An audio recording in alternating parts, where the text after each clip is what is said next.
He was once the chosen son of fate, blessed and highly respected. But in the darkest corner of Hong Kong, a person who can perceive fate has set their sights on him. System activation. Kill the selected ones. Steal their fate. From this moment on, every protagonist became prey. Seize their luck. Cut off their opportunities. Seize their power. Every killing brings him one step closer to becoming the true king of Hong Kong. When others are fighting for territory and status, he is reaping fate itself. In this game, he is neither a hero nor a villain. He came here to destroy fate and rewrite the rules of the entire underworld. At the moment he regained his freedom from Stanley Prison, a submarine dragon soared into the sky. A storm broke out and bloody clashes began. An unstoppable army was released. But if you enjoy Hong Kong action stories like this, don't forget to like and subscribe. The adventure is about to begin. Chapter 1. This is not a normal Hong Kong film world. Hong Kong Island. Blaming the prison. The rain comes down in a deluge. The dome, with dark clouds piled up, was shrouded in darkness, and the blazing white lightning suddenly lit up, like a swimming dragon crisscrossing and interweaving. With a loud bang, the strong, thunderous sound of explosion pierced through the sky, almost landing, shocking the entire prison and making the faces of the prisoners change. Through the dim rain curtain, they looked in groups of 3 or 5 towards the direction of the medical room. They were whispering to each other about something. It was really thrilling. Luckily it flashed fast, otherwise I would have followed along. Blessed by Bodhisattva, blessed by Bodhisattva. The accident that happened today still left them in a state of shock and uncertainty. Repairing circuit pipelines resulted in a safety accident where several people were electrocuted and lost their breath on the spot. Pounce on his mother. In the corner of the long corridor, a burly man slammed a punch fiercely onto the pillar, gritting his teeth and his face full of grief and anger. The crowd around felt the commotion and glanced at the strong man, not daring to say much. There was even a hint of fear in his eyes. Because this strong man is a bully in the prison, nicknamed Big Head Boy, with a pair of very sharp fists, he is famous for being a hitter. And his identity background is also not simple. He comes from Hong Hing Society, one of the 4 major societies on Hong Kong Island, and almost no one dares to provoke him in the prison. As for why he was so angry and lose his composure, it was because in addition to a few minor incidents, there was also a high-ranking figure who criticized the prison, Wenyao. Wenyao. This name is very well known in the Jeju prison. Even the head of the discipline department of the Tudi Emperor in Jeju prison is difficult to suppress. De Tu Zai is a die-hard fan of Wenyao, and they all come from the same place. At this moment, the sorrowful and angry big head was like a raging tiger, and no one dared to approach. Only a few of his close friends went up and grabbed him. Big head brother. Beat his mother. Beat his mother. Yao Gu. He's going to be released from prison tomorrow. How could such a thing suddenly happen? De Tu Zai continuously pounded the long corridor stone pillar with a roar, his fists already oozing blood without any sensation. Someone must be playing tricks. Big Head suddenly looked at the head of the prison discipline department, Killer Xiong, not far away with a look of malevolent intent, as if he had thought of something. Killer Xiong seemed to sense something, but turned his head slightly and gave Big Head a cold glance without any expression. He carried his hands and held a baton in his hands, scanning the surrounding prisoners with a cold and arrogant expression, and suddenly shouted loudly. The release time is up. Disperse. All go back to their respective cells. Killer Xiong gave the order, and the guards around took action. Under the drive of the prison guards, a group of prisoners were reluctantly sent back to their own cells in advance. During this process, it was inevitable to secretly hang Killer Xiong, but there was no other choice. Not many people dared to confront Killer Xiong in the Jeju prison. The only person who dared to do so, Wenyao, also had an accident today. Their days may become even more difficult in the future.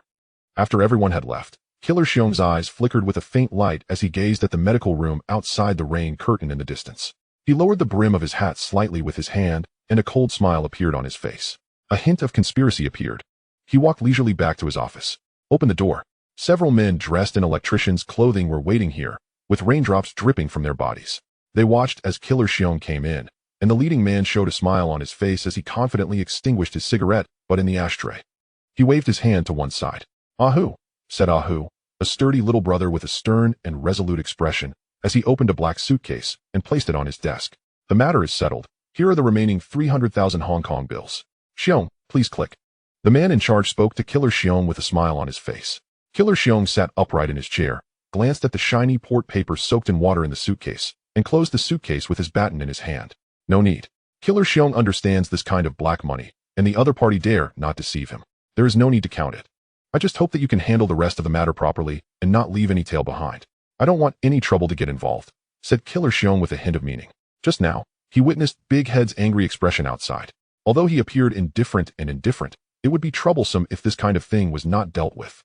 Although he is a prison guard and can be called a local emperor in the Juezu prison, he also feels fearful when faced with the retaliation of reckless gangsters outside. After all, he is not single, he also has family. He takes risks by getting involved in disputes and grievances between clubs. The man in charge naturally understood the meaning of the assassin Xiong when he heard this. He smiled and said, "Don't worry about Xiong. If Yi Wenyao dies, the people who follow him will handle it if there are any doubts. Unless Yi Wenyao is not dead, there may be some trouble. However, it's almost impossible to be still alive after being electrocuted by hundreds of thousands of volts of high-voltage electricity. We confirmed on the spot that there was no breath at that time. Tony, do you think so?" The man turned to his second brother with a cold expression and spoke. Tony nodded coldly with a stern expression and said, "I personally confirmed that there was no heartbeat or breathing at that time."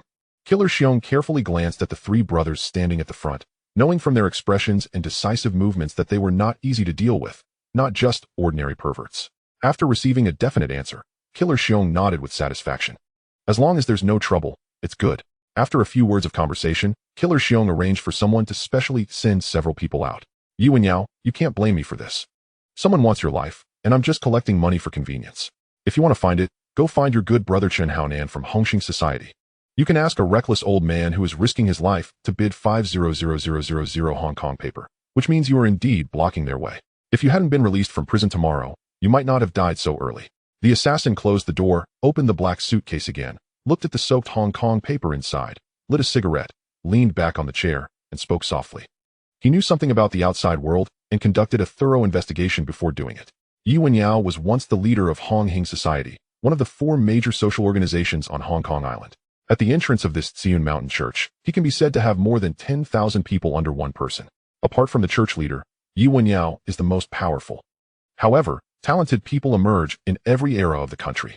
Nowadays, the most popular person in the entire Tsiun Mountain is a young pervert named Chen Haonan.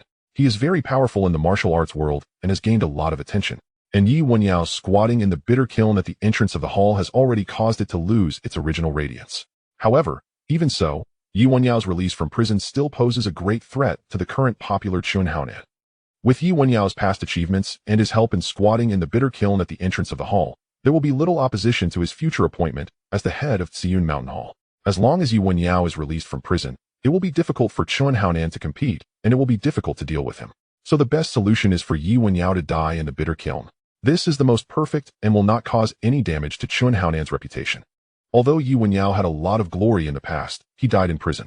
There won't be even a slight storm on the entire Hong Kong island. Only by living can a person demonstrate their greatest value. In recent years, Yi Wenyao has been in the Juju prison, often blasting and stabbing in front of him, and refusing to obey his discipline. Killer Xiong also had some resentment in his heart, but due to Yi Wenyao's background and methods, he did not excessively move him. Now, Chen Haonan has sent 500,000 Hong Kong paper, and he is happy to borrow their hands to solve the problem of Yi Wenyao's thorn. In the future, there will be no need to worry about Yi Wenyao's existence, and special care will be given to his brother in prison. Finally, Killer Xiong put all the money into a briefcase, took it out, put it in his car, and went home from work. Clinic. The dimly lit room at the innermost part of the corridor was filled with a cold and lifeless aura. A few bodies covered with white cloth were just brought in today and parked quietly there. No one passing by dared to glance inside, and the whole room was silent. I don't know when, a faint light flashed by. A series of faintly glowing mechanical text flickered from the ceiling. Hong Kong Film World Lockdown. Time-1984, locked in. Space, Column Prison, locked in. All conditions have been met. The Jianghu battle system is loading. Loading completed. Immediately, the soft light from the ceiling seeped into the corpse in the middle. The body, which was originally peaceful and lifeless, suddenly moved and lifted the white cloth to sit up. Yi Wenyao, with a handsome and pale face, opened his eyes and quickly scanned his surroundings. It was pitch black, and before he could react any further, he covered his slightly throbbing head. A strange memory flashed through his mind. Picture after picture is like a slideshow playing in the mind. Old pervert. The Hong Kong film world of the 1980s? Chen Haonan. Hong Xingsha, Killer Xiong. Tony's 3 brothers? Yi Wenyao's memory of the last scene in his mind, the 3 familiar faces, seems to be the Tony brothers? Yi Wenyao was somewhat surprised. The 3 Tony brothers are unlikely to appear here according to the normal timeline. For him, who is familiar with Hong Kong films, the Tony brothers era is completely different from that of the gangsters. At first, he thought he might have misunderstood. But the iconic demeanor, expression, and personality of the Tony brothers are not wrong. And what he saw was not the youthful Tony brothers, but the average age he saw in the movie. What surprised him the most was that his original form had died at the hands of three brothers who seemed unlikely to appear in this era.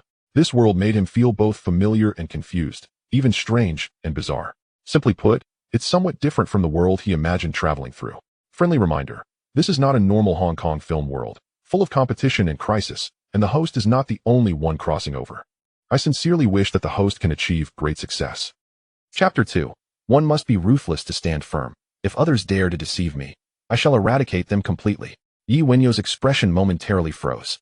This was not a typical Hong Kong film world. Was I not the only time traveler? What could this possibly mean? Were there indeed other time travelers? Had the Tony trio also come from another world? A sudden thought struck Wenyao. Otherwise, it would be improbable for the Tony trio to appear in the underworld of the 1980s. However, he was utterly baffled as to why they would target him. In his recollections, the Tony trio were not inmates, but had infiltrated from the outside, disguised as electricians, administering a tranquilizer while he was off guard, ultimately leading to an accident with the high-voltage wires that resulted in his demise. This incident was set to unfold just as he was about to be released tomorrow. It was evident that someone wanted him dead in this notorious prison. Wenyao could not ascertain who was scheming against him. This was a veiled threat lurking in the shadows. If he did not uncover the truth, he could not guarantee that such occurrences would not repeat. The enforcer, Xiong. Wenyao suddenly recalled the prison warden, Enforcer Xiong. He remembered how Xiong had once spoken kindly to him, offering a fine cigarette, which had persuaded him to assist with a group of subordinates. In hindsight, something felt amiss. Xiong's enthusiasm was undoubtedly linked to this plot. It seemed imperative to confront Enforcer Xiong for answers.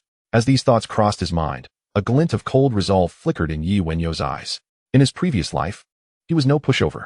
A former Special Forces soldier, he had retired due to injury, later rising from a security guard to the general manager of an entertainment complex. Encountering a myriad of individuals and acting decisively and with great efficiency, he adhered to the principle: if one respects me an inch, I shall respect them a mile. If others dare to deceive me, I shall annihilate them. In this chaotic and treacherous era of Hong Kong's underworld in the 1980s, this was an unyielding law. Having been born into the underworld, he had no choice. From his memories, he learned that he had been imprisoned for 3 years to shoulder the responsibilities of the gang. His boss had informed him that this was a necessary lesson in becoming a leader. At that time, he had foolishly believed it. Now, Wenyao scoffed at such notions. Leadership depended on strength, cunning, and intellect. The ridiculous notion of enduring hardship in prison was merely a deceptive tale. Fortunately, he would be released tomorrow. Wenyao adapted swiftly, harboring little emotional turmoil. He belonged to the type of person who could quickly acclimate and stabilize in any environment. Maintaining a clear mind was a habit he had cultivated over the years. Ding detected the host's current predicament. Issuing the first mission of the Jianghu struggle, uncover the mastermind behind this fatal incident. Completion rewards: an elite character card, 100,000 Hong Kong dollars, 10 veterans. Note: the novice gift pack has been dispatched. Please check for receipt. A mechanical voice devoid of emotion resonated, followed by the appearance of a transparent screen visible only to Wenyao. He blinked in surprise. This first mission appeared rather simple. Was this perhaps a special benefit from the system? An elite character card, 100,000 Hong Kong dollars, and 10 veterans? Though Wenyao was uncertain about the elite character card, he was clearly aware of the significance of the other two items. Wealth and manpower, both indispensable elements in the underworld. Upon his release, he would at least possess some initial capital, no longer entirely destitute. Although he understood he was once the right-hand man of the boss, he was uncertain what the circumstances would be upon his return. 3 years was ample time for many things to change. Therefore, regardless of the situation, having one's own resources was far more reassuring than relying on others. With wealth and allies, he felt confident he could rise again. This time, upon his release, he would not foolishly play the role of a naive subordinate. Anyone who dared to insult or challenge him, even the mightiest, would receive no mercy. Having quelled his slightly turbulent emotions, Wenyao pressed to accept the novice gift pack on the transparent screen. Ding! Novice gift pack opened. Martial arts capsules, hard qigong. Iron cloth shirt, grass on the fly. Note: each martial arts capsule contains 20 years of power and proficiency. In the next moment, 3 capsules, each the size of a common pill, appeared in Wenyao's hand. Martial arts capsules. This was the first time he had heard of such a concept, that martial arts could be encapsulated. Hard qigong, iron cloth shirt, grass on the fly. These 3 martial arts techniques were quite commendable. Grass on the fly was likely a form of lightness skill. And hard qigong and iron cloth shirt were frequently portrayed in television and film. Possessing these 3 martial arts, he would likely be unmatched in this Hong Kong film world, especially as each capsule came with 20 years of power and proficiency. Though his skills were already commendable, they were still lacking when faced with true experts.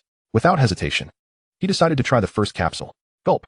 The capsule slid down his throat, instantly dissolving within him, and soon he felt a reaction. Wenyao suddenly felt a surge of heat. Every muscle in his body seemed infused with immense power, each piece of skin hardening as if coated with iron. As a series of techniques imprinted themselves in his mind and flesh. This was the iron cloth shirt. Wenyao grabbed a pair of scissors from the table and, without hesitation, thrust it into his arm, feeling no pain whatsoever, not even breaking the skin. He was thoroughly satisfied with this result. With such skills, he would no longer fear being attacked on the streets. He then consumed the remaining 2 capsules in succession. Grass on the fly made him as light as a feather. With a mere leap, he could effortlessly touch the ceiling. Hard Qigong was overwhelmingly powerful. Every part of his body could serve as a weapon. With just 2 fingers, he pierced the tabletop effortlessly, creating a hole. A slight squeeze, and the iron railing beside his bed was instantly deformed. Now, Wenyao could be considered a human weapon, having achieved a qualitative leap in strength. Feeling his newfound power, a rare smile graced Wenyao's face. Such formidable strength was a guarantee of his safety, allowing him to engage in risky endeavors without trepidation. He even envisioned the faces of those lowly thugs in the underworld, suffering beneath his wrath. It was time to get moving. Wenyao slightly raised his arm, twisting his wrist as the bones emitted a series of cracking sounds. He wondered if Enforcer Xiong would be shocked to see that he had survived. A cold smirk curved at the corners of Wenyao's mouth as he opened the door and stepped out of the room. Chapter 3. Wenyao is not dead?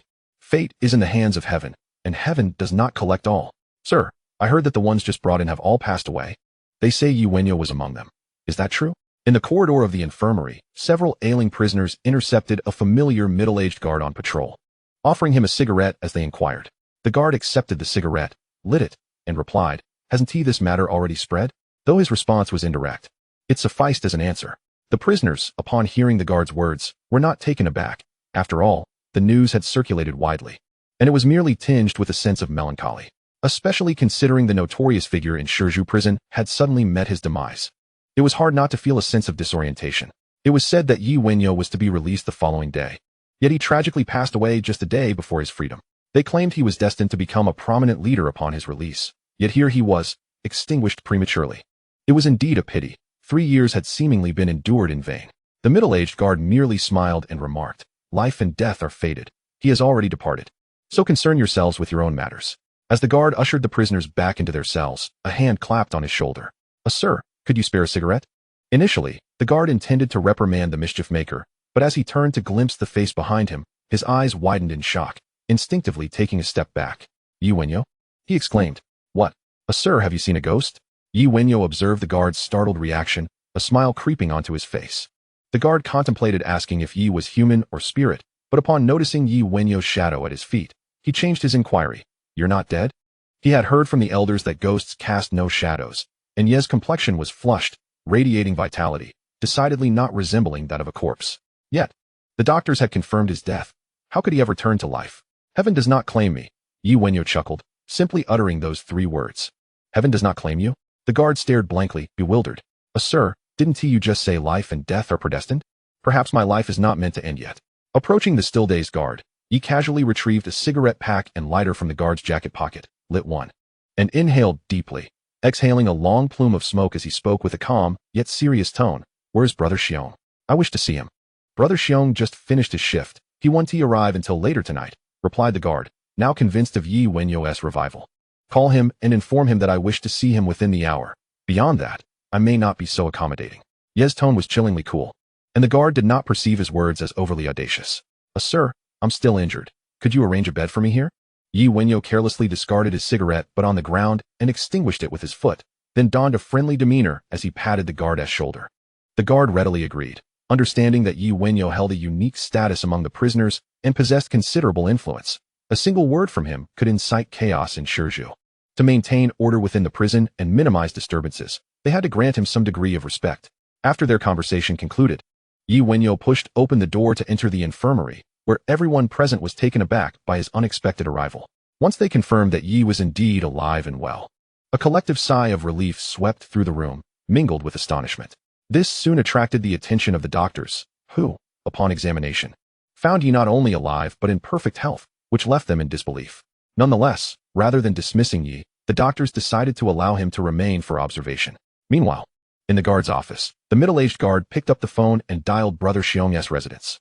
Brother Xiong, someone urgently wishes to see you. At this hour? Who is it? The warden? I'm currently dining, came Brother Xiong's voice from the other end.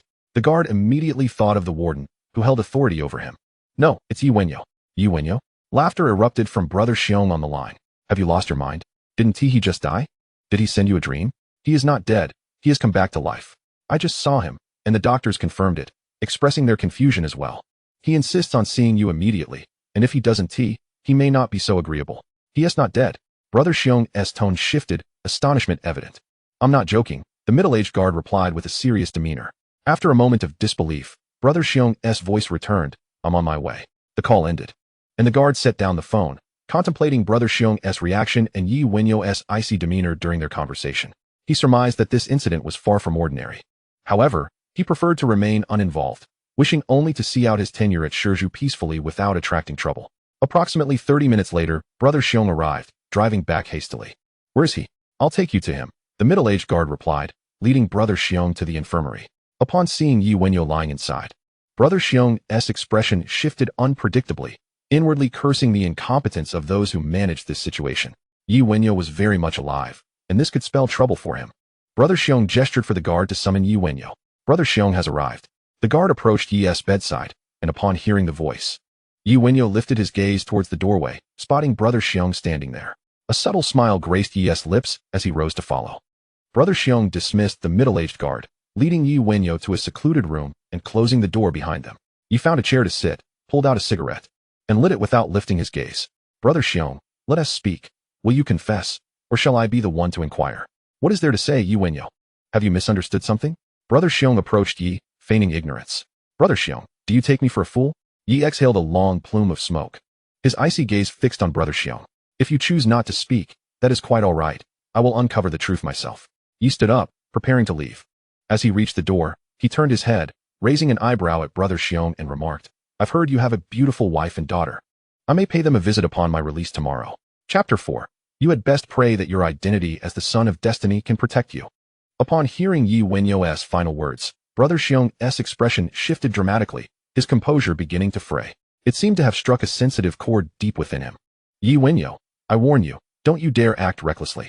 Brother Xiong stepped forward, seizing Yi Wenyao by the collar, his eyes glinting with malice as he hissed through gritted teeth. If he could, he would gladly devour Yi Wenyao whole. However, in the face of the somewhat unhinged assassin, Yi Wenyao merely let out a cold chuckle, methodically prying apart the fingers that clutched his collar, while his icy words seeped into the assassin's ears. You should be aware that I, Yi Wenyao, am not some insignificant creature you can manipulate at will. If you provoke me, I am capable of anything. The assassin's fingers cracked ominously as Yi Wenyao exerted his strength, sending waves of pain coursing through his body, beads of cold sweat forming on his forehead. He realized that Yi Wenyao possessed an unsettling strength.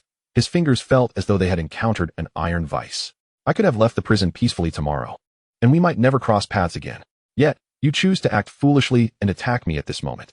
Anyone who stands against me shall meet a dreadful end. Assassin, surely we have no deep-seated enmity, do we? Yi Wenyao's indifferent and frigid gaze fixed on the assassin as he tightened his grip slightly, causing the latter to grimace in pain, sweat pouring down his face. How dare you? In this place, I am the one who calls the shots. The assassin stifled his pain and pulled out a baton from his waist, swinging it violently towards Yi Wenyao's head. The baton struck Yi Wenyao's forehead with a resounding thud. Yet there was no scene of bloodshed and agony, as one might expect. Yi Wenyao remained unscathed, a smirk spreading across his lips as he regarded the assassin with mockery. Is that all the strength you possess? The assassin's expression was one of disbelief, as if he had seen a ghost. Just moments ago, he had unleashed considerable force, enough to shatter stone, yet Yi Wenyao's head felt harder than rock. Before he could fully comprehend, Yi Wenyao seized the baton from his grip and delivered a powerful kick that sent the assassin hurtling through the air, crashing violently against the wall. He crumpled to the ground, blood surging up his throat and spilling forth. He felt as though he had been struck by a vehicle, his insides churning painfully. Yi Wenyao examined the baton in his hand, and in the assassin's horrified gaze, he forcefully snapped it in half, discarding the two pieces before the assassin's feet as if they were mere refuse. This spectacle greatly shocked the assassin. At that moment, Yi Wenyao appeared terrifyingly inhuman. I shall grant you one final opportunity. Will you speak, or will you remain silent? Yi Wenyao, hands in pockets, approached the assassin with a demeanor that was not overtly threatening, yet it instilled an acute sense of unease within the assassin. He swallowed hard and looked up at Yi Wenyao, finally uttering, "It's Chen Haonan." Chen Haonan. Upon hearing the name, Yi Wenyao's brows furrowed slightly. He offered me 500,000 Hong Kong dollars, contingent upon my facilitating his associate's entry. I have not touched that sum. I will deliver it to you tomorrow as an act of contrition. Let today's incident be forgotten. What do you say? The assassin continued, his heart racing with trepidation. He understood that if today's animosity remained unresolved, once Yi Wenyao was released tomorrow, the consequences for him and his family could be dire. Though he was reluctant to part with the 500,000 Hong Kong dollars, he felt compelled to choose financial loss over disaster. Listening to the assassin, Yi Wenyao glanced down at him, contemplating. It seems you are somewhat perceptive, a clever individual. There was a moment I could have easily eliminated you. However, considering my imminent release, to kill you here would only lead to my own prolonged imprisonment. The assassin's willingness to pay 500,000 Hong Kong dollars for his life mitigated some of Yi Wenyao's murderous intent. You should recognize that the individuals who departed today were my brothers. 500,000 Hong Kong dollars is merely sufficient for their resettlement fees. Do you truly believe that amount can suffice? Yi Wenyao lit another cigarette, casting a languid glance at the assassin as he spoke. The assassin's expression faltered upon hearing Yi Wenyao's words. He was utterly at a loss for more funds. Though he had engaged in his share of illicit dealings and amassed wealth, his familial expenses were considerable. Parting with 500,000 Hong Kong dollars felt akin to carving flesh from his own body. He had never relinquished such a substantial sum before. Were it not for Yi Wenyao's formidable and relentless nature, he would never have considered such a risk. What more do you desire? I can only offer so much. My demands are not solely monetary. Beyond that 500,000 for resettlement, you must also remember that you owe me a life. I shall keep today's affair in mind. You would do well to hope that one day I find you useful, for only then will this debt be settled. With that, Yi Wenyao opened the door and exited, leaving the assassin in a state of grim contemplation. Engaging with Yi Wenyao had undoubtedly entangled him in a significant predicament. At that moment, he deeply regretted agreeing to undertake this task for Chen Haonan. From now on, he would have to live in constant fear. Ding! Congratulations, host, on completing the task of identifying the mastermind behind the scenes. Reward: 1 elite character card, 100,000 Hong Kong dollars, and 10 veterans. Yi Wenyao lay on his bed, listening to the system's notification, raising an eyebrow. Given the current circumstances, he could not manifest all the rewards at once. Only a black card with golden edges appeared in his hand, while the rest remained temporarily stored in the system's space. He toyed with the elite character card, learning that using it would summon an elite character to his side, who would be utterly loyal to him. Yi Wenyao felt a surge of curiosity about what character he would summon upon his release tomorrow. Simultaneously, a cold glint of murderous intent flickered in his eyes as he thought of Chen Haonan, the mastermind behind the incident that nearly cost him his life. Chen Haonan, the destined child of the Underworld. Tomorrow, I shall be released. You had best pray that your status as the destined child can protect you. Chapter 5. The position of the Xiantian leader, reserved for Yi Wenyao. He was not entirely certain why Chen Haonan sought to eliminate him so ruthlessly. Yet, upon reflection, it likely pertained to his own identity. Prior to his imprisonment, he had been a prominent figure in the Hongxing Xiantian gang. While Chen Haonan had emerged as the favored individual close to the current leader, his release would undoubtedly pose a threat to Chen Haonan's standing. After all, within their ranks, there was only one position left to ascend to, the leader's seat. With only one such position available, a conflict between the rising and established favorites was inevitable. As someone who had borne the burden of the gang, his imprisonment was seen as a necessary step in his development. Whether or not this was merely a fabricated excuse, it nonetheless indicated a certain significance. With this advantage over Chen Haonan, as long as he did not err upon his release or perhaps undertook a few more tasks, his position would remain unassailable. Thus, his impending release represented a substantial threat to Chen Haonan, who was currently in the limelight, prompting him to invest 500,000 Hong Kong dollars to eliminate him before he could be freed. For an underworld figure, 500,000 Hong Kong dollars was a considerable sum, one that most would never accumulate in a lifetime. This reflected not only Chen Haonan's determination, but also the threat Yi Wenyao posed to him. Truly, a foolish endeavor. Yi Wenyao muttered a curse under his breath. However, it was not directed at Chen Haonan, but rather at his former self. In his perspective, within the realm of Hong Kong cinema, two actions stood out as the most foolish: becoming an undercover agent and enduring hardship for a gang. Both endeavors culminate in suffering without reward. The underworld is ever-changing. What was once formidable can swiftly fade into obscurity within 3 to 5 years. Rising stars will quickly fill the void, and when that time comes, one may find themselves in an exceedingly awkward predicament. Those who re-enter the fray without exceptional strength rarely enjoy a favorable outcome. The individuals occupying their positions will scarcely allow them a foothold. Wenyao was acutely aware of his situation. After his release, he could rely on no one. To rise again, he would have to rely solely on his own strength. Fighting his way back, he pondered whether the formidable Boss B had a hand in this. Wenyao knew that Chun Haonan was raised by Boss B, almost treated as a favored protege. During the 3 years he spent in confinement, Boss B had not once visited him. Chun Haonan had been elevated to his current stature, and a day before Wenyao's release, he planned to eliminate him. This compelled Wenyao to suspect whether Boss B had given his tacit approval. Even in the absence of such authorization, it was likely that Boss B was aware of Chun Haonan's intentions and chose to turn a blind eye. If he had truly cared, he would not have elevated Chun Haonan to such heights and neglected Wenyao for 3 long years. Resolutely, Wenyao decided that upon his release, he would recognize no one, not even his former boss. He dismissed the hollow notions of morality. He would not be bound by such trivialities. What rightfully belonged to him, he intended to reclaim in full, with interest.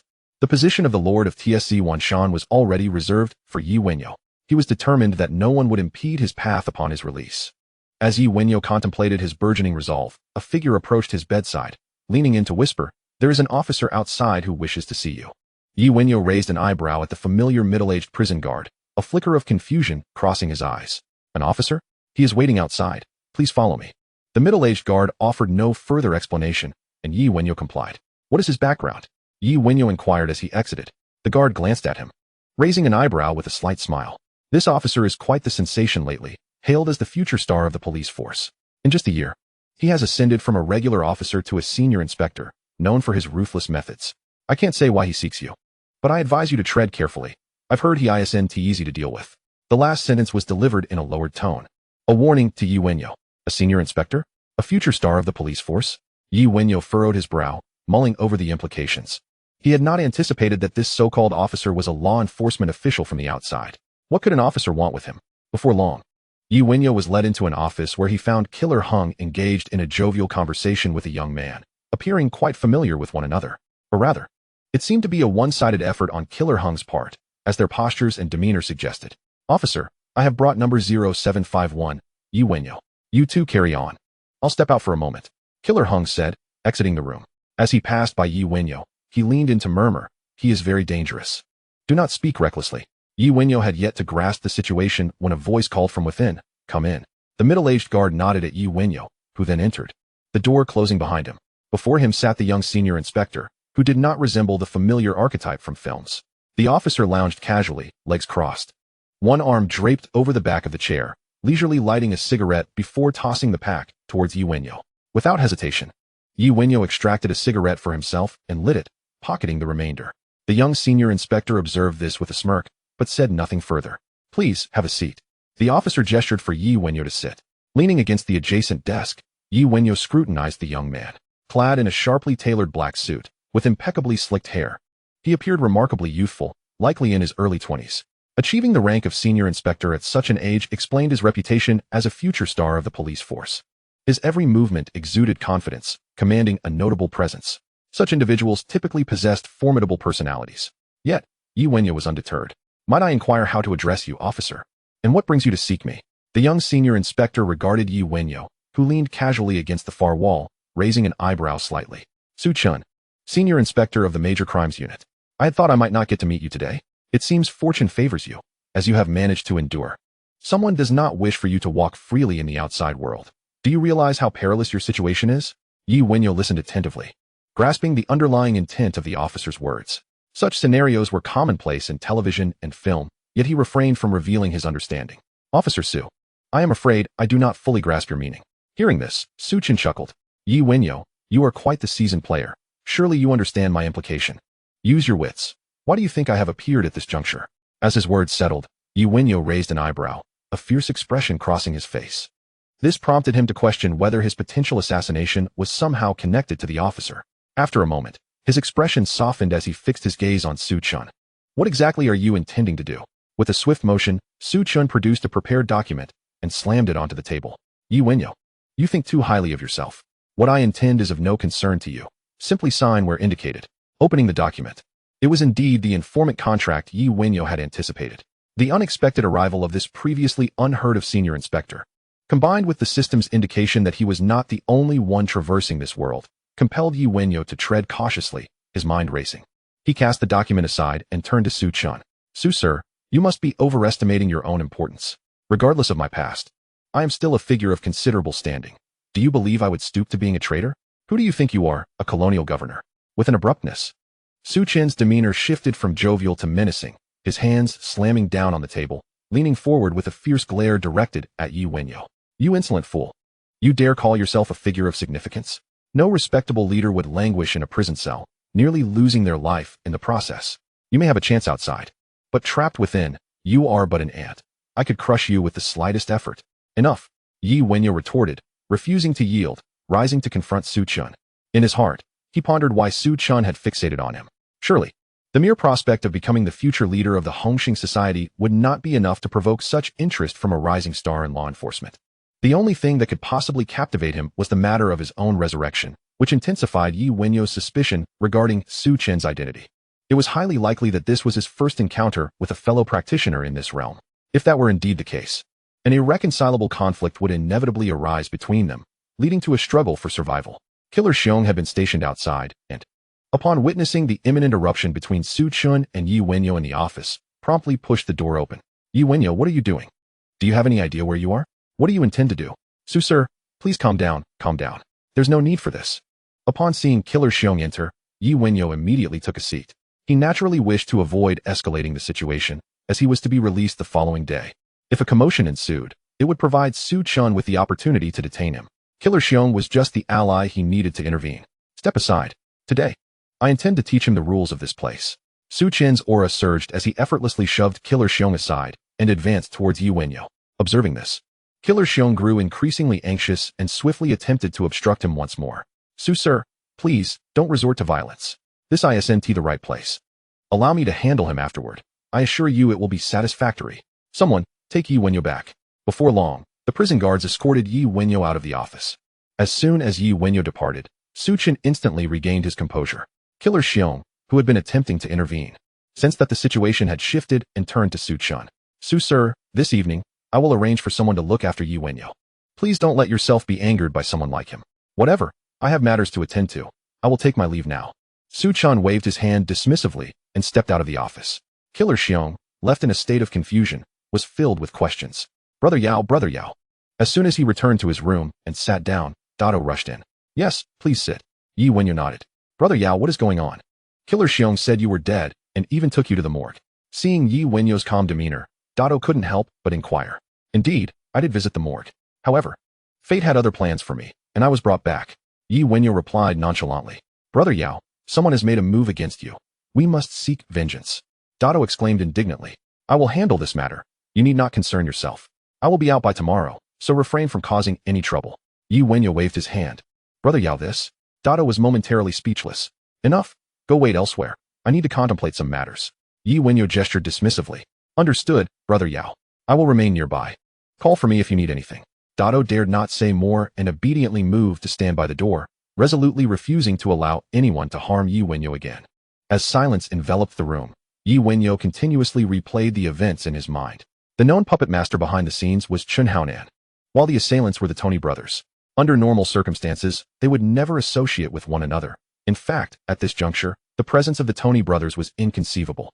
Their appearance could only imply the involvement of a time traveler. Was it Chun Haonan who had been possessed, or was the time traveler lurking deeper in the shadows, orchestrating Chun Haonan's actions? Adding to the complexity was the sudden emergence of Senior Inspector Su Chun, a figure who had never existed in the world of Hong Kong films, yet had now become a rising star in law enforcement, casting doubt upon his true nature as a time traveler. However, the motive behind the attack was clear: to solidify Chun Haonan's position within the Hongxing society, as Wenyao stood in his way. Given this scant information, the situation was undeniably intricate. The unknown is the true peril. For the time being, Wenyao couldn't conceive of an effective countermeasure. He would need to meet with Chun Haonan to analyze the situation further. With this thought, Wenyao reclined, resting his hands behind his head.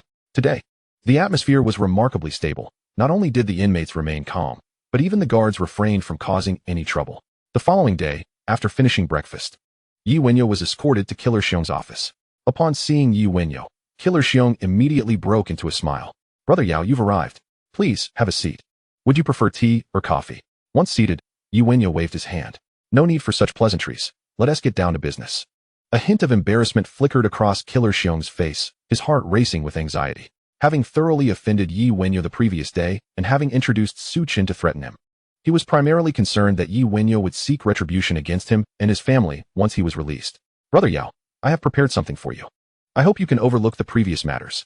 As Killer Xiong produced a document pouch, Wenyao nodded in acknowledgement. Rest assured, if I choose to keep you, you will be kept. I hope you will strive to be of use to me in the future. Otherwise, that would be quite unfortunate. Alright, enough of the small talk. Killer Xiong let out a breath of relief, his face brimming with obsequiousness as he looked at Wenyao. Brother Yao, the documents have long been prepared. I will escort you out right away. Half an hour later, the prison gates swung open. Killer Xiong accompanied Wenyao with a cheerful demeanor as they exited. Brother Yao. Brother Yao. Instantly, 10 veterans rushed forward, respectfully addressing Wenyao. Wenyao nodded, handing them the items he held. Noticing that the area outside was devoid of anyone aside from the 10 veterans, he couldn't help but smile. Chapter 7. You are unworthy. In Causeway Bay, at the royal bathhouse, Wenyao reclined on the sofa while a veteran beside him reported the findings of their investigation. Brother Yao, Bosby has not been at the venue today. He has been home all along. Chun Haonan has yet to show himself, and we haven't spotted them at any of the venues. However, we've gathered intelligence that they will be gathering at a nearby venue tonight to celebrate. After listening, Wenyao waved his hand and retrieved a black card with golden edges from his pocket. As thoughts of how to utilize it flickered through his mind, the system's voice resonated in his consciousness. Ding. Do you wish to use the elite character card? Use. Ding. Usage successful. Congratulations on summoning elite character, Tian Yangsheng. Instantly, the character attributes of Tian Yangsheng appeared in his mind. Excellent. This was precisely the type of individual he needed, sufficiently calm, physically formidable, and most importantly, utterly unhinged. Prepare the vehicle. I wish to meet my elder brother. Yes. The veteran immediately stood up and departed. 20 minutes later, Wenyao exited the bathhouse accompanied by 10 veterans. Brother Yao, I'm here. Tian Yangsheng had been waiting outside for quite some time, and quickly approached upon seeing Wenyao. Alright, let us get in the car. Wenyao nodded and entered the vehicle. In North Point, it was the weekend. Bigby was playing with his 2 children in the yard. Honey, your phone. At that moment, his wife appeared, handing him his mobile phone. Bigby nodded, accepting the call and stepping aside. Hello? Anan. I'll be over tonight. Alright. We'll discuss it then. Very well, goodbye. As he hung up, Bigby heard the sound of tires screeching outside, an unsettling feeling suddenly creeping into his chest. He waved casually at the nearby underlings and headed towards the exit. As the grand door swung open, Bigby was greeted by the sight of Wenyao standing outside. Bigby, it's been ages. Are you here to welcome me? I thought you had forgotten all about me. The door suddenly burst open, and Wenyao, equally astonished, exclaimed, Yao, what brings you here? A wave of surprise washed over Bigby, but upon noticing the mere 10 or so individuals behind Wenyao, he managed to suppress his anxiety and greeted him with a smile. Bigby, now they won't even let me in. Wenyao glanced around. No one. Hurry. Come in and sit. You could have at least informed me before stepping out. Let's settle in for a bit. I'll have someone arrange a proper welcome for you tonight. Bigby stepped aside, warmly ushering Wenyao into his home, yet his heart was filled with trepidation. In his recollection, Wenyao should have been long deceased. Although he had not been informed of Chun Haonan's arrangements to handle this matter, whispers had reached him over the years, but he had paid them little heed. He never anticipated that Wenyao would appear at his doorstep, the implications of which were profound. Boss, your 2 children have grown up. I remember when I first joined, they were merely a few months old. As they settled in the living room, Wenyao casually remarked while observing the 2 children playing in the courtyard. Bigby's heart raced at the mention of the children. Why bring them up right away? He recalled that Wenyao was once a staunch adherent of the code of the Underworld. Wenyao's calm demeanor left Bigby perplexed. Indeed, time flies. It has been 5 years in the blink of an eye. Yao, rest assured. We all remember the hardships you endured for the gang. We shall never forget you. Take some time to relax these few days, and I will discuss with Mr. Jiang about assigning you a role. Wenyao smiled. Turning to Bigby. Bigby, I wonder if you are aware of the assassination attempt on me while I was inside. Bigby's expression immediately shifted to one of shock. What? Someone attempted to take you out? Who's doing? I will not let them escape unpunished. Wenyao regarded Bigby, pausing for a moment before responding. Bigby, I have already uncovered the truth. The one who sought to eliminate me is none other than your prized protege, Chun Haonan. Bigby cursed silently. Useless fool. Impossible. Yao, there must be some misunderstanding. I know Haonan. He would never do such a thing. Rest assured. I will provide you with a thorough explanation regarding this matter. With that, Big B made as if to grab the phone. Yi Wenyao interjected, Big B, do you truly understand the gravity of this situation? Without waiting for a reply, he continued, Big B, he is one of your own. Which is why I came to you. I merely seek an answer. Big B's anxiety was palpable as he hurriedly assured him, Yao, I genuinely do not know. If you trust me, I promise to get to the bottom of this. You can count on me. Haonan is someone I trained. If he truly committed this act, I will not let it slide. Very well, I shall take my leave. Yi Wenyao nodded and stood up. With a heavy heart, Big B escorted Yi Wenyao out. Watching him depart with deep concern, he then hurried back inside, grabbed his mobile phone, and dialed. As Yi Wenyao's vehicle turned onto the road, it was abruptly halted. Before the men beside him could disembark, he observed Liang Kuan approaching with 2 thugs in tow. The sound of knocking echoed against the glass. Yi Wenyao rolled down the window. What is it? Liang Kuan, wearing a mischievous grin, replied, Yao, you finally emerged. Big B has likely forgotten you. I heard you were released, and he didn't even send anyone to fetch you. It seems you've been cast aside once you've served your purpose. Yi Wenyao furrowed his brows, casting Liang Kuan a sideways glance. Speak plainly if you have something to say. Liang Kuan, unfazed, continued to smile. Come with me. I see potential in you. You have talent, and I assure you, whatever you desire will be yours. What do you say? Realizing Liang Kuan's intentions, Yi Wenyao scoffed. You are not worthy. With that, he raised the window.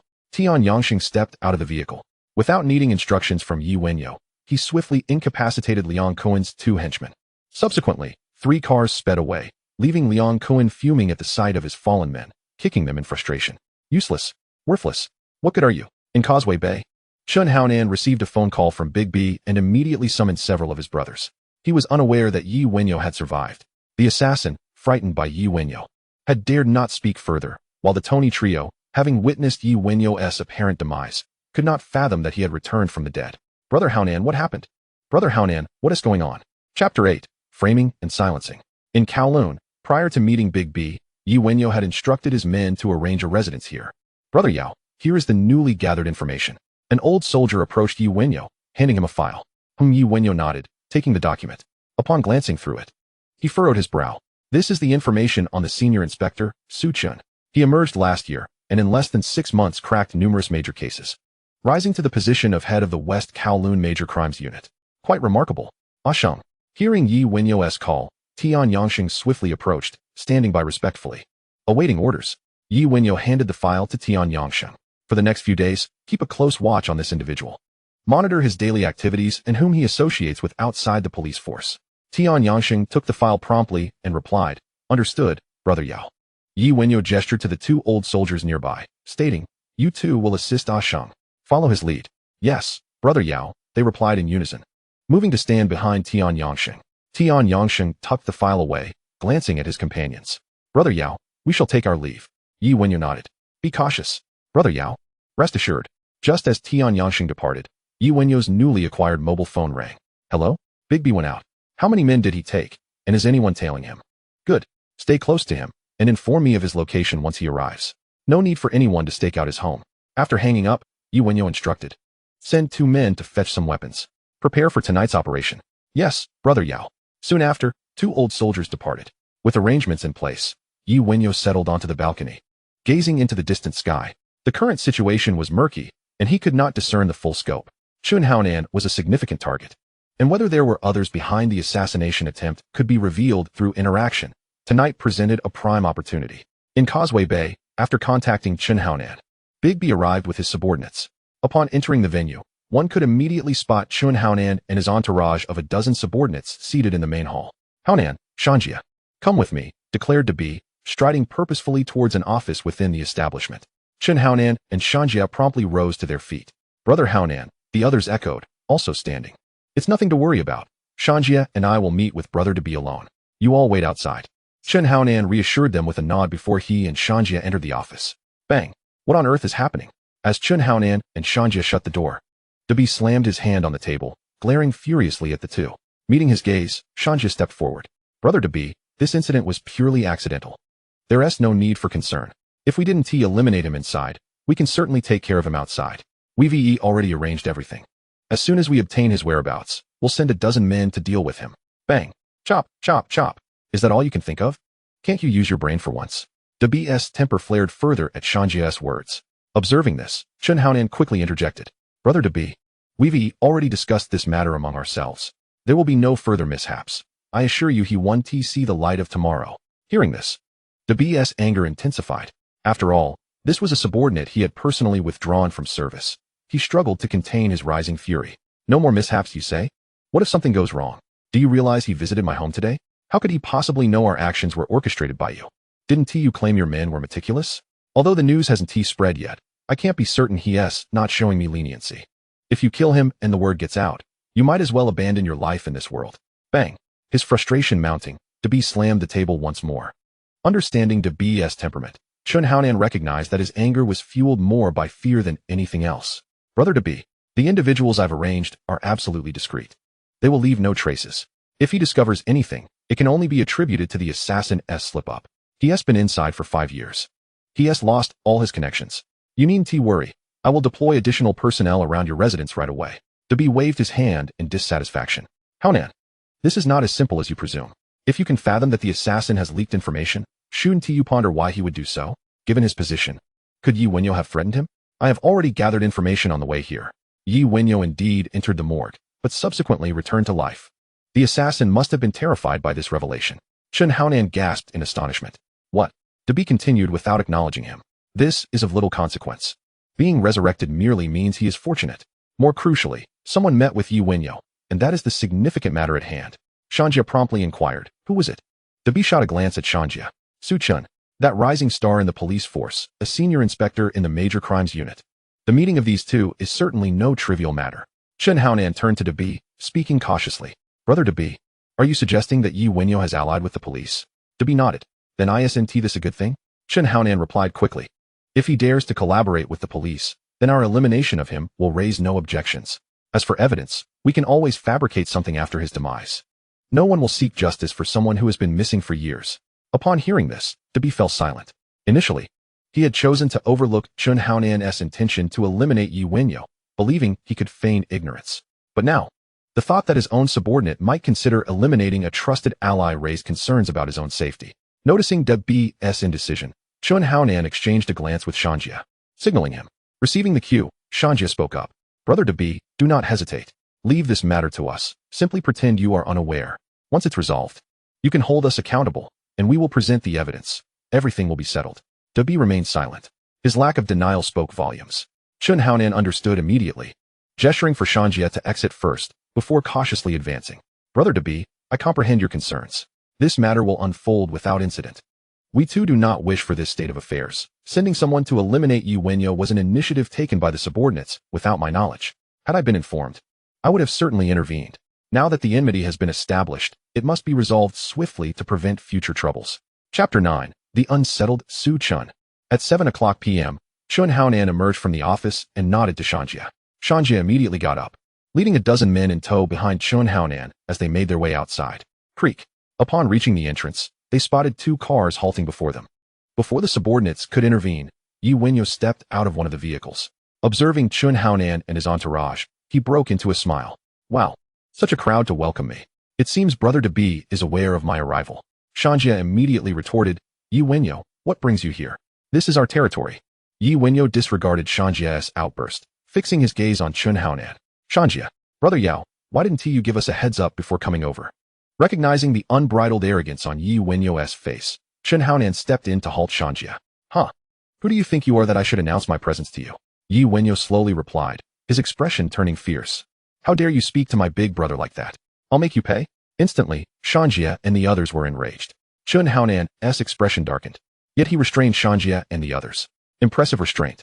Is Brother Debi inside? Seeing that Chun Haonan refrained from striking, Yi Wenyao appeared momentarily startled, then moved to enter the venue. Haonan, I'm going to kill him. Shanjia shouted angrily at Yi Wenyao's brazen demeanor. Calm down. Let me assess the situation first. Keep an eye on everyone and refrain from acting impulsively. I'll handle everything. Chun Haonan reassured Shanjia, turning to head towards the office. Inside the office, Debi was visibly agitated, finding fault with everything around him. Suddenly, upon spotting Yi Wenyao entering with 2 others, he was momentarily taken aback. Brother Debi, are you not thrilled to see me? Only when Yi Wenyao spoke did Debi regain his composure. Yao, what brings you here? Debi feigned calmness. Brother Debi, I'm eager to know how you plan to handle the situation I mentioned.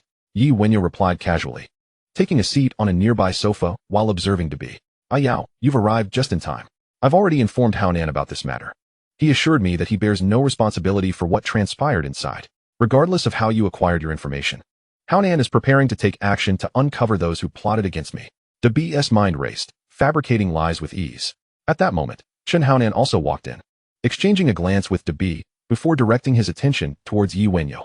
Brother Yao, Debi has already informed me about your situation. There must be some misunderstanding. I absolutely did not orchestrate any plan to eliminate you. As fate would have it, since you are here, I would like to inquire about the source of your information. I want to uncover who is framing me. Yi Wenyo cast a sharp glance at Chen Haonan, then turned back to Debi, his expression fierce. Debi, is this your answer to me? At that moment, the perpetually intimidated Debi could no longer contain himself, with Yi Wenyo right before him and his own subordinates outside. Yao, Haonan's words are as good as mine. If he claims he is innocent, then I will take him at his word. We must clarify this misunderstanding promptly.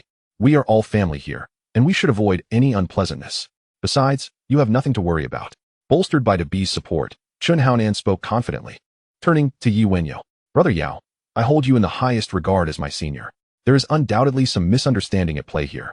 Please share what you know, and I will ensure it is thoroughly investigated. I will provide you with a satisfactory explanation. I too am a victim in this matter. Observing the almost mocking expression on Chen Haonan's face, Yi Wenyo slowly rose. With a swift motion, he struck him across the face. I already told you. What are you even worth? How dare you interrupt while I'm speaking with your leader? In an instant, Chen Haonan felt the world spin around him. Unable to maintain his balance, he fell to the ground. He had not anticipated that Yi Wenyo would be so audacious as to lay hands on him. Debi quickly stood up and shouted at Yi Wenyo, Yao, what are you doing? Let us discuss this calmly, no need for violence. As the words left his mouth, Shanji, who had been waiting outside, rushed in with his men towards the office, only to be intercepted by several seasoned soldiers at the door. The sounds of the scuffle reached the office, making Debi immediately understand Yi Wenyo's stance. And he grew cautious as he helped Chen Haonan to his feet. Suddenly, the phone rang. Yi Wenyo, seemingly unfazed, picked it up, while two soldiers positioned themselves protectively in front of him, keeping a wary eye on Debi and Chen Haonan. Hello, what is the matter? What? Are you certain? All right. I understand. Hanging up, Yi Wenyo immediately stood up. We're leaving. One soldier promptly opened the office door. Outside, Shanji and his lackeys were sprawled on the ground. Brother Yao, the soldier who had fought earlier saw Yi Wenyo coming out and immediately greeted him, whom Yi Wenyo nodded and walked outside, with the soldier following closely behind. Both Debi and Chen Haonan were left utterly perplexed, unsure of Yi Wenyo's intentions, and deeply shaken by the combat prowess displayed by Yi Wenyo's men. They were well aware of Shanji's group's strength, and to see them all taken down in under 5 minutes was astonishing. After a while, Shanji and his men regained their composure. This matter cannot simply be brushed aside. Yi Wenyo is far too arrogant. Indeed, this scoundrel must be dealt with. Shanji and the others exclaimed upon entering the office. Silence. Just a handful of them managed to take you all down. Don't humiliate yourselves further. This situation cannot just end here. We must consider how to confront him. Debi sighed deeply. Chen Haonan glanced at Shanji and the others, then turned to Debi and said, Boss, Yi Wenyo certainly comes with ill intentions. Although we don't understand why he left so suddenly, it has given us an opportunity. We must eliminate him tonight. Otherwise, things will only become more complicated and dangerous for us. Debi nodded. Indeed, however, before he could finish, the office door swung open, revealing a squad of police officers. Just as Debi was about to explode with anger, his expression shifted to a smile. Gentlemen, how may I assist you? No one spoke, but they slowly parted to create a path. Su Chen walked in with a smile, surveying the room, and remarked, It seems I have arrived a tad late. Has Yi Wenyo already been here? Debi and Chen Haonan looked at Su Chen in shock, then Debi chuckled, Sir, what are you talking about? I don't comprehend. Upon hearing this, Su Chen's smile grew even brighter. Chapter 10. A hard mouth is not a good thing. Half an hour later, Yi Wenyo returned to Kowloon. At this time, Tian Yanxing had also returned and hurriedly approached Yi Wenyo. Brother Yao, are you all right? Yi Wenyo nodded, gesturing towards the nearby sofa. Sit down and speak.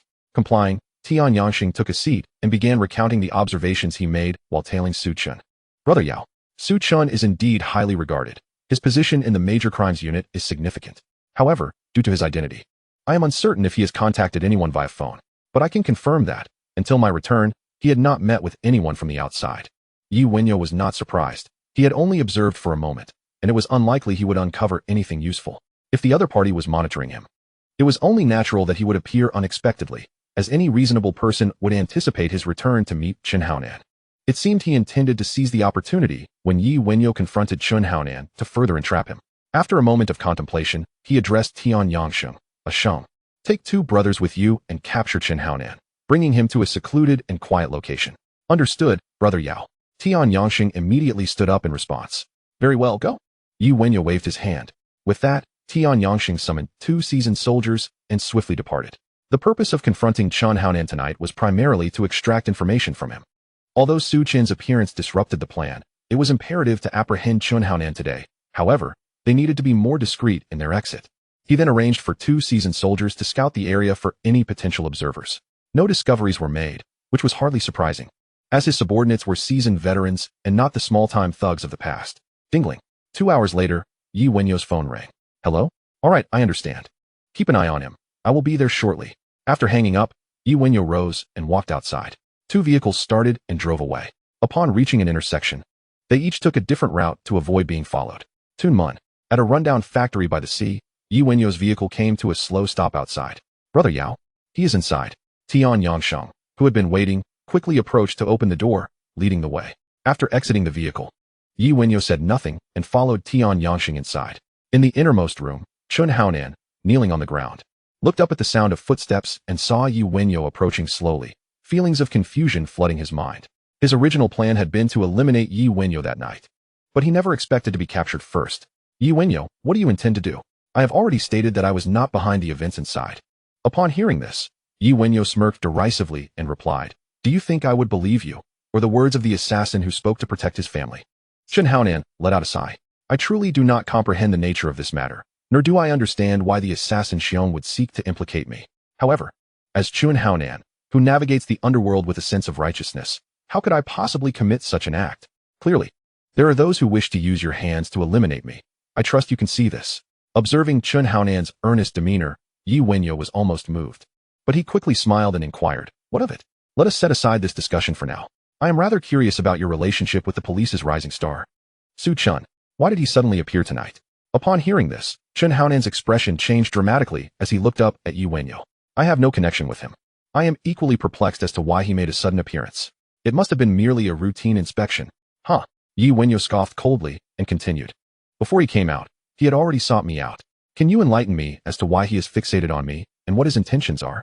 Chen Haonan was taken aback. He had heard from Dabi about Su Qin's prior visit to Yi Wenyao, but he had dismissed it at the time. Now, in retrospect, the unexpected appearance tonight and his earlier actions clearly held deeper implications. Moreover, it only deepened Yi Wenyao's animosity towards him. He immediately responded, I truly do not know. Yi Wenyao shook his head, a look of regret on his face as he said, Your ignorance complicates matters for me. Bang! As soon as he finished speaking, Tian Yangsheng, possessing keen insight, kicked Chen Haonan to the ground. However, as Chen Haonan attempted to rise, Tian Yangsheng unleashed a barrage of blows, rendering him speechless as blood splattered onto the ground. After about a quarter of an hour, an old soldier approached Yi Wenyao and whispered a few words. Yi Wenyao then commanded, Stop.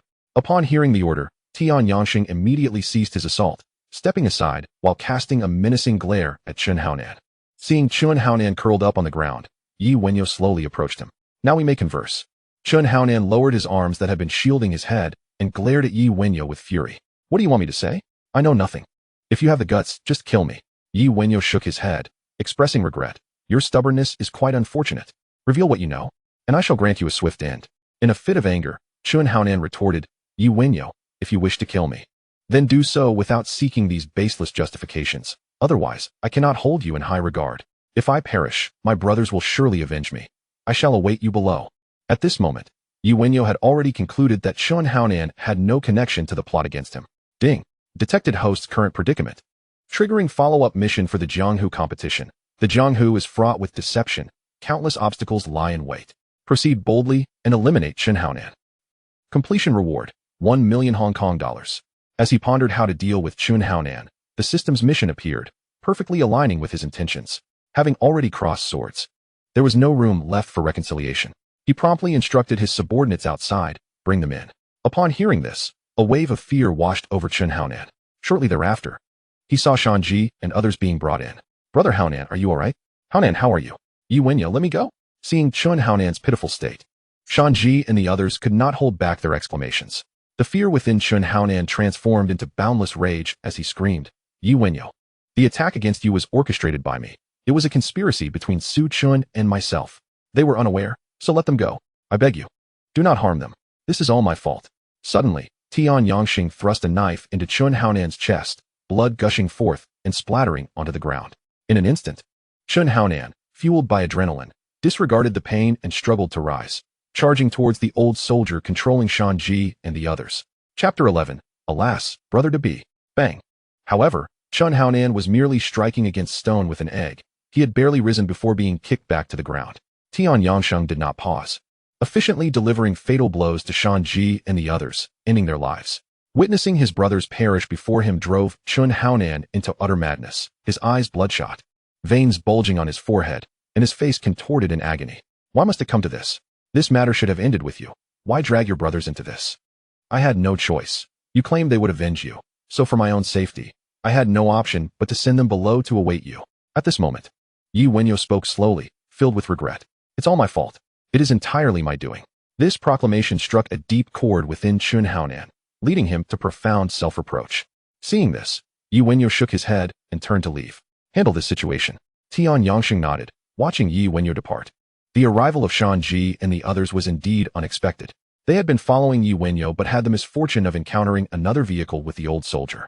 Upon returning home, Yi Wenyao began to organize the clues he had gathered. With Chun Haonan ruled out, his line of reasoning immediately shifted direction.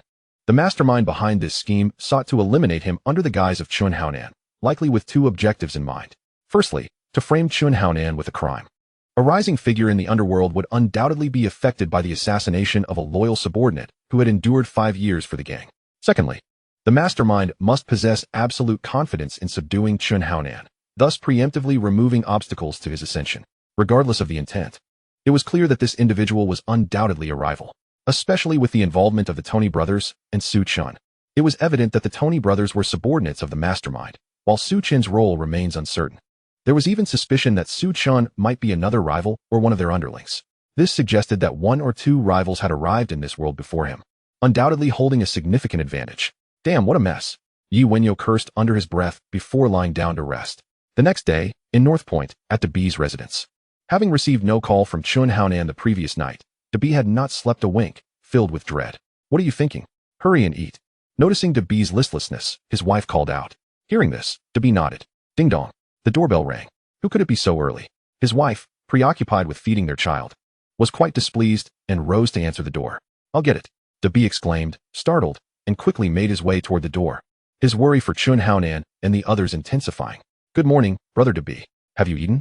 As the door swung open, he was met with the sight of Yi Wenyao and several subordinates standing outside, instantly raising his tension. Yao, what brings you here so early? Did we not agree that I would investigate the matter and provide you with clarity? Seeing DeB's flustered expression and slight tremor, Yi Wenyao smiled as he placed his hands on DeB's shoulders. Brother DeB, do not be anxious. Your wife and child will be safe. I have just received some news that I believe you would be very eager to know, so I came over early this morning to see you. Would you not invite me in for a moment? Feeling the tension on his shoulders, DeB's mood eased somewhat as he made space. Come in and sit down. I'm having breakfast, and the house is a bit messy. Yi Wenyao draped his left arm over DeB's shoulder as they walked inside. It's all right. Let's hurry to the living room, DeB quickly said. Wife, the kids have finished eating. Why don't you take them out for a stroll? DeB, are you doubting me? Yi Wenyao's voice suddenly echoed in DeB's ear, his expression grave as he fixed his gaze upon him. No. It's better for them to go outside while we discuss matters. Please, have a seat, and I'll pour you some tea, DeB hastily explained, guiding Yi Wenyao into the study. Once seated, Yi Wenyao remarked, DeB, aren't you curious about the news I hold? Yao, if you have something to share, please go ahead, DeB replied, but internally he was pondering what Chun Haonan and his associates were up to. Hadn't they agreed to ensure everything was foolproof? Why was Yi Wenyao appearing at his doorstep so early in the morning? Yi Wenyao smiled faintly. Since you're not in a hurry, I happen to have something I wish to discuss with you, DeB. Upon hearing this, DeB quickly inquired, what is it? Yi Wenyao responded slowly. Why did Su Chin suddenly bring people over yesterday? What connection does he have with you? None whatsoever. DeB immediately denied, but upon noticing Yi Wenyao's stern expression, he continued to explain, I truly don't know why he appeared. As you know, we are members of the society, and it's quite common for the police to sweep through. Do you suspect I have colluded with him? Yi Wenyao shook his head and said, No. I'm just puzzled. DeB, you should know that after my incident, He came to see me right away. I am very concerned about anything related to him, and I hope you can share any insights you may have. Seeing Yi Wenyao able to converse normally eased Dabi's tense heart, and he shook his head. I know nothing. My understanding of him is quite limited. He seems to have appeared out of nowhere, having had no prior reputation. Yet, in just half a year, he has solved numerous cases, most of which were perpetrated by the reckless members of the Big Circle. Yi Wenyao felt a twinge of disappointment. Dabi then asked Yao, do you have any news to share with me? Yi Wenyao sighed and said, Dabi, please take care. Last night, my brother received word that your capable subordinate, Chen Haonan, and his crew seem to have run into trouble and have been dealt with. Dabi gasped in shock. What? How is that possible? He immediately stood up. Terror etched across his face as he looked at Yi Wenyao, feeling a mix of anger and fear. Upon hearing this news from Yi Wenyao, he understood it to be true, and he was certain that Yi Wenyao was behind it. He worried whether Yi Wenyao would next turn his hand against him. Yi Wenyao feigned a comforting tone. Dabi, I too suspect this news may be false. However, my subordinates are few in number, and I lack the channels to ascertain the truth of this information. If it is indeed true, it would be a provocation against us, Hongxing, and we must find out who is responsible. But Chen Haonan and his group are not ordinary. Anyone capable of taking them down would undoubtedly be formidable as well. Dabi, we need to investigate this matter thoroughly before deciding how to proceed. I believe it is necessary to report to Mr. Jiang and seek assistance from the leaders of various factions. Chapter 12. Xiong, it's time for you to play your part. Yao, I admit that I have wronged you in the past. I did hear some news regarding the incident you faced, but I did not take it seriously. Now that Haonan and his group have been eliminated, can we consider this matter resolved? Having regained his composure, Dabi recognized the current situation and grew increasingly anxious about the safety of his family, beginning to soften his stance towards Yi Wenyao. Upon hearing these words, Yi Wenyao was taken aback. Dabi, what do you mean? Didn't you previously assure me that you were unaware of the situation? Why has your tone changed now? Dabi's expression darkened. Yao, this. Yi Wenyao waved his hand. Enough, let us not dwell on that. Just tell me everything you know. Dabi felt a sudden unease. The mastermind behind it all was already dead. Why would he still need to know the details? Did he intend to eliminate all witnesses? After hesitating for a long moment, under Yi Wenyao's fierce gaze, he finally spoke. Yao, what I know is what my subordinates have told me. Chen Haonan and his group believed that once you emerged, you would surely obstruct their path, so they resolved to send someone to eliminate you. I intended to confront them afterward, but the event had already transpired, and since they assured me of its success, I didn't press further. Little did I expect you to be so fortunate, escaping unscathed while it was they who met their demise.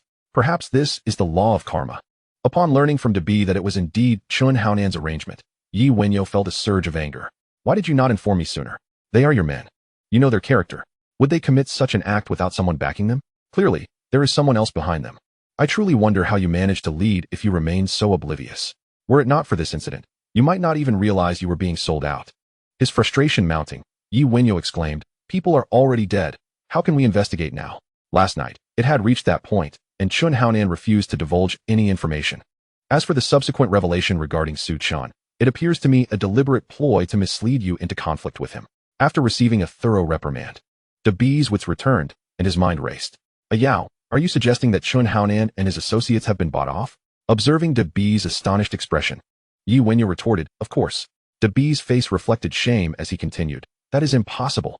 They have always been loyal under my command, diligently attending to my affairs. If they were indeed compromised, why would they act in such a manner? You understand nothing. Yi Wenyao scorned inwardly, finding Dabi increasingly intolerable.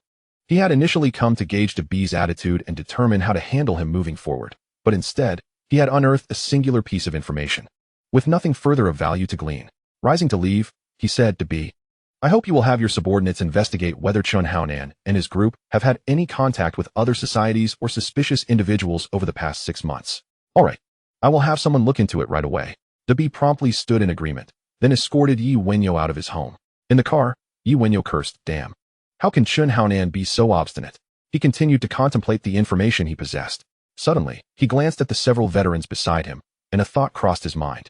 Perhaps Chen Haonan was not merely obstinate, but, like his own subordinates, fiercely loyal to the mastermind behind the scenes, willing to die rather than reveal a single shred of information.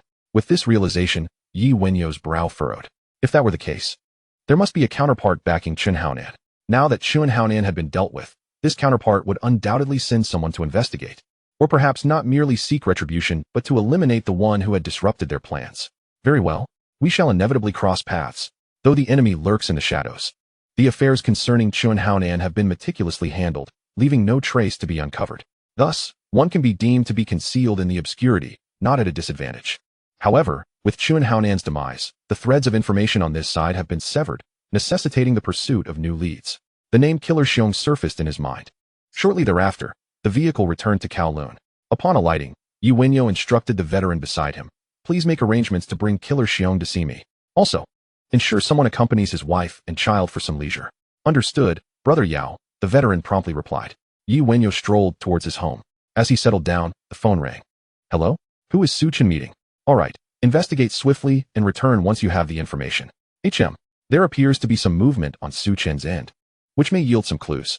The state of affairs in this world is indeed rather chaotic. Half an hour later, the veteran brought Killer Xiong into the room. Brother Yao, we had an agreement regarding the previous matters. Why have you targeted my wife and child?" Upon entering, Killer Xiong hastened towards Wenyao, only to be halted by the veteran. "Calm down, take a seat." Wenyao gestured for the veteran to allow Killer Xiong to approach. "Brother Yao, simply instruct me on what you require and release my wife and child," Killer Xiong implored as he rushed forward. "Do not fret. Your wife and child are enjoying themselves at the amusement park," Wenyao replied with a smile, casting a glance at Killer Xiong. Hearing that his family was unharmed brought some solace to Killer Xiong, who anxiously inquired, "Brother Yao, what is it that you need from me?" Wenyao waved his hand dismissively. Killer Xiong obediently took a seat across from him, his demeanor tense. He understood that Wenyao had summoned him for an important matter, likely related to the incident in prison, yet he had already divulged all he knew. With a smile, Wenyao remarked, "Brother Xiong, the time has come for you to play your part." "Brother Yao, what do you mean? I have already told you everything," Killer Xiong immediately responded. Wenyao shook his head. "Chun Haonan is no more. Based on the rumors circulating in the Underworld, I do not believe he was the mastermind behind the assassination attempt on me. There must be others behind him. You mentioned that those who sought to harm me were sent from outside. Do you know them?" Killer Xiong pondered for a moment before shaking his head. "I do not recognize them. Their faces and speech do not bear the local accent. I am certain I have never encountered them before." Wenyao nodded and said, "Excellent. Then you shall assist me in locating them." Killer Xiong was taken aback. "Brother Yao, Hong Kong is vast, and those individuals are from outside. How am I to find them? What you imply is that you are of no use to me." Wenyao's tone shifted as he fixed his gaze on Killer Xiong. No. I am useful. Just give me a few days, and I will find a way to locate them." Killer Xiong quickly recalled Wenyao's earlier words and spoke up. 3 days. You have only 3 days, and I must see results. Consider the consequences of failure for yourself." Wenyao stated sternly. Killer Xiong's expression soured, yet he dared not refuse, merely nodding in compliance. After a moment of contemplation, he stood and declared, "Brother Yao, I understand. I shall go and devise a plan immediately." Wenyao waved him off. Once Killer Xiong departed, Wenyao summoned another veteran. "Arrange for 2 individuals to keep an eye on Killer Xiong, ensuring that neither he nor his family encounters any misfortune." "Yes, Brother Yao." The veteran who had just escorted Killer Xiong left with an associate. Wenyao knew he had to be cautious. With the thread leading to Chun Haonan unexpectedly severed, those behind him would undoubtedly make their move, and it was imperative to ensure that the line involving Killer Xiong remained intact. Should that connection also snap, it would truly lead to a state of confusion. This is indeed troublesome. How did I find myself embroiled in the world of the Underworld, only to be engaged in espionage? Wenyao felt a surge of frustration as he muttered to himself. Not long after, Tian Yangxing returned. Upon seeing Wenyao, he promptly reported, "Brother Yao, I have made a significant discovery. Today, Suchin met privately with Lin Huayue from Lianxing. However, fearing exposure, I did not dare to approach for eavesdropping, so I am unaware of their conversation." Wenyao furrowed his brow once more. Another Lin Huayue has emerged. What is his current status? Is he still the head of Jordan or the leader of Lianxing? Tian Yangxing promptly responded. He remains the head of Jordan, though he has begun campaigning for the position of leader within Lianxing. Wenyao rubbed his temples. "Understood. Send someone to keep watch over Lin Huayue and observe his recent activities. Do not neglect Su Chen's side either. Use your own funds to acquire some listening devices and find a way to overhear what Su Chen discusses daily." "Yes, Brother Yao," Tian Yangxing acknowledged. Wenyao felt a headache coming on. The individuals behind Chun Haonan have yet to be investigated, and now another Lin Huayue has surfaced on Su Chen's side. My subordinates are becoming insufficient. After lunch, Wenyao received an unexpected call from Debi. He merely invited him for a discussion regarding his future position within the organization, without elaborating further. Initially, Wenyao had thought Debi would first ascertain the whereabouts of Chun Haonan and others, but it seemed his prior words had indeed made an impact, instilling a sense of urgency in him. Subsequently, Wenyao drove to the address provided by Debi. Upon arrival, he discovered it to be a tea house. As soon as the car came to a halt, someone opened the door and escorted him to a room on the second floor. Wenyao, you have arrived. Come, take a seat. Upon seeing Wenyao, Dabi displayed an unusually warm demeanor, which was rather puzzling. Brother Dabi, what is the meaning of this? Wenyao inquired, perplexed. Wenyao, regarding what you mentioned this morning, I had my people investigate, and we indeed have some findings. Dabi replied. Wenyao was taken aback and immediately asked, what have you uncovered? Dabi continued, Chun Haonan's subordinates have indeed been making moves, showing excessive intimacy with members of other gangs. Is that so? Which gangs are they? Have they engaged in any actions? Wenyao pressed for more details. Dabi raised his hand to pat Wenyao's shoulder, only to withdraw it suddenly, chuckling. In such a short time, discovering anything is commendable. My people are still investigating, so do not rush. Let us discuss matters at hand. Noticing Dabi's relaxed and jovial demeanor, Wenyao surmised that there must be some positive developments regarding his own affairs. Otherwise, Dabi would not appear so at ease in his presence. Brother Dabi, what is there to discuss? For the sake of the organization, I have spent 5 years inside. Perhaps no one in the organization even remembers me. According to the instructions you provided, securing a position as a hall master should suffice. However, I believe I should also be granted control over the territory held by Chun Haonan. At these words, Dabi's expression shifted slightly. Yet he quickly smiled at Wenyao. Wenyao, I am aware of your intentions. However, how the final arrangements will be made ultimately depends on Mr. Zhang's wishes. As Wenyao was on the verge of losing his temper, Dabi hastily interjected, Don't be hasty. Have some tea first. Mr.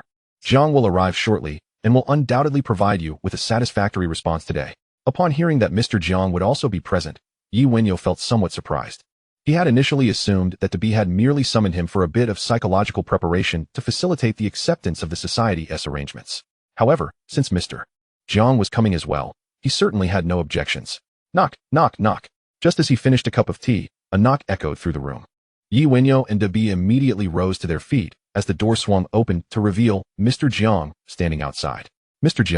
Zhang, wearing a smile, stepped inside and nodded at the two men. Please, sit down and let us talk. Dabi, pouring a cup of tea for Mr. Zhang, took his seat and remarked. Indeed, Mr. Zhang, this is Wenyao.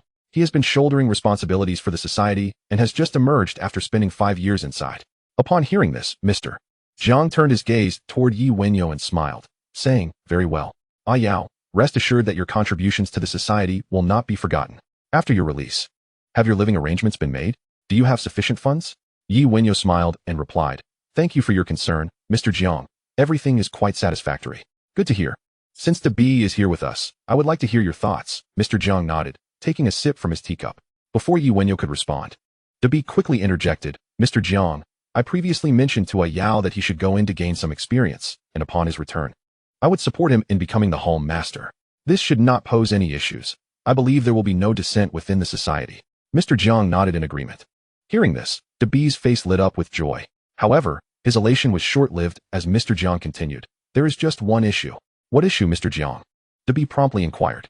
Mr. Zhang, with a smile, replied, It seems there are no vacancies in the hall positions within the society. Since Wenyao is one of your own, logically, he should be placed under your command. Do you have a suitable position for him?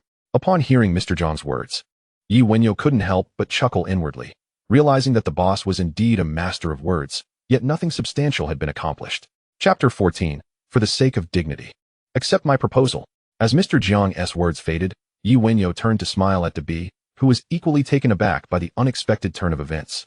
Recalling the request Wenyao had made earlier, he turned to look at him, their eyes meeting momentarily. Of course, it's no problem. That was my intention all along.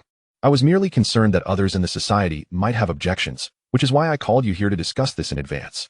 Mr. Zhang smiled and nodded, fully aware of the hidden motives in Dabi's heart. He was privy to the incident involving Wenyao while in prison and understood that as long as the actions of those beneath him did not adversely affect the society's interests, he would allow them to carry on. However, he had not anticipated that Wenyao would emerge unscathed and even compel Dabi to bring him into the fold. As for the news to be reported earlier about Chun Haonan being eliminated, Mr. Zhang believed it was orchestrated by Wenyao, which significantly altered his impression of him. Since you have everything arranged on your end, there is no need for concern. When the next meeting occurs, I will give them a heads up, and no one will speak out of turn. Dabi nodded in agreement. Understood, Mr. Zhang. Having reached an agreement, Mr. Zhang engaged in a brief conversation before rising to leave. Until Mr. Zhang departed, Wenyao refrained from voicing any opinions. His original intention was to acquire territory under Dabi's command. Extending his reach into another's domain would inevitably lead to conflict. Given the current circumstances, he opted for a cautious approach, planning to proceed gradually. After bidding farewell to Mr. Jiang, the two settled back down. Dabi began, Yao. Here is my plan regarding the territory. Chun Haonan's former domain is Causeway Bay, which you desire. I can allocate that to you.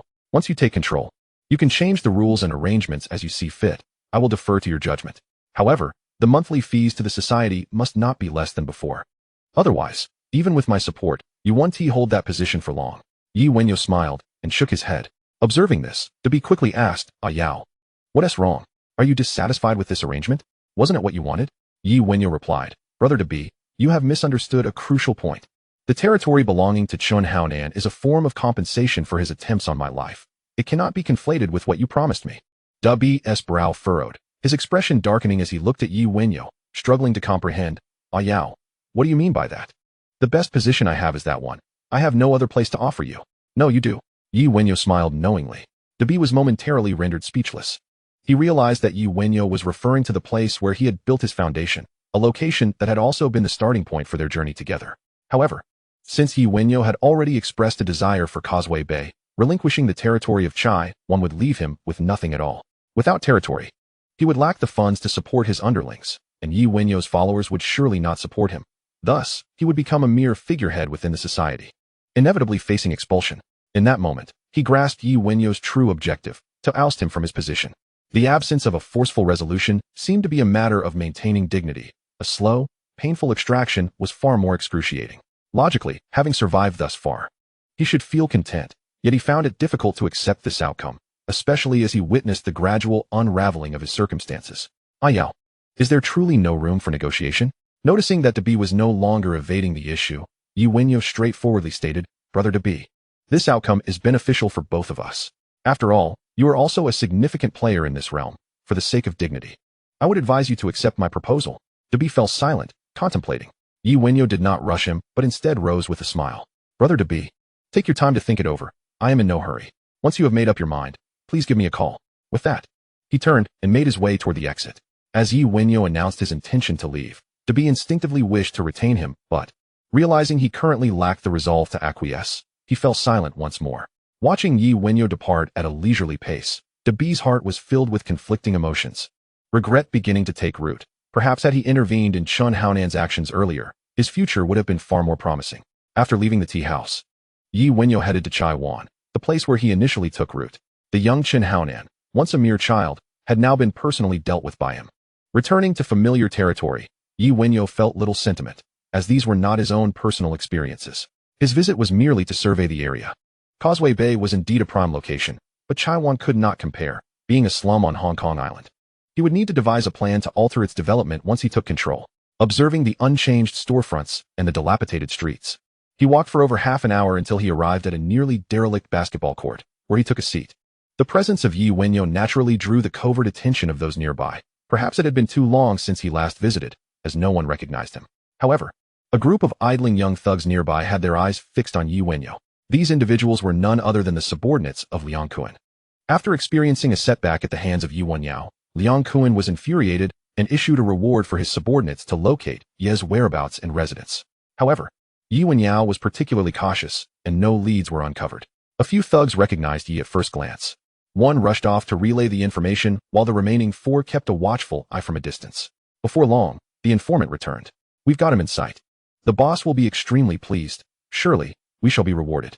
Don't just stand there, scatter and avoid detection. The boss is on his way. The excited group cautiously circled around Yi Wenyao. At that moment, an old soldier who had been vigilantly guarding Yi sensed the gaze of the informant. After a careful observation, he approached Yi and whispered, Brother Yao, something feels amiss. A few individuals have been watching us closely. Upon hearing this, Yi glanced around and spotted the thugs, who, despite their attempts at concealment, revealed their intentions through their eyes. Send someone to fetch our weapons. If anything arises, await my command. Understood, Brother Yao, the old soldier replied. Then quietly instructed another soldier beside him before hastily departing. Not far away, one of the thugs sensed something was off and immediately alerted another. It seems he has noticed us watching him. Have you compromised our position? No, one of his subordinates has left. Are you just being overly anxious? The boss values him greatly. He searched for 2 days without success, and now that we have found him, we must proceed with caution. Alright, let us keep a close watch on him. If he attempts to leave, we'll intercept him. Our reinforcements should be arriving soon. Chapter 15, Liang Kuan. You truly lack wit. Before long, the old soldier returned with weapons in hand. Let us go. Wenyao immediately stood up and made his way back along the path they had come. Halt. Just as they exited the basketball court, the thugs brandishing makeshift wooden clubs approached, blocking Ye's path. Yi paid them no heed and continued forward. The reckless thugs, without a second thought, reached out to engage him. Bang! The old soldier sprang into action, swiftly delivering a kick that sent the assailant flying. Witnessing their comrade being struck, the remaining thugs lost their composure and charged at Yi and his group, brandishing their clubs. However, they were no match for the seasoned fighters. The three old soldiers quickly intervened, absorbing the blows and swiftly neutralizing the attackers, then regrouped behind Wenyao. Creak, creak, creak. Yet, after only a few steps, three vans screeched to a halt before Yi and his companions. The doors swung open, and Liang Kuan emerged, flanked by over 30 men. Halt. Upon seeing the blockade ahead, Yi stopped in his tracks. Noticing that it was merely Liang Kuan and his men wielding knives and clubs, he breathed a sigh of relief.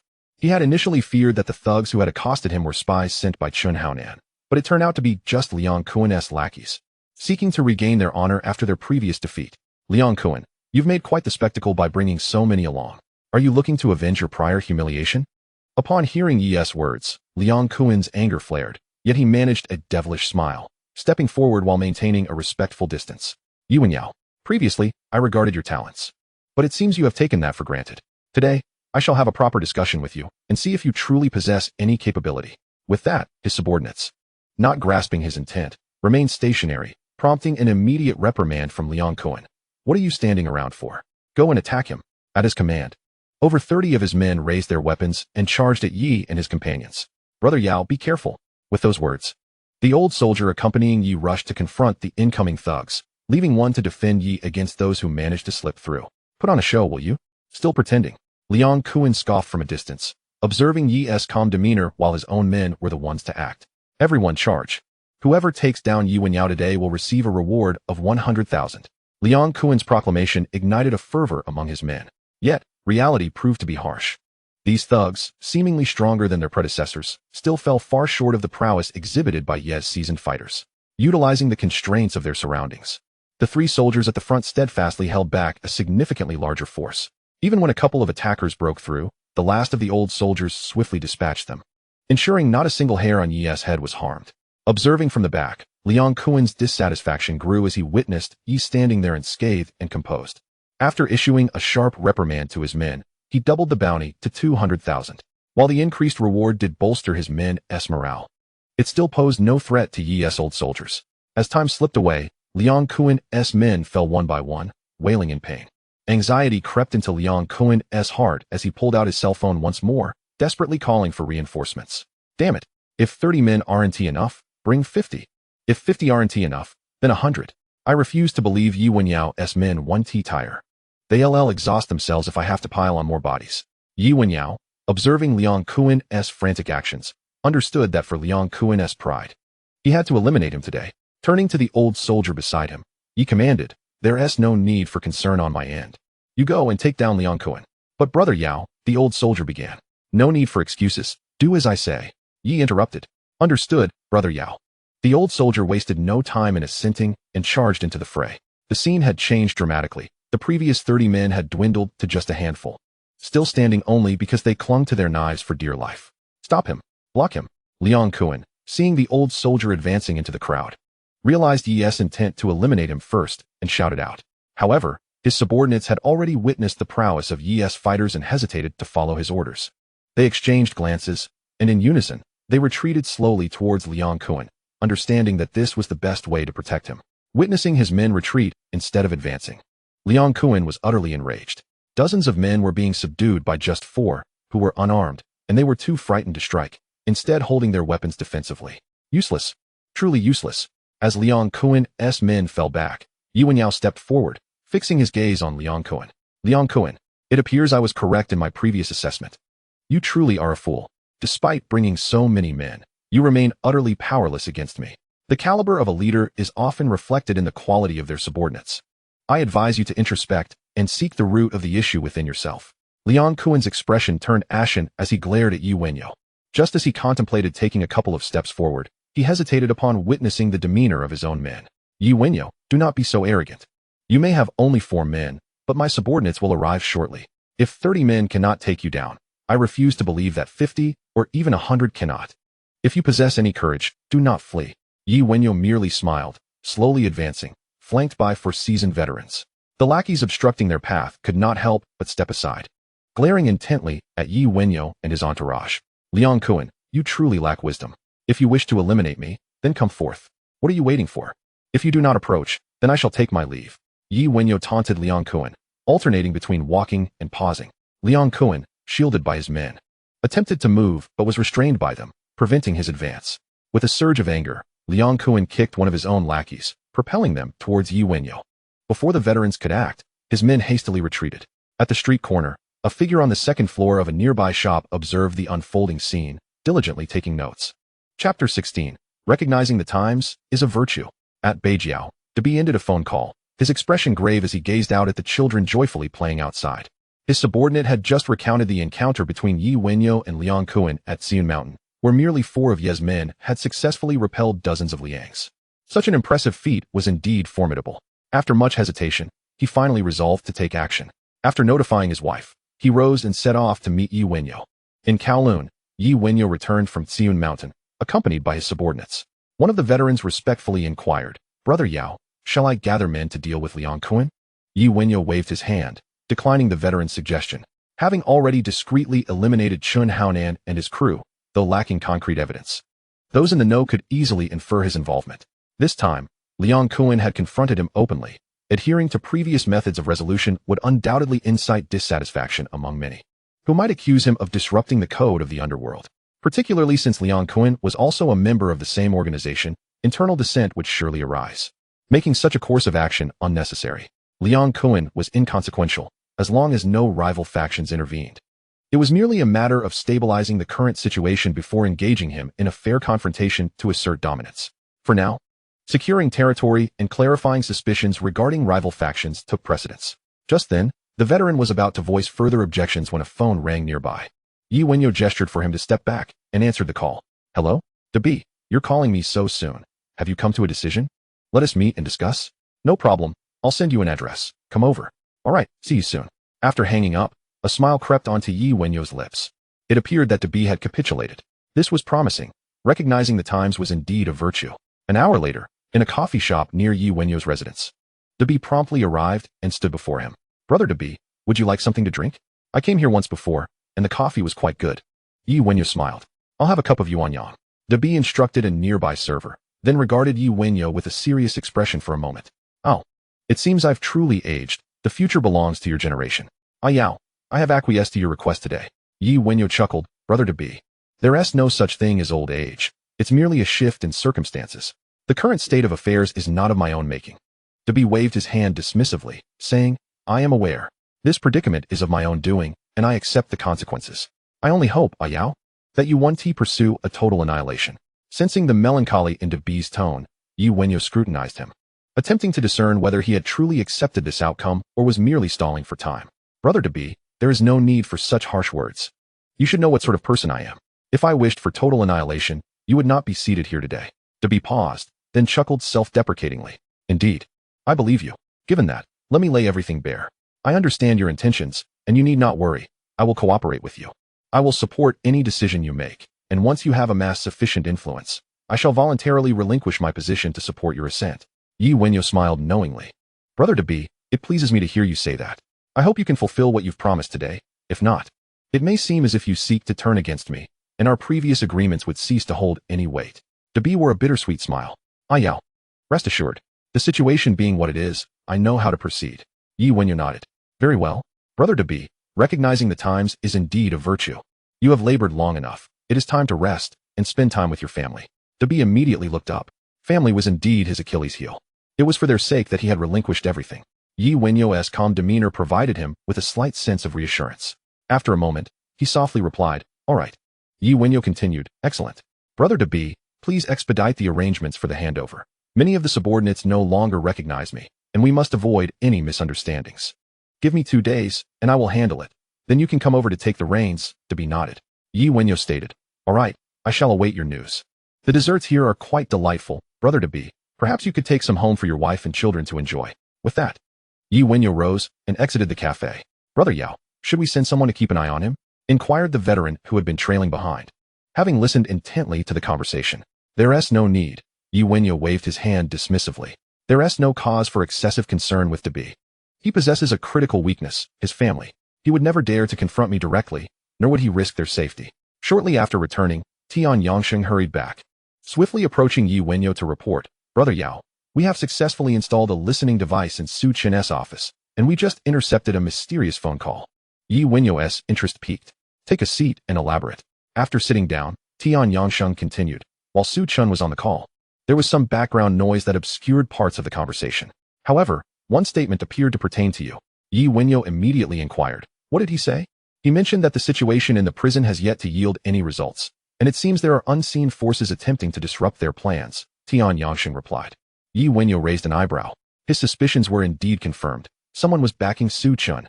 Is it possible to trace the individual behind that phone call? Tian Yangsheng's expression faltered. It can be done, but Su Chen makes numerous calls each day. We must meticulously verify the identities of each phone number owner, which may take considerable time. Moreover, Su Chen is affiliated with the police department, and it is likely that ordinary individuals would hesitate to assist us in our investigation. Yi Wenyao chuckled and remarked, do not fear the passage of time. If common folk are reluctant, then we shall employ financial means to secure someone courageous enough to aid our inquiry. Indeed, Brother Yao, I will attend to it immediately, Tian Yangsheng responded, recognizing the resoluteness in Yi Wenyao's words. Very well, Yi Wenyao nodded and gestured for Tian Yangsheng to proceed. This information arrives at a most opportune moment. It allows us to ascertain that two factions are currently at odds in Hong Kong. As to whether these factions represent rival enterprises, a thorough investigation following this phone call may yield further insights. Notably, the conversation involving Su Chen did not touch upon personal matters, suggesting that they remain unaware of any anomalies regarding us. This is indeed encouraging news. Chapter 17. An invitation from Lin Huayue. Big B is remarkably efficient. Those beneath him have already recognized that Yi Wenyao has regained his status as a prominent figure under Big B's command, soon to take charge of Big B's territories and oversee specific affairs. Naturally, among the subordinates, there are still die-hard loyalists to Chun Haonan, who express their discontent. Yet their protests hold little sway and are merely documented for Yi Wenyao's eventual consideration. Thus, Yi Wenyao's reputation begins to circulate within the underworld. The deaths of Chun Haonan and others are being attributed to Yi Wenyao by those with ulterior motives, and the discord among them has transformed into gossip. Some assert that Yi Wenyao is ruthless, showing no mercy even towards his fellow sect members. Others contend that Yi Wenyao merely exacted a rightful vengeance. As conflicts among comrades are not uncommon, especially when the adversary strikes first, such grievances cannot be reconciled, and only death can extinguish the enmity. Additionally, some criticize Big B for inadequately managing his ranks, allowing for such disgraceful internecine strife among comrades. However, these sentiments are confined to the inner circle of Hung Hing. Outsiders relish the spectacle, yet they understand that once Yi Wenyao overcomes this hurdle, he will soar to greater heights. In Wan Chai, Mr. Zhang's villa is abuzz with activity. Attendees are various bigwigs from within Hung Hing, gathered to discuss the circulating rumors concerning Chun Haonan and Yi Wenyao. Mr. Jiang, regardless of the truth of this matter, it casts a negative shadow upon us. Indeed, the lower ranks are abuzz with chatter. Should anyone decide to imitate this, it would be detrimental. Where's Big B? He ought to address the situation given the turmoil within the society. Enough noise. With Big B's subordinates deceased, they are surely investigating who is responsible. It is prudent to clarify the matter before informing us. What nonsense. The outside world is rife with speculation, yet they still wish to investigate? The assembled bigwigs engaged in heated debate, while Mr. Jiang remained aloof, smiling as he observed them. After a considerable time, seeing that Mr. Jiang had yet to speak, the arguments gradually subsided. Enough. With the cacophony silenced, Mr. Jiang finally spoke. Is it truly worth your while to bicker over the rumors circulating outside? When the meeting convenes on Monday, Big B will elucidate what has transpired. You cannot derive a resolution from your quarrels here. Do you not ponder who disseminated these rumors and what their intentions might be? Tend to your own subordinates. Ensure your own territories remain untroubled. Does fretting over these matters serve any purpose? Instead of indulging in frivolous gossip, consider how to enhance the profitability of your enterprises and foster the betterment of our society. Distractions like these are of little consequence. Now, unless there is nothing further, you may all return. In Kowloon, Yi Wenyao was taken aback that mere rumors could incite such discord among the bigwigs within the society, and he found himself contemplating how to seize control of the territories in Causeway Bay and TSZ Wanshan. His manpower was decidedly insufficient, to put it bluntly. He lacked loyal supporters, possessing only 10 veterans and Tian Yangshan. Brother Yao, a veteran, suddenly approached Yi Wenyao. Turning to face the veteran, Yi Wenyao inquired. A person claiming to be Lin Huayue's subordinate has just delivered an invitation letter. The veteran produced the invitation. Yi Wenyao took the missive and examined it.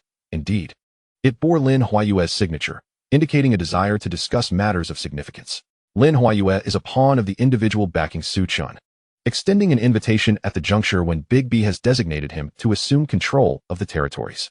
It can be inferred that Chun Haonan is not aligned with him, implying that he did not orchestrate the attempt on Yi Wenyao's life. In short order, Yi Wenyao comprehended the ulterior motives of this influential figure.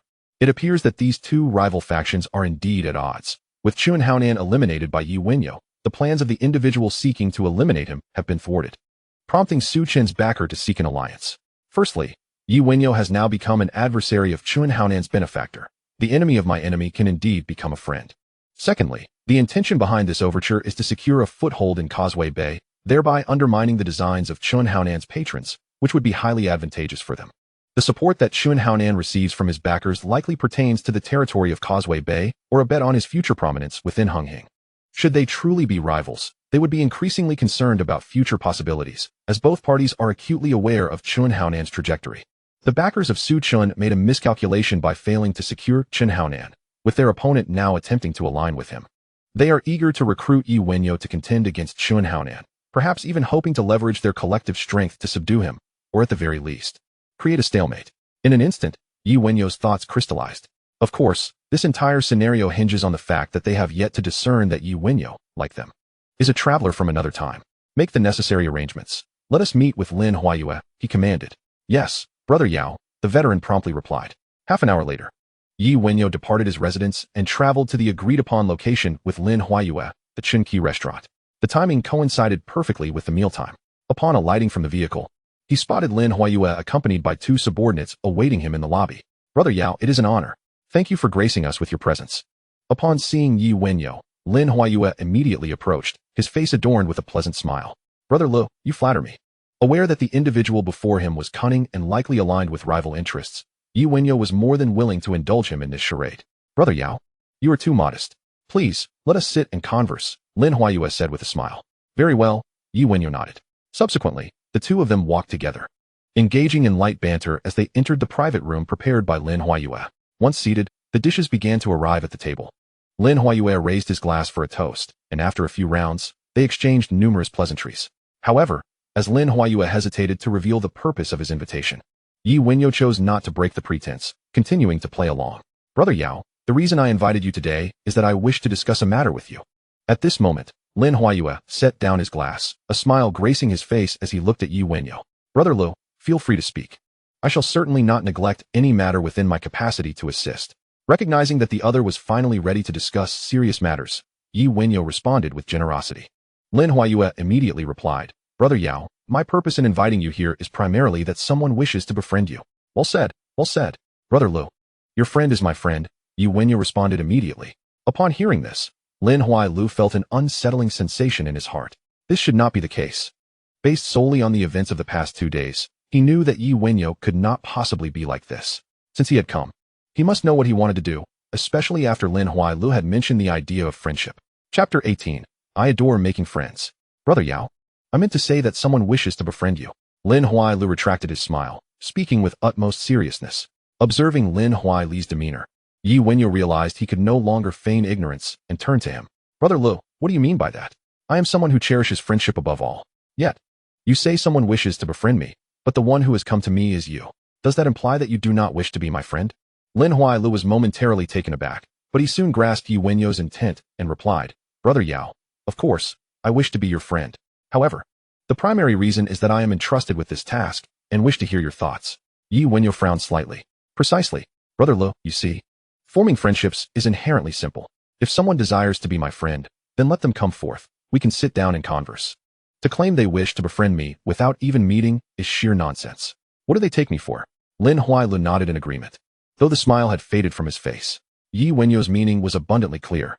Forming a friendship was acceptable, but it could not simply be a matter of sending someone to exchange a few words. Brother Yao, the person who wishes to befriend you has some matters to attend to and is currently unavailable, which is why I came in advance to meet you. However, rest assured, once he resolves his affairs, he will personally extend the invitation. Yi Wenyo waved his hand dismissively. Brother Lu, you understand my stance. Let us set this matter aside for now. We are here together today, so from now on, we are friends. I will certainly honor you.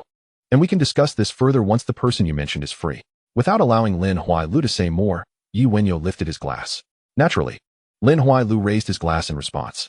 During this time, Yi Wenyo did not grant Lin Huailu the opportunity to elaborate on the matter. The two exchanged pleasantries, and the dinner party soon reached its conclusion. Afterward, Lin Huailu escorted Yi Wenyo out of the restaurant, watching as he departed in a vehicle. Returning to the earlier room, he picked up the phone and dialed out. Hello, boss. I have met with Yi Wenyo, and his attitude remains ambiguous. He neither agreed nor refused. I believe he wishes to assess our strength before providing a response. Understood. I will ensure that we maintain surveillance on his situation. Yes.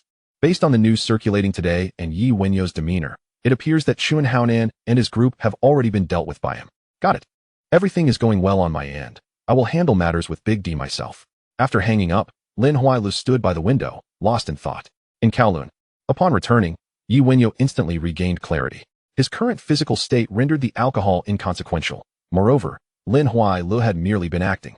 His sole purpose for meeting Lin Huailu was to probe, to ascertain the stance of the individuals behind Lin Huailu. It seemed that their intent was to win him over, without harboring any malice. After resting briefly on the sofa, he returned to his room to prepare for rest. All was proceeding smoothly. He had not drawn attention, and by the following day, he could take over Big B's assets, marking a steady first step. The next day, after finishing breakfast, Yi Wenyo set off for Big B's residence. Upon meeting Big B, they proceeded directly to the company in Causeway Bay. Inside the company, the various leaders under Big B had long been waiting. Big B, upon seeing him, they all greeted him in unison. Big B immediately summoned several key personnel to his office. You are already aware of the situation with Chun Haonan and his group. According to my investigation and that of the organization, it has been confirmed that they have long been bought off by other factions, intending to stir trouble here. However, causing trouble here will not be an easy feat, and it will certainly not end well for them. Chun Haonan and his group will no longer make an appearance here. From now on, this territory will be managed by Ayao. You will all follow his directives. His words are my words. As these words fell, several leaders exchanged astonished glances. What are you all dawdling for? Address him as Brother Yao. Big B scolded upon seeing their dazed expressions. Brother Yao, Brother Yao. They promptly complied. Observing this, Yi Wenyo rose, smiling as he said, everyone need not be anxious. The matter concerning Chun Haonan has been thoroughly investigated, and it does not concern you. What was the situation here before will remain the same moving forward. However, I will arrange for some personnel to come over. I hope that you can coexist harmoniously in the future. Our mutual goal is to maintain control over our territories and develop our enterprises. The leaders all responded in unison. Yes, Brother Yao. All right, you may leave now. Big B waved his hand, dismissing them. Yao, the situation in Causeway Bay is relatively good. It is lively here, but also rather chaotic. Therefore, we have arranged for more personnel to stabilize our control over this area. However, the situation in TSC Wanshan is less favorable. The manpower there is scarce, and most of the territory has already been occupied by other organizations. It appears that it is still my territory, but there are merely a few shops left as a facade. In reality, I have long since abandoned it. Yi Wenyo immediately turned to Big B, narrowing his eyes as he inquired. Big B, what do you mean by that? Are you implying that I cannot take over that area? Big B shook his head repeatedly. You have already been there yesterday. You understand the specifics. There is no profit to be made there, so I will not be assigning many people. Those who claim to be my men may very well belong to other organizations. Moreover, I have not received any returns from there for quite some time. I have allowed them to fend for themselves. If you wish to reclaim that territory, I fear you will have to take action. Yi Wenyo chuckled lightly. So that is the case. No wonder you, Big B, so easily relinquished TSC Wanshan. It turns out it has become an uncontrollable area. If I were to reclaim it, I would merely be doing you a favor. Big B laughed as he remarked. Yao, it cannot be said that way. I had already stated that once your qualifications are sufficient, I would elevate you. What may seem like me strengthening my position is actually me supporting you. By the way, I have a meeting with the organization shortly. Would you like to join me and meet some of the other factions? Yi Wenyo waved his hand dismissively. No need. Hearing you say that, I have quite a bit to attend to. I currently lack the time to participate in any meetings. Let me resolve the issues in TSC Wanshan first. With that, Yi Wenyao immediately stood up and exited. Chapter 19. Those who dare to overstep shall be severed. Brother Yao. Brother Yao. The recently departed leaders called out to Yi Wenyao as he emerged, prompting those below to follow suit. Yi Wenyao smiled and nodded. Gather all the brothers so we can make introductions. One leader immediately responded affirmatively. At that moment, Dabi emerged from the office. Noticing Yi Wenyao still present, he remarked, Yao, take some time to familiarize yourself with this place. I have a meeting at the club. All right, Brother Dabi, Yi Wenyao replied, watching him depart. He then turned to the veteran beside him and instructed, go investigate the situation over at Xian Mountain and see who possesses the most power there. Understood, Yao Gu. The veteran responded before turning to leave. Before long, the person in charge returned and said to Yi Wenyao, Yao Gu, I've notified everyone. They will all arrive within half an hour. Good. Yi Wenyao nodded, moving aside to sit down, pondering how to navigate the complexities at Xian Mountain. Observing Yi Wenyao deep in thought, the person in charge shooed the rest of the company away, ensuring they did not disturb him. The individuals huddled in small groups, retreating to a distance, yet they whispered amongst themselves. The news regarding Yi Wenyao's authority had already circulated, and the subordinates naturally complied, though their curiosity remained insatiable. Various rumors were rampant outside, serving as fodder for their gossip. Had Chun Haonan been eliminated by Yi Wenyao? How could Yi Wenyao, seemingly unremarkable, have dispatched Chun Haonan so effortlessly? What was Chun Haonan thinking, sending someone to the prison to kill Yi Wenyao? A series of such topics ensued. The several leaders present were not immune to the probing questions, yet they were wise enough to understand what should and should not be said. With Chun Haonan gone, was Yi Wenyao truly someone to be trifled with? Would missteps lead to their own demise? In less than 20 minutes, the veteran returned, sharing the intel he had gathered. The situation at Xian Mountain was indeed quite intricate, with numerous gangs vying for dominance, although most were minor players, only daring to act tough in that territory. Some subordinates of larger gangs had ventured there, recruiting a few lackeys and causing a stir under the guise of their organizations. Among them, Changlu was relatively well known in that area, having established a presence.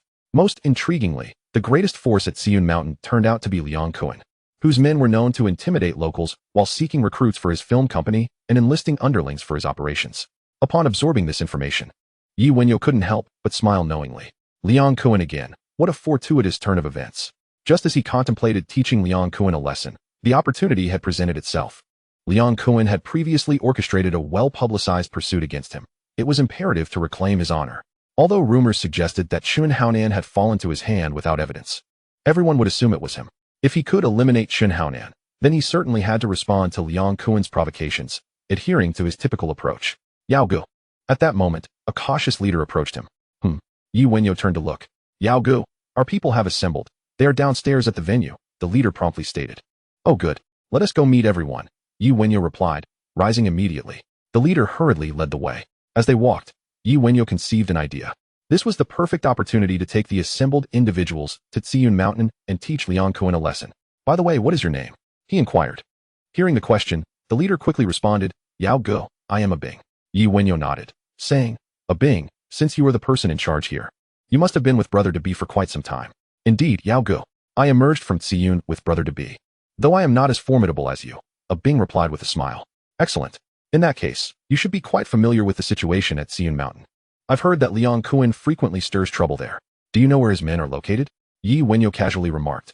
Unbeknownst to him, a Bing recognized the implication of Yi Wenyao's words regarding Liang Kuan's prior confrontation. Yao Gu, that's easy. I still have a few brothers over there. I can call them to find out, he quickly said. Good. Then go gather the information and clarify the situation, Yi Wenyao encouraged, patting his shoulder.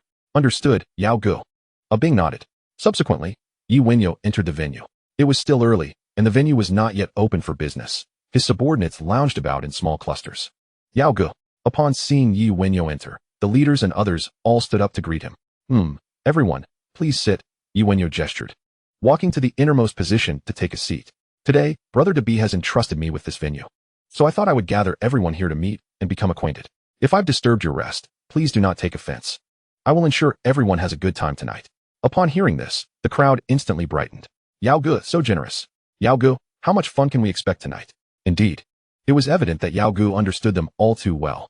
After allowing their cheers to resonate for a moment, Yi Wenyao raised his hand for silence. The crowd quickly quieted. Although plans for the evening had been set, there were still some matters to address that required additional manpower. I wonder if you all would be willing to accompany me on a brief excursion? No pressure.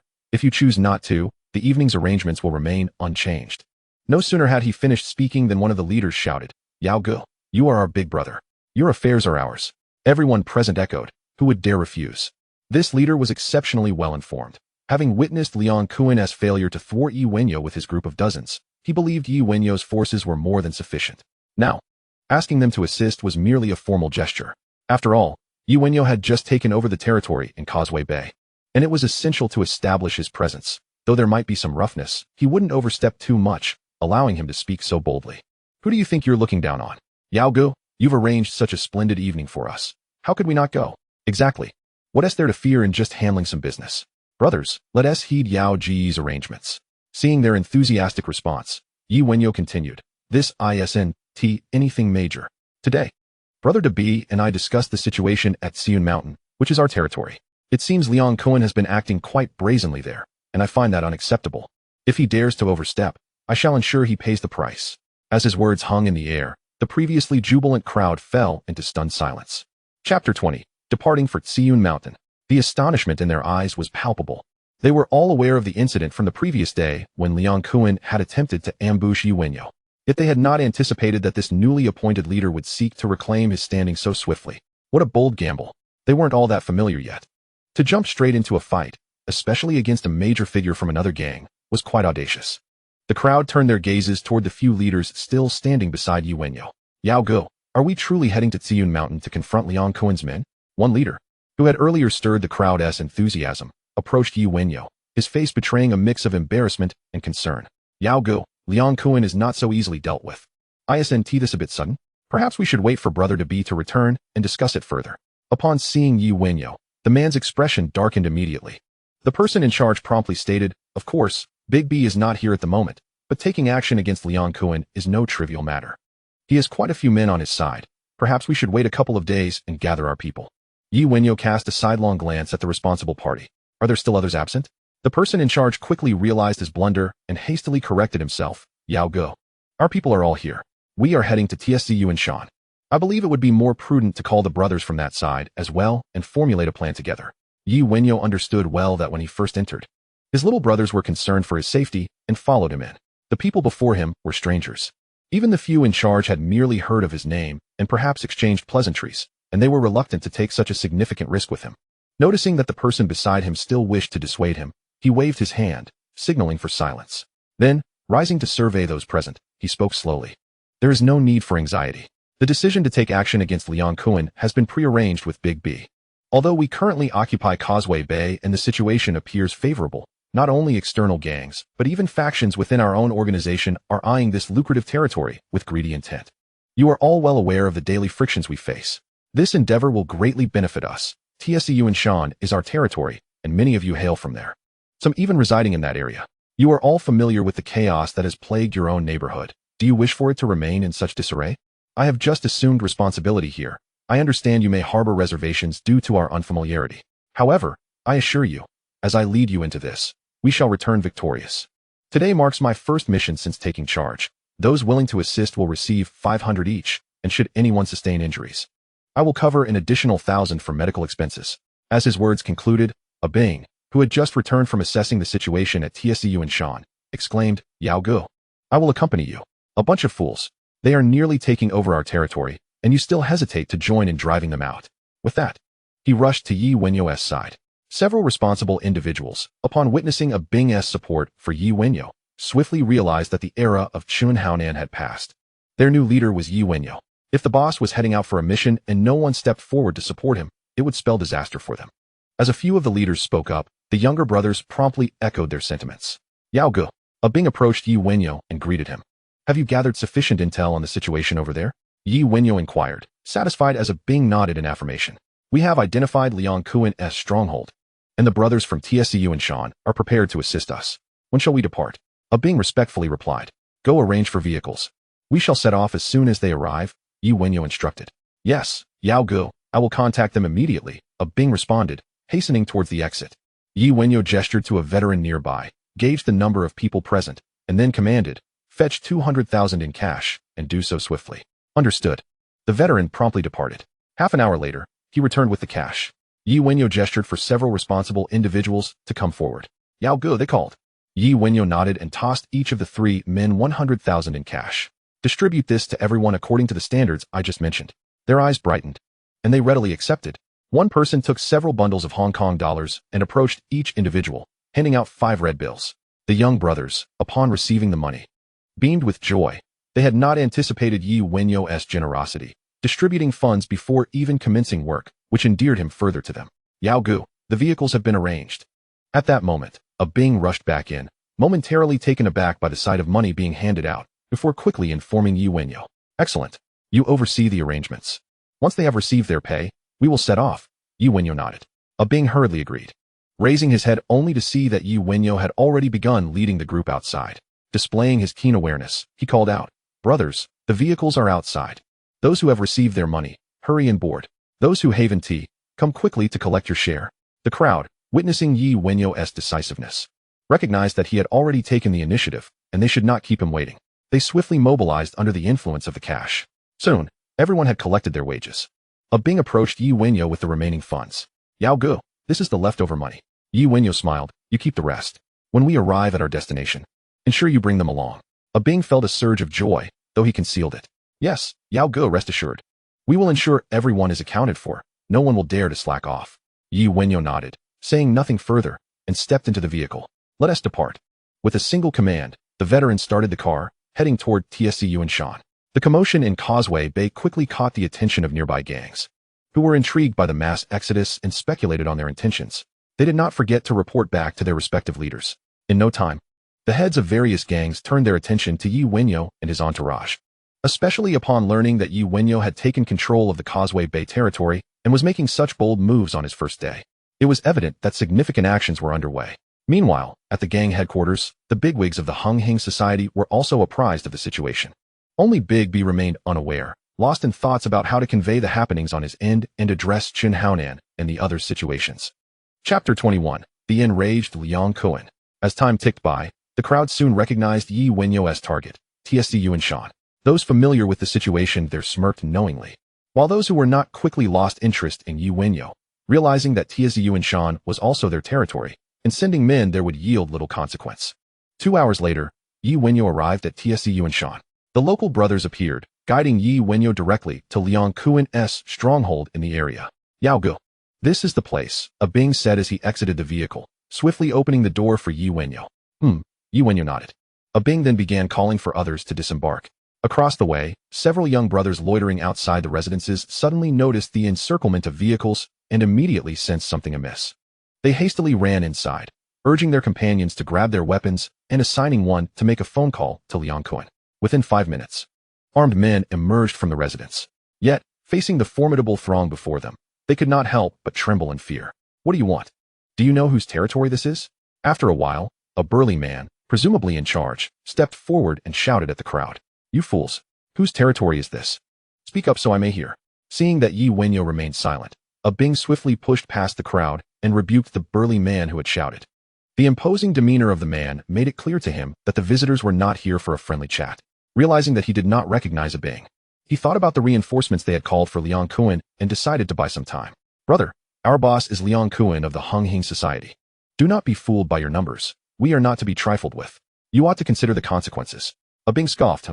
Who is your brother? You are Liang Kuan's man, which means this is his territory. The burly man felt a wave of unease. The way a Bing spoke, without a trace of fear for their leader, especially the last statement, unsettled him, yet he could not comprehend why. He replied, indeed. From behind the crowd, Yi Wenyao stepped forward with measured strides. Since that is the case, we have not come to the wrong place. All eyes were now fixed on Yi Wenyao. A Bing quickly approached him, bowing respectfully. Brother Yao. The burly man froze upon seeing Yi Wenyao. He recognized him, his face strikingly familiar. Having seen his photograph countless times over the past few days, the group of younger men behind him began to stir. They were well aware of the events that transpired at Xiun Mountain yesterday, 2 of their own still in the hospital nursing their injuries. Brother Yao, what brings you here? The burly man asked with a sycophantic tone. There was no choice. With Yi Wenyao bringing such a large force, the disparity in strength was too great, and he had to concede, putting on a smile. Does Brother Yao need to explain his visit to Xiun Mountain to you? A Bing immediately retorted.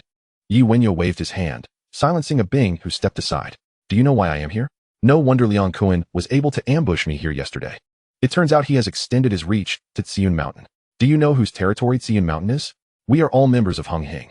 How dare he act in such a manner? I am here to seek an explanation. Liang Kuan, are you present? With each word, the burly man's expression darkened. Brother Yao, Brother Liang is currently at a meeting with the society. If you seek an explanation, perhaps it would be better to wait for his return? Yi Wenyao was fully aware that Liang Kuan was not present. He had intentionally asked that question to inform those around him of his intentions. In that case, Yi Wenyao muttered before turning to walk away. Upon witnessing this, the burly man felt a sense of relief and instinctively wiped the sweat from his forehead. Settle this matter. And let everyone know that Xian Mountain is our territory. Anyone who dares to overstep their bounds will face the consequences. Suddenly, Yi Wenyao's voice rang out from behind. Attack. Eliminate them. Let everyone know this is our domain. No one is allowed to intrude. A being immediately echoed his call and led the charge towards the burly man and his group. Kill. Take him down. Outnumbered. The younger men surged forward with excitement at the command. The battle was on the verge of erupting. The burly man swiftly turned to retreat, shouting to his men. Fall back and block the door. Hold them off. Our boss will send reinforcements soon. Bang. Bang. Before they could secure the door, an experienced soldier beside Yi Wenyao rushed forward, leaping to deliver a kick to the back of two younger men trying to flee inside, causing them to collide with the rest of their group, destabilizing many and preventing the door from closing. Go. Don't let them shut the door. We've brought so many people. If we can't take them down, we might as well not show our faces again.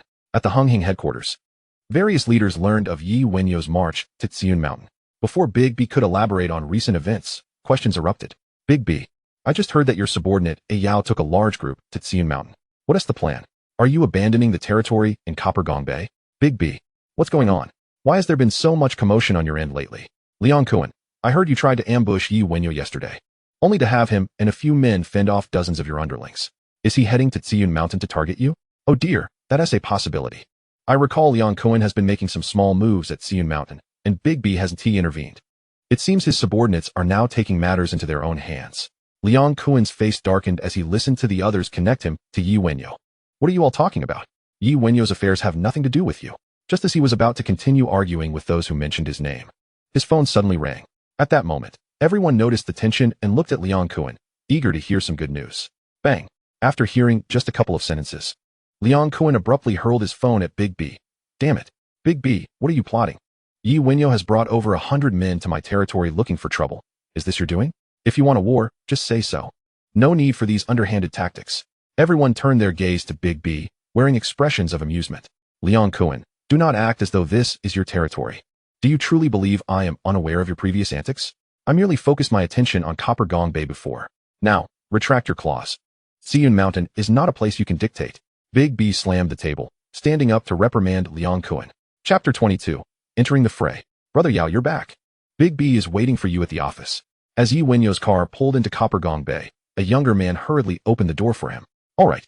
After exiting the vehicle, Yi Wenyao nodded, casting a brief glance at the young man beside him, who bore some superficial wounds, as if he had just been in a scuffle. Outside the company, those who had accompanied Yi Wenyao to Xian Mountain gathered. Come on, anyone injured, come over here. It's fine, hurry back to rest.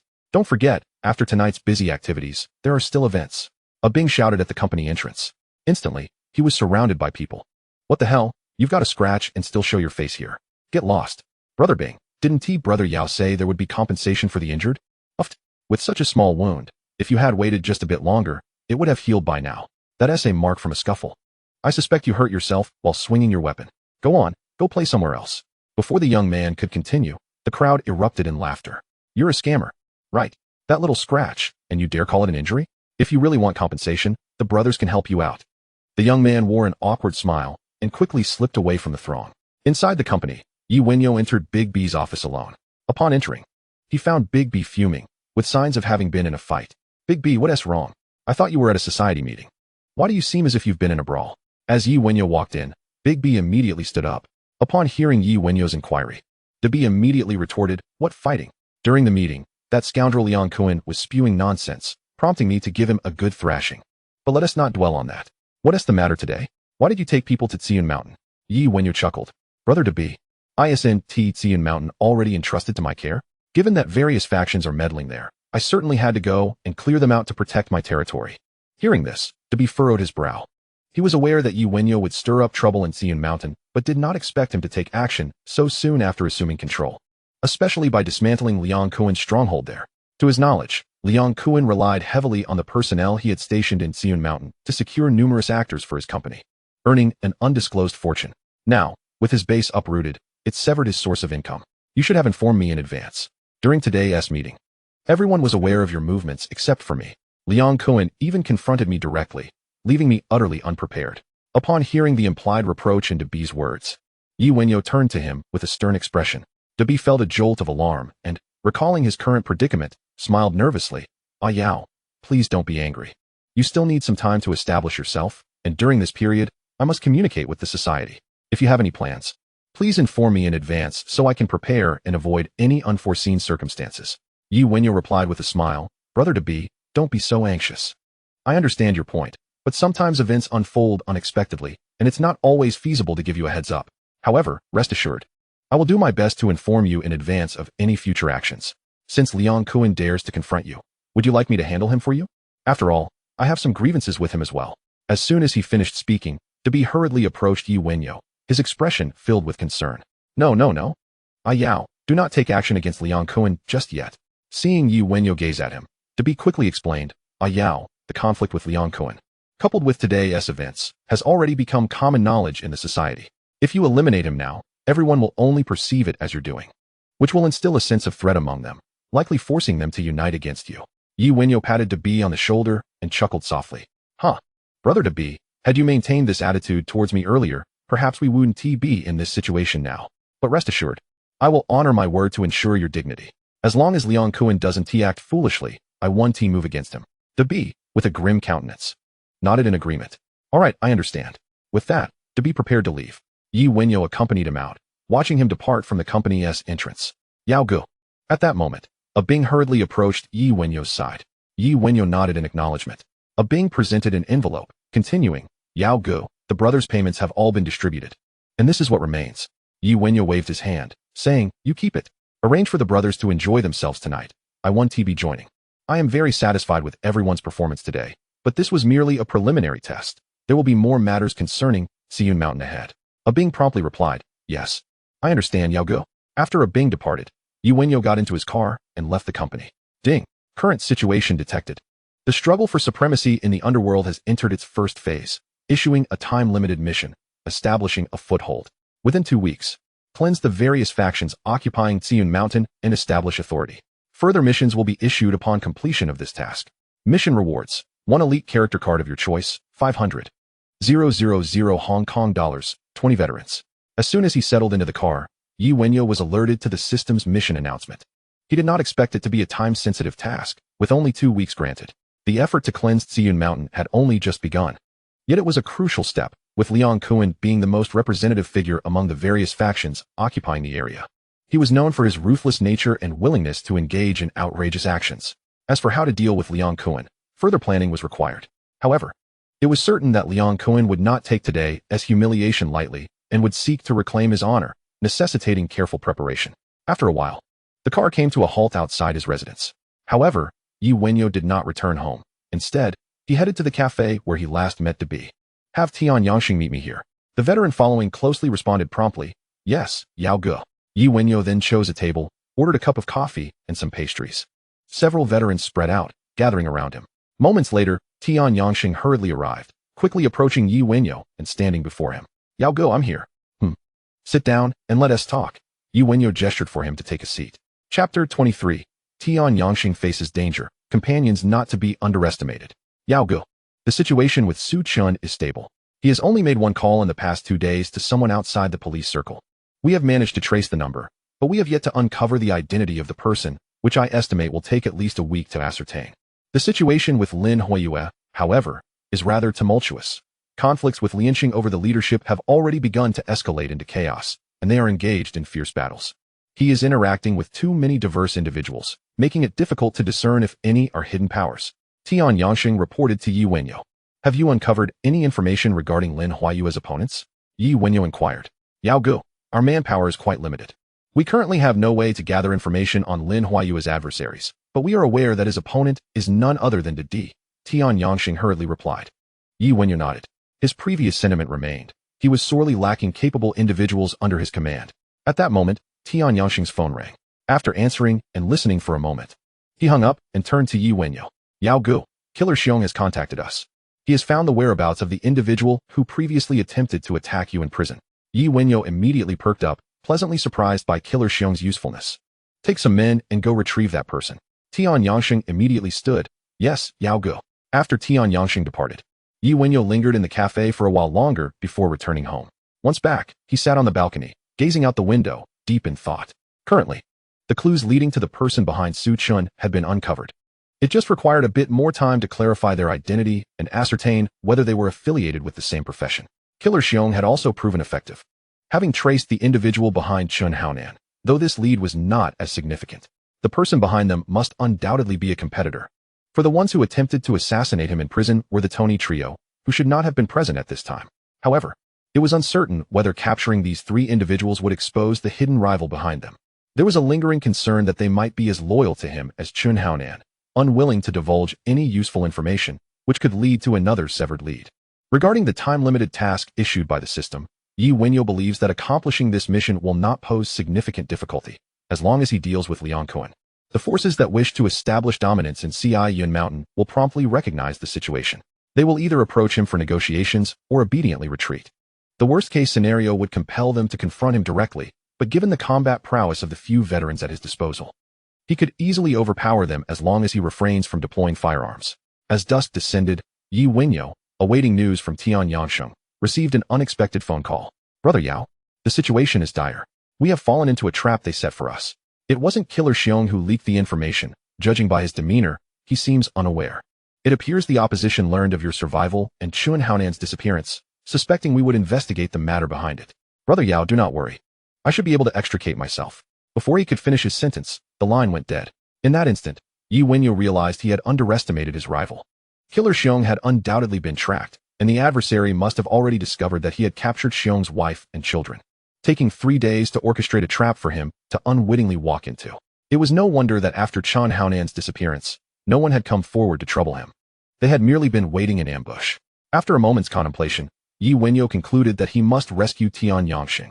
Not only were his available subordinates already few, but losing one would be a considerable blow.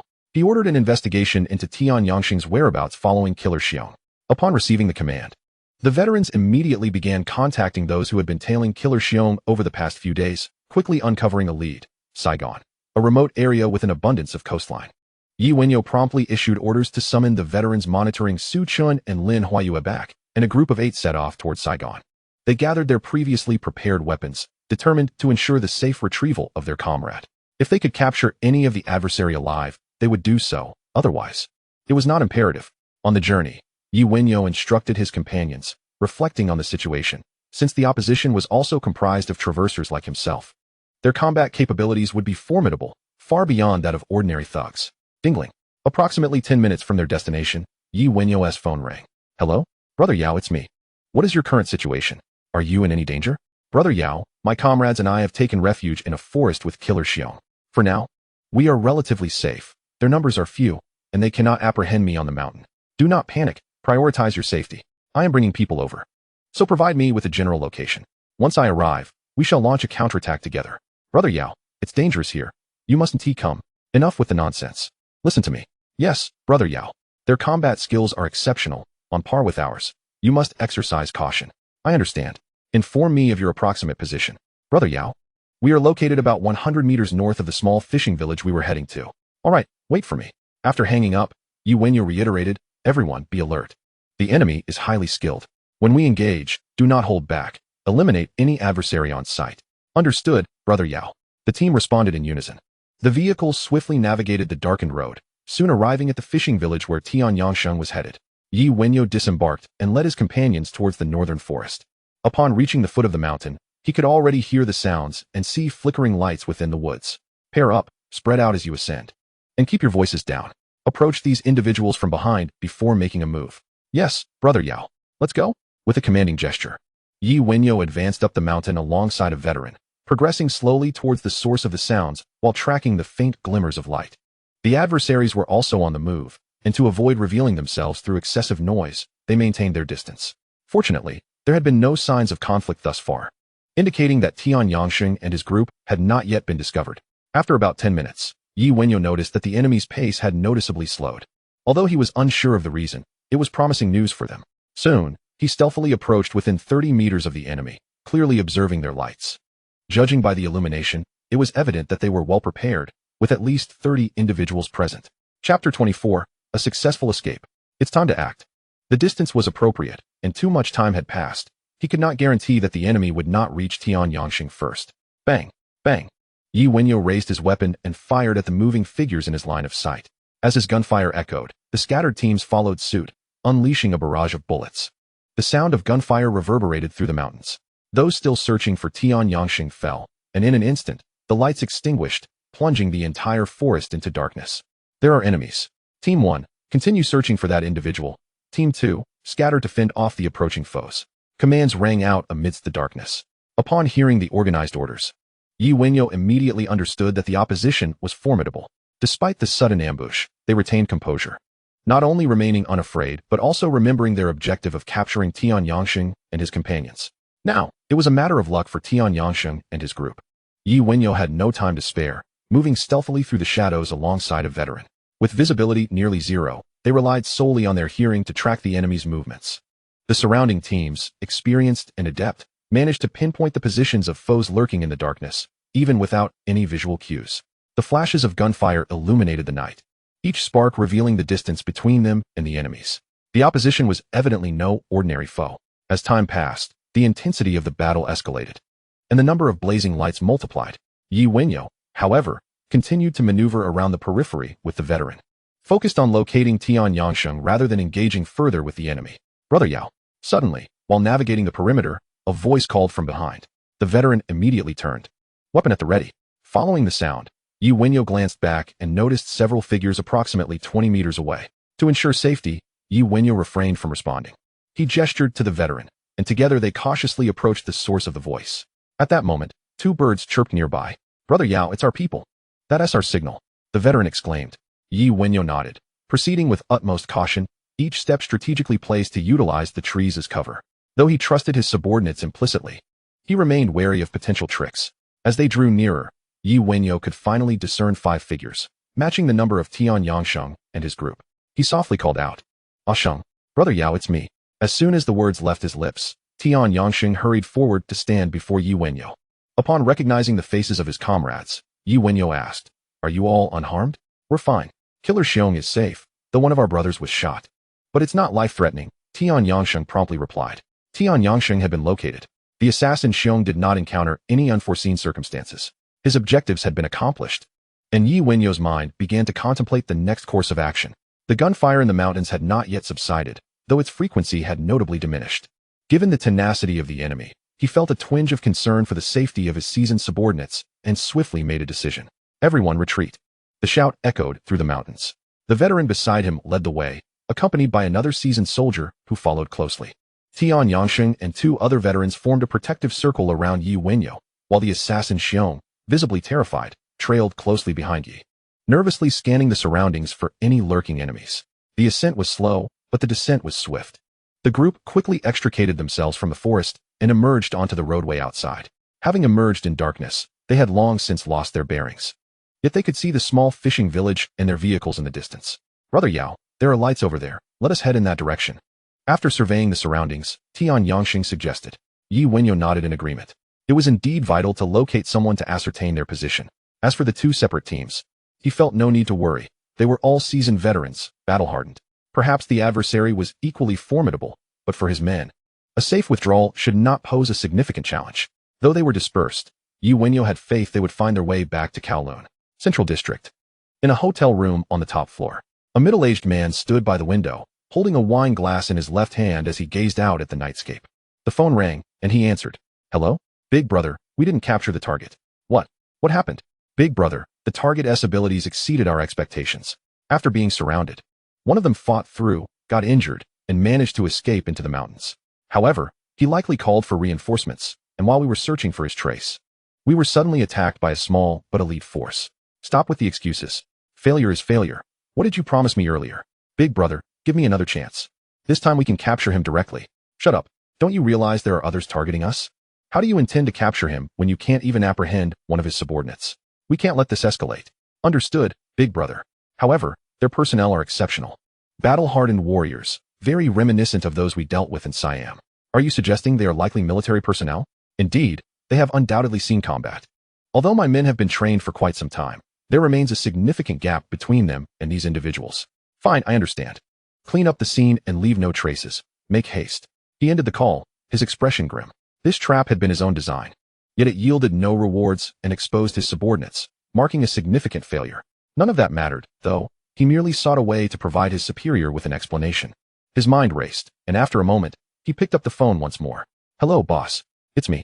How did things go? Were Wenyau's people captured? Boss. The plan failed. The strength of the target's subordinates surpassed our estimations. What do you intend to do next?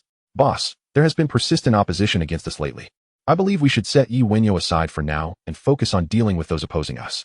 All right, you all need to lay low for a while. Keep an eye on Wenyao but leave no traces for him to discover. Boss, this. What is it? I know who's targeting us. However, our current strength is insufficient for a confrontation. Wenyao is merely a dispensable figure. The layout with Hongxing involves more than just Chen Haonan.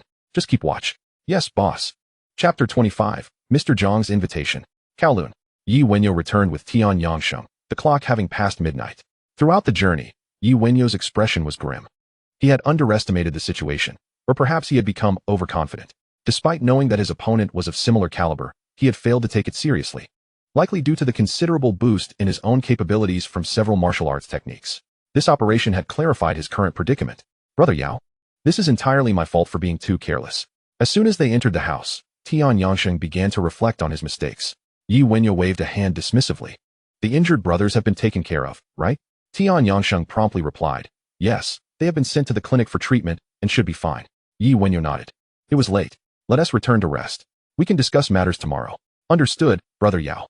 Noticing Wenyao's composed demeanor, Tian Yangsheng nodded and departed. Wenyao proceeded to wash up before lying down in bed, contemplating how to handle the hidden adversary lurking in the shadows. His encounter with the opposing personnel had revealed their exceptional prowess, comparable to that of his seasoned soldiers, indicating that they had either received extensive training or were indeed formidable fighters. Furthermore, the enemy's modus operandi was exceedingly cautious, leaving no traces.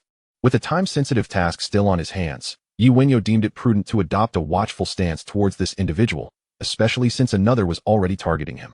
He mused over these thoughts until slumber overtook him. The following day, Wenyao awoke, freshened up, and made his way to the dining area for breakfast. He found Tian Yangsheng already waiting there and inquired, Sheng, have all the brothers returned? Tian Yangsheng promptly responded, Brother Yao, everyone is back. A few sustained minor injuries, but they have been addressed. I sent them to rest. Wenyao nodded. Have you eaten? Come, let us share a meal. Brother Yao, I've already eaten. Tian Yangsheng waved a hand and continued. I spoke with Assassin Xiong again, and I believe there are alternative methods to locate those individuals from last night. Perhaps I could. Before Tian Yangsheng could finish, Wenyao waved his hand again. No need for that. Let this matter rest for now. Inform Assassin Xiong that I will spare him this time, but should he cross me again, he shall not be treated so leniently. Tian Yangsheng nodded. I understand, brother Yao. Shall we then shift our focus to Suchun? No need. Leave a listening device on Suchun and assign someone to keep watch. Everyone should clarify the phone numbers obtained from Suchun, Wenyao instructed. Understood, brother Yao, Tian Yangsheng acknowledged before departing. Suddenly, the phone rang. Hello? Yao, it's me. B. What brings you to call so early? Yao, Mr. Jiang just called, asking me to take you over. Oh, Mr. Jiang wishes to see me. Did he mention what it was about? He did not specify. However, it likely pertains to last night's events, so be prepared. What do you mean? I suspect Liang Kuan might also be present. All right, understood. I'll see you at the company shortly. Putting down the phone, Wenyao smiled faintly. It sounded as though Mr. Jiang intended to intervene and mediate, which took him by surprise. His struggle with Liang Kuan was merely a matter of course. As the leader of the gang, he ought to have remained an observer unless Liang Kuan had sought Mr. Jiang's assistance for reconciliation. However, this possibility seemed slim, as Liang Kuan's temperament would hardly allow for such a move. Disregarding that possibility, only one remained. Liang Kuan must be poised to reap substantial benefits from Ziyun Mountain, with Mr. Jiang also having a stake. Otherwise, he would not have taken the initiative to intervene. The disparity in status between himself and Liang Kuan was evident. Yet Liang Kuan summoned him, clearly intending to exert pressure. After finishing the bowl of kanji, Wenyao rose, changed into a new outfit, and took a car to the company. Upon arrival, Bigby had been waiting for quite some time. Without allowing Wenyao to say much, he pulled him into the vehicle, heading straight for Mr. Jiang's residence. Big B, why the rush? Yi Wenyao inquired. How can I not be anxious? Mr. Jiang just called to ask how long until we arrive. Big B replied with an exasperated expression. Upon hearing this, Yi Wenyao narrowed his eyes, contemplating. It seems Liang Kuan has brought considerable benefits to Mr. Jiang. Huh. It appears Liang Kuan holds quite a bit of sway with Mr. Jiang. Yi Wenyao remarked with a hint of sarcasm. Big B, unfazed by Yi Wenyao's jibe, replied with a wry smile. If anyone could bring as much profit to the gang as Liang Kuan does, Mr. Jiang would certainly pay him heed. So, that means Liang Kuan is the most lucrative asset for the gang? Yi Wenyao chuckled. He was acutely aware of Liang Kuan's methods of making money, through white powder, the then popular films on Hong Kong Island, and, of course, adult magazines. Hearing Yi Wenyao's disdainful comments, Big B was at a loss for words, and the car fell into silence. Enjoying the quiet, Yi Wenyao turned his gaze to the window. After a lengthy period, the vehicle slowed and gradually entered a grand estate. Yao, please be a bit cautious when speaking later. If Liang Kuan is present, treat his words as mere wind. Big B earnestly advised as the car came to a halt. Rest assured, I know how to conduct myself. Yi Wenyao replied with a smile before stepping out of the car. Upon exiting, Mr. Jiang's butler nodded at Big B and said, Big B, Mr. Jiang is waiting for you inside. All right, please show us the way. Big B nodded in response. The butler remained silent and turned to lead them inside. Big B quickly gestured for Yi Wenyao to follow the butler's pace. As they walked, Yi Wenyao surveyed Mr. Jiang's estate, marveling at its grandeur. After approximately 5 minutes, they arrived at the garden behind the main building of the estate. Mr. Jiang was seated at a table, perusing a newspaper and occasionally sipping tea. Mr. Jiang, Big B and Yao have arrived. The butler called out, halting about 10 meters away from Mr. Jiang. Mr. Jiang set down the newspaper, rose, and smiled as he approached. Big B, Yao, you have come. Observing Mr. Jiang's warm demeanor, Yi Wenyao felt a sense of approval. Truly, such a prominent figure displayed ample respect, even towards his subordinates. Big B and Yi Wenyao greeted him in return. Mr. Jiang, we are here. After exchanging pleasantries, the three took a seat nearby. Yao, you are now responsible for the affairs on Big B's side. How does it feel? Mr. Jiang asked, his gaze directed at Yi Wenyao. Having just taken over, everything is proceeding as usual, Yi Wenyao replied with a smile. Mr. Jiang nodded, leaning back in his chair. Indeed. There's no need to rush. Once you grasp how things operate, ideas will naturally come to you. I've heard of the events that transpired recently. It seems your conflict with Liang Kuan has escalated quite significantly. What is the situation at Xiun Mountain? Ensure that no external parties find it amusing. He smiled as he spoke, observing Yi Wenyao closely. At the mention of Xiun Mountain, Yi Wenyao couldn't help but chuckle internally, making eye contact with Mr. Jiang. Thank you. Mr. Jiang. Everything is running smoothly with the operations, and it will not hinder the gang's monthly profits. As for the situation at Xiun Mountain, surely, Mr. Jiang is aware. It is our territory, after all. Liang Kuan's men overstepped their bounds. Is it not only proper that we act accordingly? Mr. Jiang shook his head, recognizing that Yi Wenyao's gaze held no hint of evasion, realizing that this young man would not easily back down from his conflict with Liang Kuan. I have gathered some information regarding Xian Mountain, though not all of it is clear. It seems Liang Kuan did indeed err in this instance. Nonetheless, as I always say, we are all part of the same team. There is no need for such a public spectacle. Yi Wenyao immediately interjected, Mr. Jiang. I believe the matter is not solely within my purview. From Liang Kuan's demeanor, he appears disinclined to reconcile with me. Previously, I was besieged by Liang Kuan at Xiun Mountain. Had it not been for my valiant subordinates, I might have been captured. You can surely imagine the potential consequences. Yi Wenyao's demeanor was one of steadfastness, which displeased Mr. Jiang. As a leader, he had extended an olive branch, yet this subordinate remained oblivious to the opportunity. Initially, he had not intended to intervene personally, but after Liang Kuan's repeated setbacks against Yi Wenyao, coupled with the bravery of Yi Wenyao's men, this meeting had become necessary.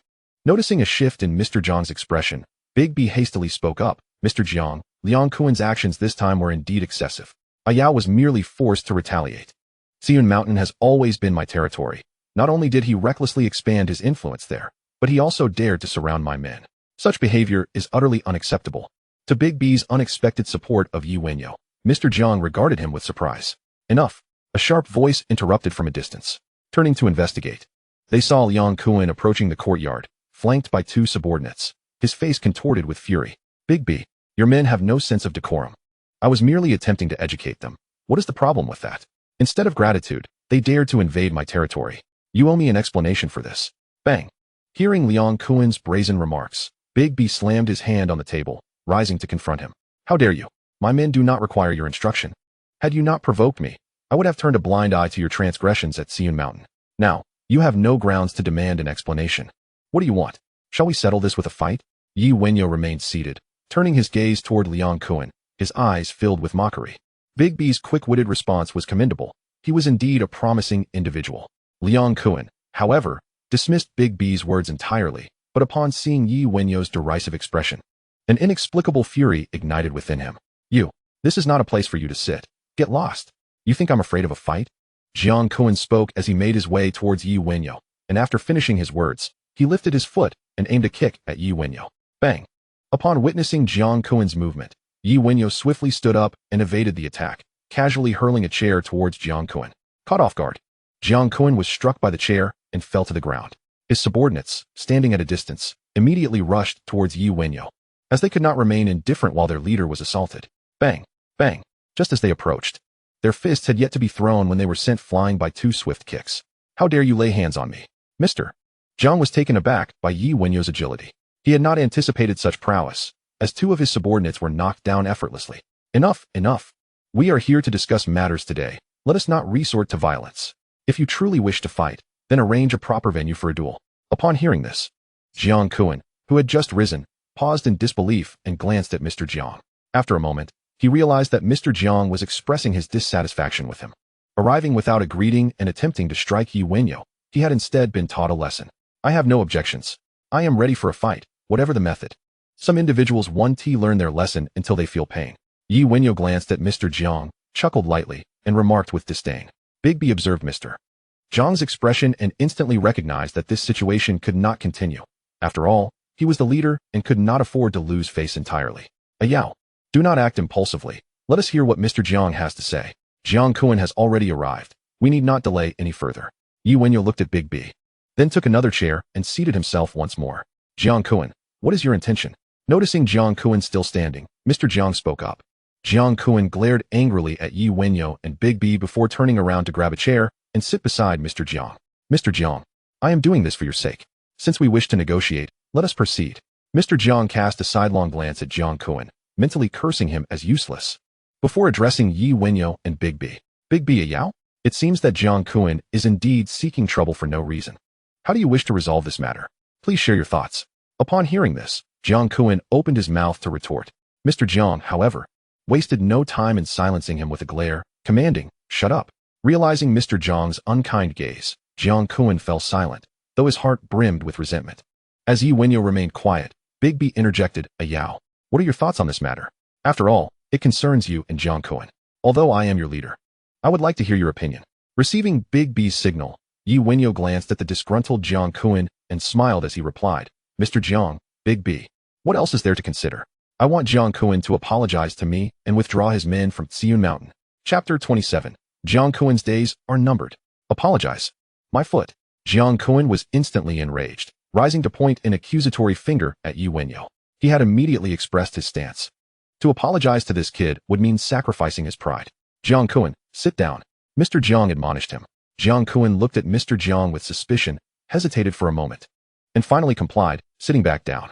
After stating his demands, Wenyao did not speak further, merely observing Jiang Kun with an expression of indifference, as if he were gazing at an ant. Mr. Jiang, of course, noticed the disdain in Wenyao's gaze, which he found quite displeasing. Having a subordinate with such uncontrollable tendencies was a dangerously ominous sign. Jiang Kun, what is there to be angry about? This is merely a consequence of your own incompetence. When one errs, one must acknowledge it. Instruct your men to refrain from meddling in Kowloon Mountain's affairs, and at next week's meeting, apologize to Wenyao before the entire society. Without allowing Jiang Kun to voice any objections, Mr. Jiang continued, this is how it will be arranged. If you dare to disobey, I will not take responsibility for any repercussions that follow. Jiang Kun was utterly infuriated. Initially, it was this little brat Wenyao who had provoked him, and when he brought his men to retaliate, he had failed to accomplish anything. Now, his territory had been swept, and he was expected to apologize. Without uttering a word, he stood up and stormed out. The three did not pay any mind to Jiang Kun's departure. Yao, we will proceed according to your requests. Do not worry. I will handle Jiang Kun's side of things. You should be satisfied with this outcome. Mr. Jiang smiled at Wenyao.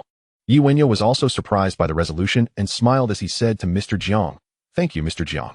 I am very pleased with this outcome. I assure you. As long as Jiang Kuan does not seek trouble in the future, I will not pursue any issues with him. Big B echoed, Mr. Jiang's arrangement is indeed excellent. Given Jiang Kuan's temperament, I fear there may be unexpected complications. Mr. Jiang waved his hand confidently, stating, do not fret. He will heed my words. Yi Wenyao trusted Mr. Jiang's assurance. Big B nodded. The three engaged in casual conversation for a while before concluding their meeting for the day. On the way back, Big B cautioned Yi Wenyao. Yao, you must be careful. Big B, what do you mean? Yi Wenyao inquired with a smile. Today's situation felt quite off. Mr. Jiang seemed overly partial towards you. Under normal circumstances, he should maintain neutrality or lean towards Jiang Kuan. Big B expressed his concerns, unable to comprehend why Mr. Jiang would advocate for Yi Wenyao. Yi Wenyao nodded. Yes, I will be mindful. In the estate, Mr. Jiang remained seated in the garden. The previously absent Jiang Kuan returned once more, sitting beside Mr. Jiang. Are you feeling dissatisfied? Noticing the resentment on Jiang Kuan's face, Mr. Jiang chuckled. Mr. Jiang, why is that? Jiang Kuan immediately questioned. Last night, a gunfight occurred over in Saigon, resulting in numerous casualties. Mr. Jiang spoke softly. What does that mean, Mr. Jiang? Jiang Kuan replied, perplexed. Mr. Jiang turned to face Jiang Kuan, observing the confusion in his eyes, and helplessly shook his head, saying, I suspect this incident is related to Yi Wenyao. Moreover, the opposing side has remained completely silent. Jiang Kuan was taken aback. What? No information whatsoever? Are those people invisible? But how can you be certain that one side belongs to Yi Wenyao? Mr. Jiang explained. I owe this insight to you. Last time, when you and dozens of men surrounded Yi Wenyao, it was he and just a few others who managed to push you back. Such formidable fighters are few and far between on the entire island. How could a mere junior leader have such prowess? Jiang Kuan quickly concurred. Indeed. I too find it strange. Yi Wenyao's subordinates are frighteningly powerful, not at all ordinary. Mr. Jiang appeared exasperated. Jiang Kuan was clearly not on the same wavelength.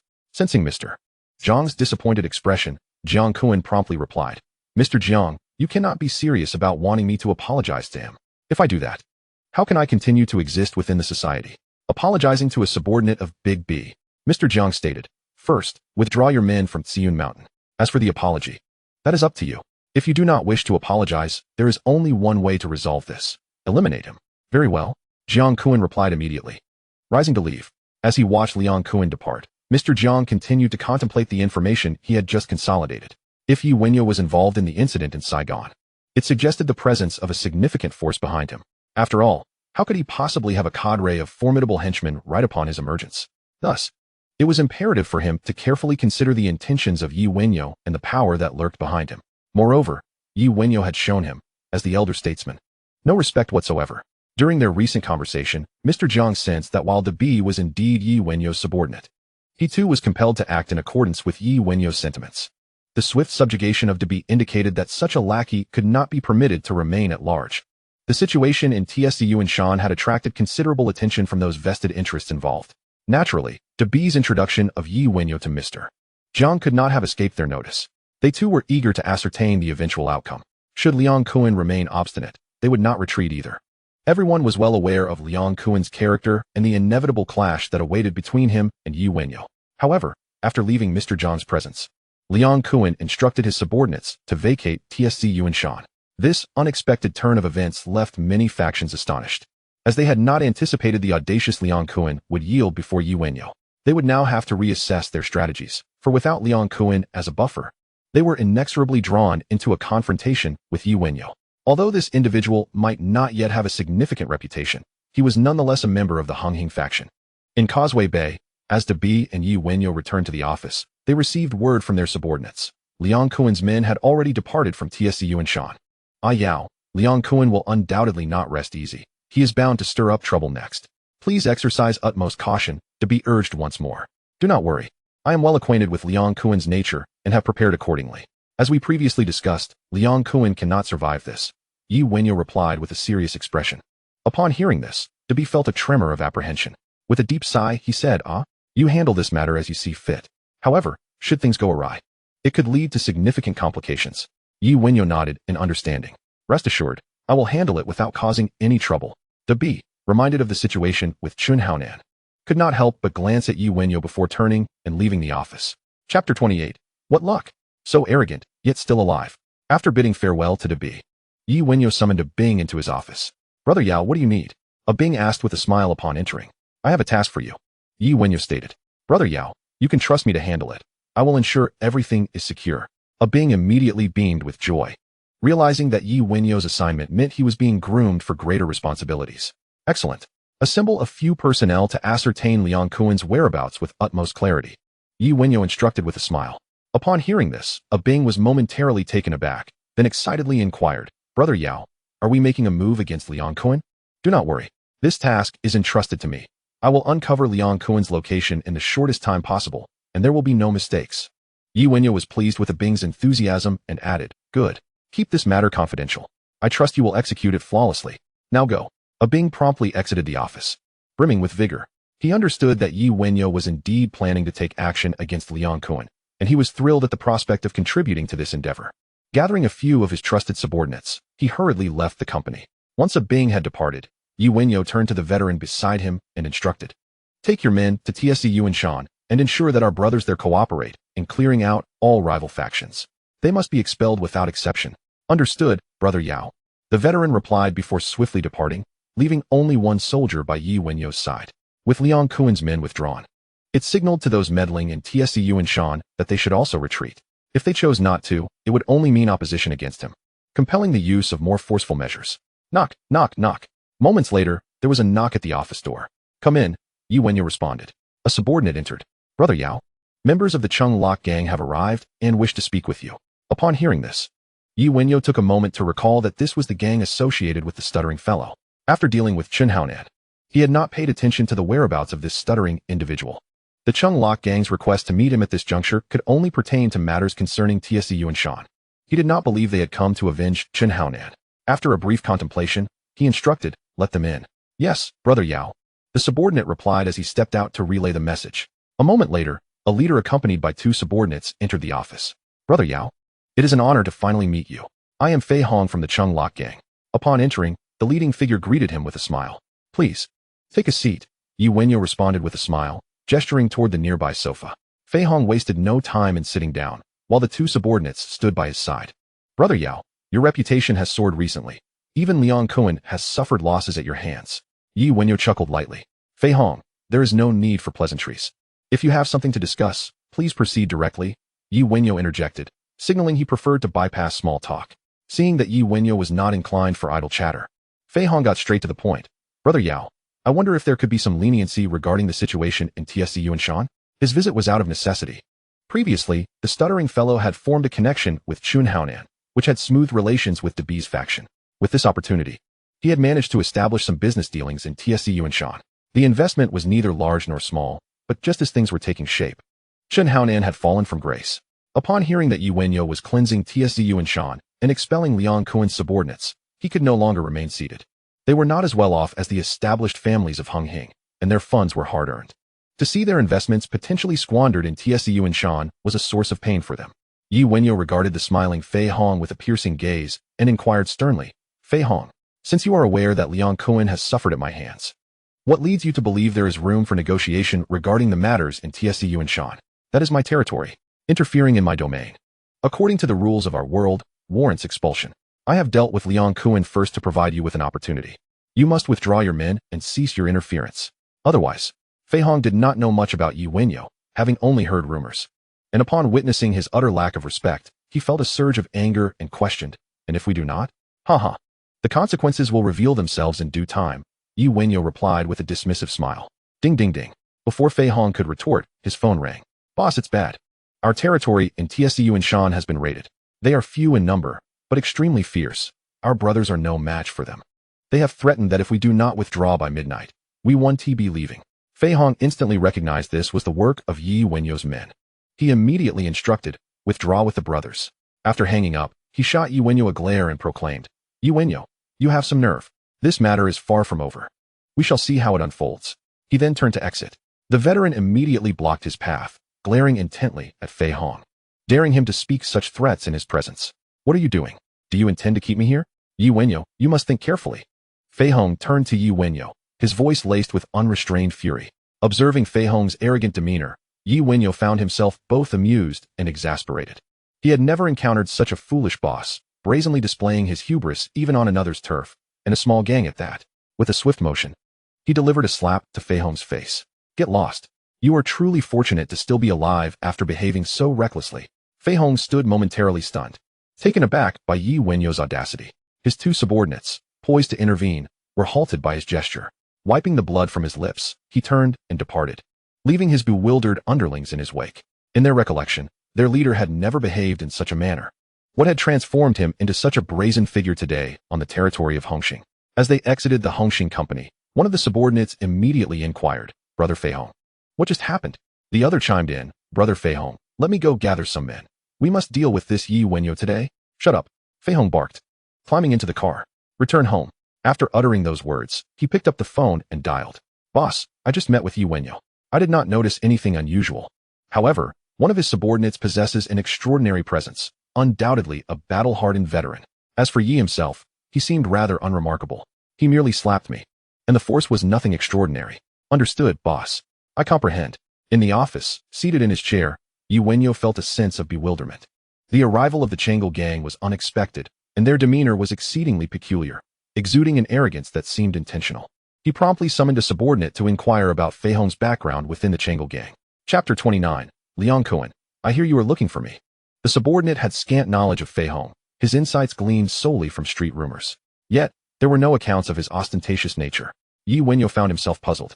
Suddenly, a phone call interrupted his thoughts, a report from the veteran he had dispatched to clear out Tsiyun Mountain. Following the news of Liang Kuan's withdrawal from Tsiyun Mountain, the results had been quite favorable. Those with a modicum of self-awareness had withdrawn their men. A couple of factions remained obstinate, but they were swiftly dealt with. Yi Wenyao was quite pleased with this outcome. Nonetheless, he knew some factions would remain reluctant, choosing to hide within Tsiyun Mountain while continuing their illicit enterprises. This was the scenario he dreaded, as addressing it would require time. Thus, his next course of action would be to recruit more personnel.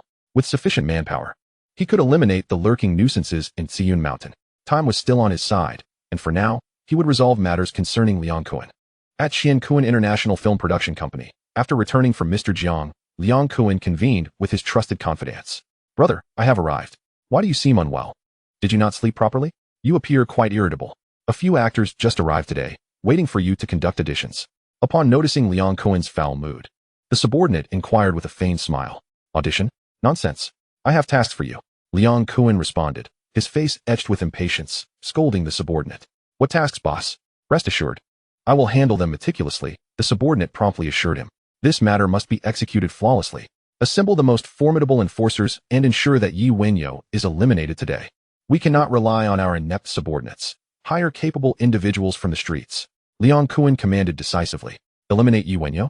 Boss, won't that draw ire from the gang? Big B might cause us trouble," the subordinate asked, unable to restrain himself. "Big B, if he provokes me, I will eliminate him as well. Enough with the chatter. I want the gang to learn the consequences of crossing Liang Kuan. What are you still doing? Go gather men and ascertain Yi Wenyao's whereabouts. I do not wish to hear of him being alive tomorrow."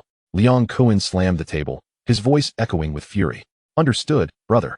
Recognizing his brother's state, the subordinate knew any further persuasion would be futile. As the sun dipped below the horizon, the veteran dispatched to clear out Tsiyun Mountain had returned.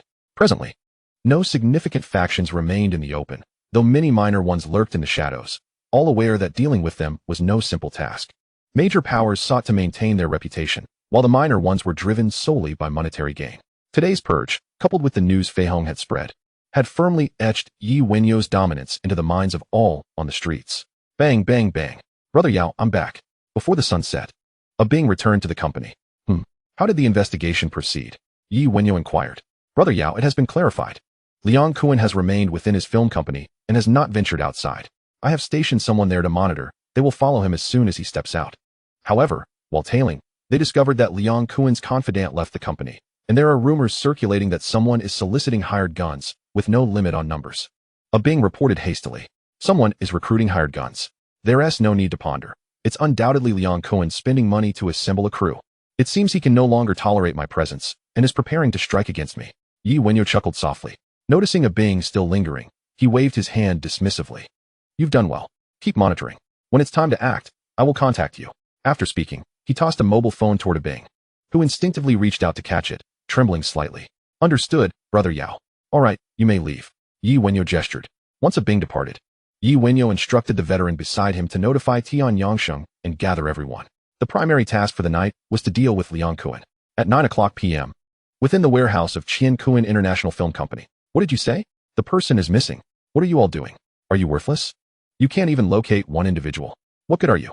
Upon hearing from his subordinate about Wenyao's disappearance, Kowloon immediately unleashed a torrent of invective upon his confidants. Within the warehouse, dozens of hired guns stood in silence, observing. Once Kowloon exhausted his tirade, one of his subordinates dared to speak up. Boss, since the person cannot be found, should we cancel tonight's operation? Kowloon snapped back. Cancel what?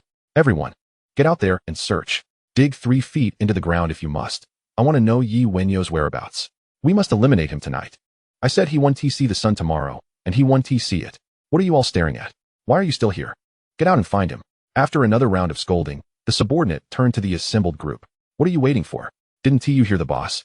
Get out and locate him. Once found, assemble immediately. Bang! The iron door of the warehouse swung open, and the subordinate was left momentarily stunned. Wenyao appeared before them, accompanied by Tian Yangsheng and 10 seasoned veterans. Without waiting for his subordinates to react, Wenyao confidently stepped into the warehouse. He surveyed the surroundings and, with a smile, turned to Kowloon, saying, Kowloon, I hear you've been looking for me. What brings you here? Is it to apologize? We agreed that you would do so in front of all the gang leaders at Monday's meeting. Are you attempting to resolve this privately?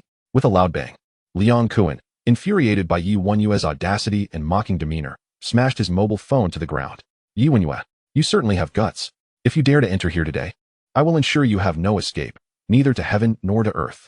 What are you waiting for? Kill him. At Kowloon's furious command, dozens of thugs in the warehouse immediately found their target, brandishing their knives as they charged towards Wenyao. Meanwhile, a loyal subordinate quickly maneuvered to Kowloon's side. Boss, let them handle this. We should retreat. Kowloon responded with a sharp slap. Retreat? Today, I will witness them dismember Wenyao. Anyone who dares to offend me will meet a dire fate. After saying this, Kowloon raised his gaze to Wenyao. Their eyes locked, and upon seeing the contempt and disdain in Wenyao's expression, Kowloon's fury intensified. Chapter 30. A sense of accomplishment is unavoidable. Faced with dozens of enemies, the 10 veterans positioned themselves protectively in front of Wenyao. Tian Yangsheng remained still, standing obediently behind Wenyao, viewing the adversaries before him as inconsequential. His presence beside Wenyao was merely to preempt any desperate measures the opponent might take, ready to shield him should firearms be drawn. Upon entering, Wenyao stood resolute. His sole mission today was to eliminate Kowloon. As night had just fallen, he had ample time. Observing Kowloon's impotent barking from behind his minions, Wenyao smiled and slowly advanced. Tian Yangsheng followed closely, maintaining heightened vigilance for any potential threats. The engaged veterans noticed Wenyao moving towards the center of the fray. Protect Brother Yao. With a single command, the 10 veterans swiftly shifted their formation, fighting and repositioning themselves to encircle Wenyao as they pressed forward. Useless. All of you are utterly useless. These are the skilled men you paid for? To think that they can't even take down 10. From a distance, Kowloon, witnessing Wenyao strolling through the crowd under the protection of his subordinates, was consumed by rage as he berated his loyal henchmen. Boss, these are renowned fighters on the streets. Hiring them cost a fortune. I never anticipated this outcome. It's not that our men are weak, but that is our too formidable. Boss, we should leave. Tomorrow, I'll find someone else to take care of Wenyao. The loyal subordinate felt a rising fear as he saw Wenyao advancing towards them, recalling how 4 men had previously held off their numerous subordinates. It was clear that Wenyao's current display was aimed at their destruction. Nonsense. We are not leaving. I said we will eliminate him. Kowloon barked in anger. He drew the handgun he had prepared for such a situation from behind his waist. Bang, bang, bang. Brother Yao, be careful. As Kowloon brandished his gun, Tian Yangsheng had already noticed. He shouted a warning while lunging to tackle Wenyao to the ground. In the same motion, he drew his own weapon and aimed it skyward, pulling the trigger. The fighting crowd scattered at the sound of gunfire. The hired thugs, unprepared for such a scenario, quickly realized their monetary compensation was insufficient for this level of danger. As they fled, the 10 veterans quickly shielded Wenyao. Protect Brother Yao. I'll deal with Kowloon. With the veterans guarding Wenyao, Tian Yangsheng instructed before charging towards Kowloon. It was not that Kowloon lacked marksmanship. Rather, Wenyao had been amidst the chaotic melee, and all 3 shots struck his hired thugs instead. As the thugs scattered in panic, Wenyao's men shielded him from the line of fire, inciting Kowloon's fury further. Boss, we must go. Wenyao's men are coming. The loyal subordinate had believed Wenyao was doomed upon hearing the gunfire, only to see his own men fall instead, igniting his anger. However, upon witnessing Tian Yangsheng drawing his weapon and charging towards them, Fear gripped him anew. Get lost. Let him come. I want to see how many bullets he can take. Bang, bang, bang. Liang Kuan fired several shots at Tian Yangsheng. A battle-hardened Tian Yangsheng would not let Liang Kuan succeed. He dodged with varying speed amidst the fleeing crowd. Bang. Once Liang Kuan's ammunition was depleted, Tian Yangsheng immediately fired back, striking Liang Kuan's wrist, causing blood to spatter as the handgun fell to the ground. Boss, are you alright? We need to leave. The loyal subordinate rushed to support Liang Kuan, heading towards the back door of the warehouse. Bang, bang. Tian Yangsheng fired 2 more shots, hitting Liang Kuan and his subordinate in the calves, causing them to stumble and fall. Don't move. Before the two could struggle to rise, Tian Yangsheng stood before them, gun aimed at both. Thus, the battle of the night concluded. With all of Liang Kuan's hired men fleeing the warehouse, leaving behind several corpses and groaning thugs on the ground, Wenyao strode over to Liang Kuan and his subordinate. Brother Yao, this has nothing to do with me. It was Liang Kuan who forced me to do this. I was coerced. Please, spare me. Seeing the situation had turned, Liang Kuan's loyal subordinate immediately turned traitor, pleading for mercy from Wenyao. Bang. Wenyao seized the gun from Tian Yangsheng's hand and rewarded him with a bullet. After tossing the gun back to Tian Yangsheng, he shot a glance at Liang Kuan and stated, handle the aftermath and take them away. With that, he turned and made his way outside. The sound of gunfire would soon attract the police. They could not linger. They would return to the abandoned factory where Chun Haonan was dealt with last time. Liang Kuan, bloodied and slumped on the ground, was guarded by 4 veterans standing nearby.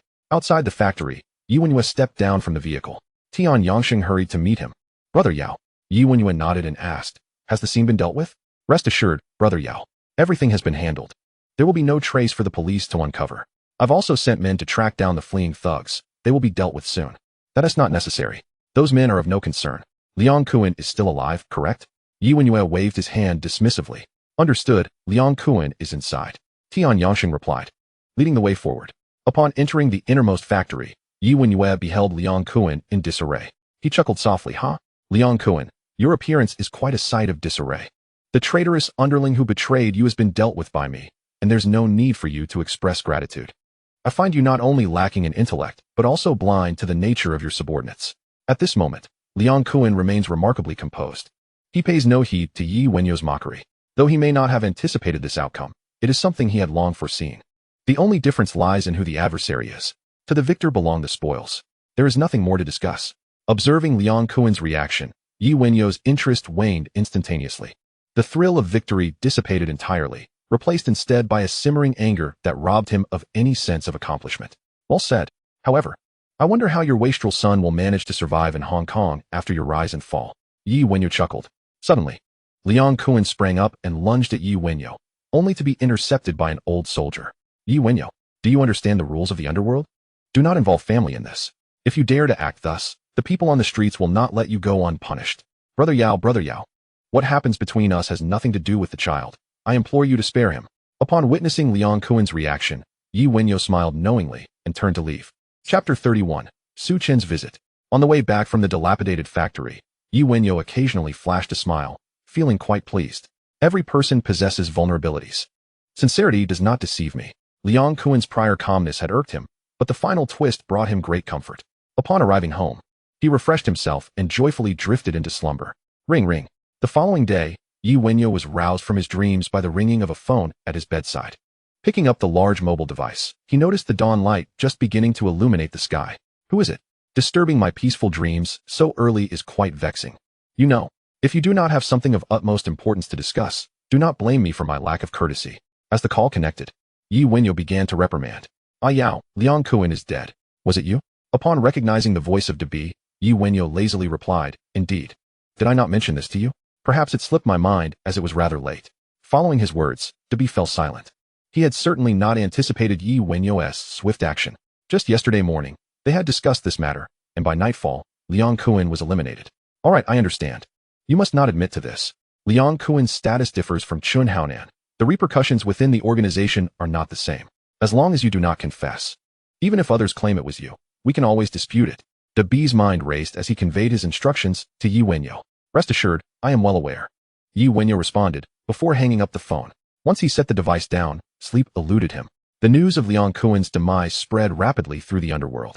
It was not due to his body being discovered, but rather the information released by the escaped hired guns from the previous night. Gunfire had erupted in the warehouse. And since Liang Kuan's men had failed to pay the remaining hiring fee as promised, they knew he was done for. The release of this information bore no ulterior motive.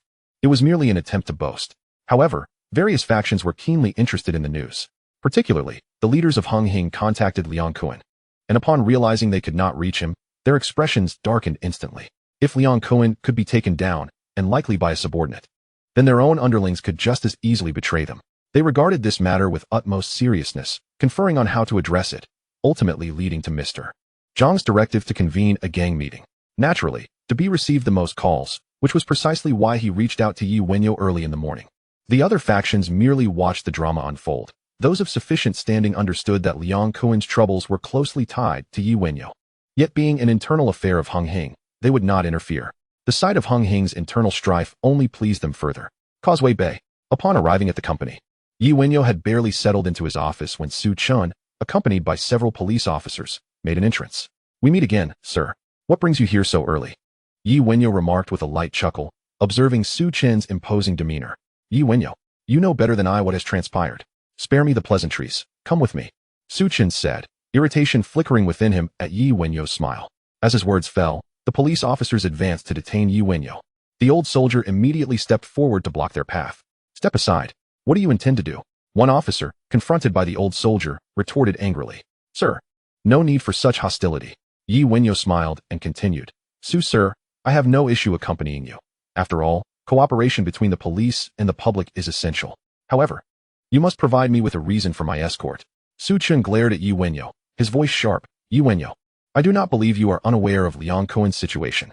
I require your assistance in this investigation." Yi Wenyao then rose, leisurely approaching Su Chen with a grin. "Ah, so this is about assisting the investigation. I thought you were here to arrest me. I presume there is no need for handcuffs then?" Seeing Yi Wenyao's smug expression, Su Chen turned and left, leaving the officers exchanging glances. "Come along, gentlemen."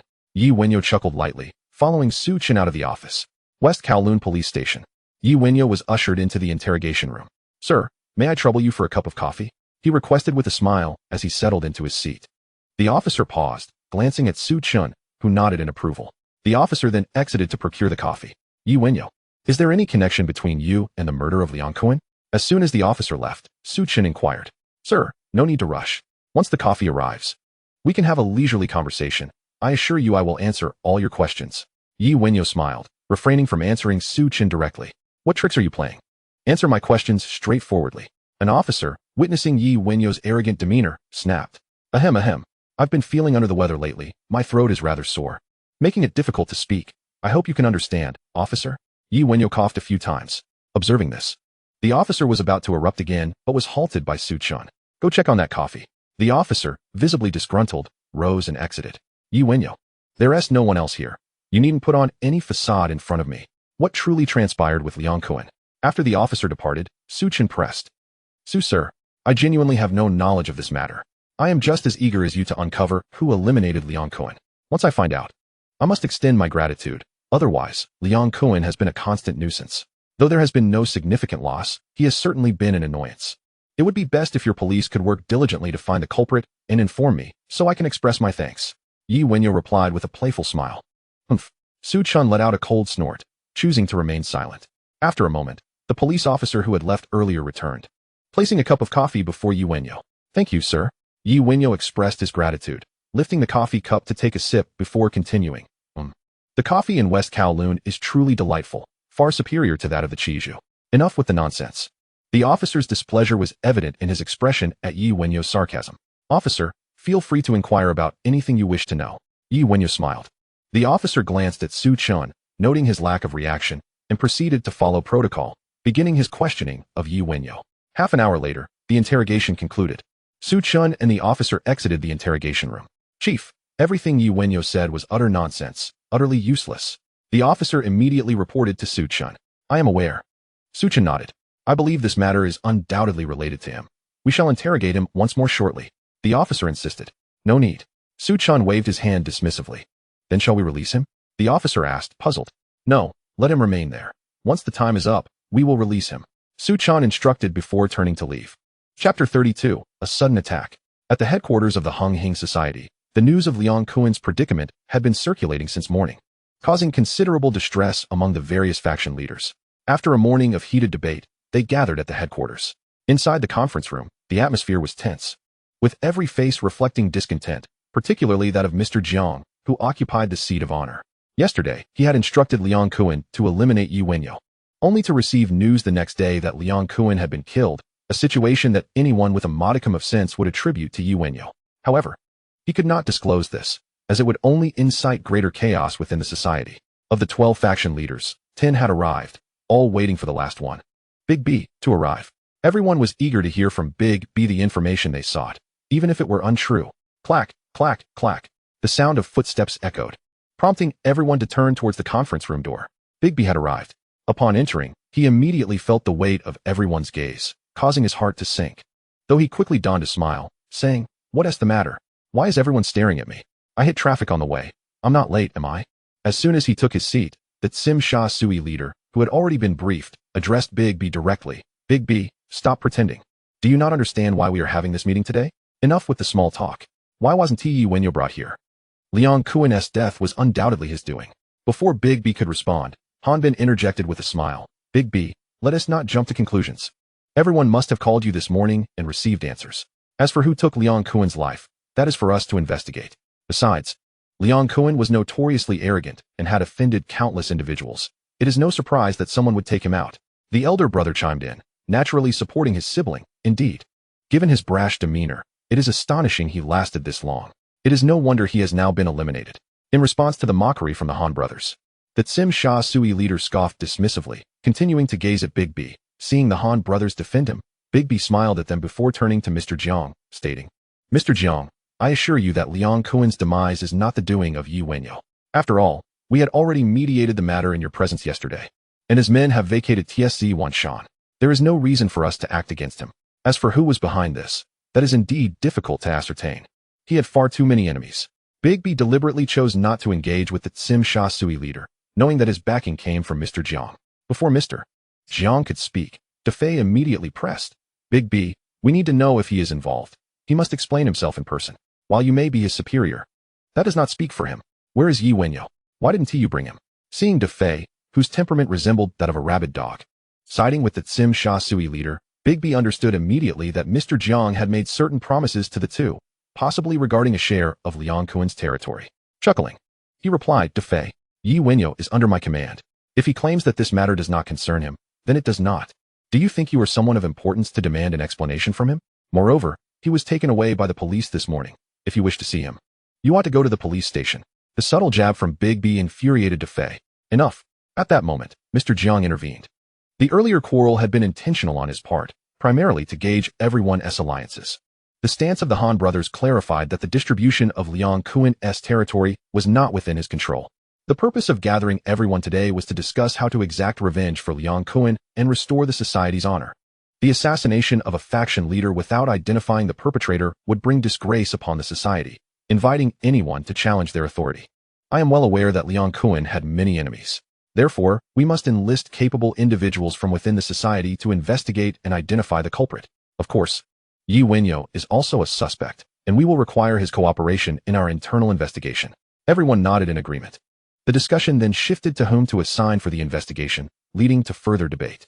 No one mentioned how to handle Liang Kuan's territory, but they all had their plans in mind. At the West Kowloon police station, once Wenyao was brought in, Tian Yangsheng promptly procured a prominent lawyer. In just 2 hours, the necessary paperwork for Wenyao was completed. "Ashing, how did you arrive so quickly? I've never had lunch at the police station. I was hoping to try it here." Upon exiting the interrogation room and standing before Su Chun, Wenyao smiled at Tian Yangsheng. Tian Yangsheng was momentarily taken aback by his words. Before he could respond, Su Chun chimed in with a grin. "Wenyao, since you wish to sample the police station's lunch, why not stay a little longer?" "Sir, the paperwork is already done. Please do not obstruct my client from leaving." The lawyer, well aware of Wenyao's mischievous tendencies, said with a serious expression to Su Chun. Wenyao stepped forward, lightly patting the lawyer's shoulder, and then turned to Su Chun with a smile. "No need for that. I wouldn't want to waste the hard-earned money of the taxpayers of Hong Kong." With that, he bypassed Su Chun and walked toward the exit of the police station. "Wenyao, if you wish to have lunch, there will be other opportunities. I will be waiting for you." Watching Wenyao's retreating figure, Su Chun couldn't help but call out. Wenyao did not respond and exited the police station. Climbing into his car, he headed back to the company. Boom. As he drove out of the police station and prepared to navigate the intersection, a small delivery truck collided directly with Yi Wenyo's vehicle. The entire car was lifted into the air, flipping over before crashing down with a resounding thud. Those inside the car, including Yi Wenyo, instantly felt a tremendous force of impact, with the windows shattering and leaving wounds upon them. The veteran in the back seat swiftly exited the vehicle and rushed toward Yi Wenyo's car.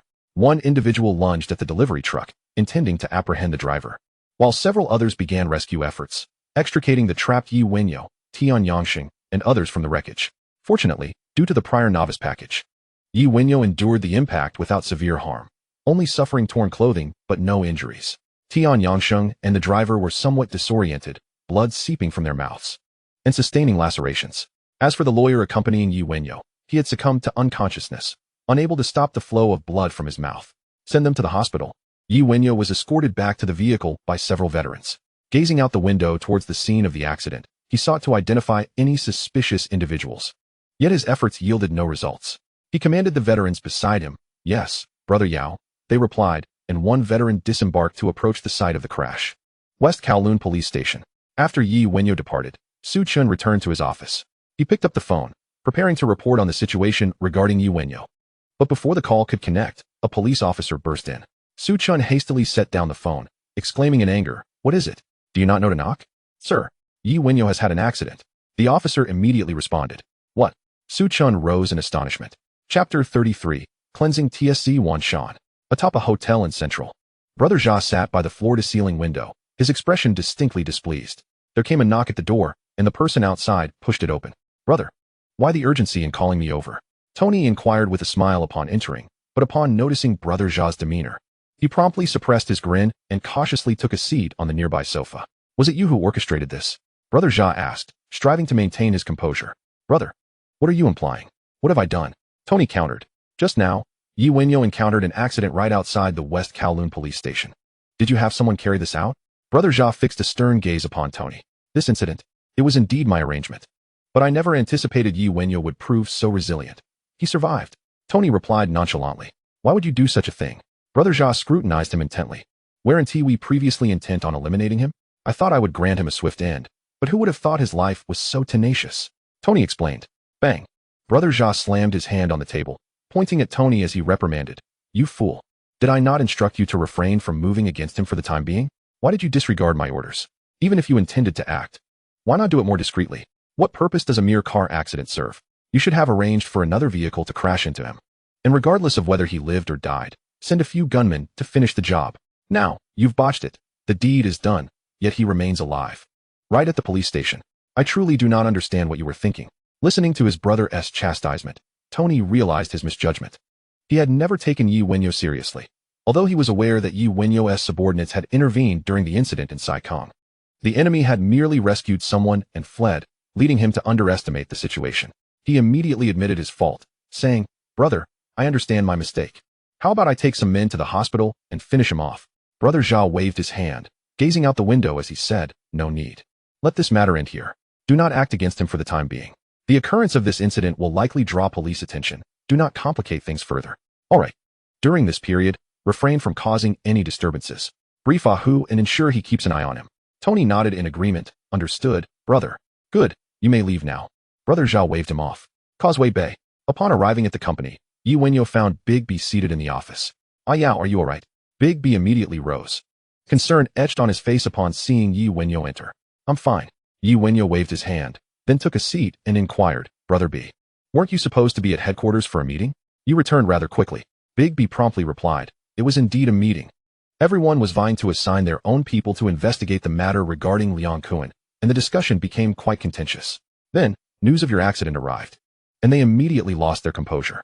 Ultimately, it was concluded that Liang Kuan's situation is related to your attack, indicating that some external force is attempting to strike against our Hongxing. Everyone returned to arrange for their subordinates to investigate. Yi Wenyo scoffed. "Huh.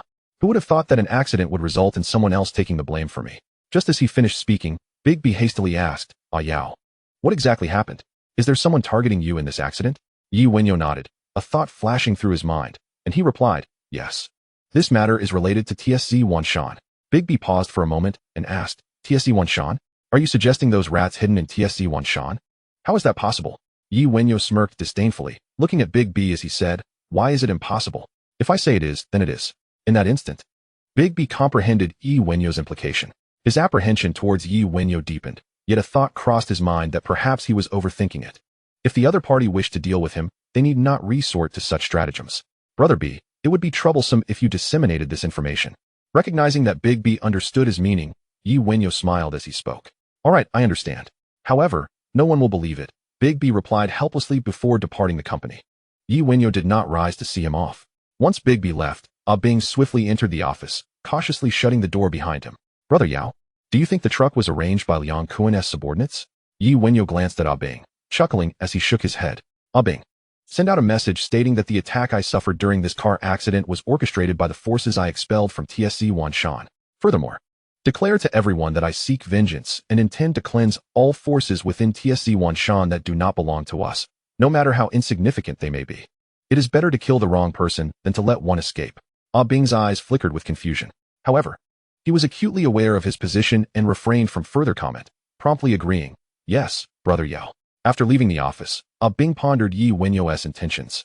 Though he did not fully grasp it, he understood that he and his trusted subordinates needed to remain silent. Not a word about Liang Kuan could be spoken. He immediately summoned his loyal men for a stern warning and threat, subsequently instructing them to spread the news. In no time, news of Liang Kuan's assassination began to circulate, and by afternoon, reports emerged that Yi Wenyo had been targeted by those meddling in TSC Wanshan. High-ranking members of various organizations engaged in fervent discussions about the matter. Although they remained skeptical, they could not help but inquire among their internal personnel, creating quite a stir. As for the rats hiding in TSC Wanshan, upon hearing the rumors, they immediately dispersed their ranks and went into hiding. Before dinner, a veteran entered Yi Wenyo's office. How are Shengge and the others? Yi Wenyo inquired. Shengge and another brother have regained consciousness. They sustained minor concussions and some internal impacts, but there is no internal bleeding. The doctor assures us they will be fine with a couple of days of rest. However, the lawyer is in a precarious state, suffering from intracranial bleeding and organ rupture, and is currently undergoing emergency treatment, the veteran reported. Home send 20,000 to that lawyer's family, informing them that the hospital will do everything possible to save him. Yi Wenyo contemplated before speaking.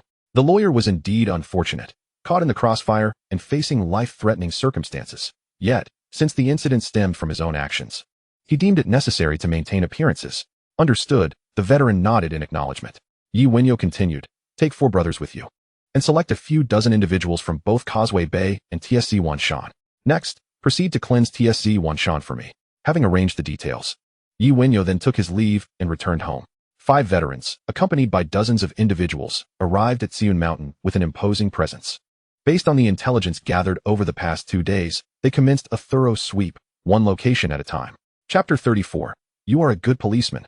While still en route home, Yi Wenyo received a call from Debi. Without elaborating on the matter, Debi simply requested his presence at home. Without a second thought, Yi Wenyo commanded the driver to change their destination. An hour later, Yi Wenyo arrived at Debi's doorstep. Seeing him, Debi, seated in the living room, hastily approached to greet him. What brings you here? Yi Wenyo inquired. Come inside. It's not me who wishes to see you, but someone else, Debi replied. Glancing around, curiosity piqued within Yi Wenyo. He wondered who would reach out to him through Debi at this moment. He nodded in agreement and followed Debi into his residence. Once inside, Debi led Yi Wenyo directly to the study. Debi, this is Yao. Indeed, a remarkable young man. I foresee you enjoying a life of ease ahead. A middle-aged man in a tailored suit rose to greet them with a smile upon their entrance.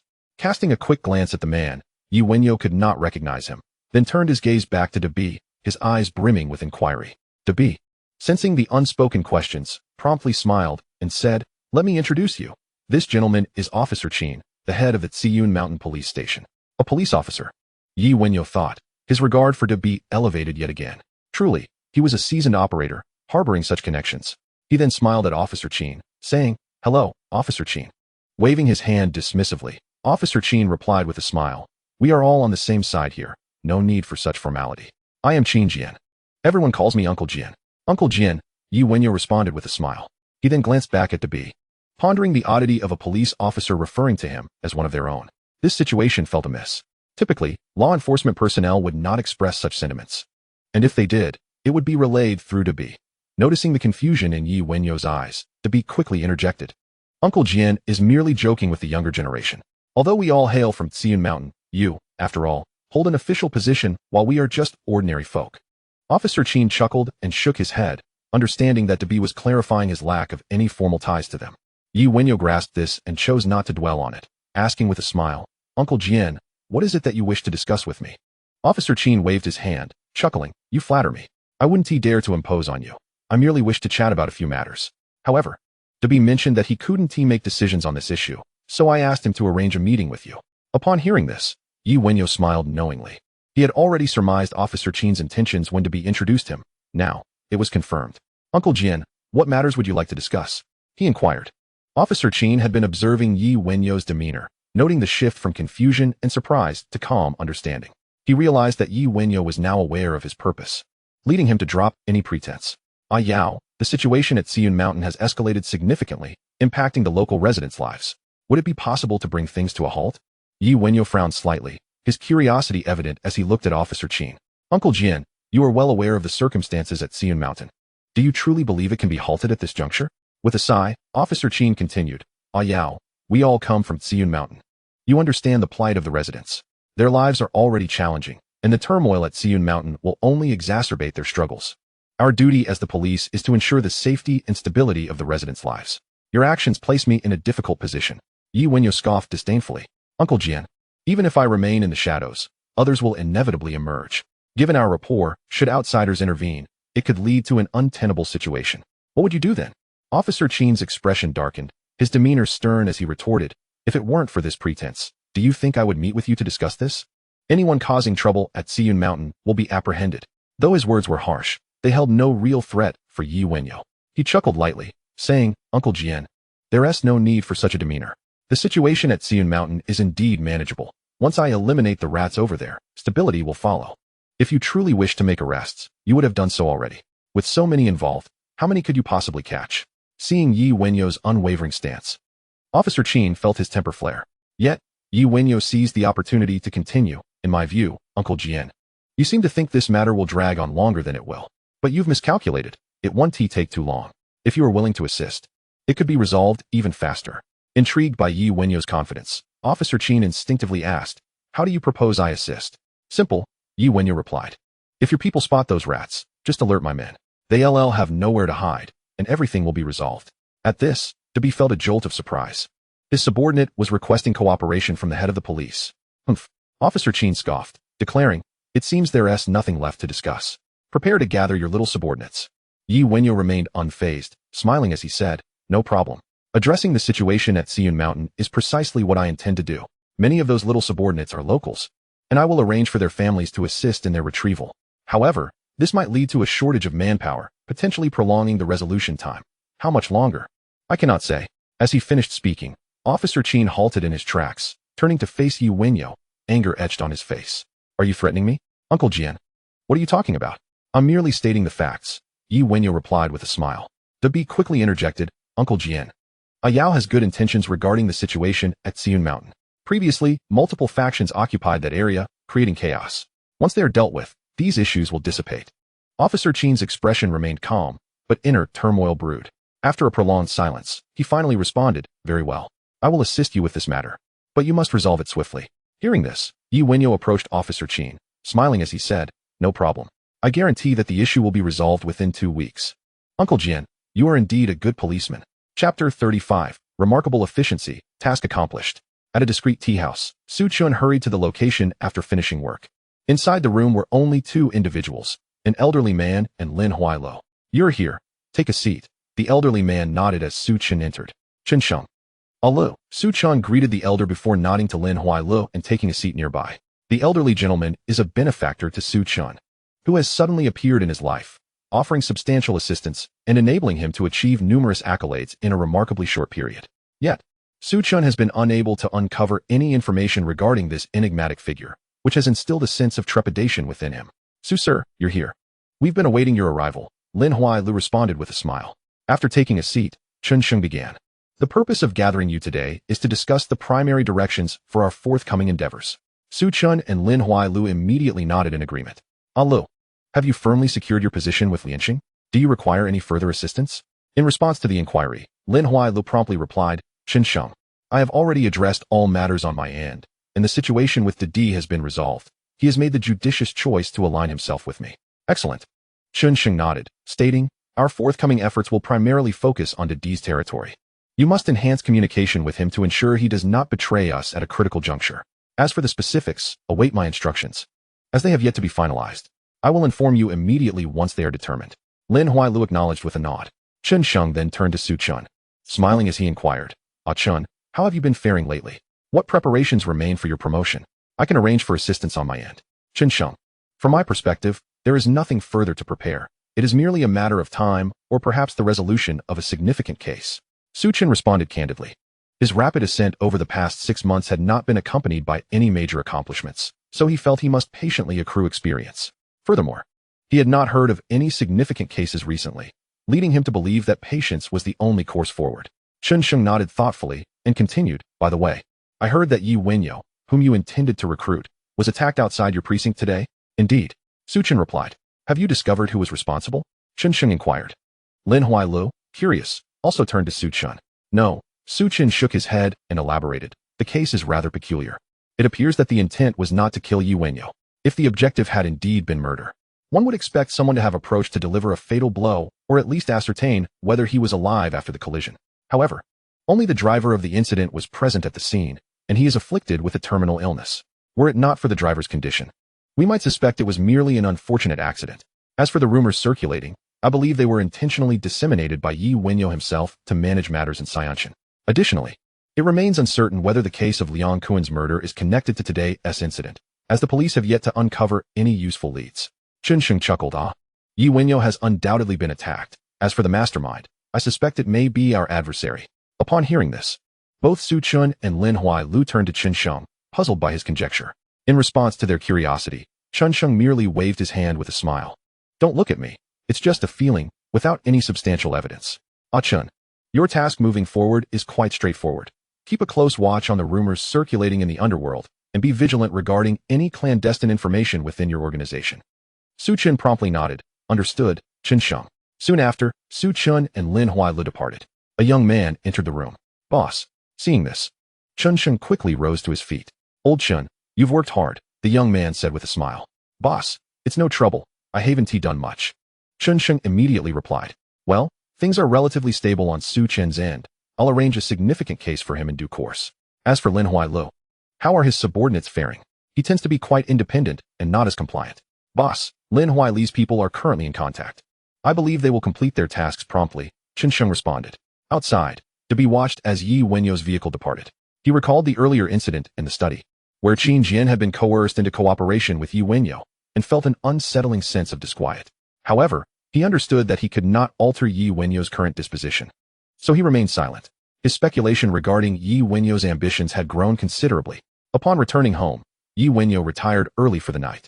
Meanwhile, the commotion in Xianxin was just beginning. For seasoned veterans, accompanied by numerous subordinates, commenced a sweep through Xianxin.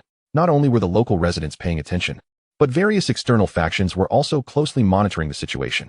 Although Xianxin is a remote locale, it harbors a significant population, representing a considerable market for certain illicit industries. As one by one the hidden rats in Xianxin were apprehended and discarded, external forces bore witness to Yi Wenyao's ruthless methods. In a short span, Yi Wenyao's name was once again heralded in the underworld. Particularly, the small-time thugs, having heard of Yi Wenyao's ferocity and dominance, began to seek his allegiance. With many hailing from Xianxin. Previously, when Didi had emerged from Xianxin to conquer the territory of Kowloon, many had flocked to him. Yet Didi had not exhibited the same level of decisiveness as Yi Wenyao in cleansing Xianxin. Ding! Congratulations, host, for completing the task. Reward issued. 1 self-selected elite character card, 500,000 Hong Kong dollars, and 20 seasoned veterans. The following morning, upon rising, Yi Wenyao was greeted by the melodious sound of the system notification. The task had been completed. Observing the character card in his hand, he smiled. The efficiency was beyond his expectations. Given the vastness of Xianxin, it is indeed challenging to locate someone who has been hiding for merely a few days. This success was attributable to his assertive approach and Qin Jian's cooperation. Setting the character card aside, Yi Wenyao refreshed himself and proceeded to the living room. Yao Gu, I have arranged for the 20 brothers as planned. Just as he sat down, a seasoned veteran brought breakfast and informed Yi Wenyao. Yi Wenyao nodded. The veteran continued. Yao Gu, a peculiar event occurred last night. A mysterious individual continuously relayed information to us regarding the locations of our hidden rats. Is there something amiss? No worries. That was my arrangement. Yi Wenyao recalled his meeting with Qin Jian and waved his hand dismissively. Chapter 36. An unbelievable coincidence. After finishing breakfast, Yi Wenyao prepared to head to the company. On the way, he received a phone call, prompting him to instruct the driver to change direction and head to the hospital where Tian Yangsheng was residing. What is the situation? Upon arriving, Yi Wenyao immediately queried the waiting veteran. Brother Sheng and our comrades are unharmed. However, the assailants did not leave any traces. The veteran's expression was grim as he spoke. Yi Wenyao's countenance darkened as he made his way into the hospital. He had yet to ascertain who had orchestrated the previous attack against him. And now there were individuals attempting to target his men in the hospital. It appeared that his adversaries were unwilling to relent. Standing outside the hospital room, he observed Tian Yangsheng and his subordinates still resting. Yi Wenyao immediately instructed the veteran beside him, arrange for 10 of our own to take shifts guarding this place. We cannot allow a repeat of today's incident. Understood, Yao Gu. Previously, we were complacent. We will ensure that no further incidents occur, the veteran promptly affirmed. Yi Wenyao nodded and returned to the company. Throughout the journey, he pondered over who might be behind these attacks. However, the Tony trio was not included in the targets. As the previous attack seemed overly foolish, merely arranging a small delivery van without any accompanying personnel for contingency, rendering the margin for error alarmingly low and the methods employed rather subpar. After eliminating such a perilous faction, he had only temporarily dealt with Chun Haonan and Liang Kuan, and could extract leads solely from these two individuals. As for Liang Kuan, it goes without saying that he had far more enemies than friends, and it was also noted that he had no known close companions. Regarding Chun Haonan, his master was affiliated with the forces of the Tony trio, making them the only ones who could potentially act against him. The rest of his confidants had been eliminated, unless there were some acquaintances of Chun Haonan that he was unaware of. Contemplating this, Yi Wenyao intended to inquire with his subordinate A Bing, who had previously accompanied Chun Haonan and his associates, and promptly picked up the nearby mobile phone. Just as he lifted the receiver, a call came through. Hello? Yao. It's Big B. What's the matter? I just heard there was an incident at the hospital where your subordinate is stationed. Just a minor issue. Yao. Don't take it lightly. I meant to inform you about this yesterday, but with so much going on, I forgot. Chun Haonan has 2 close friends in the Underworld. Close friends? Who are they? Da Fei, and another one rumored to be a crow from Dongxing. I can understand Da Fei, they are from the same organization. But how can Dongxing, who isn't our rival, have such a close relationship with Chun Haonan? You might not be privy to the intricacies of this matter, but it is common knowledge on the streets. I cannot ascertain its authenticity. If someone intends to target you, it is likely to be those two. Could it not be Liang Kuan's acquaintance? Liang Kuan has no friends worth mentioning. Alright, I understand. I will investigate this matter. What did Mr. Jiang say about Liang Kuan's situation? There is no significant update yet, but a conclusion should be reached in the next couple of days. Good. After hanging up the phone, Yi Wenyao smiled. He had not anticipated that someone might indeed seek to avenge Chun Haonan. In the southern district, within a residential building adjacent to a market, the leaders of the Dongxing Crow and the Hongxing Da Fei gangs were seated together. Da Fei, you summoned me here. What is the purpose? We've already had tea. It's time to speak.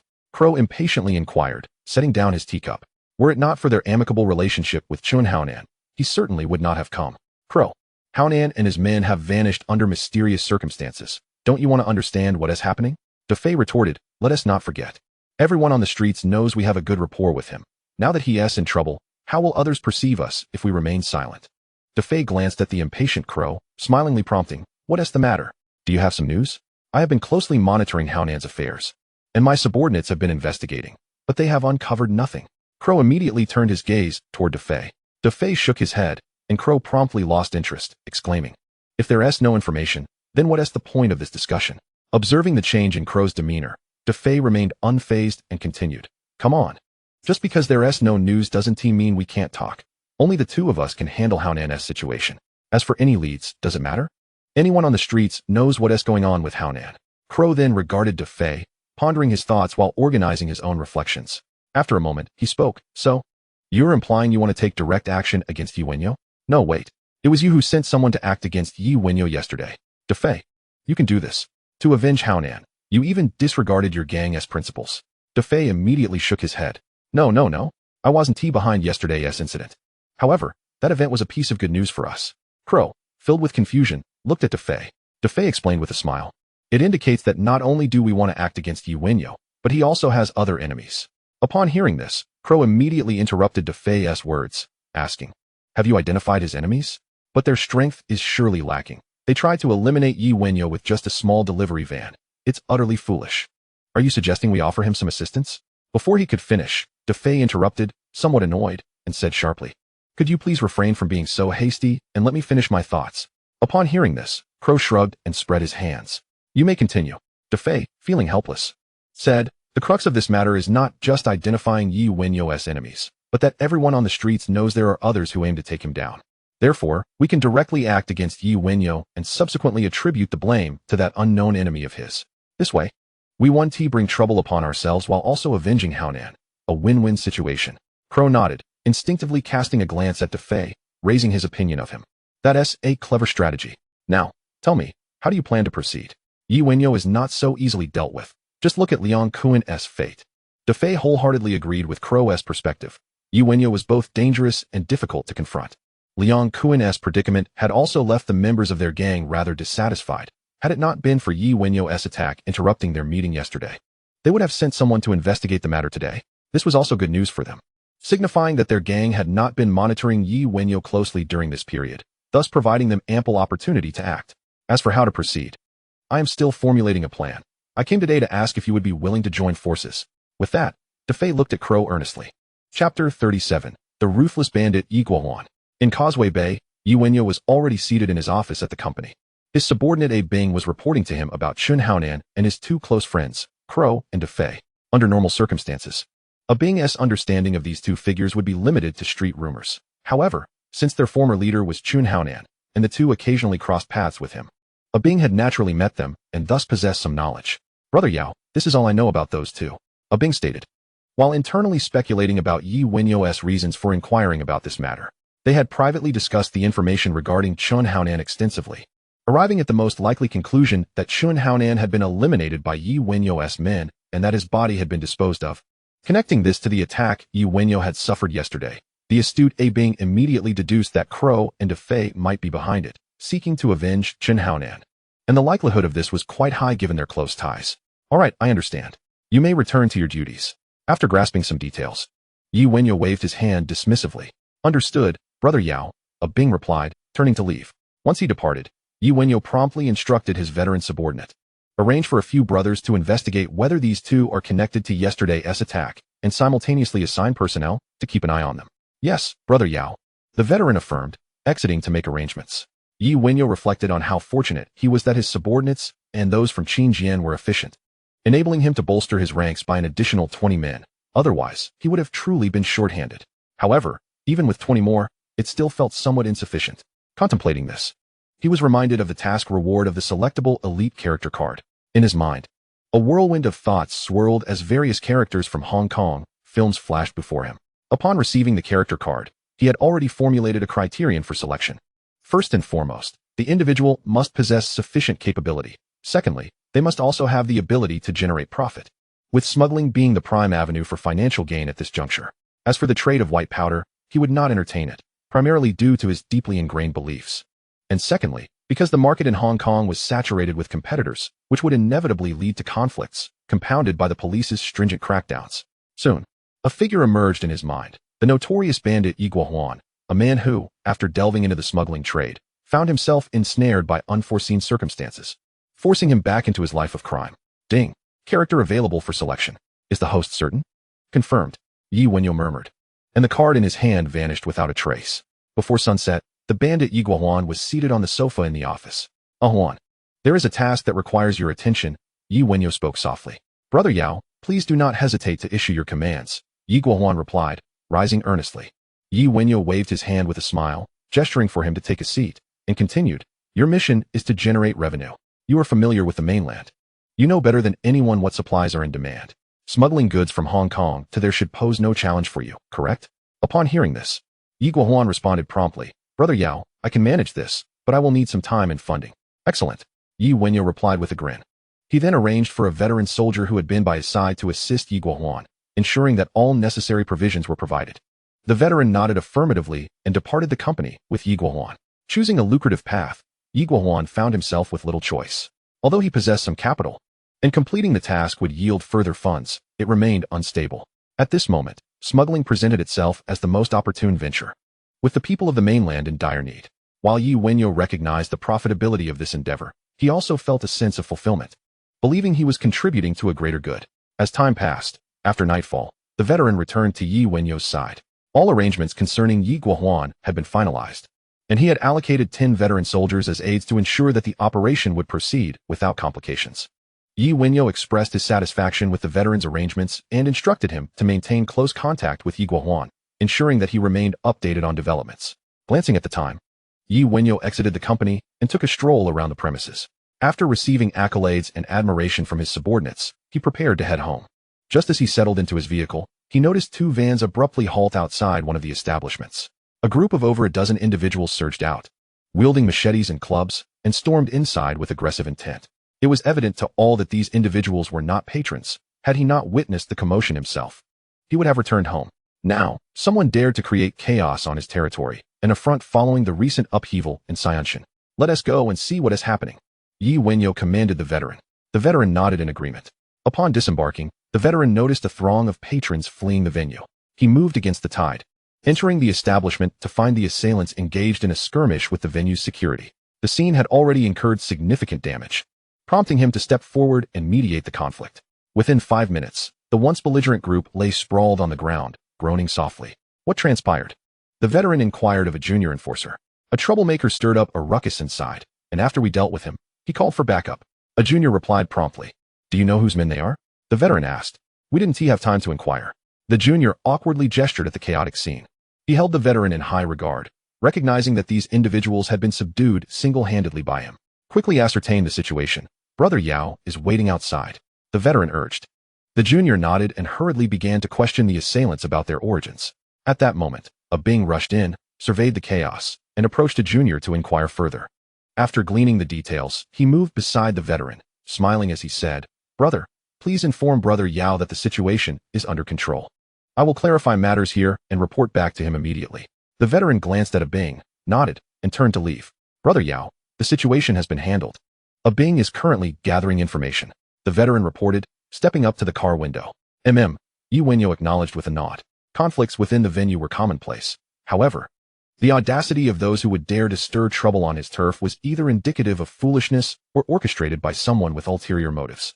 Considering the events of the previous day and Big B's warning, he suspected it was the latter.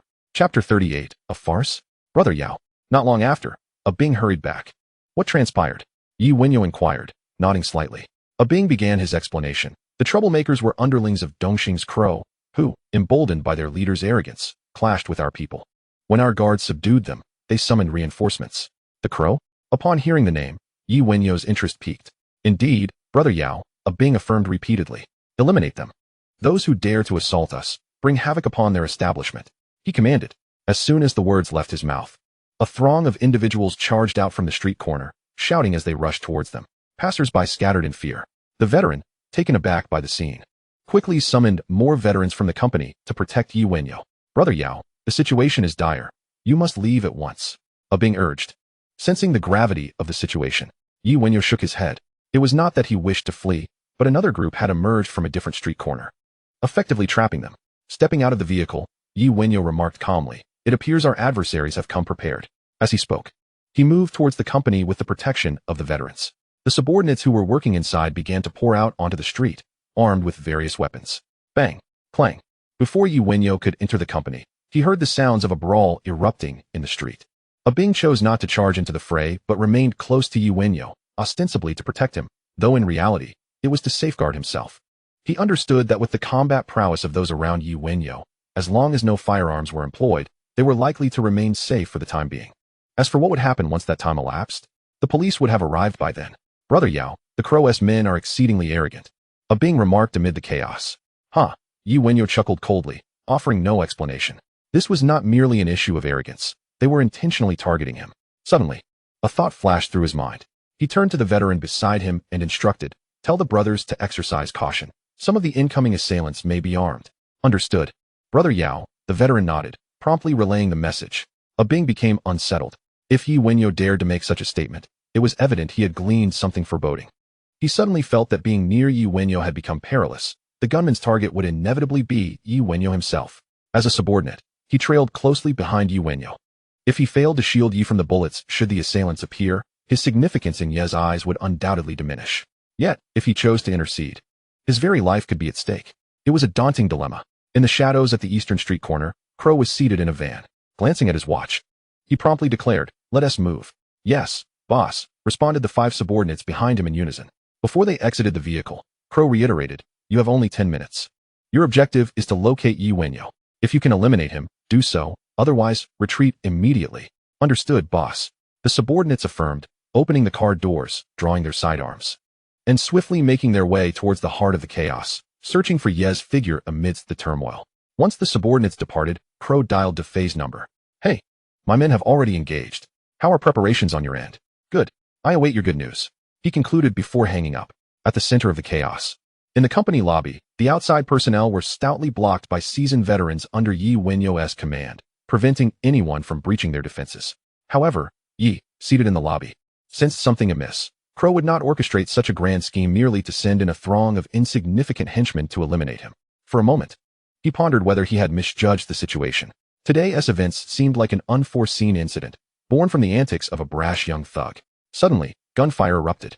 The veterans, who had been stationed at the entrance, immediately took cover, creating an opening in the doorway. Wenyao's spirits lifted. The sound of gunfire confirmed his suspicions that Crow was indeed behind today's events. "Brother Yao, shall we move forward and wait a moment?" inquired a concerned veteran. Stooping towards Yi, hearing this, a being silently prayed that Yi would heed the veteran's advice. However, to her dismay, Yi waved his hand dismissively and, after rising, began to stride towards the entrance, a sense of impending doom washing over her. "Are you seriously injured?" Upon reaching the doorway, Yi noticed blood staining the uniforms of 2 veterans and immediately inquired. "It's nothing serious, Brother Yao," one veteran replied promptly. "Did you see who fired?" Yi continued his questioning. The veteran shook his head. They had been preoccupied with blocking the thugs attempting to storm the company, their reflexive evasion merely a response to the gunfire. Without observing from where it originated, "I saw 3 shooters, but they were part of a group of 5, with 2 of them not firing," interjected another unscathed veteran. Yi nodded thoughtfully. 5 individuals.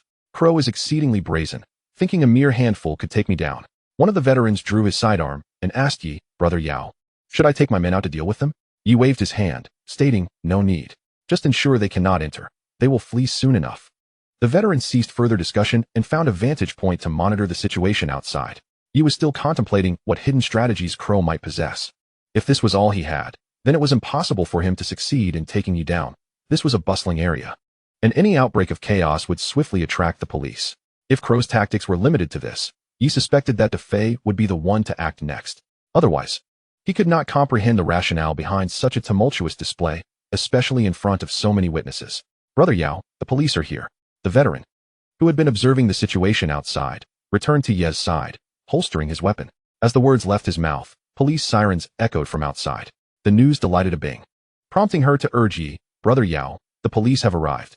The situation outside will soon be under control. You should head to the office while I handle the police." "No need," Yi replied, dismissively, returning to his previous seat.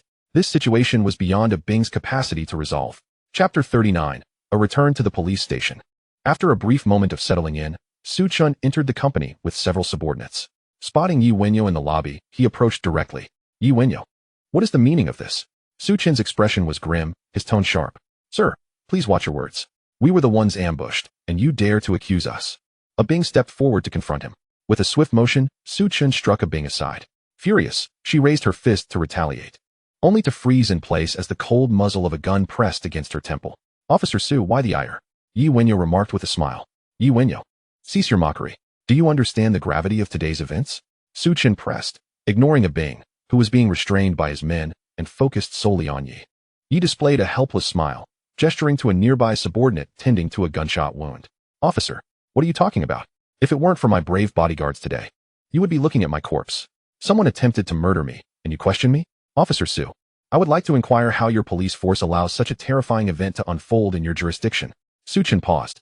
Upon entering, he had noticed the 2 veterans treating their wounds and initially believed they had been injured in the chaos.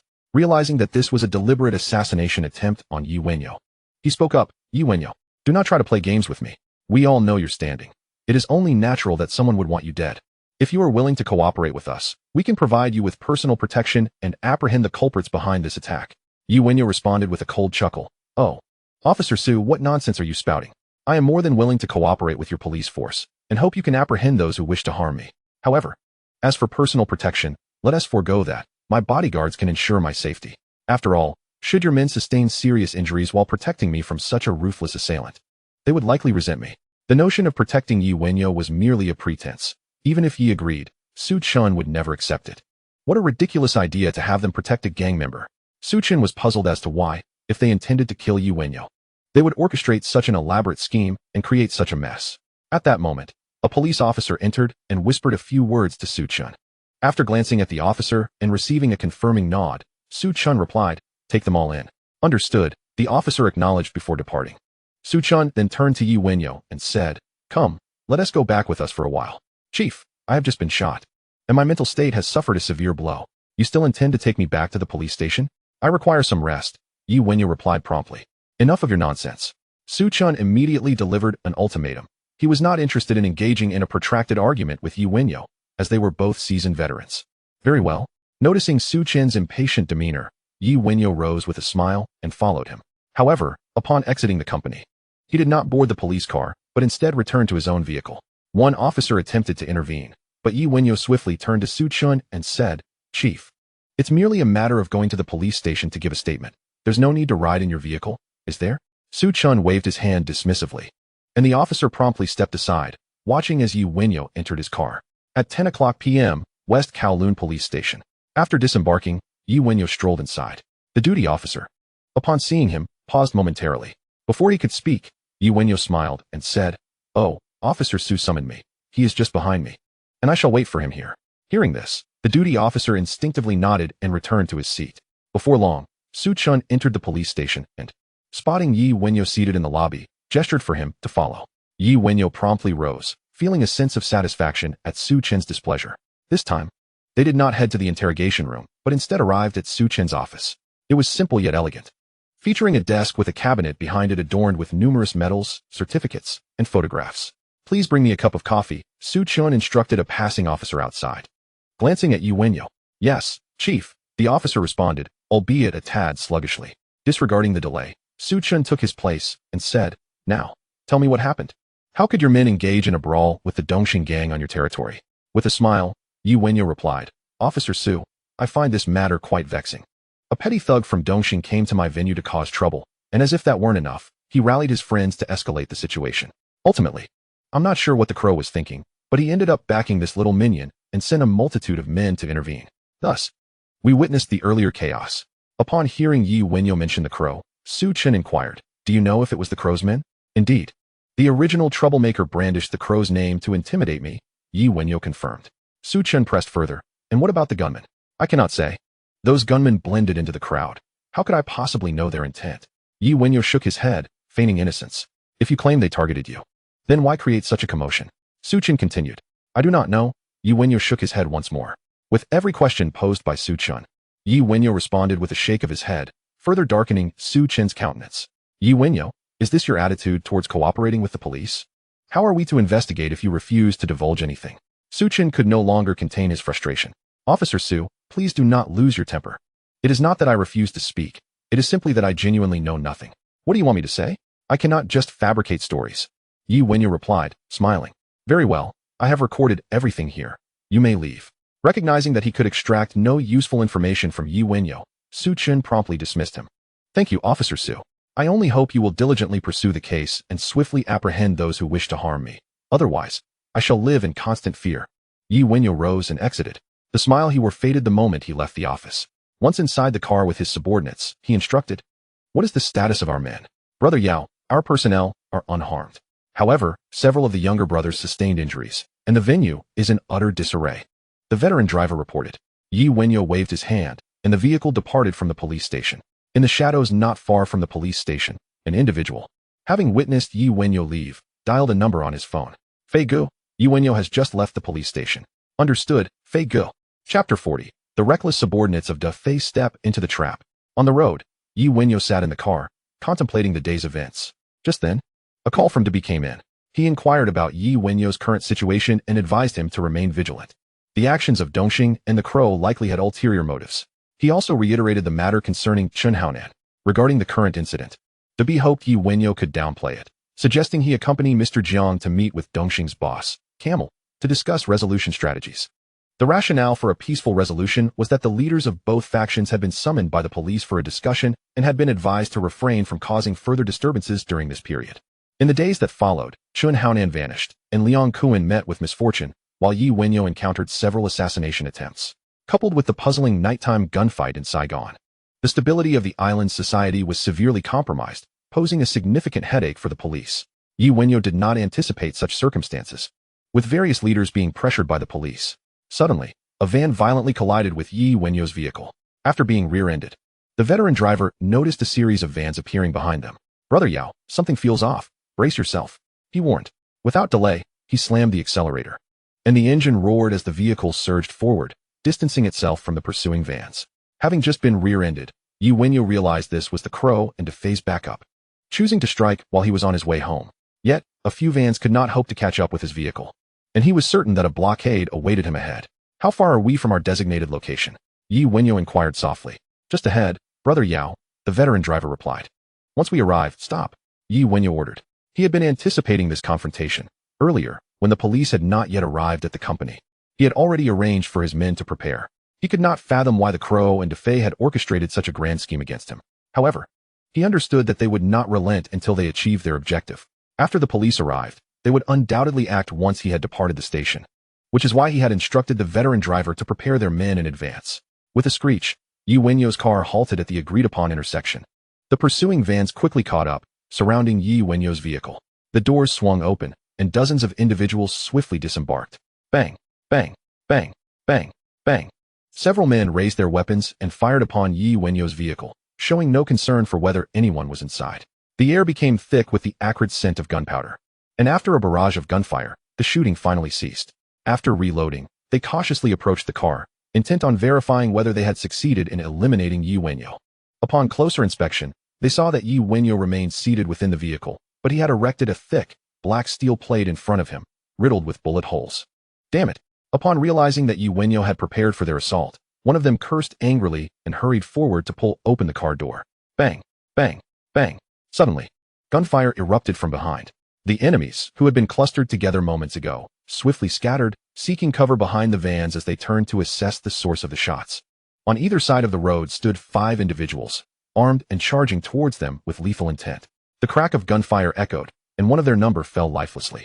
Witnessing this, they swiftly changed direction and began to retaliate against the 10 approaching adversaries. However, their marksmanship left much to be desired. Either the bullets flew astray or were deftly dodged by their opponents utilizing cover. Not only did they fail to inflict any casualties, but they also could not halt the relentless advance of their foes, who continued to draw nearer with each passing moment. Panic began to set in among the group. Initially, they had aimed to ambush Yi Wenyao, armed and confident that eliminating him would be a trivial task, only to discover that he had laid a trap for them, presenting himself as bait. As the assailants closed in, the leader gritted his teeth and, accompanied by a few others, turned towards Yi Wenyao's vehicle. If they could not stop their adversaries, they would seize Yi Wenyao to leverage against them. Bang, bang. After merely 2 steps, the veteran driver, who had been instructed by Yi Wenyao not to retaliate, suddenly drew his sidearm and began firing at the enemy. 2 armed foes collapsed instantly, startling their leader. Just moments before, they had refrained from countering even when the vehicle was under threat. The sudden response now was utterly unexpected. In an instant, the leader realized their mission had failed and turned to flee towards the van, intent on escaping with his men. A commendable plan, yet reality offered them no chance. The veteran squad, which had previously lacked firepower to suppress them, had now reached their position. As the driver settled into the driver's seat, he was shot in the head and fell lifeless. Discarding their weapons, they knelt down. After eliminating a few drivers, the veteran squad shouted commands. The sound of clattering echoed. The enemies, armed only with knives, promptly dropped their weapons and obediently complied, kneeling beside the vehicle. The leader, still resistant, raised his hand and aimed his gun at the encroaching veteran squad. Bang, bang. He fired once, but was struck in the forearm by a veteran-esque bullet, causing him to drop his handgun in pain. The remaining armed foes, witnessing this, immediately tossed their firearms aside and knelt on the ground in submission. "Brother Yao, it's all taken care of," the veteran driver whispered as he leaned over the now-defunct vehicle. Upon hearing this, Yi Wenyao exited the car. After surveying the scene, he instructed, "Move swiftly, bring a few individuals to interrogate and uncover who orchestrated this." With that, He strode towards the sedan that had been prepared at the intersection. The veteran driver hurried forward to open the car door for Wenyao, then returned to the combat squad to relay instructions before driving Wenyao back. The veteran only took away those few who had wielded handguns, neglecting the rest. Approximately 10 minutes after their departure, the police arrived. Upon seeing the scattered shell casings on the ground, they felt a chill run down their spines. However, they found no bodies at the scene, forcing them to secure the environment first and gradually investigate the situation to identify the protagonists of this gunfight. At that moment, Wenyao had already drifted into slumber. In a separate location, Crow was seated in Defei's abode, anxiously awaiting the outcome of their operation, frequently glancing at the time. Suddenly, the door burst open. A flustered subordinate rushed in, exclaiming, "Brother Fei, Wenyao's people are brutal. It's a trap, and we've suffered heavy casualties." At this, Crow, already on edge, stood up, his eyes fixed on Defei. "Crow, do not panic. Sit down and let us hear the details." Defei gestured, then turned to the subordinate, asking, "What exactly happened? Why do you claim it was a trap?" The following day, Wenyao was having breakfast when Tian Yangxing hurriedly arrived. "Brother Yao, I'm back." Wenyao nodded in acknowledgement. "Have you eaten? Sit down and join me." Tian Yangxing shook his head, saying, "I've already eaten. I've questioned everyone from last night. They are all under Defei. He has actually joined forces with Crow to target you. Should I gather people to deal with him?" Wenyao immediately halted his chopsticks and waved his hand. "No, you need not concern yourself with this matter. Have you uncovered the identity of the person that Su Chun has been secretly contacting?" Tian Yangsheng promptly signaled to a veteran outside. The veteran hurriedly brought in the prepared documents. "Brother Yao, we have identified the individual, but we found no useful information about him." As Tian Yangsheng spoke, he handed the files to Wenyao. Wenyao wiped his mouth and opened the documents. They detailed Chen Sheng, who had met with Su Chun and Lin Huayue. This elderly man was merely an ordinary citizen of Hong Kong, with no suspicious background, and there was little else to report. "Have you located him?" Wenyao inquired. Looking towards Tian Yangsheng, "I've already dispatched people to find him. We should have news soon," Tian Yangsheng replied promptly. Wenyao nodded, advising, "The information on this individual is surely fabricated. When searching for him, exercise utmost caution to avoid being detected. Be extremely careful. Those around him are formidable and will not be inferior to our men. Stay alert." Noticing Wenyao's serious demeanor as he cautioned, Tian Yangsheng solemnly nodded in agreement. "All right, you may go now." Wenyao waved his hand, rising to return to his bedroom to change clothes. Moments later, he departed for the company. On the way, Wenyao called Debi. Last night, Debi had mentioned meeting Mr. Jiang to discuss matters with Dongxing's camel. Now, with the situation involving not only Crow but also Defei from another gang, Wenyao wished to hear Debi's thoughts. "Hello, Brother Debi, good morning." "Yao. Regarding Crow's matter, we'll likely have to wait for Mr. Jiang's notification. I don't think we'll be going over today." Debi responded immediately upon recognizing the caller. "Brother Debi, I have another matter. When will you arrive at the company today?" Wenyao chose not to mention Defei over the phone, knowing it required more than a few words. "Another matter? I'll head to the company shortly. If you arrive first, just wait for me." Debi paused, then replied, "Good." After hanging up, Wenyao's vehicle stopped near the company entrance. Su Chun, accompanied by several officers, was waiting there. Upon seeing Wenyao approach, he immediately stepped forward to intercept him. "Officer Su, you're working hard, starting early this morning." Wenyao smiled as he rolled down the car window. "You're up early too," Su Chun casually replied, then suddenly remarked, "Quite wealthy. I remember you weren't in this car yesterday." Wenyao instantly grasped Su Chun's implication and chuckled. "Officer, what a jest. Who doesn't he know that public servants in Hong Kong are handsomely compensated? High salaries ensure integrity. Enough banter. Where's the car you left the police station in yesterday?" Su Chun, noticing Wenyao's evasion, suddenly changed his expression, his demeanor turning stern. "I'm not sure. It's probably at the repair shop for maintenance." Wenyao shrugged, then turned to the veteran driver, asking, "Do you know where that car went yesterday?" "Brother Yao, yesterday that car was accidentally rear-ended and has been sent to the repair shop." The old soldier immediately followed up on Wenyao's words, receiving a satisfactory response. Wenyao smiled and turned his gaze towards Su Chun. Upon hearing this, Su Chun realized that the mysterious gunfight from last night was related to Wenyao, and thus he no longer lingered on the topic of his vehicle, turning to prepare to leave. "Su Sir, when will the roadblocks ahead be removed?" Wenyao inquired. Su Chun turned to Wenyao and replied, "This mess was caused by your people, leaving everything in disarray." Indeed, but I cannot be blamed for this. Someone came to my door. I am merely a victim. You cannot expect my men to refrain from retaliating." Wenyao retorted promptly, unable to tolerate Wenyao's current demeanor. Su Chun stated firmly, "They will be removed by noon." After speaking, He left without allowing Wenyao to respond. On the way, he advised his subordinates. Investigate the gunfight from last night and ascertain its connection to Wenyao. Ensure it remains discreet and gather information from the streets. Yes, sir, his subordinate replied immediately. His eyes filled with admiration. Although he did not comprehend how Su Chun deduced the connection to Wenyao from just 2 statements, it did not hinder their admiration. As they watched Su Chun depart, Wenyao exited the vehicle and made his way toward the company. Brother Yao, you have arrived. A Bing, who had come early, hurriedly approached Wenyao. MHM, when will the damages in the venue be repaired? How many brothers were injured? Grant them some time off. And later I'll apply for subsidies from the association. Wenyao spoke as he walked. Thank you, Brother Yao. A Bing expressed gratitude on behalf of everyone and continued. I've already sent someone to assess the situation. It will take approximately 3 days to fully repair the venue. The people from Dongxing are truly a bunch of fools, daring to cause trouble in our territory. Brother Yao, when shall we go and reclaim what is ours from this incident? A Bing looked at Wenyao with eager anticipation. We'll discuss this matter later. You should first go reassure the brothers below. Wenyao waved his hand dismissively. Understood, Brother Yao. A Bing promptly acknowledged and turned to leave with several subordinates. Upon reaching the company office, Wenyao immediately addressed the old soldier who had arrived. Is the car from last night reparable? The repair shop reported that there are no significant issues. The old soldier replied promptly. Wenyao nodded and continued. That's good. Instruct the repair shop to work diligently, reinforcing various parts of the vehicle and add steel plates to the doors for bulletproofing. Yes, Brother Yao. The old soldier nodded in agreement. Shortly after, Debi rushed into the office. Hey Yao, what is going on? Why did you summon me to the company? Debi, upon entering and seeing Wenyao, could hardly contain his impatience. There was no trivial matter that could warrant Wenyao's attention, and he wanted to be mentally prepared. Debi, last night I was attacked again. This time the assailants were quite ruthless, armed with several firearms, and my car was left riddled with bullets. Wenyao stated without hesitation. What? Upon hearing this, Debi immediately stood up. Chapter 42 Confronting Mr. Jiang directly. Debi was astonished that Wenyao had survived the attack unscathed.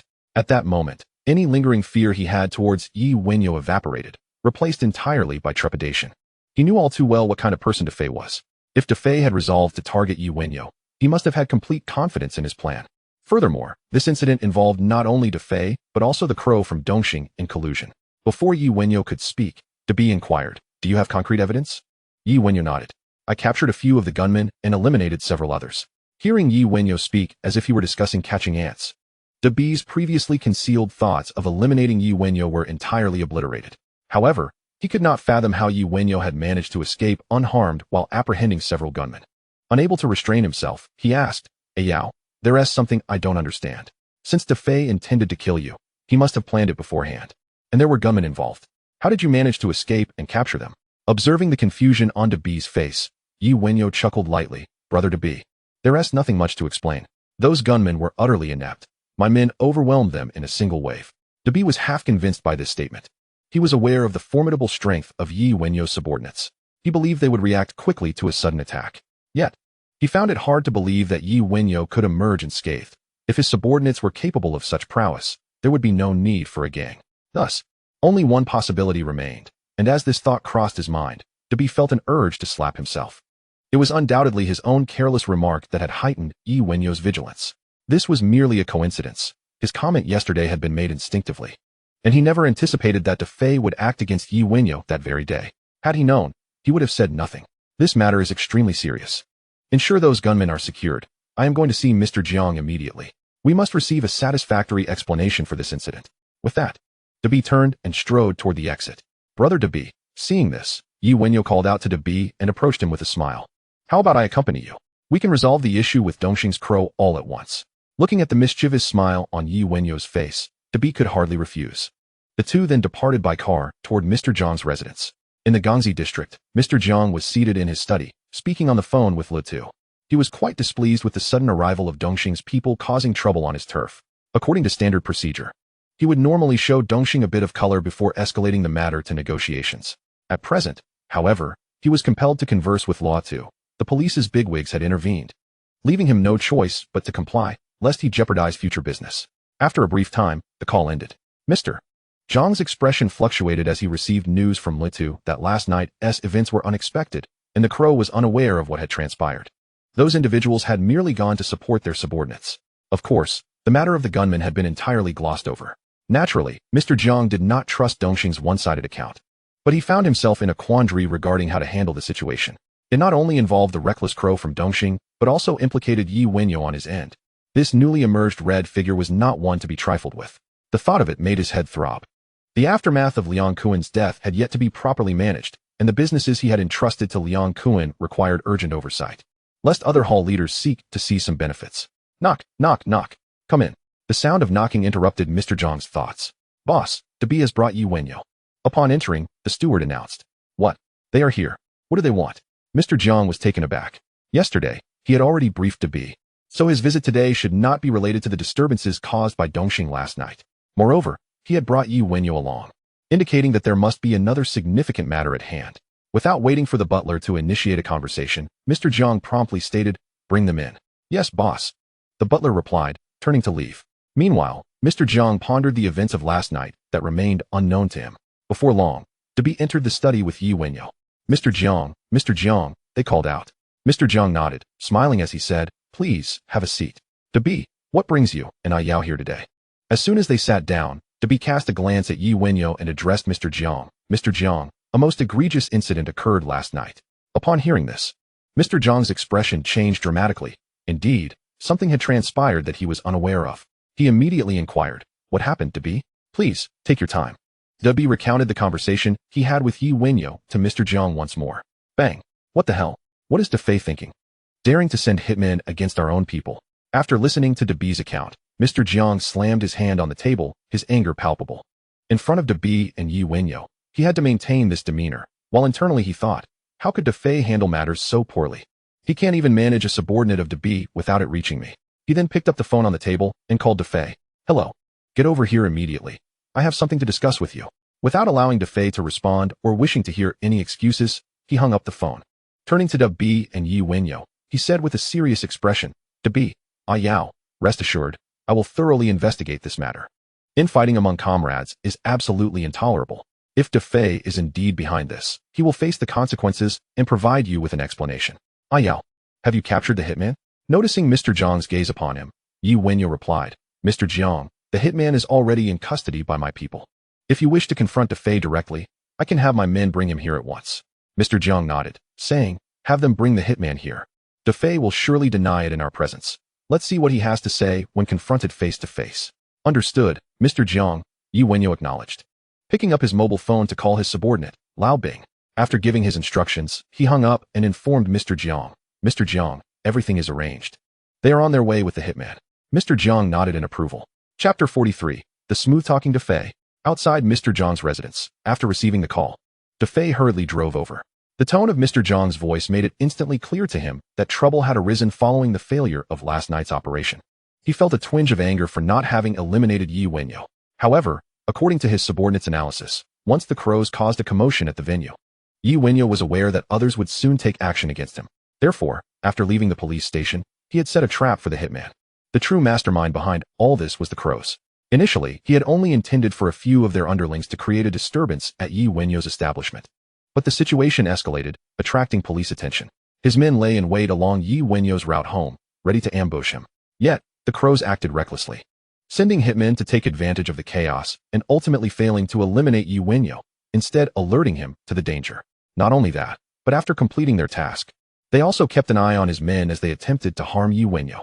Today, he even suspected that this was a deliberate ploy by the crows, aimed at escalating the conflict between him and Yi Wenyao, thereby fostering discord within the organization. Defei, you're here. At that moment, the door to Mr. Jiang's residence swung open, and the butler emerged. Hearing this, Defei shook off his thoughts and smiled at the butler, saying, Good to see you again. Mr. Jiang sent for me. Follow me. The butler nodded, turning to lead the way. Shortly thereafter, Defei arrived at the door of the study, where Dabi and his men waited with unfriendly expressions. Quietly, Defei expressed his gratitude to the butler and then knocked on the door before stepping inside.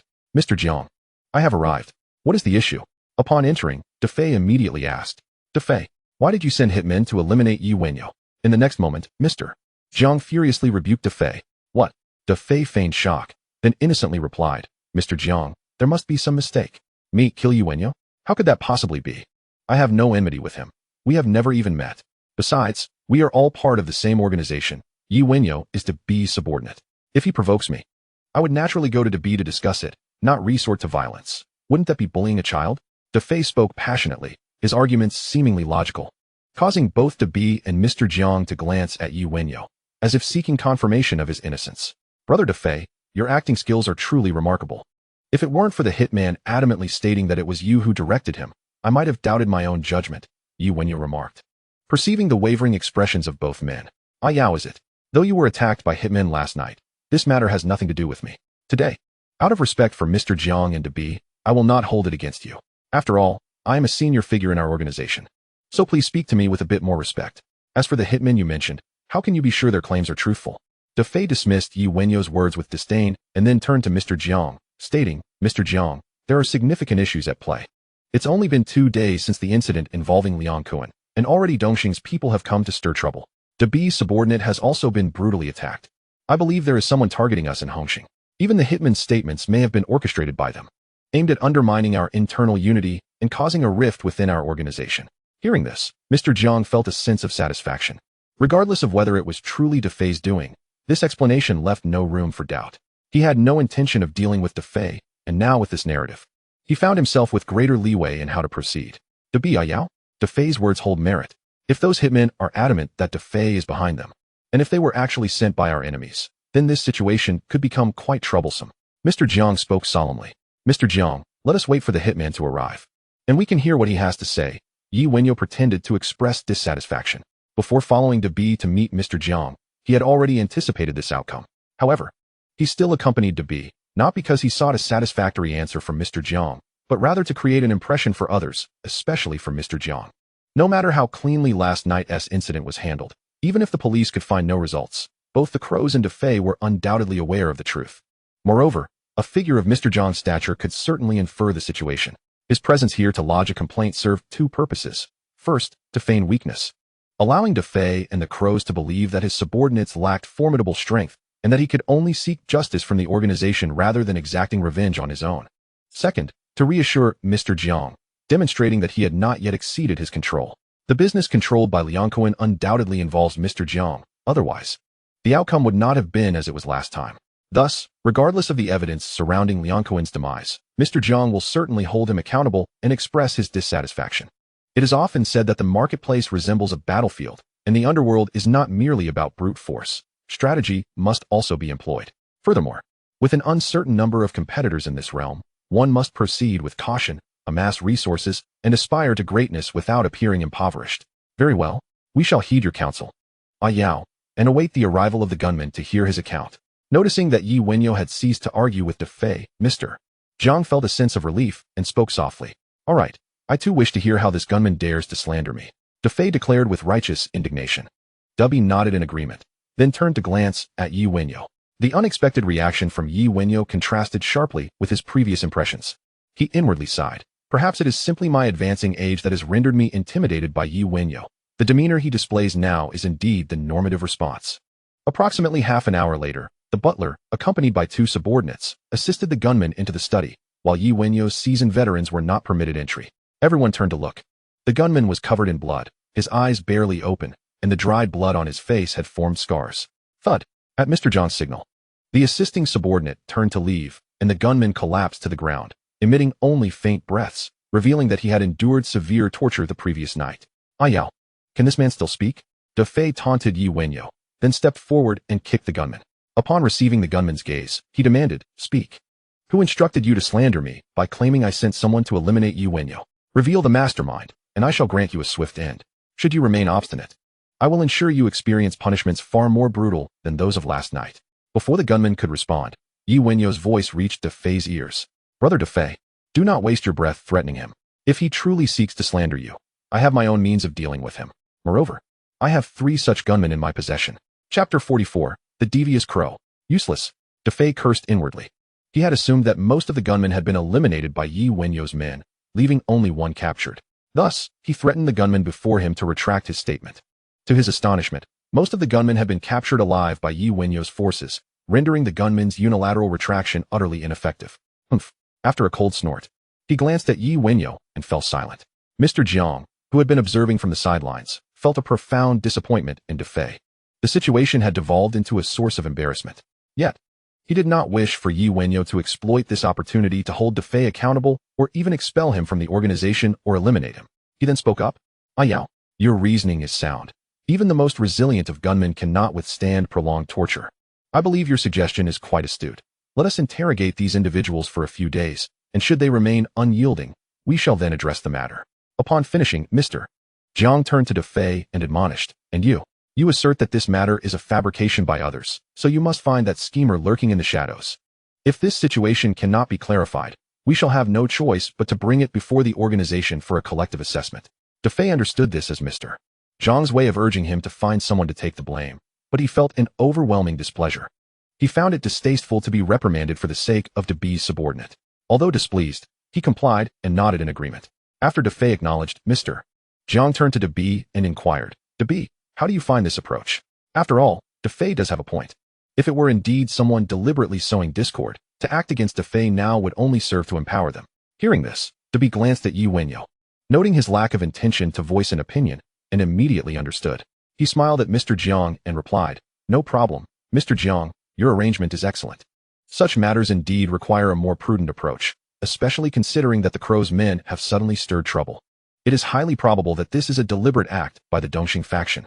Yao is not the type to disregard reason. He has always been very supportive of the organization's endeavors. Yi Wenyao remained silent. He had initially intended to seek some semblance of fairness here. After all, in this world, fairness is a mere illusion. Might makes right. Very well, let us resolve this matter as decided. Mr. Jiang declared with a smile. Defei promptly stated, Mr. Jiang, I shall take my leave now.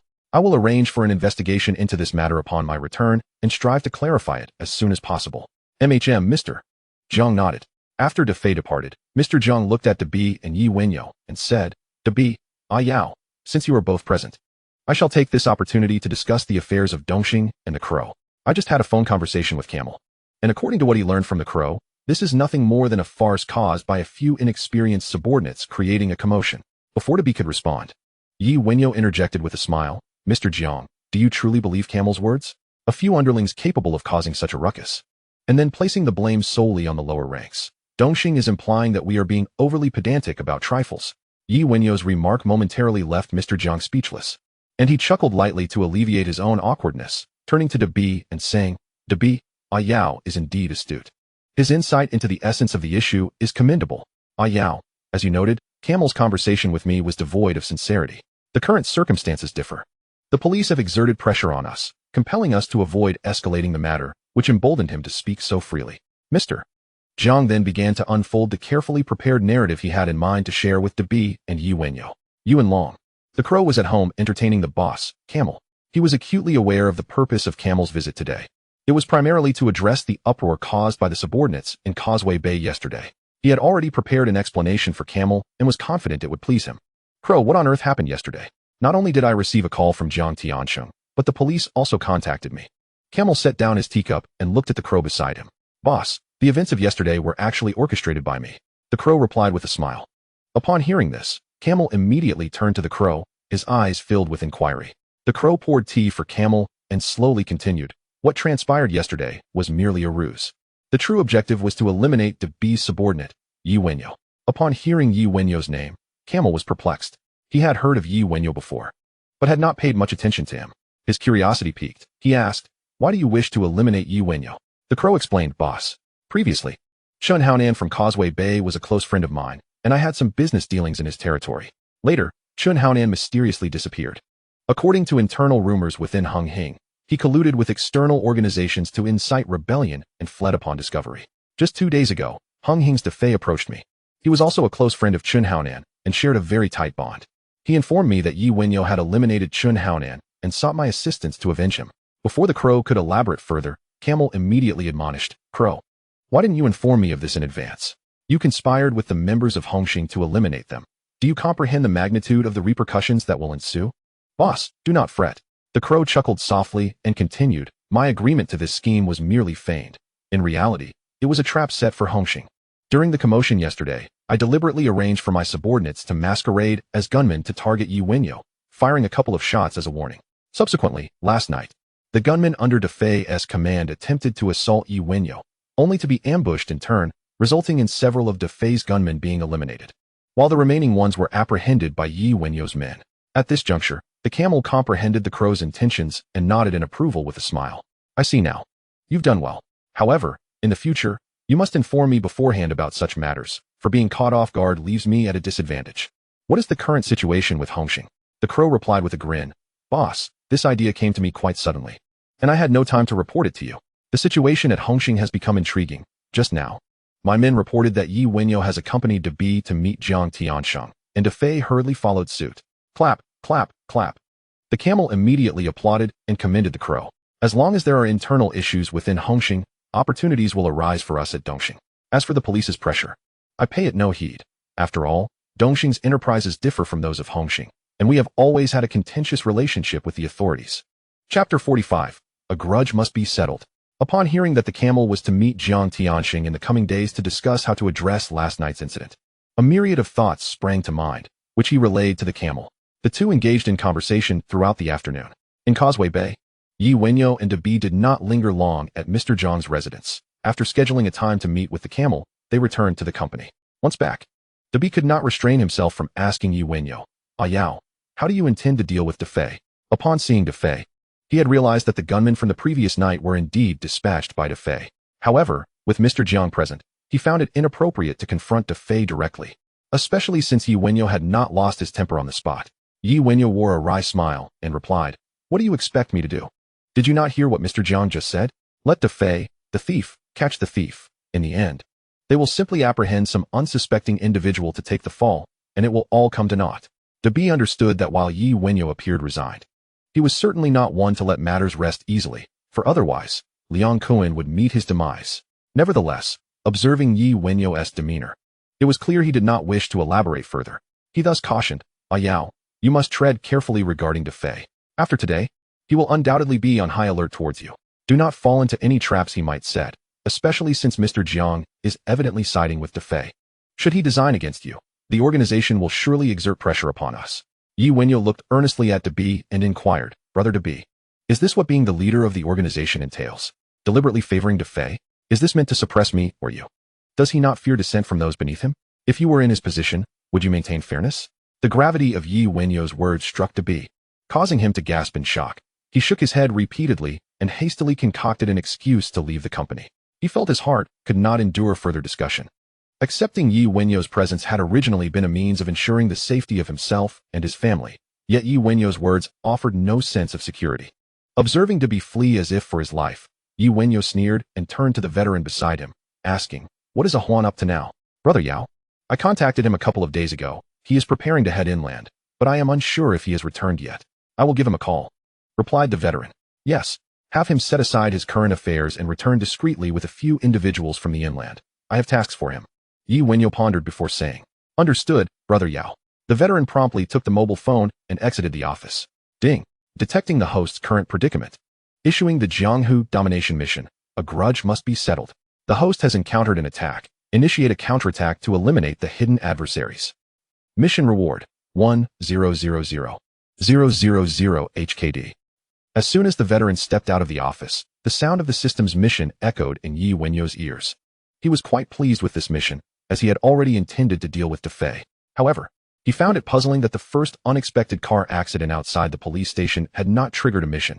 It seemed that incident was likely a true accident. There was also the possibility that the perpetrator was a rival, whose hostility went unnoticed by the system. Although he had yet to ascertain whether the car accident was intentional or accidental, it lingered in his memory. Before long, the veteran returned to the office. Brother Yao, I have just contacted Huan Guo. He will be returning tonight, and will come to see you at the first opportunity. Yi Wenyao nodded and resumed his seat at his desk, casually picking up a newspaper to peruse. A particular article caught his interest, concerning Ding Quan. Knock, knock, knock. At that moment, a knock sounded at the door. Yi Wenyao set down the newspaper and exchanged a glance with the veteran, signaling him to open the door. A Bing appeared at the threshold, nodding at the veteran before entering the office. Brother Yao, Yi Wenyao inquired. A Bing, what brings you here? A Bing promptly replied. Brother Yao, the data you requested has been compiled. In yesterday's altercation, over 30 of our brothers were injured, 3 of whom are in critical condition and still hospitalized, while the rest sustained relatively minor injuries, though most have bled. After speaking, he placed the prepared document on Yi Wenyao's desk. This file was prepared at the suggestion of his subordinates. Yi Wenyao glanced at the document and smiled, saying, Well done, a Bing. Arrange a feast for the brothers tonight. For those in the hospital, each should receive 2,000. After placing the document down, Wenyao retrieved several stacks of cash from the safe beneath his desk and tossed them onto the table. Seeing the money on the table, a Bing was filled with joy and expressed his gratitude. On behalf of the brothers, I thank you, Brother Yao. Brother Yao, will you also make an appearance tonight? Wenyao contemplated for a moment, then nodded. All right, just ensure everything is arranged and notify me. I will stop by for a while. Understood, Brother Yao. I will go inform the brothers to lift their spirits. A Bing replied cheerfully before turning to leave. Wenyao waved his hand with a smile. A Bing was swift in his actions. As soon as dusk fell, he had everything organized and led Wenyao to the venue. Wenyao delivered a few encouraging words to the crowd, had a couple of drinks, and then departed, not due to a desire to distance himself from his subordinates, but because Yi Guohuan had arrived. After bidding farewell to his subordinates, he took a vehicle back home. The veterans also heightened the security detail for Wenyao, with a car escorting him from the front and back. Before long, Wenyao safely returned home. Brother Yao. As soon as he stepped through the door, Yi Guohuan rose to greet him, his face beaming with a smile. Huan, was your journey to the inland successful? Wenyao asked, patting Yi Guohuan on the shoulder. Brother Yao, everything went smoothly. I contacted several local brokers, and they are indeed in dire need of goods. Yi Guohuan replied with a smile. That's excellent. As long as this route is established, it will undoubtedly yield significant profits, but the competition will be fierce. What are your plans? Wenyao inquired. Brother Yao, I am aware of that. I also contacted my comrades from the inland, and they are generally willing to join us. With their assistance, we possess ample strength to safeguard our operations. Yi Guohuan explained with a smile, then inquired, Brother Yao, you mentioned there was something you wanted me to handle. I am curious as to what it entails. After seating Yi Guohuan in the living room, Wenyao replied with a grin, You've reached out to quite a few comrades. Haven't you? Excellent. I was just about to suggest you recruit some manpower.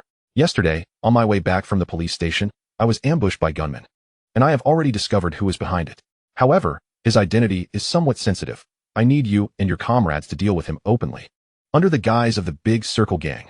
Upon hearing that Wenyao had been shot at, Yi Guohuan immediately declared, Brother Yao, no problem. Just tell me who to take care of.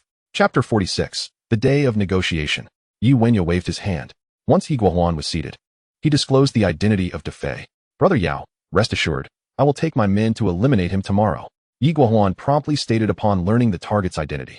Huan, while eliminating him is relatively straightforward, I require you to do so in a public setting, ensuring that no suspicion falls upon me, Wenyao elucidated. Hearing this, Yi Guohuan furrowed his brow and after a moment of contemplation responded, I understand, Brother Yao. Leave this matter to me. I will fulfill your request within a week. Very well, Wenyao nodded in satisfaction. The task was entrusted to Yi Guohuan precisely because of his standing within the Big Circle Gang, a well-respected figure known for his intellect. Brother Yao, I shall take my leave now to consult with a few brothers, Yi Guohuan announced as he stood. All right, Huan, remember, this must be executed flawlessly. Time is not of the essence, but it must be conducted without a hitch.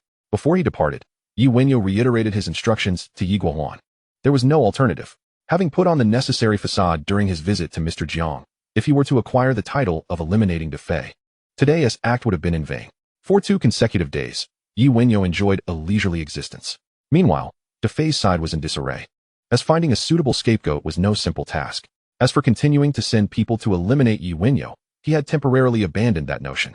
Not only had Wenyao enhanced his personal security, but there were also few capable gunmen left, their skills merely mediocre. Should they fall into Wenyao's hands again, it could spell trouble. In Central, at a certain hotel, Tony knocked on Jia Ji's door once more. Brother, have you heard the news from the streets? Upon entering, Tony immediately asked, What news are you referring to? Jia Gu shook his head. It's about the internal strife within Hongxing. Defei has dispatched gunmen to kill Wenyao to avenge Chen Haonan. Tony exclaimed with excitement. Observing his younger brother's enthusiasm, Jia Gu understood his intent and said, I have heard. However, it's merely a rumor, likely spread by someone with ulterior motives. What are you planning? Are you thinking of sending people to eliminate Wenyao? I have already stated that this matter should not be mentioned again. The boss has made arrangements, and we must not stir up trouble. Doused with cold water by Jia Gu, Tony's excitement waned, but he continued, Brother, this matter is genuine. I have contacted some insiders from Hongxing who have confirmed it. And it also involves Dongxing. Jia Gu, looking at Tony with exasperation, thought to himself that he was well aware of these developments. He simply wished to avoid trouble and watch the unfolding drama. Noticing his brother's silence, Tony continued, There's an intriguing situation. The Crow pretends to ally with Defei and has set a trap for him. Moreover, Defei is incessantly searching for our clues, attempting to pin the assassination of Yi Wenyao on us. At this, Zhago finally spoke. I have been aware of these matters for quite some time. As long as you and Lao Sen refrain from causing trouble, Defei will not find any leads. I reiterate, we absolutely cannot cause disturbances at this time. We must not jeopardize the boss's arrangements. Do you understand? Tony nodded in response to his brother's instructions. Yet, he still felt somewhat dissatisfied and suggested, Brother, Hongxing and Dongxing are set to meet regarding the last clash. This is the perfect opportunity for us to stir the pot and create further chaos. No one would suspect us. They would only cast suspicion on each other. Zhago instantly stood up, looking sternly at Tony. Be quiet. Did you not hear what I just said? For the time being, remain low-key and do not instigate trouble. If you and Lao Sen cannot contain yourselves, then go back and stir up trouble elsewhere. But remember, it must not be in Hong Kong. After another warning, Tony, despite his inner discontent, could only acquiesce. 3 days later, Yi Wenyao received a call from Debi, indicating that the date for negotiations with Dongxing had arrived, and the two set off for Gangxi. The location was determined to be a restaurant in Gangxi. Upon learning this, Yi Wenyao could not help but murmur to himself. With the crow present, meeting at a restaurant would hardly allow for a pleasant meal. It was likely they would not even manage to discuss a few topics before the table was overturned. Of course, he did not voice these thoughts, instead following Debi into the private room of the restaurant. Mr. Jiang. Mr. Jiang. Upon entering, they spotted Mr. Jiang sitting by the window and greeted him. Debi, Yao, you've arrived. Come and sit down. That old rascal Luotu hasn't shown up yet. Mr. Jiang said with a smile as he set down his teacup upon seeing Debi and Yi Wenyao arrive. Nodding, the two took their seats on the nearby sofa. Mr. Jiang then addressed Debi. Debi, Yao has not participated in such occasions before, so please keep an eye on him. Rest assured, Mr. Jiang. Yao understands the rules. Debi immediately responded. What a joke. What could he possibly monitor? Now, it was Yi Wenyao who needed to gauge the mood. Yi Wenyao merely nodded in silence. Before long, the door swung open, and the affable Liu entered, accompanied by the arrogant crow, who immediately remarked, Mr. Jiang. It's been a while. It's good to see you. Luotu, it's been a long time. Mr. Jiang replied, rising with a smile to greet him. After a round of pleasantries, both sides took their seats. Luotu, I won't beat around the bush. How do you intend to resolve the issue of your subordinates causing trouble on my turf? Mr. Jiang initiated the conversation. Mr. Jiang, what do you mean by that? It's quite normal for subordinates to have friction. We are not from the same gang. After all, resolving it? What needs resolving? If your subordinates are unhappy, they can just retaliate. It's all part of the game. Luotu chuckled lightly. Hearing this, Mr. Jiang could not help but frown. He looked at Luotu and after a moment said, Luotu, if that's your stance, then this conversation becomes pointless. If it weren't for the police getting involved, there would be no need for us to sit here and talk. Just as you said, fighting and killing is all part of the game. But the current circumstances do not allow for such actions. Don't you wish to comply with the police's arrangements? Before Luotu could respond, the crow burst into laughter, then directed a mocking look at Mr. Jiang. Mr. Jiang, what kind of international joke are you telling? Why is your Hongxing so obedient? If the police were to instruct you to disband your organization, would your sister obediently comply as well? Luo Tuo feigned anger and reprimanded. Preposterous. How dare you speak to Mr. Jiang in such a manner? Chapter 47. Unpleasant Parting. Mr. Jiang, please do not take offense. My subordinates are merely rough men, lacking in decorum. Luo Tuo then turned to Mr. Jiang, smiling amiably. Although he had scolded Crow, the few present understood that it was merely for show. Mr. Jiang was filled with fury, not only at Crow's demeanor, but also at Luo Tuo's attitude, which clearly indicated a reluctance to resolve the matter properly. Boss Luo, it matters little that your subordinates are uncouth, but the crucial point is that they must be properly disciplined. If they cannot be managed, they are akin to a dog that refuses to be trained. Of course, you are more aware of this matter than I am, so I shan't elaborate further. My stance is clear. I am willing to sit down and discuss this issue. I wonder what your thoughts are, Boss Luo. Mr. Jiang gazed at Luo Tuo, unable to suppress his unease. He genuinely worried that Luo Tuo would not heed the police's mediation, the consequences of which would indeed be dire. Though the two organizations were rivals, their respective domains did not overlap. Most of Hongxing's businesses required the police's goodwill to thrive. As long as they avoided excessive actions, they could endure. In contrast, Dongxing primarily engaged in illicit and gray market activities, rendering them at odds with law enforcement. If Luo Tuo were to disregard the police's stance, they would have little recourse against him, for targeting him might be temporary. If it persisted without cause, it could ultimately lead to losses for the police. Increasing pressure from above. Luo Tuo smiled at Mr. Jiang and remarked, How I manage my men is of no concern to you, Mr. Jiang. While my subordinates may speak harshly, they do speak the truth.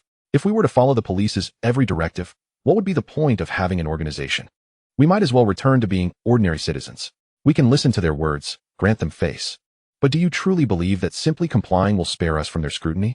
Mr. Jiang, when did you become so naive? As expected, Mr. Jiang felt a sense of helplessness. At this moment, Dabi could not help but glance at Yi Wenyao, curious about his plans. Sensing Dabi's gaze, Yi Wenyao chuckled softly and said, Mr. Jiang, I have a question. Hearing this, both Mr. Jiang and Luo Tua turned their attention to him. Yao, what is your question? Yi Wenyao continued, Boss Luo, our negotiation today is not about how to respond to the police's arrangements. Each organization has its own methods of dealing with such matters, and only time will reveal who is right and who is wrong. Today, we are here to discuss the incident involving your subordinate Crow's men causing a ruckus in my territory, creating quite the scene. What is your stance on this? The matter of right and wrong is evident. We have come with sincerity to see your attitude. Or does Crow's earlier tirade represent your position, Boss Luo? The face lost by Crow earlier was now regained. Mr. Jiang felt a surge of admiration for Yi Wenyao, and he glanced at Luo Tua, his eyes filled with inquiry. Bang! You little brat. This is not a place for you to speak. If it weren't for Mr. Jiang's presence, I would certainly teach you a lesson for daring to belittle our boss. Crow slammed the table, shouting arrogantly at Yi Wenyao. Unfortunately, both Mr. Jiang and Dabi ignored Crow, as did Yi Wenyao, who merely continued to regard Luo Tua. Crow, sit down, Luo Tua interjected, his perception of Yi Wenyao deepening. Realizing that today's negotiation would not unfold as they wished, he then turned to Mr. Jiang and said, Mr. Jiang, you truly have a way with discipline. Your subordinates speak with reason and substance. Quite commendable. Mr. Jiang smiled but remained silent. Luo Tua continued, as that young brother mentioned. How we respond to the police's arrangements is our own affair. However, Dongxing's stance is quite clear. To hell with them. Our matters will be resolved according to the rules of the street. The victor will have reason on their side. Just as Mr. Jiang was about to speak, Luo Tua looked at Yi Wenyao and said, Young brother, you must understand that in this world, it is not about right or wrong, but about the strength of one's fists. Yi Wenyao stood up, looking at Luo Tua with utmost seriousness and replied, Boss Luo, while this may be your perspective, not everyone shares it. In this world, I believe it is paramount to uphold the rules. Those who disregard the rules cannot establish themselves here. Today, are you suggesting that the measure of strength implies Dongxing intends to abandon the rules? Upon hearing Yi Wenyao's sarcastic remarks towards Luo Tua, Crow immediately retorted, You little brat. If you wish to discuss rules with us, you should first take a good look at yourself to see if you qualify. Boss, let us leave. Dongxing allows a mere child, who isn't even a home master, to speak here, showing no sincerity at all. Crow did not anticipate that Yi Wenyao was not only formidable, but also sharp-tongued. The words he had previously rehearsed with Luo Tua were now rendering him speechless. Continuing this discussion would yield no benefits. It would be better to simply leave. Luo Tua then turned to Mr. Jiang and said, I believe it would be prudent for you to consider your approach before seeking another discussion with me. Allowing a child to speak, I, as the boss, cannot hold it against him. He then stood up, walked to the door, and turned back to Yi Wenyao with a smile, saying, Young man, you will soon understand how the rules are truly applied. With that, he pushed the door open and departed. Mr. Jiang, the people from Dongxing are truly too arrogant. Once they had left, Dabi immediately spoke up. Mr. Jiang waved his hand and turned to Yi Wenyao, saying, Yao, given how things have unfolded, what are your thoughts? Yi Wenyao smiled and replied, Mr. Jiang, are you testing me? I believe you already have a plan in mind. But if you wish to hear my opinion, I shall share my understanding. Dongxing's actions are merely predicated on our reluctance to confront the police, as we would suffer more than they would. However, I see this as an opportunity. We can fully relay Dongxing's attitude to the police. After all, we are willing to accept the police's arrangements and resolve this matter peacefully, but that does not mean we fear them. As long as we inform the police of Dongxing's non-compliance, the rest can be left for them to handle, thus sparing us the trouble. However, we must consider that Luo Tua cannot be oblivious to this. Why does he dare to act this way? Either he has some backing, or he intends to stir up trouble. Mr. Jiang, that is my humble opinion.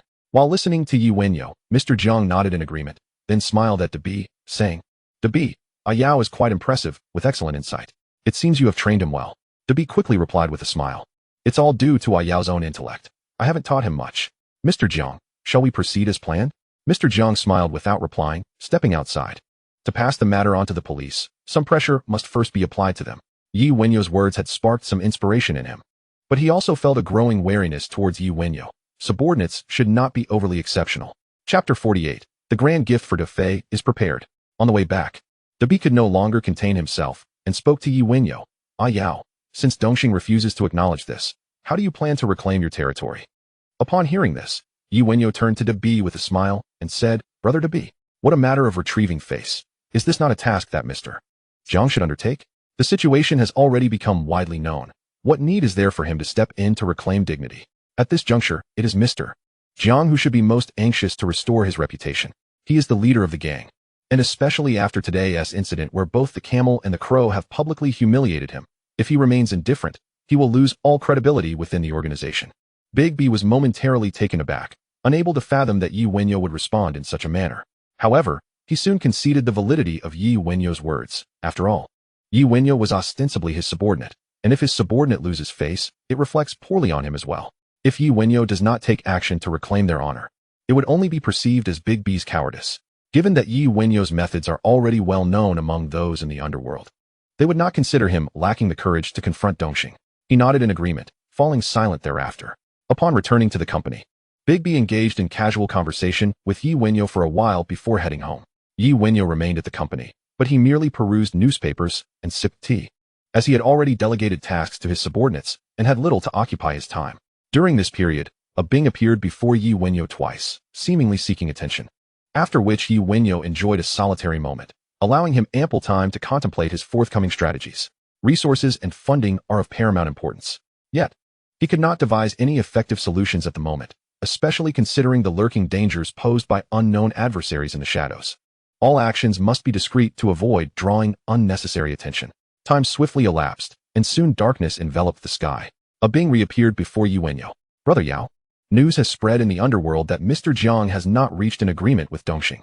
It is said that the camel and the crow have even mocked Mr. Jiang.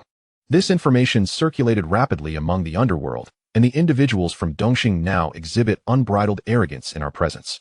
Brother Yao, could this be true? A Bing inquired, his face reflecting indignation. Upon hearing this news, Yi Wenyao immediately recognized it as Mr. Jiang employing his tactics, and with remarkable efficiency, as the events of the morning had already begun to circulate by the afternoon. He also understood the smile Mr. Jiang wore when he departed in the morning. This analysis suggested that he anticipated the camel would not resolve matters amicably, choosing instead to disseminate the information to incite dissatisfaction among his gang members. This tactic could serve as an excuse to deflect any backlash from the police, asserting that it was not the Hongxing gang's unwillingness to cooperate, but rather Dongxing's deliberate provocations. Consequently, when the underlings become agitated, any resulting chaos would be beyond his control.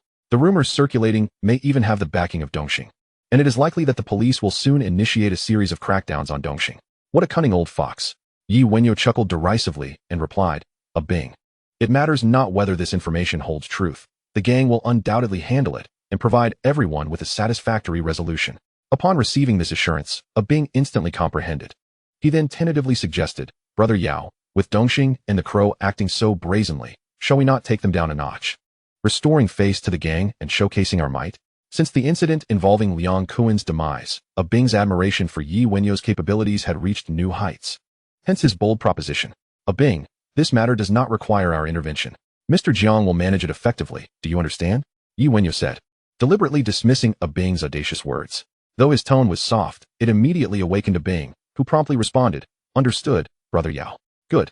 If any of the brothers below have thoughts on the matter, be sure to reassure them promptly, so as to avoid any uncontrollable incidents. Yi Wenyao instructed A Bing further. Yes, Brother Yao, A Bing replied without hesitation.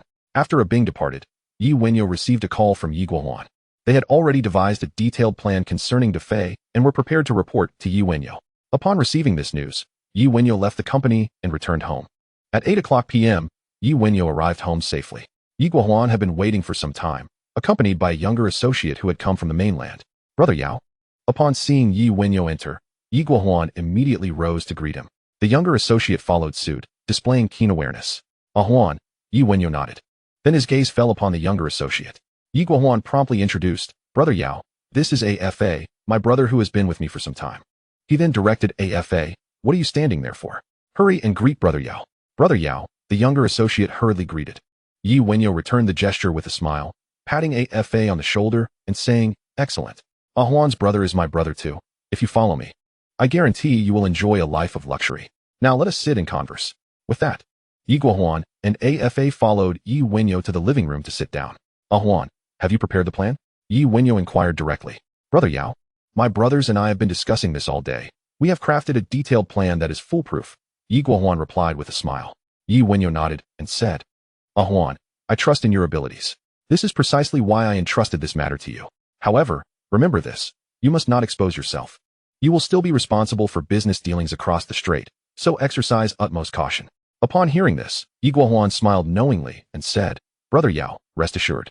I have made preparations to ensure that my identity remains concealed, while also making it clear that this is the doing of the Big Circle gang, and that DeFei was inadvertently caught in the crossfire. Good. Your words bring me reassurance. As for how you proceed, you need not discuss it with me. Just communicate directly with the brothers here if you require any assistance, Yi Wenyao said, nodding in satisfaction. To have ascended to the status of a formidable figure, Yi Guohuan must undoubtedly possess both courage and wisdom, which left Yi Wenyao untroubled. After a brief exchange, Yi Guohuan and his associate cautiously took their leave. Meanwhile, in the underworld, DeFei found himself in a state of great distress. Mr. Jiang had instructed him to find someone to take the blame. Yet he had yet to identify a suitable target. Initially, he intended to locate the faction responsible for the previous assault on Yi Wenyao. But after dispatching his men to investigate, they uncovered nothing, as if the incident had merely been an unfortunate accident. The driver's account mirrored that given at the police station, and no amount of persuasion from his men seemed to yield results. Furthermore, after hearing the circulating rumors today, he began to suspect that he had been outmaneuvered by the Crow. Of course, he had no time to seek retribution against the Crow. He must first resolve the issues concerning Yi Wenyao before contemplating further actions. Chapter 49. DeFei meets a grim fate at the hands of the ruthless. The following day, upon awakening, DeFei wore an unsightly expression, for he had dreamt the previous night that Yi Wenyao had confronted him during a gang meeting, hurling accusations and presenting a multitude of evidence proving that he had dispatched the gunman. Ultimately, all the hall masters had risen in vehement condemnation of him. Before Mr. Jiang could deliver his verdict, he had been jolted awake in anger. After breakfast, he watched as his wife and children departed. Just then, a subordinate rushed in, his face alight with excitement, exclaiming, Brother Fei, the driver has finally confessed, but he fainted immediately after. At this news, DeFei sprang to his feet, feeling a wave of relief wash over him. Finally, the truth had emerged. This indicated that the driver lacked any iron will, merely demonstrating that their communication had not been sufficiently prolonged. What is his condition now? When can he regain consciousness? DeFei inquired. I do not know. I rushed here to report to you as soon as I received the news, but before coming, I instructed them to seek a doctor. The subordinate replied. DeFei nodded and said, All right, take me to see him. The driver in question piqued DeFei's curiosity, apart from himself and the Crow. Who else harbored intentions to eliminate Yi Wenyao? Having voiced his thoughts, DeFei promptly exited the vehicle and made his way to the location where the errant driver was being detained. By the way, has no one come to rescue the driver after he was captured? DeFei inquired during their journey. His subordinate explained, Brother, that driver was already on borrowed time. His family has long since vanished. For reasons unknown, Yi Wenyao did not pursue any responsibility on his part, and after the police released him, he fell off everyone's radar.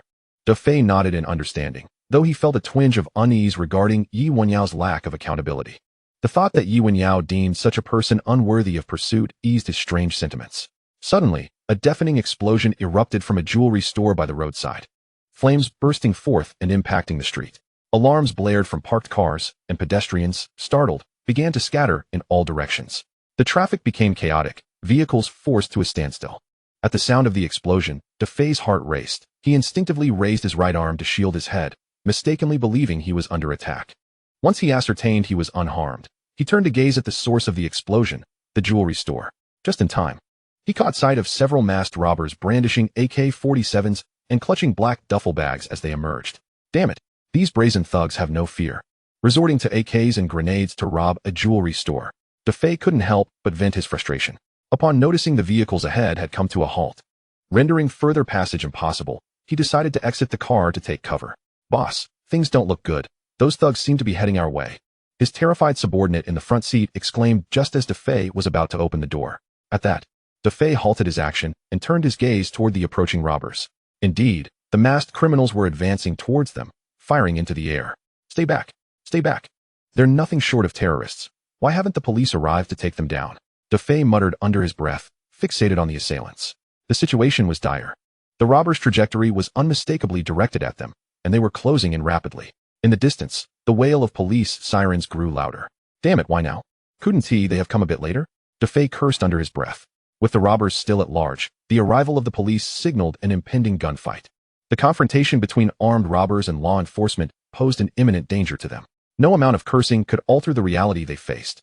DeFei could only hope that the robbers would overlook their vehicle. Otherwise, survival seemed bleak. Suddenly, gunfire erupted. The robbers retaliated, swiftly closing in on DeFei's vehicle. Using it as cover, DeFei dared not peek outside. Instead, he curled up in the back seat, praying the robbers would refrain from opening the door.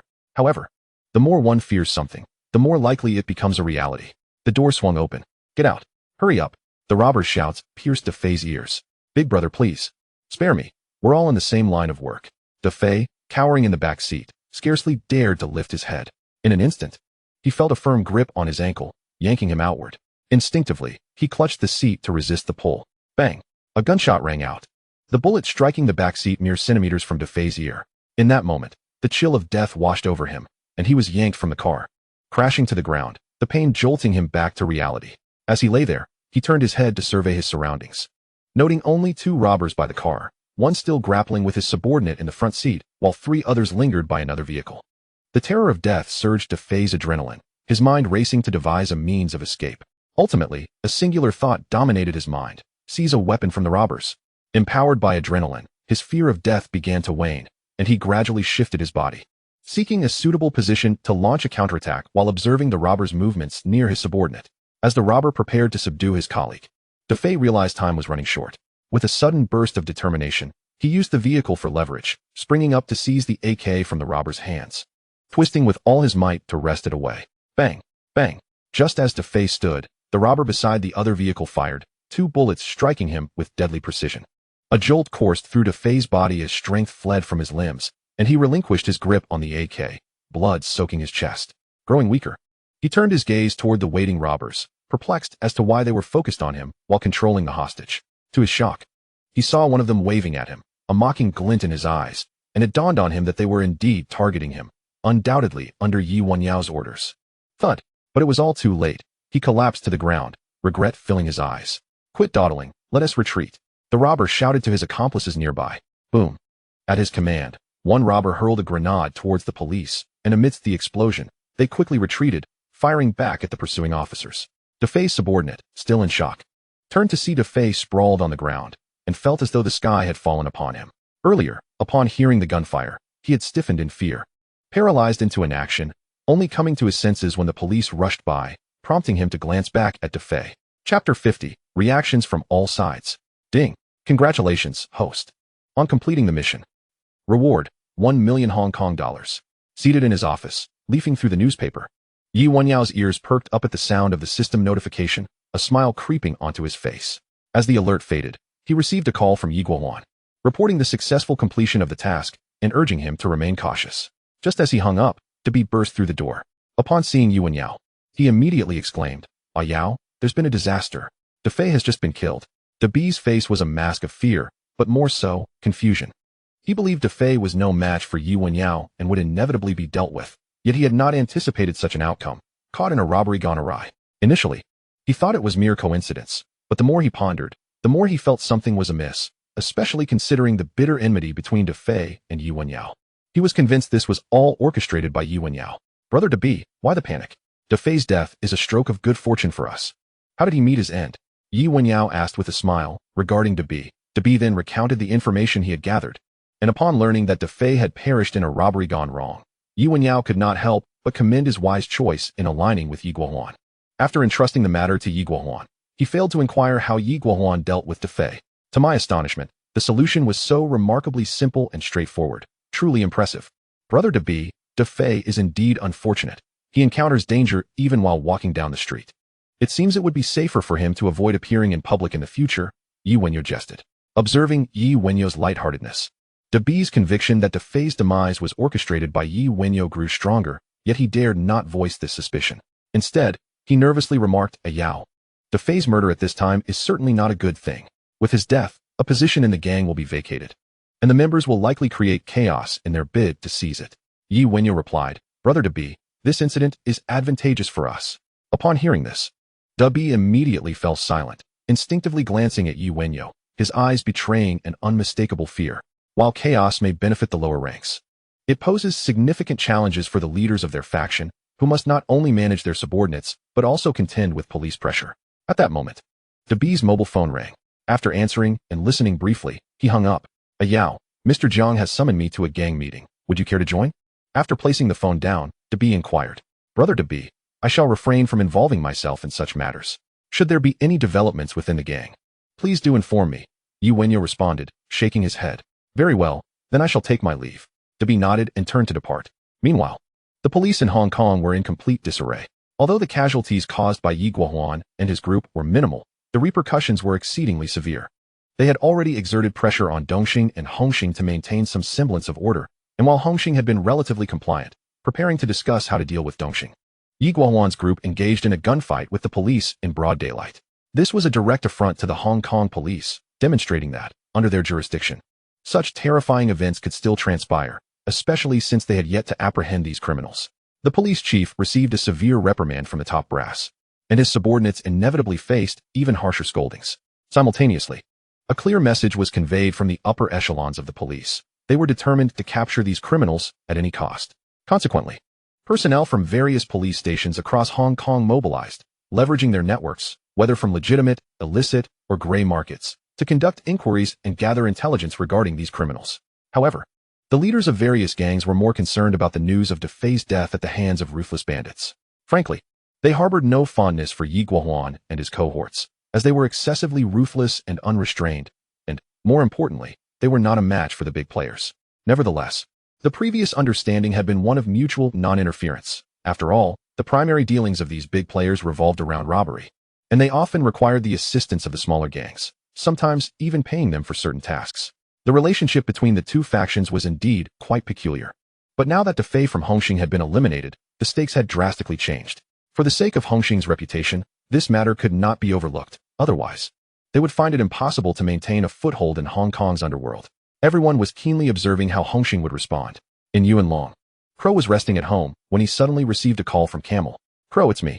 Boss, what is it? Defei is dead. Have you received the news? What? When did this happen? Just now. He was caught in a robbery at a gold shop by the big players and was hit by 2 bullets. That Defei is truly unfortunate. What are the odds of him encountering such a situation? Boss, his death is actually a good thing. Hongxing is bound to descend into chaos again. Crow, things are not as simple as you think. Previously, we ignored the police's pressure and disregarded any negotiations with Hongxing. But after this incident, the situation has changed. Boss, are you suggesting that the police will come down hard on us? It's not just the police. I suspect that Debi's subordinate, Yi Wenyao, might take action against you. Boss, how could that be possible? Yi Wenyao is merely a small fry under Debi. With Defei's death, he wouldn't be inclined to encroach upon our territory. Crow, I just have this feeling. Do not underestimate Yi Wenyao, given his personality. He might very well do something drastic. You should be cautious. Understood, boss. He may not be simple, but neither am I to be trifled with. Rest assured. Good. Remember to keep your subordinates low-key during this time. We don't want them to attract the police's attention. I understand, boss. After hanging up, Crow's expression darkened. When speaking with Camel, he had feigned indifference. However, Defei's death was utterly outrageous. The big players had always maintained a non-aggression pact with them. Once their identities were established, conflicts were highly unlikely unless the subordinates acted foolishly. Yet, Defei was not a fool. He was reluctant to believe that Yi Wenyao could command the big players to carry out such an act, yet he could not shake off the doubt. After a moment of contemplation, he picked up his phone and rapidly dialed a number, intending to reach out to someone from the big players to ascertain the truth behind this incident. Meanwhile, Debi had arrived swiftly but was the last to reach the gathering. Mr. Jiang sat at the head of the table, holding a cigar, his expression dark and contemplative. Debi, why are you so late? Everyone has been waiting for you. As soon as Debi sat down, the prince beside him expressed his dissatisfaction. The traffic was heavy. I rushed here as soon as I received the call. In response to the prince's inquiry, Debi hastily conjured an excuse, then glanced around at the various gang leaders, hoping to gauge their reactions to Defei's murder, but he gleaned nothing. Mr. Jiang, everyone has arrived. Wenyao, Mr. Jiang's right-hand man, announced. Hearing the voice, Mr. Jiang returned to reality, surveyed the crowd, and quietly remarked, we are amidst a tumultuous period. You are all aware of Defei's murder, and recently, Liang Kuan was inexplicably eliminated, followed by Dongxing causing disturbances on our turf. This series of events gives me pause. What are your thoughts? The prince immediately spoke up. Mr. Jiang, the recent occurrences are indeed peculiar. All our people seem to be in peril, which feels as though someone is targeting Hongxing. However, Defei's incident should merely be an accident, right? On my way here, I contacted a couple of individuals from the big players, and they were unaware of who was behind the gold shop incident. It likely involves newcomers from the mainland. As soon as he finished speaking, Han Bin interjected. Prince, you contacted the big players. They are the ones responsible for eliminating our hall master. Do you think they will speak the truth? These big players only recognize their own. Even if their subordinates are implicated, they will not hand anyone over. I cannot ascertain whether Defei's death was intentional or accidental, but in any case, the big players must provide us with an explanation. The dinosaur gang chimed in, absolutely. What are the big players? Regardless of their ruthlessness, they are but a handful of individuals, and with the police also targeting them, we must demand accountability. Otherwise, even if it means aiding the police, we must eliminate them. Huh. Upon hearing this, the squinty-eyed man sneered and said, what kind of people are the big players? They are all reckless individuals, assisting the police against them. Do you not fear their retaliation? Even when the police relentlessly pursue them, they can retreat inland, waiting for the moment when the pressure from the police eases, only to turn back and bring others to eliminate us. Who among you can stand in their way? Bang! The prince slammed the table in frustration, exclaiming, Xiaoyan, what do you mean? Now that the Dekunzai have killed one of our hall masters, are we just supposed to let it go? If we do nothing, how will the people in the underworld perceive us? How will those below view us? Will we still have a place in this world? Faced with the enraged prince, Xiaoyan smiled and replied, Your Highness, did I say we should do nothing? I merely suggested that we cannot ally with the police. That is a breach of unwritten rules. If we abandon all decorum, who among you can guarantee survival in the face of retaliation from the Dekunzai? Truly foolish. The prince suddenly stood up, pointing at Xiaoyan as he shouted. What did you say? Their argument instantly ignited a lively atmosphere. Enough. Mr. Jiang, already irritable, expressed his discontent upon hearing their bickering. In response, the prince sat down. Still seething, Xiaoyan fell silent. Yao, what is your perspective on this matter? Mr. Jiang turned to Chunyao. Called upon, Chunyao slowly rose and spoke softly. Mr. Jiang, this situation is quite troublesome. If not handled properly, it could lead to severe repercussions. However, what we must do now is to first apprehend the Dekunzai responsible for the gold store robbery. The police are also searching for them. We must find them before the police do. Otherwise, if they are arrested and we attempt to eliminate them, it will only create more trouble. As for the ongoing issues within the society, I believe you are correct, Mr. Jiang. Someone is indeed targeting Hongxing, though it remains unclear who that might be as we have no leads. Upon hearing Chun Yao's last statement, De B's heart skipped a beat. Chen Haonan, Liang Kuan, De Fei, along with the disturbances caused by the Dongxing faction and the situation in Xianshan, all pointed back to Yi Wenyao. This deduction led De B to hesitate, unable to comprehend further. How could Yi Wenyao, a member of Hongxing himself, possibly be targeting Hongxing? It made no sense. Everyone nodded in agreement with Chun Yao's words. Mr. Jiang glanced at Chun Yao before stating, Indeed, Yao is absolutely right. Regardless of whether De Fei's death was an accident or premeditated, our immediate priority is to locate those Dekunzai ahead of the police. Yao, I entrust this matter to you. Should you require assistance, notify the various halls. In this regard, all must heed Yao's command. We cannot afford to lose face for the society. Chun Yao promptly responded, Understood, I will do my utmost. I comprehend, Mr. Jiang. The hall masters nodded in agreement. In Causeway Bay, Su Chun arrived once more before Yi Wenyao accompanied by a contingent of subordinates. The Dekunzai incident had placed immense pressure on all officers, and Su Chun was particularly under scrutiny from superiors, who hoped for a swift apprehension of the criminals. However, Su Chun did not accept this task, not due to a lack of confidence, but because the case was too convoluted. He was well aware of the nature of the Dekunzai. They were dangerous individuals who had likely already escaped back to the mainland, complicating any potential investigation. It would be more prudent to resolve Liang Kuan's case first, especially since he believed it was intrinsically linked to Yi Wenyao. Su sir, we meet again. What brings you here this time? As Su Chun appeared at the company entrance, Yi Wenyao had already anticipated his arrival. Upon entering the office, he smiled and inquired. Yi Wenyao, De Fei is dead. Are you aware of this? Su Chun stated directly. I have heard. What, Su sir? Do you suspect that his death is connected to me? Yi Wenyao replied with a light chuckle. Su Chun shook his head, smiling as he remarked. No. I merely wanted to imply that you might share a similar fate. Hearing this, Yi Wenyao's expression shifted, and he retorted displeasedly. Su sir, I appreciate your concern. But the future is uncertain. No one can predict what will happen. If there is nothing further, please leave and do not disturb my work. Ha, Su Chun scoffed coldly, slowly advancing as he said, Work? What work? Is it arranging for your underlings to go out and commit violence? Yi Wenyao cast a sidelong glance at Su Chun, but remained silent. He understood that Su Chun was not so idle as to come merely to mock him. There must be something else at hand. Not receiving a response from Yi Wenyao, Su Chun found the conversation dull and asserted, Yi Wenyao. I received a tip-off that on the day Liang Kuan was murdered, someone witnessed you at the crime scene. You are now suspected of being involved in the murder of Liang Kuan, so come with us. With that, an officer behind him promptly produced an arrest warrant. Yi Wenyao furrowed his brow, standing to inspect the warrant before stating, Sir, I am a law-abiding citizen. This is undoubtedly a case of wrongful accusation. Whether it is a wrongful accusation will be determined through investigation. Su Chen replied sternly. Chapter 52, Dabi's Unexpected Visitor. At the Sanyu police station. After consuming 2 cups of tea, Yi Wenyao exited the precinct. Su Chen stood in the office, casting a displeased gaze at his retreating figure. Although his superiors had instructed him to temporarily refrain from dealing with Yi Wenyao, the encounter during the previous confrontation had left a lasting impression. Yao Gu. The brothers are all set. In the car, Tian Yangsheng informed Yi Wenyao. All right, let us return to the company. Yi Wenyao nodded in agreement. The vehicle departed from the police station, and this time the journey was smooth, without any unexpected incidents. Upon arriving at the company, they found to be pacing back and forth in the lobby. Spotting Yi Wenyao's return, he immediately approached and asked, Yao, what is going on? Why did the police take you away again? It's nothing. Su Chen and I have some unresolved issues, Yi Wenyao replied with a smile, shaking his head. Upon hearing Su Chen's name, Dabi immediately grasped the situation and responded, as long as it's not serious. Come, let us go upstairs and talk. Okay. Yi Wenyao nodded, following Dabi upstairs. Once inside the office, Dabi turned and closed the door. Yao, does the Fei's incident have anything to do with you? Dabi inquired earnestly, his gaze fixed on Yi Wenyao. Though he was quite certain that Yi Wenyao was involved, he still sought a direct admission from him. Hearing this, Yi Wenyao furrowed his brow slightly before chuckling. Dabi, what do you mean? The Fei's death has nothing to do with me. Is someone spreading rumors again after our meeting at the society? Observing Yi Wenyao's carefree expression, Dabi felt a mix of emotions.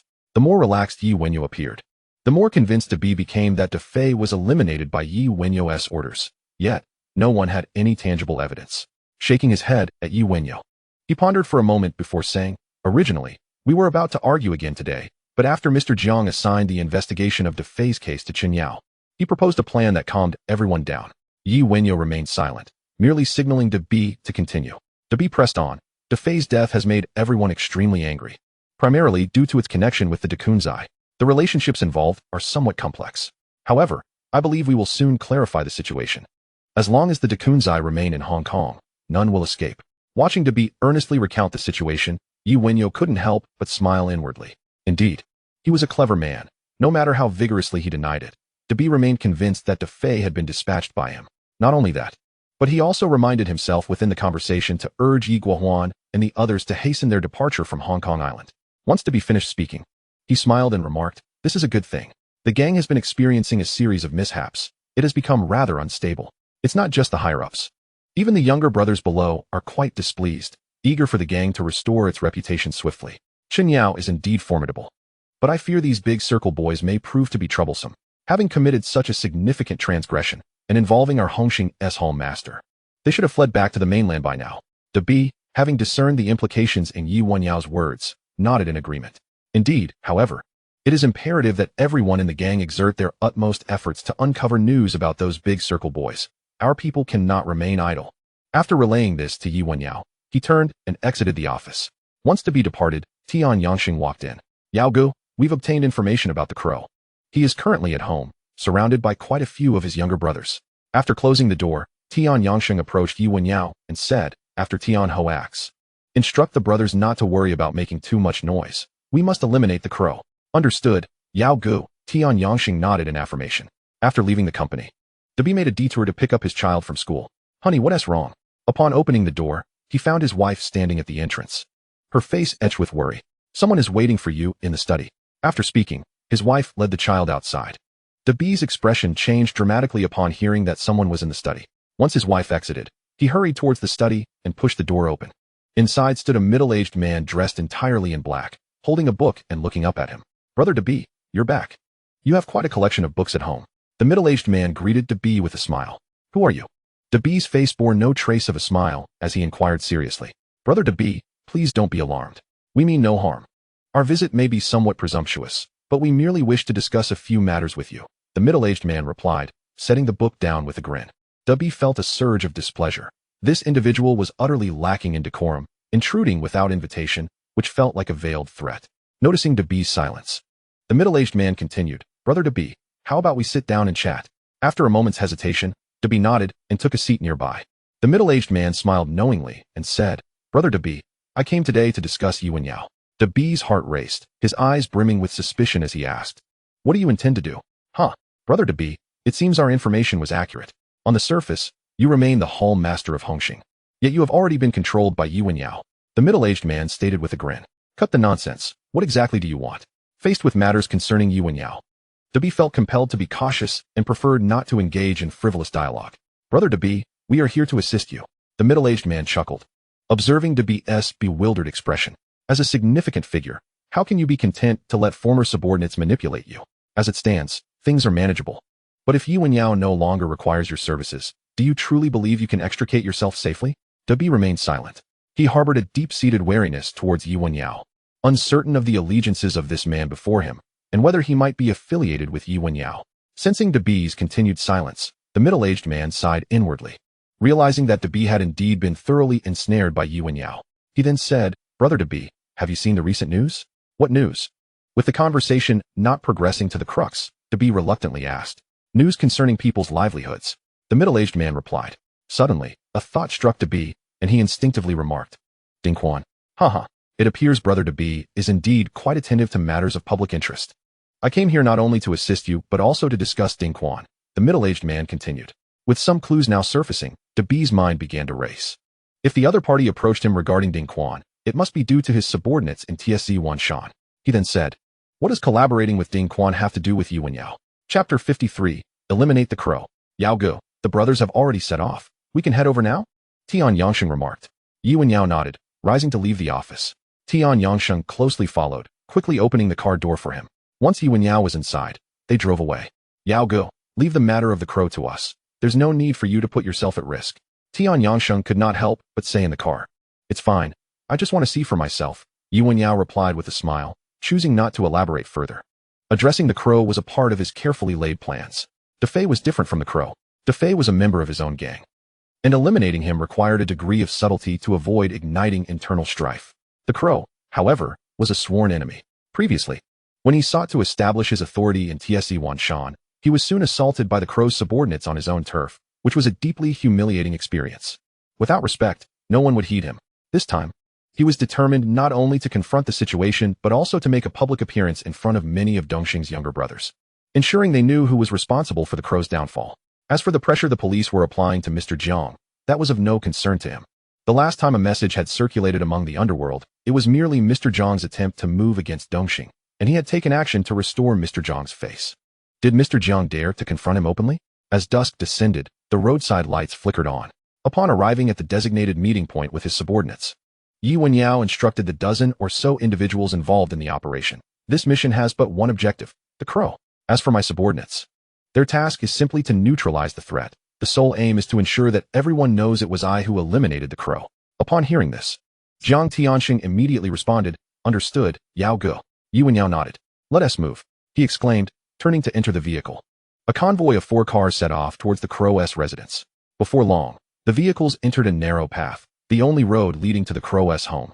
This prominent figure of Dongxing, the crow, had indeed chosen a rather secluded location for his residence. As they advanced, the illuminated crow residence came into view. Bang, bang, bang. Just as they approached the entrance, several younger brothers stepped forward to block the vehicle, questioning them. Tian Yangsheng, seated in the front passenger seat, rolled down the window, flashed a smile at the younger brothers, and brandished a prepared handgun, firing at them. However, following Wenyao's instructions, none of the bullets struck any vital areas of the younger brothers at the entrance. Nevertheless, the pain from their gunshot wounds left them groaning on the ground, clutching their injuries. Charge in. Upon neutralizing the younger brothers at the entrance, Tian Yangsheng promptly issued the order. Bang! The door to the crow's residence was immediately smashed open. Inside, the crow was lounging on the sofa, listening to a few of his loyal subordinates bragging. The sudden sound of gunfire startled everyone. Before any of the younger brothers could rush in to report what was happening, the crow sprang up and dashed into the bedroom, retrieving a hidden handgun from the cabinet and distributing it to his trusted aides. Boss, someone has broken in. Our men have been taken out. At that moment, a young subordinate rushed in, visibly alarmed. No sooner had he spoken than the sound of a car crashing through the front gate echoed in their ears. Bang, bang, bang, bang. Instantly, a fierce gunfight erupted within Crow's abode. However, Crow never anticipated that someone would dare to invade his home so brazenly. They possessed but a handful of small handguns, utterly no match for the formidable Tian Yangsheng and his seasoned veterans. "Boss, you must escape first. We will hold them off," one loyal confidant shouted while firing. "Hold your ground. Our reinforcements will arrive shortly." Crow hesitated to agree. Although these men were indeed his loyal followers, he could not ascertain their reliability in the face of death. Accompanying them might quell any errant thoughts. Yet abandoning them to flee alone could very well result in a bullet in his back. As an old hand in the game, he understood that at such a moment, thoughts of escape were futile. He had to endure. Opposing them were merely small firearms, lacking heavy weaponry. Taking cover inside, they would find it challenging to breach the premises with the advantage of guns. Though his residence was secluded, there were still several subordinates nearby. Should they come to his aid, even unarmed, they could force the intruders back. Alas, Crow's optimism was misplaced. He underestimated Tian Yangsheng and the prowess of the seasoned fighters. Before the operation commenced, Tian Yangsheng had already familiarized himself with the layout of Crow's home. He launched a feigned assault at the front entrance, suppressing Crow and his men from escaping through the front, while the remaining forces executed a surprise attack from the rear and upper floors. However, Tian Yangsheng was taken aback to discover that Crow's arsenal consisted of merely a few small handguns, resulting in a battle far shorter than anticipated. This was not entirely Crow's fault. He had not prepared weapons at home, primarily due to the recent troubles caused by the big circle of thugs, leading to the relocation of his stored arms for fear of police scrutiny, with the few handguns he possessed well concealed. The skirmish began and ended in less than 5 minutes. The gunfire ceased. Inside and outside the courtyard, Crow's subordinates lay strewn about, none suffering fatal injuries. "Brother Yao, the situation is under control." After Crow was subdued, Tian Yangsheng rushed out of the courtyard to meet Wenyao, who was waiting at the intersection. Wenyao nodded. He alighted from the vehicle and strolled toward Crow's residence. 2 seasoned soldiers followed closely behind, their eyes scanning the surroundings vigilantly to preempt any sudden attacks on Wenyao. The young thugs of Crow's gang noticed Wenyao's approach, their hearts heavy with discontent. The earlier disturbance at Causeway Bay had been orchestrated by Crow, and now the opposing force had stormed his very home. It was indeed tit for tat. Yet, they had not anticipated Wenyao's ruthlessness. They had merely engaged in brawling, while he had come to raid their lair, armed and evidently intent on bloodshed. "Wenyao, I knew it was you." Crow, kneeling on the ground, immediately shouted upon seeing Wenyao enter the courtyard. "Huh, and what of it?" Wenyao replied, noticing that Crow bore no visible wounds, save for some blood on the ground beside him, and smiled. "Did you think of today when you sought trouble with me? Why did you feel the need to provoke me? Your subordinates are suffering because of you." Crow cast Wenyao a disdainful glance and retorted, "In this line of work, it's either you provoke me or I provoke you. This outcome should have been clear to you all along. As for you, indeed you are audacious. Not only do you dare to trouble me, but you also have the gall to lead the charge yourself." Wenyao nodded and replied, "Indeed. You are truly deserving of your position as the boss. Your awareness is commendable. In this line of work, such results are self-inflicted. I am here today to grant you a dignified end." Bang! Before Crow could utter another word, a soldier beside Wenyao raised his weapon and fired a shot at Crow's head. Instantly, Crow collapsed to the ground, his face a mask of shock. He had not anticipated that Wenyao would truly kill him, nor that the moment they were conversing, the other would strike. Chapter 54. The Enraged Camel and the Sinister Smiling Tiger.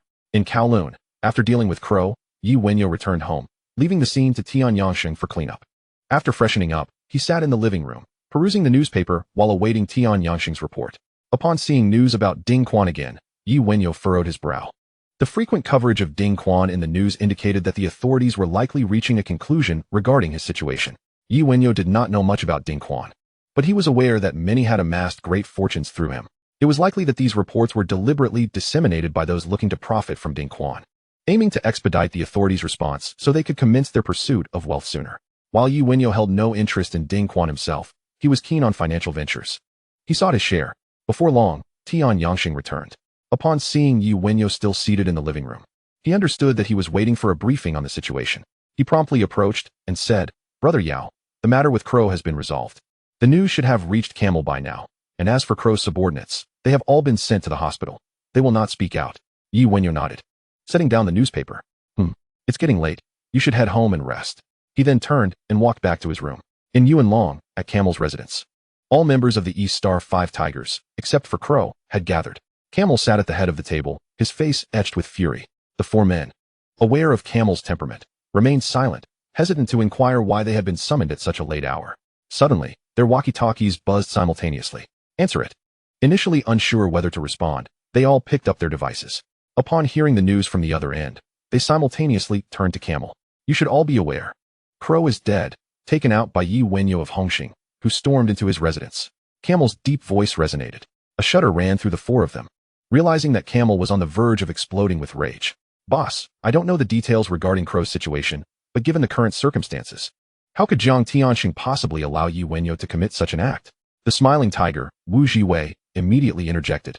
Perplexed by how Hongxing could dare act so brazenly at this juncture, clearly challenging the authority of the police. Smiling tiger, now that one of the 5 tigers, the mountain tiger, has been killed, do you care about the reasons behind it? Yi Wenyao's audacious actions are a direct provocation to us at East Star. We must retaliate. What are you hesitating for? Jin Mao Tiger, Sha Meng, glared discontentedly at Wu Jiwei. Wu Jiwei remained silent. Though Sha Meng felt angered by the dismissal, he dared not argue with Wu Jiwei, for Camel was present. Thunder Tiger, Lei Yaoyang, and Capture Tiger, Sidu Haonan, refrained from speaking, waiting instead for Camel's orders. Camel glanced at Wu Jiwei and said, Sha Meng is right. Crow has been killed by Yi Wenyao, and our men are dead. There is no need to deliberate further. We must take vengeance. Haonan, Yaoyang, this matter is entrusted to you. I want everyone to know that those who dare to cross me shall meet their end. Receiving the command, the 2 men promptly replied, yes, boss. The 2 individuals exchanged a glance, rose simultaneously, and departed to ascertain the situation and deliberate on how to eliminate Yi Wenyao. Boss, leave this matter to me. And I assure you that no one will dare to touch anyone from Dongxing in the future. Upon hearing that the task was entrusted to Sidu Haonan and Lei Yaoyang, Sha Meng immediately interjected. Silence.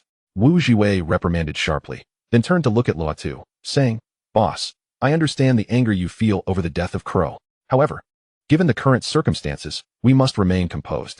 The recent conflict with Hongxing has already displeased the police, and if we instigate another incident, it could prove detrimental to us.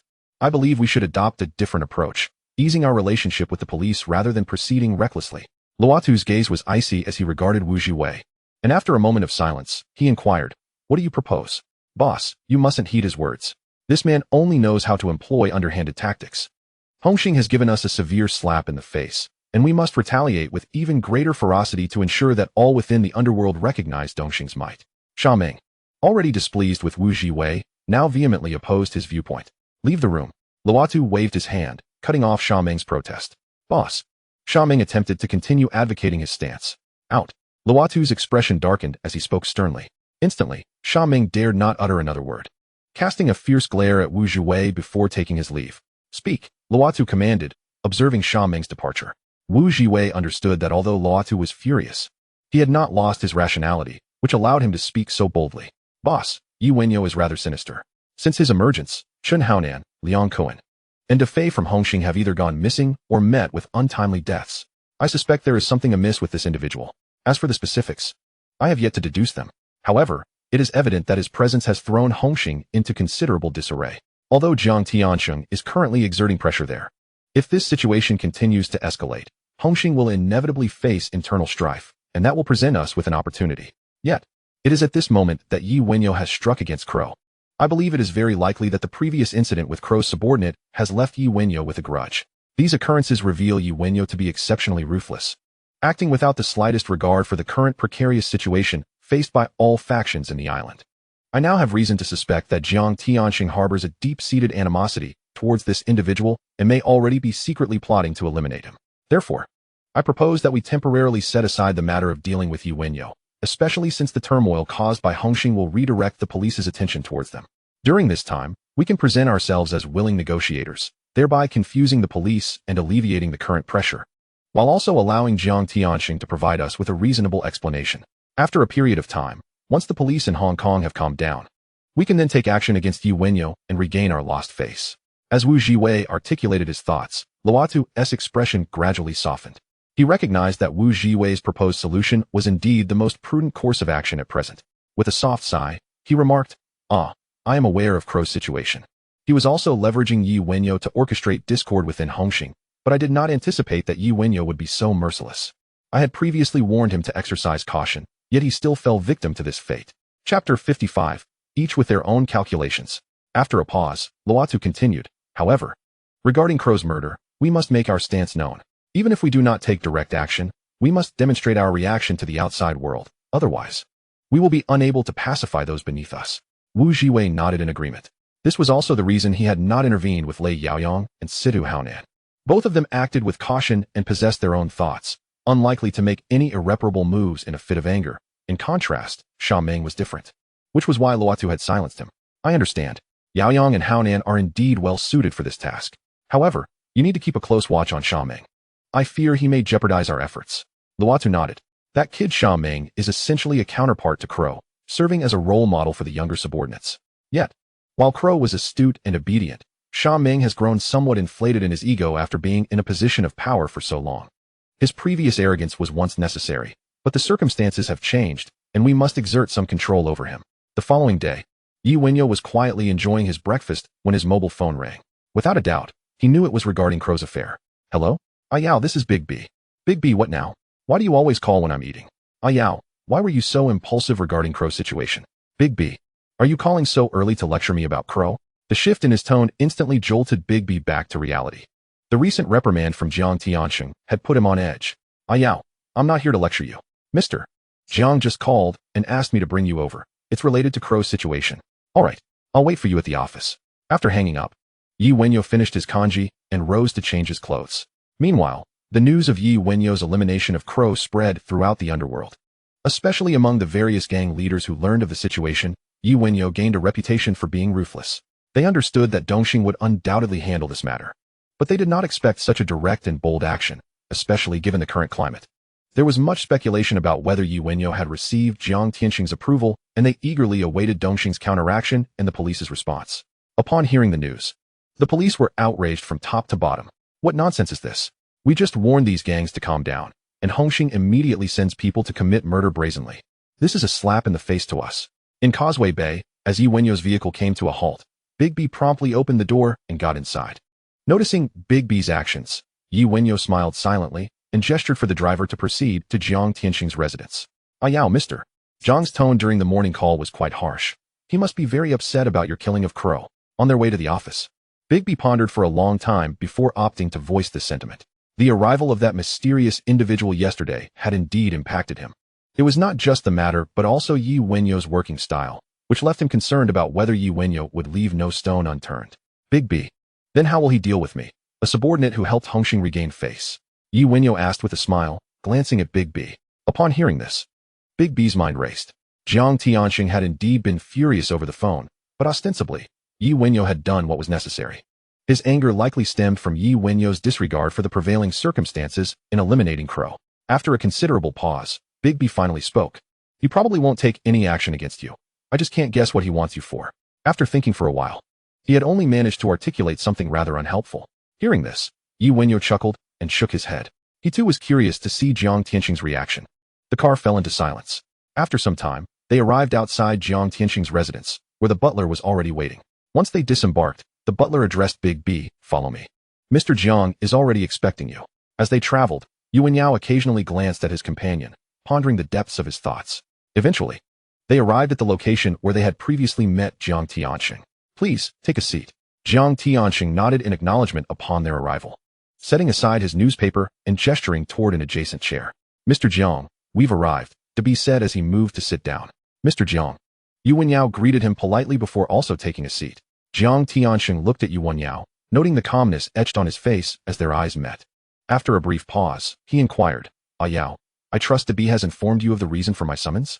Yes, it is because I killed the Crow. Yi Wenyao replied, nodding calmly. Jiang Tianxing observed him, noticing no change in his expression, and slowly asked, Yao, enlighten me as to why you chose this moment to eliminate the Crow. You previously assessed the current situation with me. Why proceed with such an action? Yi Wenyao smiled slightly and responded, Mr. Jiang, does the timing of killing the Crow truly matter to me? What does the situation have to do with me? I only know that his men caused trouble on my turf and insulted you and Bi right before my eyes. Jiang Tianxing fixed his gaze on Yi Wenyao, and upon hearing those words, a smile broke across his face. Indeed, it seems you possess a sharper intellect than I had anticipated. Bi, sitting nearby, couldn't help but look at Yi Wenyao. Initially, he had thought that Yi Wenyao's act of eliminating the Crow was intended to exert greater pressure on Dongxing. But upon hearing this explanation, he realized he had misjudged the situation. Just as Yi Wenyao stated, his previous analysis at the restaurant was made from Jiang Tianxing's perspective. Yet Wenyao did not share that identity. He was not even a home master. He was merely a small player. And what small players yearn for most is to ascend. Having witnessed his elder brother and the gang leader being insulted by the Dongxing men, he sought to retaliate on behalf of his brother and the gang leader by eliminating the one who dared to insult them. However, what do you believe I should do next? Jiang Tiansheng regarded Wenyao with admiration while harboring deeper resentment within. Mr. Jiang, let us refrain from any action for now and simply observe how Dongxing proceeds. Wenyao replied with a dismissive smile. Very well. Excellent. You may be somewhat underappreciated under De B's wing. Jiang Tiansheng continued to praise Wenyao. Oh, these are merely trivial witticisms, Mr. Jiang. You flatter me. Wenyao responded promptly. All right, you both may take your leave. Once this matter is resolved, I shall reward you accordingly. Jiang Tiansheng said with a smile. Thank you, Mr. Jiang. After expressing their gratitude, De B and Wenyao turned to depart. Once the two had left, the butler entered the room. Mr. Jiang, the individuals have been secured. They will arrive at the port tomorrow. Jiang Tiansheng nodded and replied, Excellent. This matter must remain confidential. The butler immediately assured him, Rest assured, Mr. Jiang. These individuals are desperate fugitives from Siam. No one shall learn of this. Jiang Tiansheng waved his hand dismissively. Chapter 56. Sensing De B's anomaly. In the car, De B remained in shock. He could hardly believe how effortlessly Wenyao had navigated Jiang Tiansheng's psyche. Unable to restrain his curiosity, he asked, Yao, did you foresee how Mr. Jiang would react? De B, you overthink. How could I possibly anticipate such things? Wenyao chuckled and shook his head. While he could surmise that Jiang Tiansheng would not lash out in front of De B, he certainly could not predict Jiang Tiansheng's true sentiments towards him. Nevertheless, he leaned towards the notion that Jiang Tiansheng merely wished to first resolve the current complexities before turning his attention to him. Empathizing, he considered that if he had a subordinate perpetually stirring trouble, he would certainly not appreciate it. Moreover, this subordinate had likely eliminated one of his agents, jeopardizing his covert dealings, and he would not let that go unpunished. At this moment, De B no longer trusted Wenyao's words. His demeanor was too relaxed. Devoid of any concern that Jiang Tiansheng might directly take action against him, perhaps even presenting him to the police as a scapegoat. Of course, De B also inferred that Wenyao possessed sufficient confidence to confront Jiang Tiansheng's potential wrath. He soon recalled the mysterious individual who had appeared unexpectedly the previous day, whose proposals and conditions were indeed quite appealing. His hesitance to commit stemmed primarily from concerns regarding Wenyao's side. De B, I have been following the news lately and would like to hear your thoughts on a certain matter, Wenyao began, noting De B's silence, and subsequently broached the topic of Ding Quan. Currently, De B still held the nominal title of elder brother, making it more fitting for him to engage with the businessmen regarding Ding Quan's affairs, while Wenyao could quietly amass wealth in the shadows. What matter? De B inquired, glancing at Wenyao.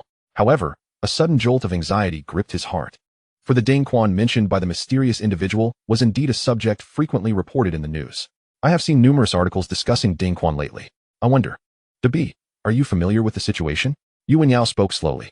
As expected, De B thought to himself, his intuition was spot on. His understanding of Ding Quan was rather superficial, as he was not involved in such matters. Most profits from this avenue were reaped by businessmen, who typically collaborated with various gangs for mutual benefit. He shook his head and replied, not too familiar. I've also come across this topic in the news several times, but I only have a vague understanding of what the experts have said. What is it, Yao? Are you interested in Ding Quan? Wenyao paused momentarily before smiling and responding, not particularly. I'm merely curious. After all, the majority of the newspapers on Hong Kong Island are controlled by those businessmen, and for them to persistently report on this topic, there must be a reason behind it. Hiss, De B inhaled sharply. He had initially thought that Wenyao understood the intricacies of Ding Quan's situation, only to realize he was deducing from the clues presented, which left him genuinely impressed. This only deepened his internal conflict. A person of such intellect would surely not be constrained by various rules, and thus, the previous suggestion of allowing him a dignified exit could very well be retracted. After a brief contemplation, he resolved to arrange a meeting with the mysterious individual from the previous day that evening. He then remarked, Yao, it's no wonder Mr. Jiang praises your cleverness. You truly are astute. You have discerned the essence behind the phenomenon, grasping the psychology of those businessmen on Hong Kong Island. I believe your reasoning is spot on. Those individuals will not rise early without profit, and they cannot merely be motivated by a desire to educate the public about Ding Quan. Wenyao smiled, but remained silent. From the moment De B claimed ignorance regarding the matter, he sensed something amiss. Ding Quan had been established for over a decade, and even if one were not fully aware of the particulars, there should be a general understanding of the situation. However, De B's only response was one of confusion. Furthermore, Ding Quan was of paramount importance to the residents of the new territories. Many of his subordinates hailed from that region, and as the elder brother, he should have heard something by now, especially now, with those behind-the-scenes businessmen continuously promoting Ding Quan. There must be individuals attempting to discreetly connect with the power players in the new territories. The matter is inherently simple. Ultimately, we all seek profit. Do we not? Once one comprehends this point, many things become clear. Wenyao casually remarked. Before long, the vehicle came to a halt in front of the company. Big Brother B, are you heading back? I can have the driver take you home. Without waiting for Big B to step out, Wenyao casually inquired. Big B paused for a moment before responding. No need. I'll stay at the company for a bit and return later. That makes sense. The child is still in school, and there's not much to do at home. Wenyao smiled and pushed open the car door, stepping out. Big B was taken aback, even suspecting that Wenyao might have learned of the mysterious visitor from yesterday. Else why would he suddenly mention the child? Having witnessed Wenyao's methods, he couldn't help but overthink it. Big Brother B. At that moment, a Bing noticed Wenyao's car and hurriedly approached, greeting Big B upon seeing him in the vehicle. It was only then that Big B snapped back to reality, smiling and nodding at a Bing before alighting from the car. Brother Yao, you've arrived. After greeting Big B, a Bing turned to Wenyao with a nod. Wenyao acknowledged him, walking while asking, everything all right at the company? A Bing quickly replied, all's well. I had the brothers come in early today to prevent Dongxing's people from causing any trouble. However, given the recent stringent actions by the police, Dongxing's men should be too intimidated to stir up trouble. We won't even need to deal with them. He was already aware of Wenyao's decisive action against the Crow. His subordinates were exhilarated. After years of petty skirmishes with Dongxing, Wenyao had effortlessly eliminated one of their 5 tigers upon his ascent. Truly remarkable. Yes, let the brothers remain calm. As you mentioned, the police are quite formidable, and Dongxing won't pose any immediate threat. Wenyao chuckled as he made his way into the company. Brother Yao. Each passing subordinate respectfully greeted Wenyao, their hearts filled with admiration. Behind him, Big B maintained a composed demeanor, though internally he felt a twinge of jealousy. Upon entering the office, Big B remarked, Yao, the police will likely seek you out regarding the Crow incident. After all, everyone in the Underworld knows it was you who eliminated him, even if there's no concrete evidence. Big Brother B, I understand. I've already handled this matter. There won't be any issues. At most, the police will come looking for trouble, but they can't do anything to me. Wenyao replied with a smile. Just as his words fell, the office door was forcefully kicked open. Chapter 57, Su Chun's Helplessness. With a loud bang, Big B and Wenyao turned to the door. Old friend Su Chun stormed in with his subordinates, exuding an imposing aura. Following him were a Bing and a group of younger brothers, acutely aware of the situation and concerned for Wenyao's safety. Wenyao, you are suspected in a murder case. You must come with us, Su Chun said sternly upon entering. His subordinates promptly presented an arrest warrant. No problem, Officer Su. Wenyao smiled, appearing cooperative. However, when 2 officers prepared to place silver handcuffs on him, Wenyao stepped back and said sharply, Officer Su, we are old acquaintances. This is unnecessary. As soon as he spoke, the 2 officers felt an immediate pressure. Everyone around was watching them intently, as if ready to pounce at any moment. Su Chun frowned slightly. Rumors on the street suggested that Wenyao had taken out the Crow. Although he lacked evidence, he believed that if the rumors were true, evidence would surely surface. Yet seeing Wenyao remain so calm left Su Chun feeling uncertain. He waved his hand, signaling the officers to step back, and said, all right. I'll give you some face. Come with us. Good. Wenyao nodded with a smile. Initially, he had merely intended to gauge Su Chun's reaction, but he was surprised by how easily Su Chun acquiesced. Yao, don't worry. I'll head to the West Kowloon police station with a lawyer right away. Big B immediately assured. Wenyao nodded. Su Chun stepped outside, but the entrance was already blocked by a Bing and his men, who showed no intention of yielding. What are you doing? We are conducting an investigation. Do you intend to obstruct the police? A nearby assistant scolded. Officer, do not intimidate us. There are over 100 people here, and the space is simply too small. There's no obstruction. A Bing countered, stepping forward to confront the assistant. The officers looked visibly displeased, instinctively glancing at Su Chun. Everyone, step aside. Do not block the officer's path. At that moment, Wenyao chuckled lightly and spoke. As his words fell, the crowd parted, creating a clear path for them to exit. Su Chun paid no mind to the provocation from these subordinates. They were insignificant. The priority was to take Wenyao away and find evidence of his crime. The group escorted Wenyao out, driving towards the West Kowloon police station. Big B followed closely behind, and once the police car departed, he addressed the assembled subordinates, saying, all right, disperse. You need not worry about Yao. I will take a lawyer to the station. Arrange for someone to keep an eye on things here, and be cautious of any troublemakers. With that, he got into his car and left. Meanwhile, Jiang Tiansheng was on the phone with Dongxing's camel. This incident had escalated significantly. The police had visited his home and sternly warned him against causing trouble. Furthermore, he was compelled to provide an explanation regarding the Crow's murder. He had relayed Yi Wenyao's previous statements to the police, both as a threat and to assert his own innocence. However, the police, overwhelmed by recent events, had shown him no courtesy, delivering an ultimatum before departing. Reflecting on their ultimatum, he reluctantly called Camel. "Boss Camel, it's Jiang Tiansheng. Jiang Tiansheng, your Hongxing has some nerve, especially that Yi Wenyao, who dared to storm into the Crow's home and eliminate him." "Boss Camel, wasn't he this what you promised back then?" "Jiang Tiansheng, what do you mean? Are you calling to threaten me, or are you preparing to send someone to eliminate me as well?" "Boss Camel, that's unnecessary. Last time, I approached you with a resolution mindset, yet you showed no willingness to negotiate. Why am I suddenly the one being accused of threatening you?" "Jiang Tiansheng, spare me the nonsense. Just get to the point. If you want to escalate things, Dongxing is ready for a fight." Hearing Camel's furious rebuke, Jiang Tiansheng smirked coldly. He knew that despite Camel's anger, he could not represent Dongxing in a war. If he dared to do so, the police would swiftly obliterate Dongxing. "Boss Camel, now you understand how I felt before. The reason I'm calling you today is quite clear to you. So, how do you intend to resolve this matter?" "Huh. Jiang Tiansheng, you truly have a way with words. I should have guessed that Yi Wenyao's actions were instigated by you. Camel, don't overstep your bounds.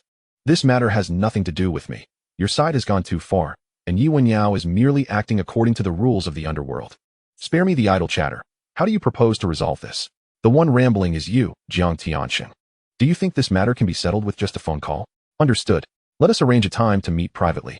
At the West Kowloon police station, Yi Wenyao was directly escorted to the interrogation room. The coffee was prepared, yet no one had entered to question him. At that moment, Su Chen stood in the corridor outside, engaged in a phone call. Upon his return, the information relayed by his subordinates left him quite displeased. They had identified the source who leaked the news of the Crow being eliminated by Yi Wenyao, and they were predominantly members of the Tungsing gang. However, none of them were willing to come forward to testify against Yi Wenyao. Some had discreetly conveyed information to the police, confirming that Yi Wenyao was indeed present at the scene of the Crow's demise, but he was not the one who had killed it. Upon receiving this news, Su Chen suddenly understood why Yi Wenyao remained so composed today. He felt a surge of frustration at his own lack of prudence. It seemed that Yi Wenyao had an uncanny ability to provoke him, and the events that transpired left Su Chen feeling utterly powerless. After a deep breath, Su Chen entered the interrogation room accompanied by an officer. "How's the coffee?" Su Chen inquired. "It's all right, but it's not as good as the coffee outside," Yi Wenyao replied with a smile. Su Chen chuckled and remarked, "Yi Wenyao, I've uncovered the truth about the Crow incident. Your methods are quite impressive. It appears no one dares to testify against you." "Su sir, you're jesting. This matter has nothing to do with me. Why would anyone come forward to accuse me?" "Since you're already aware, can I take my leave now?" Yi Wenyao set down his coffee, smiling as he asked. Su Chen shook his head and continued, "Don't be in a rush. Wait for someone to come and fetch you. While I may not find the witnesses, I am confident that I can gather evidence proving that the Crow's incident was orchestrated by you." "Su sir, your thoughts are quite perilous. It feels as if you intend to frame me." Yi Wenyao feigned terror as he looked at Su Chen. Chapter 58. The appearance of Brother Jia. Outside the police station, Tian Yangxing stood beside Debi, watching Yi Wenyao emerge from within. "Ah Yao," Debi approached to offer comfort.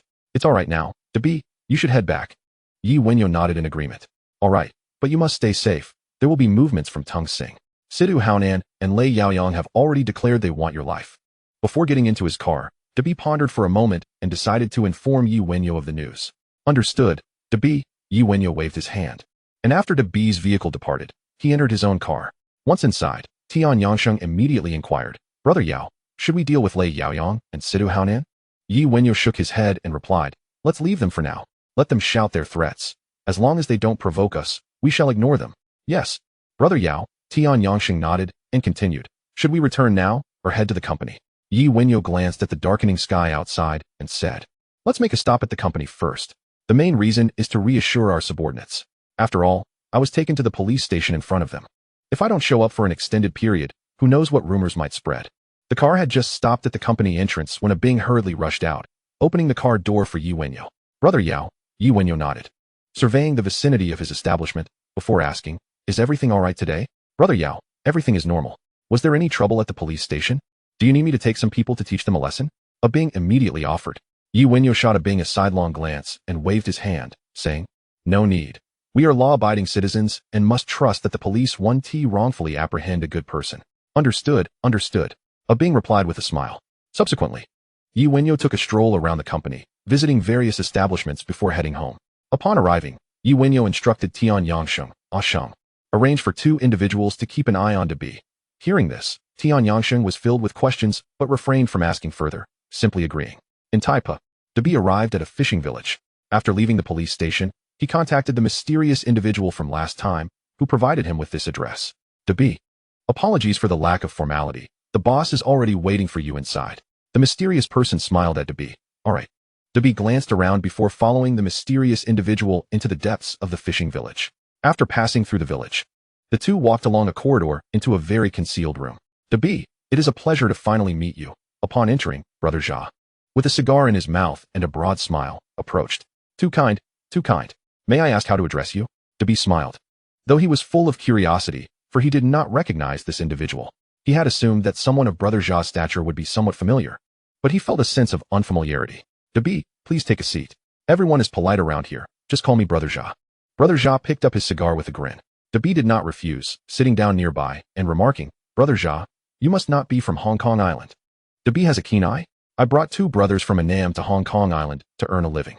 The matters are handled by my 2 brothers. So you wouldn't have encountered me. Brother Jia chuckled heartily. However, the smile felt somewhat discomforting, even a bit arrogant. Yet Bi did not mind, as he could tell that Brother Jia was not the boss, but merely a confidant of the actual boss. He then smiled and said, Brother Jia, we had agreed that the boss would meet with me. May I ask when he will arrive?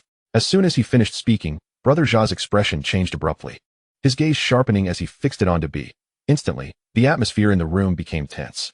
Without waiting for him to speak, Brother Jia suddenly smiled and praised Bi. Bi is truly impressive. No wonder the boss values you. You can discern my identity at a glance. I sincerely apologize. The boss has been away from Hong Kong Island, dealing with some matters in the mainland, so he sent me to host Bi. Please forgive me. Bi was also taken aback by Brother Jia's swift change in demeanor. Just a moment ago, he thought Brother Jia was about to explode. After calming his nerves, he smiled and said, Brother Jia, you are far too courteous. I was merely curious as to why the boss had not appeared. Now it seems Brother Jia must be a favored subordinate of the boss. Brother Jia nodded and replied, it's just a matter of making a living. The work has been satisfactory, and the boss is pleased with me. Since Bi has contacted us, I assume you have made a decision? With the topic now clearly stated, Bi felt no need to beat around the bush and directly asked, Brother Jia, you must be aware of Yi Wenyo's methods. How can you guarantee the safety of my family? This is the primary requirement for any collaboration and must be ensured. Brother Jia chuckled, fell silent, and clapped his hands. The door on the other side of the room opened. Tony and Ahu entered. Bi instantly sensed a menacing aura emanating from the two, making it clear to him that they were no ordinary individuals, likely responsible for numerous fatalities. Bi, these are my 2 brothers. Regarding Yi Wenyo, the matter is quite easy to resolve. He can threaten you only because of your family. Otherwise, I believe you would be unwilling to accept his control. Grant me 3 days, and those 2 will bring others to eliminate Yi Wenyo. I wonder if this arrangement meets your approval, said Jia Gu. A shiver ran through Bi's heart. Particularly concerning was the group of ruthless individuals. He could not fathom why they had gone unnoticed until now. Connecting them to their origins in Annan, he suspected these individuals must have angered formidable figures there, having escaped from a hail of bullets. Jia Gu, it is not that I question the capabilities of the 2 brothers. It is simply that Yi Wenyo is exceedingly ruthless. I hope our collaboration can commence only after he is dealt with, Bi stated. Had he been aware of the ferocity of the opponent, he would certainly not have come today, as he believed these individuals were far more merciless than Yi Wenyo. Following Ding Quan's affair, he was likely to face retribution from this group. As for who among them and Yi Wenyo possessed greater strength, he could not discern. That is only natural. Brother Bi, rest assured, we will ensure your and your family's absolute safety. Once you are secure, our collaboration will proceed more smoothly, Jia Gu said with a smile. Chapter 59. A conversation deciding Yi Wenyo's fate. After finalizing their agreement, Bi hastily departed from the fishing village. He felt uncomfortable staying there. Not because of Jia Gu, but rather due to the unsettling gazes of Tony and Ahu, especially the unintentional clashes of their eyes that felt like daggers piercing him. Within the fishing village, Tony inquired after Bi's departure. Brother, did we not agree to avoid drawing attention? Why now the plan to eliminate Yi Wenyo? Second brother, what does it matter the reason? We have long held a disdain for Yi Wenyo, and last time luck allowed him to escape. This time we shall reclaim what is owed. Ahu replied with a grin. Jia Gu put down his cigar, looking at Ahu. Ahu, do not be careless. Tony, The previous instruction to avoid engaging Wenyao was due to our lack of conflict, and the boss was still orchestrating matters. Creating disturbances could easily disrupt the boss's plans. But now, the situation is different. Wenyao stands in our way. Eliminating him is imperative for the boss's plans to proceed smoothly. Thus this task must be undertaken now. Upon hearing this, Tony nodded, saying, "Understood, brother. I will ensure he disappears from Hong Kong Island within 3 days." Zhaga shook his head. "Tony, it is not just a who must not be careless. You too must remain vigilant. Have you forgotten the last gunfight? Those individuals could very likely be Wenyao's subordinates. If he is under their protection, how can you quietly eliminate him?" Upon mentioning the previous gunfight, Tony's expression shifted. He had originally devised a trap, only to have those individuals escape, resulting in significant losses without capturing a single one. It was a humiliation. "Brother, during our last encounter, we were ambushed. Analyzing the situation, their numbers were not vast. And while their strength was commendable, they could not withstand us." Zhaga chuckled. "Tony, approach the task of eliminating Wenyao from a different perspective. Do not concern yourself with the current situation in Hong Kong Island. If you strike, you must ensure his demise. As for the police who may come to assist, I will arrange for personnel to hold them off for a time. Do not worry about the extent of the disturbance. You must eliminate him." Upon hearing this directive, Tony's face lit up with a bright smile. "Understood, brother. This matter is in my hands. Tomorrow, I will make Wenyao vanish from existence." He then nudged Ahu, who was still drinking. "Let us go. No more drinking." Ahu set down his cup and stood. "Got it, brother. I'll accompany second brother to take care of business." Zhaga waved his hand. After exiting, Ahu asked, "Second brother, should we gather everyone to ensure Wenyao has no chance of escape?" Tony shook his head. "No need. You first take 2 individuals to ascertain Wenyao's whereabouts, where he usually goes, and where he resides. I will handle the operational plan." Ahu nodded, saying, "All right. Second brother, remember to prepare a good gun for me. Rest assured, this time you can unleash your full potential." Tony replied with a smile. In Mongkok, while Wenyao was still on his way home, Jiang Tianxing met with Camel at a tea house in the area. Neither brought any subordinates. "Jiang Tianxing, spare me the pleasantries. Speak your mind. What are your intentions?" Camel, noticing Jiang Tianxing's silence, asked directly. From the moment they arranged to meet, Camel suspected Jiang Tianxing had ulterior motives. "Boss Camel, do not be so hot-headed. Have a cup of tea." Jiang Tianxing smiled, pouring a cup for Camel. He then continued, "Boss Camel, what explanation does Dongxing seek? Handing over Wenyao is out of the question." With a crash, Camel slammed his teacup onto the table, glaring at Jiang Tianxing. "Then why did you summon me? Wenyao brazenly killed my subordinate Crow. If you cannot hand him over, how am I to explain this to my people?" Observing Camel's fury, Jiang Tianxing chose to remain silent and continued sipping his tea. After a while, noticing Camel's temper had cooled somewhat, he said, "Boss Camel, I have already advised you to temper your anger. You ought to at least allow me to finish my point." "What do you mean? What more do you wish to say?" Camel retorted. Setting down his cup, Jiang Tianxing replied with a smile, "In principle, Hongxing can never hand Wenyao over to you, as it would leave me unable to explain to my subordinates. However, if Wenyao were to be eliminated by your people, would that not suffice as an explanation for Dongxing?" Camel froze at this remark. The next moment, he began to ponder what scheme Jiang Tianxing was concocting. It seemed absurd to say they could not hand over Wenyao, only to suggest his people eliminate him. Instantly, he assumed Jiang Tianxing was preparing a trap for Wenyao, intending to eliminate some of Dongxing's personnel as well. He then rebuked Jiang Tianxing. "Do not waste my time with your nonsense. Wenyao is your man. Given the current situation, how can my people easily take him down? They would likely be surrounded by your Hongxing men the moment they arrive." Jiang Tianxing paused briefly. "Boss Camel, if Wenyao were under your command, how would you treat him?" At this, Camel's mind flashed with insight, instantly grasping Jiang Tianxing's intent. He aimed to eliminate Wenyao because this subordinate was uncontrollable and wielded considerable power, posing a potential threat. With a smile, Camel looked at Jiang Tianxing and said, "Jiang Tianxing, it seems your Hongxing is indeed formidable. No wonder we find ourselves overshadowed by you. Very well, I accept your proposal. I will handle this matter. Now, tell me, what price are you willing to offer?" Seeing Camel's compliance, Jiang Tianxing smiled and took a sip of tea. "Boss Camel, this is not just providing Dongxing with an explanation. Why should I have to pay any price? I am sacrificing a formidable and loyal subordinate." "Humph," Camel scoffed. Jiang Tianxing, "If that is your stance, then it lacks substance. If you wish to gain something, you must be willing to offer something in return. Such fortune does not simply fall into your lap." The Camel's demeanor made Jiang Tianxing acutely aware that he was about to demand a substantial concession. He promptly remarked, "Boss Luo, it matters little who took the life of Wenyao. What is significant is that he was eliminated by someone from Dongxing. Do you comprehend this?" Upon hearing these words, Luo immediately grasped their implication, narrowing his eyes as he scrutinized Jiang Tianxing. After a brief silence, he reiterated the established protocol. My goods must be delivered to Causeway Bay, and you should ensure your people are informed. I shall not concern myself with other matters. But you must resolve Yi Wenyao's situation expeditiously. Should any discontent arise among the subordinates, do not hold them accountable for any untoward actions. Chapter 60. The Value of Yi Wenyao. In Wanchai, Lin Huili arrived at a villa district nestled at the foot of the mountain. After alighting from his vehicle, he instructed his subordinates to wait outside while he ventured inside alone. Mr. Lin, please come in, a voice called out as he passed by a villa. Turning to look, Lin Huili noticed he did not recognize the speaker, yet he chose to heed the invitation and entered the villa before him. Upon entering, Lin Huili spotted Chen Sheng seated in the living room and promptly greeted him. Chen Sheng, I have arrived. Chen Sheng smiled warmly, rising to respond. Welcome, Ilu. Follow me. The boss has been waiting for you. With that, Chen Sheng led Lin Huili upstairs, who obediently followed in tow. As they entered the study on the upper floor, Lin Huili caught sight of a figure with its back turned. Chen Sheng respectfully announced, Boss, Ilu is here. At that moment, the figure turned to face them, revealing the visage of a remarkably handsome and elegantly poised young man. Lin Huili, who had been speculating about the identity of the enigmatic boss, found his previous conjectures swiftly overturned. He was certain that none of the prominent families on the island bore resemblance to the individual before him. Thus, he began to ponder the young man's background anew. The young man nodded before taking a seat. Regaining his composure, Lin Huili cautiously inquired, Boss, is there a significant matter that requires my attention at this hour? The young man smiled and gestured towards a nearby chair. Lu, please sit. Noticing Lin Huili's evident trepidation, Chen Sheng chuckled. Lu, no need to be nervous. The boss is quite approachable.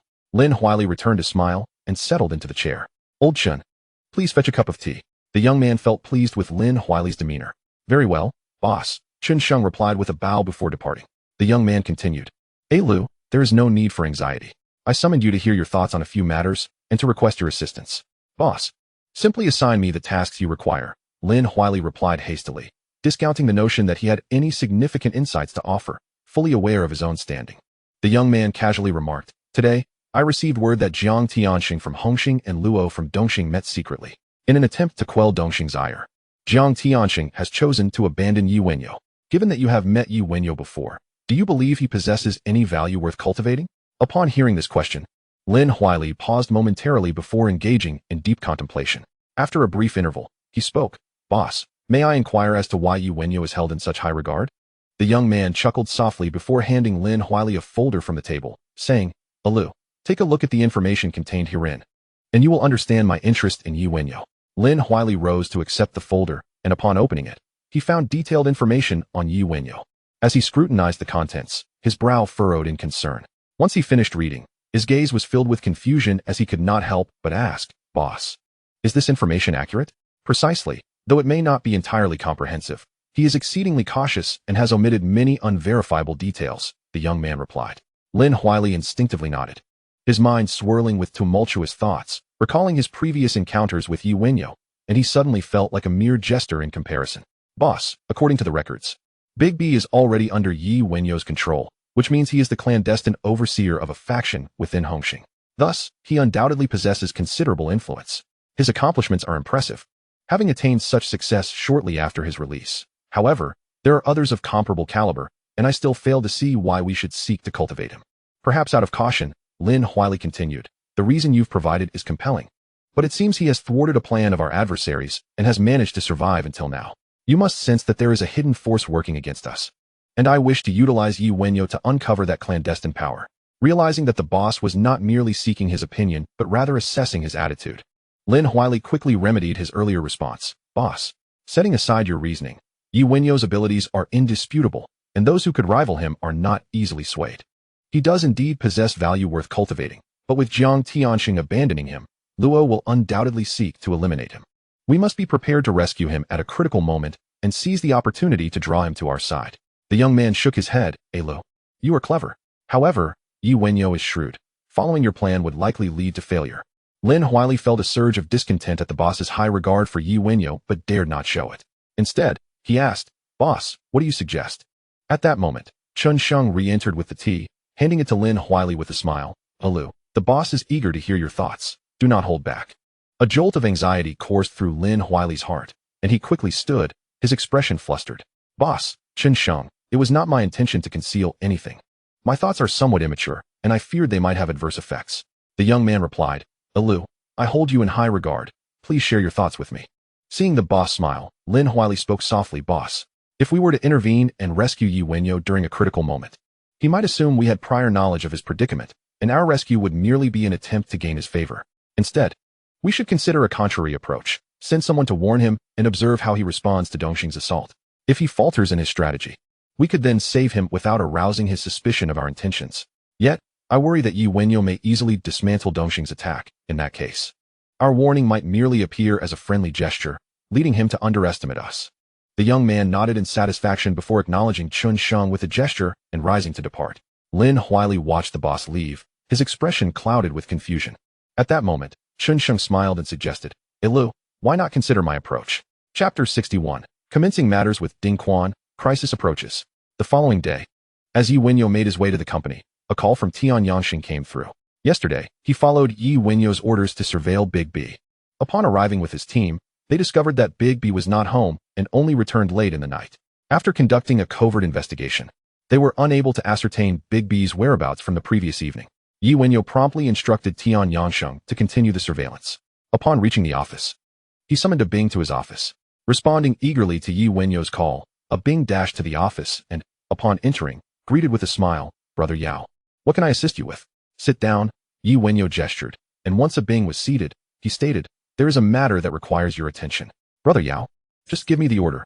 I am absolutely reliable when it comes to getting things done. A Bing replied with enthusiasm. Yi Wenyao smiled slightly. Investigate how many of our brothers below possess Dingquan, or rather, how much Dingquan they can acquire. Upon hearing the term Dingquan, a Bing appeared somewhat puzzled. Nevertheless, he confidently responded, no problem, Brother Yao. I will contact them one by one and clarify the situation as soon as possible. There's no need to rush on this matter. Accuracy is paramount, Yi Wenyao advised. Rest assured, Brother Yao. With that, a Bing rose and exited the office. Once outside, he immediately summoned his trusted subordinates. Once everyone had gathered, he relayed Yi Wenyao's instructions. The group nodded in agreement, and one trusted aide leaned forward, grinning, and asked, Brother Bing, why is Brother Yao so suddenly interested in this matter? Does he have some thoughts regarding Dingquan? I've heard it can be quite lucrative. Enough with the inquiries. Just do as Brother Yao instructs. A Bing retorted sharply, but reflecting on his aide's words, he then cautioned his team, ensure the investigation yields accurate and truthful data, and instruct the brothers to keep their mouths shut. Understood? Understood, Brother Bing. Don't worry, we know the rules. Several aides responded in unison. All right then. Hurry up and get to work. A Bing commanded, dispersing his subordinates. However, he began to ponder, despite his lack of understanding regarding Dingquan. Having only seen it mentioned in the newspapers, he decided to take a look at the news. In the office, Yi Wenyao sat idly, sipping tea while perusing the newspaper. Suddenly, his mobile phone rang. Hello? Mr. Yi, I have a piece of advice for you. Jiang Tianxing has reached an agreement with Camel. Do not cast it aside. Recently, someone may take action against you, so please be cautious. After this cryptic warning, the call ended abruptly. Yi Wenyao found himself completely bewildered. The message conveyed was so clandestine. Yet the caller sought nothing in return and did not engage in further dialogue. One could only conclude that the individual meant well. Yi Wenyao was not surprised by the news of Jiang Tianxing's agreement with Camel. For individuals of their caliber, having capable but uncontrollable subordinates posed a danger that should have been addressed long ago. Yet, the person who acquired this intelligence was genuinely formidable. It was unclear who had planted the eyes and ears around him. As for the threat from Dongxing, he felt no concern, as he currently had ample manpower. Unless they were prepared to orchestrate a significant upheaval on the island, he would not face any peril.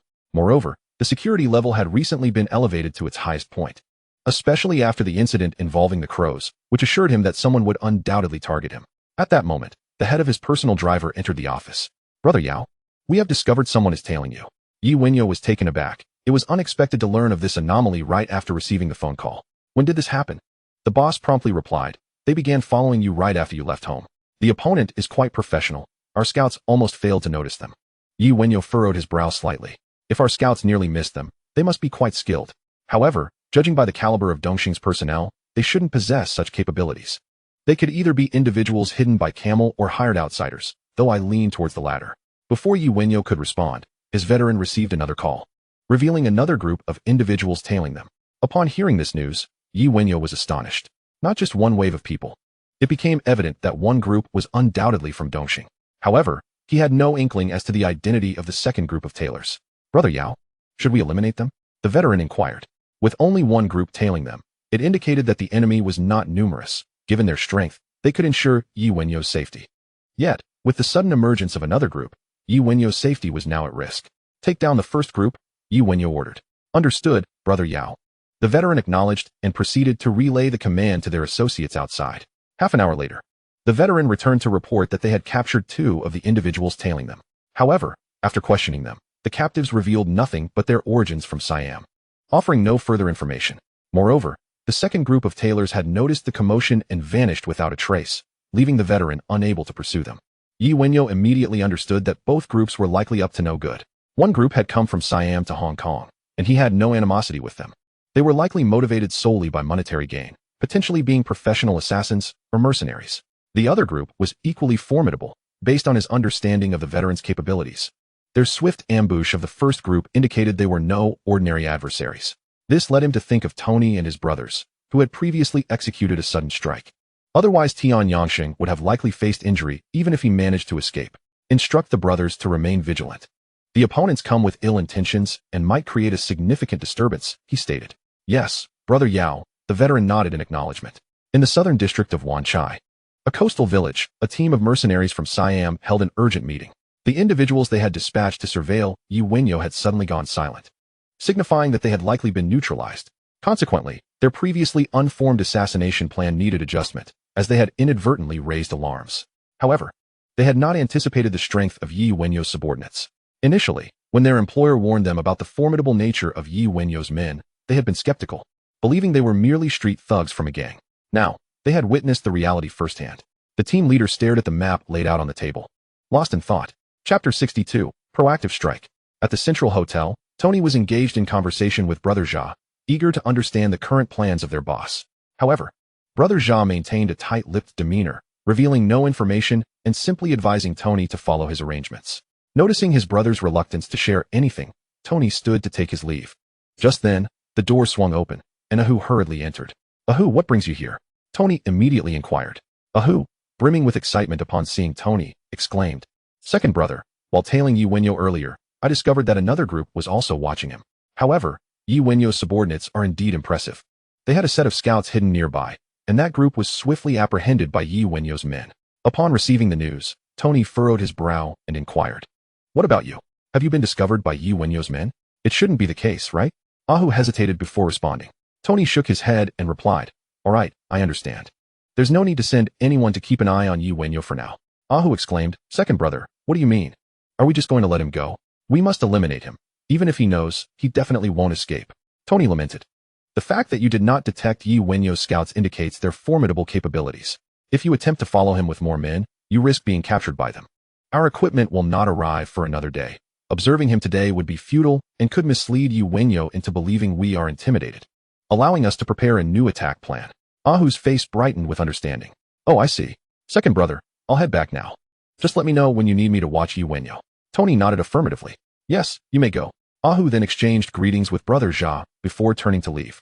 Brother Jia, who had been listening to their conversation, interjected, Tony, there's no need to rush regarding Yi Wenyo. It's better to be cautious. We should first ascertain who is targeting him. Perhaps we can collaborate with them. Tony nodded in response, assuring, Rest assured, brother, I have everything under control. There will be no mistakes. I know my brother well. With that declaration, Tony felt assured he need not worry. He smiled and said, Indeed, I trust in your capabilities. Brother, I shall take my leave now. Upon finishing, Tony turned and exited the room. He indeed needed to investigate who was aiming to take action against Yi Wenyo, but not to collaborate with them. Rather, to ascertain their details to prevent any disruptions during their own operations. In Causeway Bay, after Yi Wenyo had assigned tasks to his subordinates, he called a Bing back. He was now aware that the individuals plotting against him were Siamese. And there were more than just these two. The remainder were likely hiding somewhere on Hong Kong Island. For gathering intelligence, he deemed his underlings to be most effective. Brother Yao, I have arrived, a Bing announced, having hurried back after receiving the call while investigating the number of individuals possessing Ding rights on his side. Please, have a seat. There's another matter I need you to look into, Yi Wenyo stated directly. A Bing promptly replied, Brother Yao, whatever you need me to investigate, just command. Very well. A group of Siamese has recently arrived on Hong Kong Island, and I wish to know their whereabouts. Have the brothers inquire and locate those individuals as soon as possible, Yi Wenyao instructed. Siamese? Bing paused momentarily. Indeed. They should have only just arrived in the past few days. Have the brothers investigate based on this information.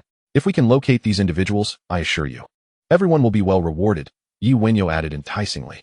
Hearing this, Bing felt a surge of joy. He had witnessed Yi Wenyao's generosity and understood that successfully handling this matter would not only earn him greater favor, but also ensure that his subordinates were well compensated. He patted his chest and declared, Brother Yao, you need not be so formal. The brothers are more than willing to assist you. You can rest assured. I will send the brothers to gather intelligence immediately. Yi Wenyao nodded, affirming, yes, let's put aside the Ding rights matter for now and focus on locating these Siamese. Understood. Brother Yao, Bing replied, swiftly exiting the office.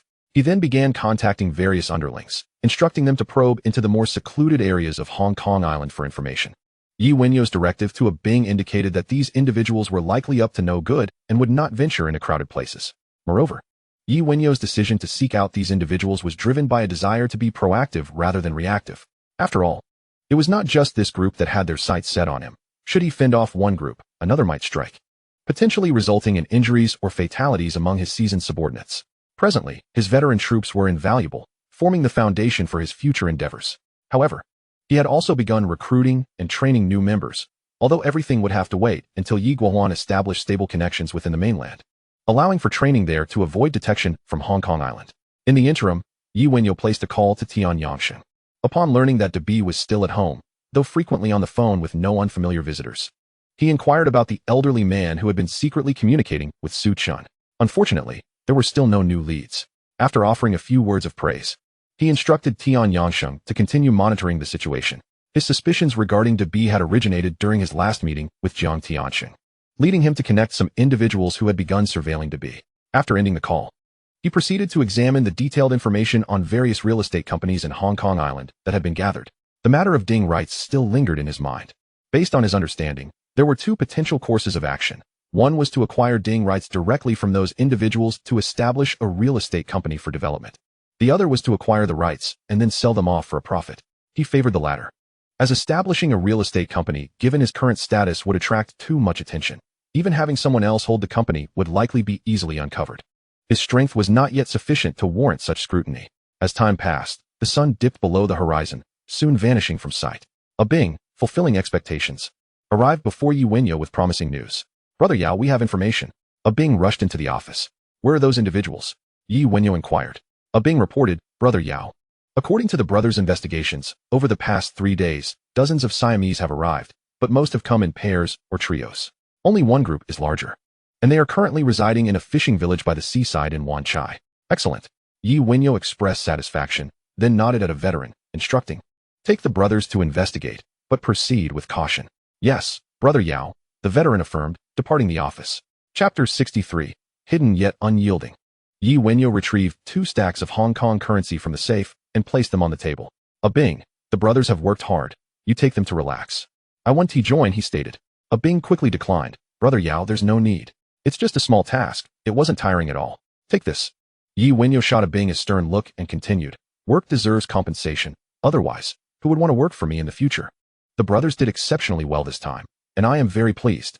Bing recognized Yi Wenyao's generosity and knew he must accept the money. Otherwise, he might face repercussions later. Thank you, Brother Yao. The brothers are delighted to assist you. Yi Wenyao nodded in satisfaction. Yes, go ahead. Take the brothers to relax. Bing stepped forward, took the cash, and smiled. Brother Yao, I shall take my leave now. Yi Wenyao waved his hand dismissively. With that, Bing turned and exited the office, a broad smile adorning his face. An hour later, the veteran returned after scouting and reported to Yi Wenyao. Brother Yao, based on the clues from the brothers, we have located the whereabouts of those Siamese. Should I take people to eliminate them now? Yi Wenyao shook his head. No need. Just assign one brother to keep watch. Understood, Brother Yao, the veteran replied, promptly making arrangements. Glancing at the time, Yi Wenyao stood and left the office, preparing to head home. Upon witnessing the situation, the veteran promptly stepped ahead of Yi Wenyao, discreetly signaling before opening the car door for him to enter. Once Yi Wenyao was seated, he took his place in the vehicle and drove away. Throughout the journey, the veteran remained exceptionally vigilant, occasionally glancing back to ensure they were not being followed. The 2 Siamese individuals they had previously captured were rather obstinate, revealing nothing under interrogation. Yi Wenyao refrained from allowing the veteran to take action, wishing to ascertain the identities of those who had sent these individuals. While the opponent's strength might not surpass that of the veteran, capturing them alive would not be a simple task should a confrontation arise. Eliminating them was not his objective. He sought to uncover the forces operating behind them. Essentially, he needed to identify the enemy. Logically, they should have been sent by the East Star. Yet Wenyao had received news today that Jiang Tianxing had betrayed him. The East Star's involvement in targeting him was well known, especially since the Crow had perished at his hands, each party relying on their own means to gauge superiority. If indeed it was Jiang Tianxing's arrangement, then he could not be blamed for taking matters into his own hands. The journey was smooth, and Wenyao returned home. As night fell, Tony, accompanied by 2 subordinates, arrived at a dilapidated pier on the western coast of Tunmun to receive weaponry. However, his expression was grim, as he had yet to uncover any information regarding the Siamese individuals, primarily due to the police conducting widespread inquiries into the gang, which made his men hesitant to expose themselves. At that moment, lights flickered on the distant sea, flashing thrice before vanishing. A subordinate beside Tony quickly activated the lights in response. Shortly after, a fishing boat slowly approached the dock. Once the boat was secured, the crew began unloading boxes without any intention of greeting Tony. Maintaining an air of nonchalance, Tony watched as the boxes were swiftly unloaded before the fishing vessel departed, disappearing into the enveloping darkness. He casually opened one of the boxes, retrieving a tightly wrapped AK, a smile creeping across his face. The following day, Wenyao proceeded to the company as usual. Halfway through the journey, the driver remarked, "Brother Yao, brace yourself. We have company tailing us. I intend to shake them off." Wenyao nodded, glancing back briefly before redirecting his attention. Since the veteran had detected the presence of these individuals, it was reasonable to assume that the lookout veteran would also be aware. It was best to leave their apprehension to them. Moments later, the vehicle halted at the company entrance, where a Bing had already been waiting, ready to open the door for Wenyao, accompanied by a group of subordinates who greeted him warmly. Subsequently, they escorted Wenyao into the office. "Brother Yao, we should conclude the investigation into Ding Quan today," a Bing stated cheerfully upon entering. "So soon?" Wenyao expressed surprise at a Bing's remarkable efficiency. A Bing explained, "Brother Yao, I took the brothers out for some relaxation yesterday, and upon learning it was a reward for assisting you, their enthusiasm soared. They eagerly reported back to me." Wenyao suddenly realized the truth. It was indeed said that great rewards beget brave men. He smiled and remarked, "Excellent. But the events from yesterday haven't leaked, have they?" "Not at all. The brothers only know I was assisting you. They are unaware of the specifics, and my men are tight-lipped. They would never speak out of turn," a Bing quickly assured, mentally chiding himself for being a bit too self-satisfied. "Good. You may return to your duties." Wenyao nodded, dismissing a Bing. As soon as a Bing exited, the veteran approached and said, "Brother Yao, the individuals following us were quite decisive. Upon realizing they had been spotted, they promptly retreated, and our men were unable to capture them." Wenyao frowned, asking, "Were they the ones who escaped last time?" "They likely are. Their tracking abilities are not strong, yet they are quite perceptive. Once discovered, they retreat swiftly," the veteran affirmed. Wenyao nodded, instructing, "Let us not concern ourselves with them for now. Inform the brothers to remain vigilant." "Any updates on the Siamese?" "None. They have remained holed up in the fishing village, relying on the villagers for meals. It seems their people have not returned, realizing we have discovered them, and are now contemplating how to deal with us," the veteran responded. Wenyao felt a wave of irritation. It is not the thief's cunning one fears, but rather the thief's intent.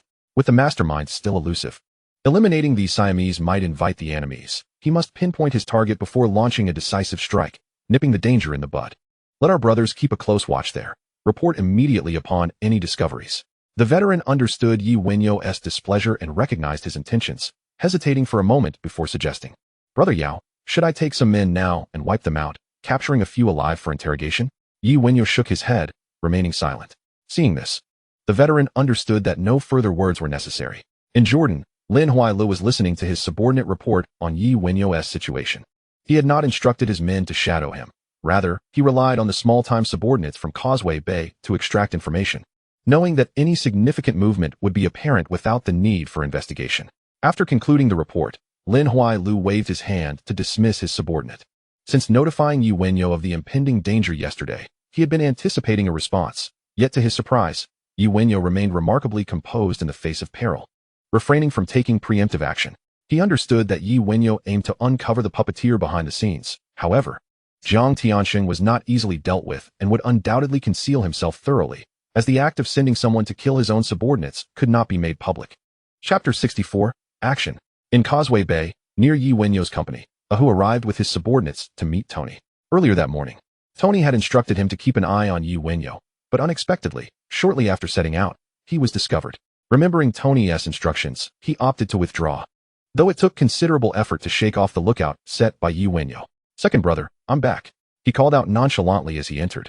Observing Tony engaged in conversation with his subordinates, Tony gestured for everyone to quiet down before turning to Ahu and inquiring, "Did Yi Wenyo go to the company?"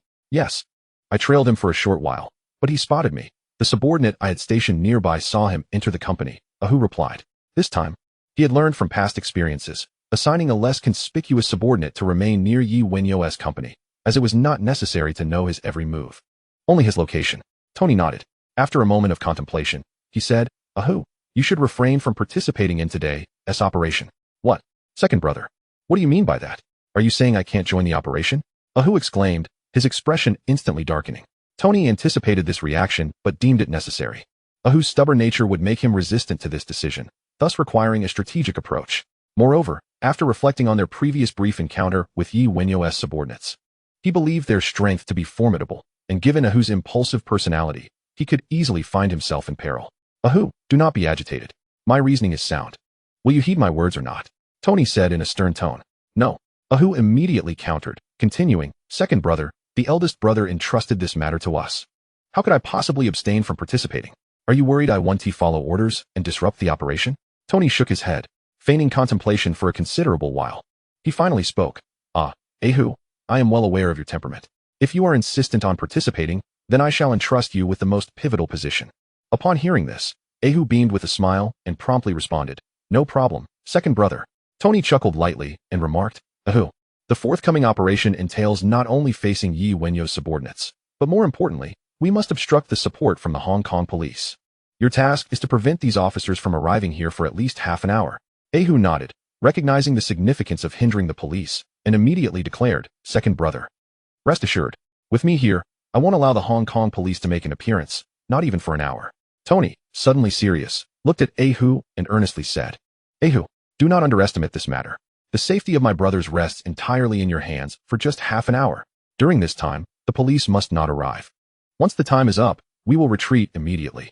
The plans for obstructing the police and the escape route have already been arranged. Do not be so reckless as to remain beyond the time limit, or you may jeopardize our retreat strategy. Do you understand?" Observing Tony's grave admonition, Ahu nodded seriously and replied, "Second brother, you can trust me. I will strictly adhere to your plan and will not act rashly." Tony nodded in approval and stated, "Very well, off you go. I have already arranged for the personnel. They are awaiting your arrival, and someone on the way will provide you with detailed instructions regarding the operation." "Understood, second brother," Ahu affirmed with a nod before turning to depart. Just as he stepped outside, a subordinate approached him, following closely to relay the day's operational plan and assist in gathering personnel. In no time, they drove away from the location. Once Ahu had left, Tony summoned the participating personnel back into the room. "You are all already aware of the specifics of the operation. I shan't elaborate further. Today's singular objective is to eliminate Yi Wenyo and showcase our strength to all of Hong Kong. Is that clear?" Tony scanned the room, his voice commanding. "Understood." The crowd responded in unison. "Good. Time check." Tony raised his right hand to glance at his watch, synchronizing with everyone. Once everything was in order, he commanded, "All personnel, proceed according to plan. Initiate the attack precisely in half an hour." With a decisive wave of Tony's hand, everyone swiftly exited the room. Tony then boarded a van and gradually drove away. Within the company, Yi Wenyo was still preoccupied with thoughts of Ding Quan, contemplating which real estate company to contact regarding a partnership to address the Ding Quan matter. "Brother Yao," at that moment, an old soldier entered the office. Yi Wenyo looked up. "We've just spotted a tail sitting brazenly across from the company," the old soldier reported. Upon hearing this, Yi Wenyo furrowed his brow, puzzled by such audacious behavior. Suddenly, the old soldier's phone rang. Upon answering, his expression changed dramatically, and he exclaimed, "Brother Yao, the situation is dire. For suspicious vehicles have abruptly stopped around the company." Boom, boom, boom, boom.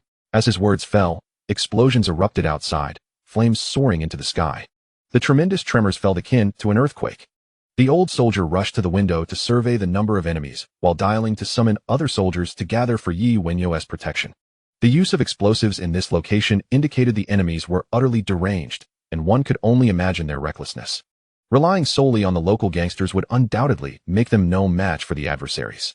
At that moment, A Bing also rushed in. Brother Yao, this is bad. A group of armed men has stormed the company, shooting anyone they see. Wenyao, still gazing out the window, paid no heed to A Bing's warning. Downstairs, Tony, leading two teams, arrived at the company entrance. Upon entering, he opened fire indiscriminately at the crowd in the lobby, as if it were an uninhabited realm, proceeding directly to the elevator and using explosives to halt its operation. Meanwhile, another team rushed to the back door, sealing it with explosives as per the operational plan, leaving 3 individuals to guard it to prevent any escape. The explosions reverberated simultaneously. Tony knew the other team had taken their positions, after eliminating everyone in the lobby. He left a small squad to guard the area and proceeded to sweep through the building floor by floor via the staircase. The operations plan today was to act without restraint, creating as much commotion as possible. Although he did not comprehend why Jia Ge had arranged it this way, he chose not to dwell on it, understanding that he simply needed to follow orders. In just 3 minutes, the second floor had been completely cleared by Tony and his men. As it was still morning, there were few people in the company. Even if there were more, it would be challenging to pose any significant obstruction to Tony's forces. Chapter 65, a grand scene in Hong Kong. In the first floor lobby, the small team left by Tony remained vigilant against the impending reinforcements outside, while keeping an eye on the emergency exit to prevent anyone from slipping away. Bang, bang, bang. Just as Tony had finished sweeping the second floor, the old soldier under Wenyao arrived in the company lobby. Drawing on his formidable military training, he launched a ferocious assault against the defenders in the first floor lobby. Working in threes, they coordinated to attack the enemies on the ground floor. The adversaries' defenses could not withstand the old soldier's advance, for they had cast aside their fears. Wenyao was their lifeline. As the enemy breached the building, every passing minute heightened Wenyao's peril. On the top floor, Wenyao, informed of the current situation by the old soldier beside him, noticed A being still dazed in the office and promptly pushed him aside, saying, "Stay put and don't expose yourself." With that, he retrieved a handgun from his desk drawer, signaling to the old soldier beside him, and stepped outside. "Brother Yao, don't be hasty. The enemy is still downstairs. They've damaged the elevator, and our brothers are guarding the staircase. They absolutely cannot come up. Our reinforcements have arrived, and they will soon eliminate these foes." The old soldier intercepted Wenyao, attempting to reassure him. There is no need for concern. Wenyao brushed past the soldier and continued his advance. Brother Yao, Brother Yao." The younger subordinates remaining on this floor called out as they saw Wenyao emerge, their expressions a mixture of alarm and confusion. They were merely involved in gang affairs, not on a battlefield. How had such a grand spectacle unfolded? There is no need to worry. Our reinforcements have arrived. As long as we hold the staircase and prevent them from ascending, they will soon be dealt with. Wenyao reassured several younger subordinates. He refrained from mentioning the police, fully aware that the adversary, bold enough to orchestrate such a grand spectacle, surely had a means to delay the approaching officers. Bang, bang, bang. Despite the sounds of gunfire echoing from the stairwell, the old soldier immediately positioned himself in front of Wenyao. However, the enemy's assault was swiftly countered by the soldiers guarding the staircase. Although the adversaries possessed formidable firepower, the soldiers' marksmanship proved sufficiently accurate.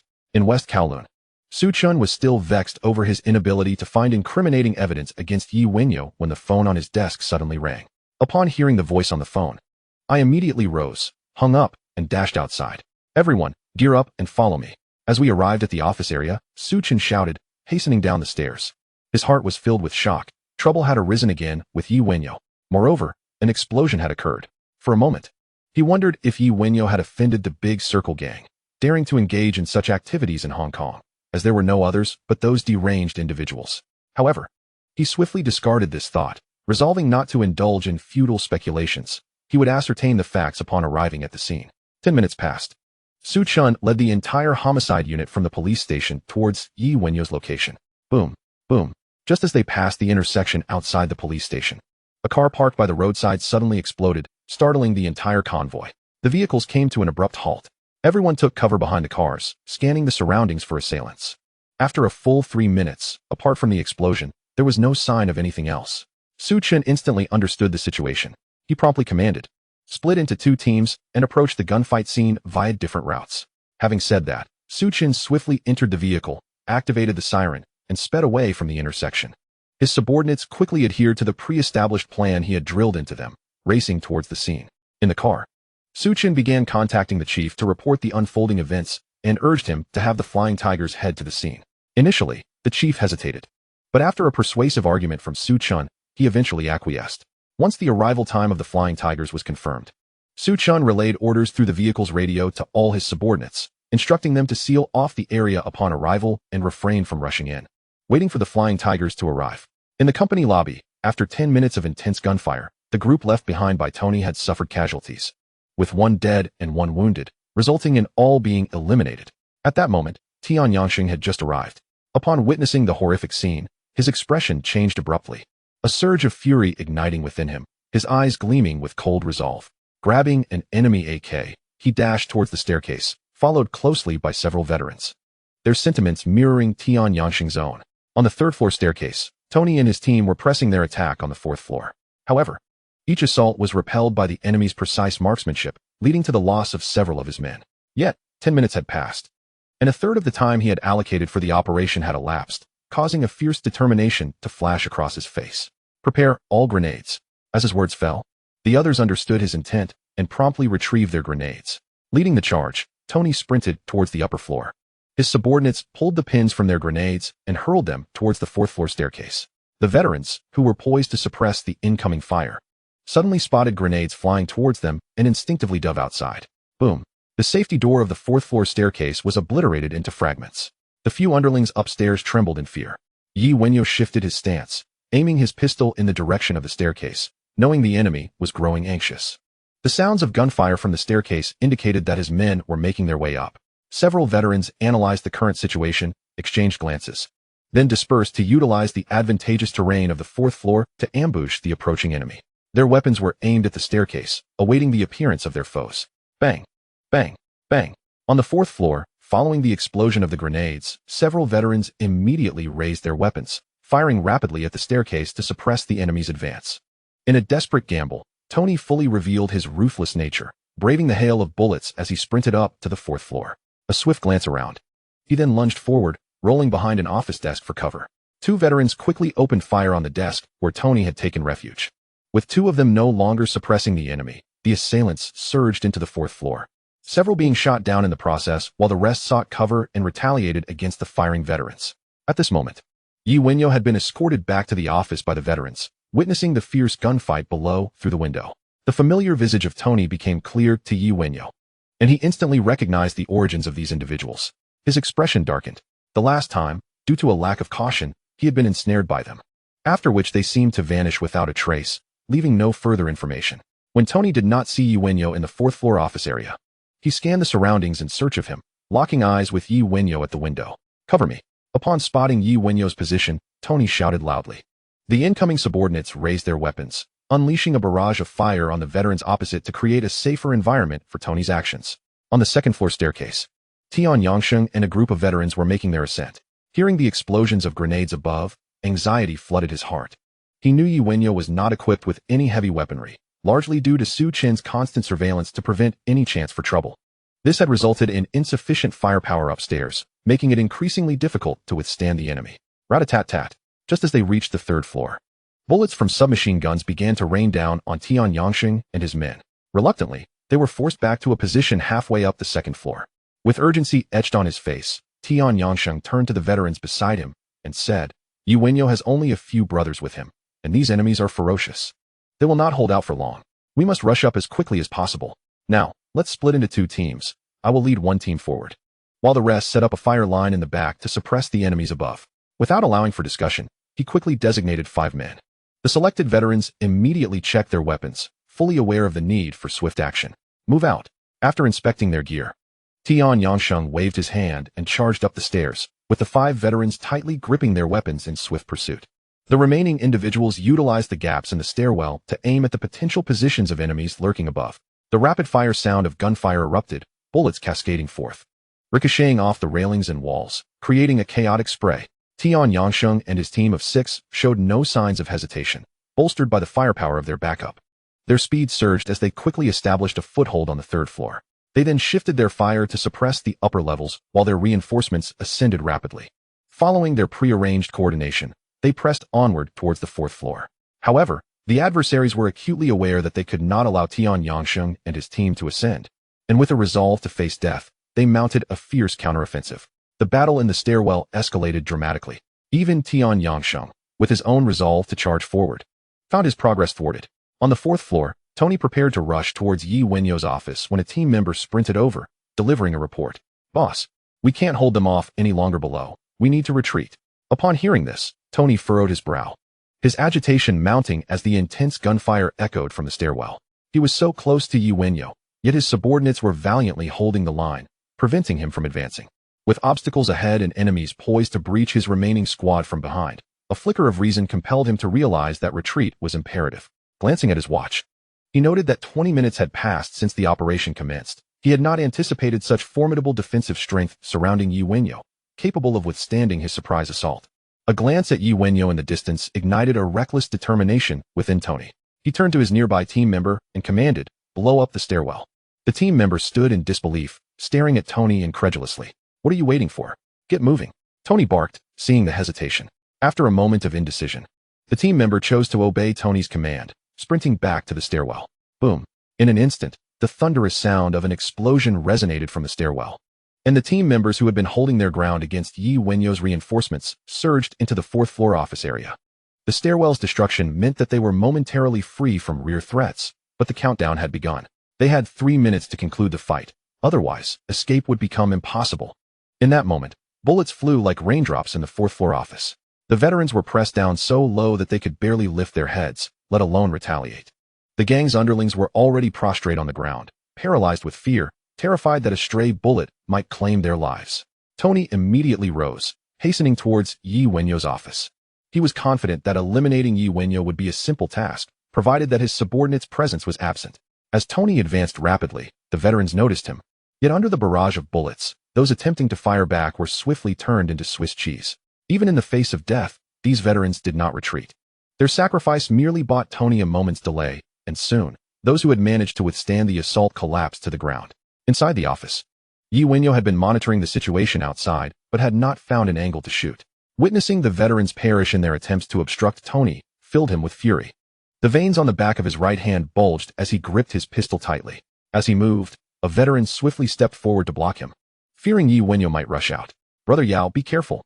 The enemy is coming with a death wish. They must have blown up the stairwell, otherwise." Shengge would have already led his team up.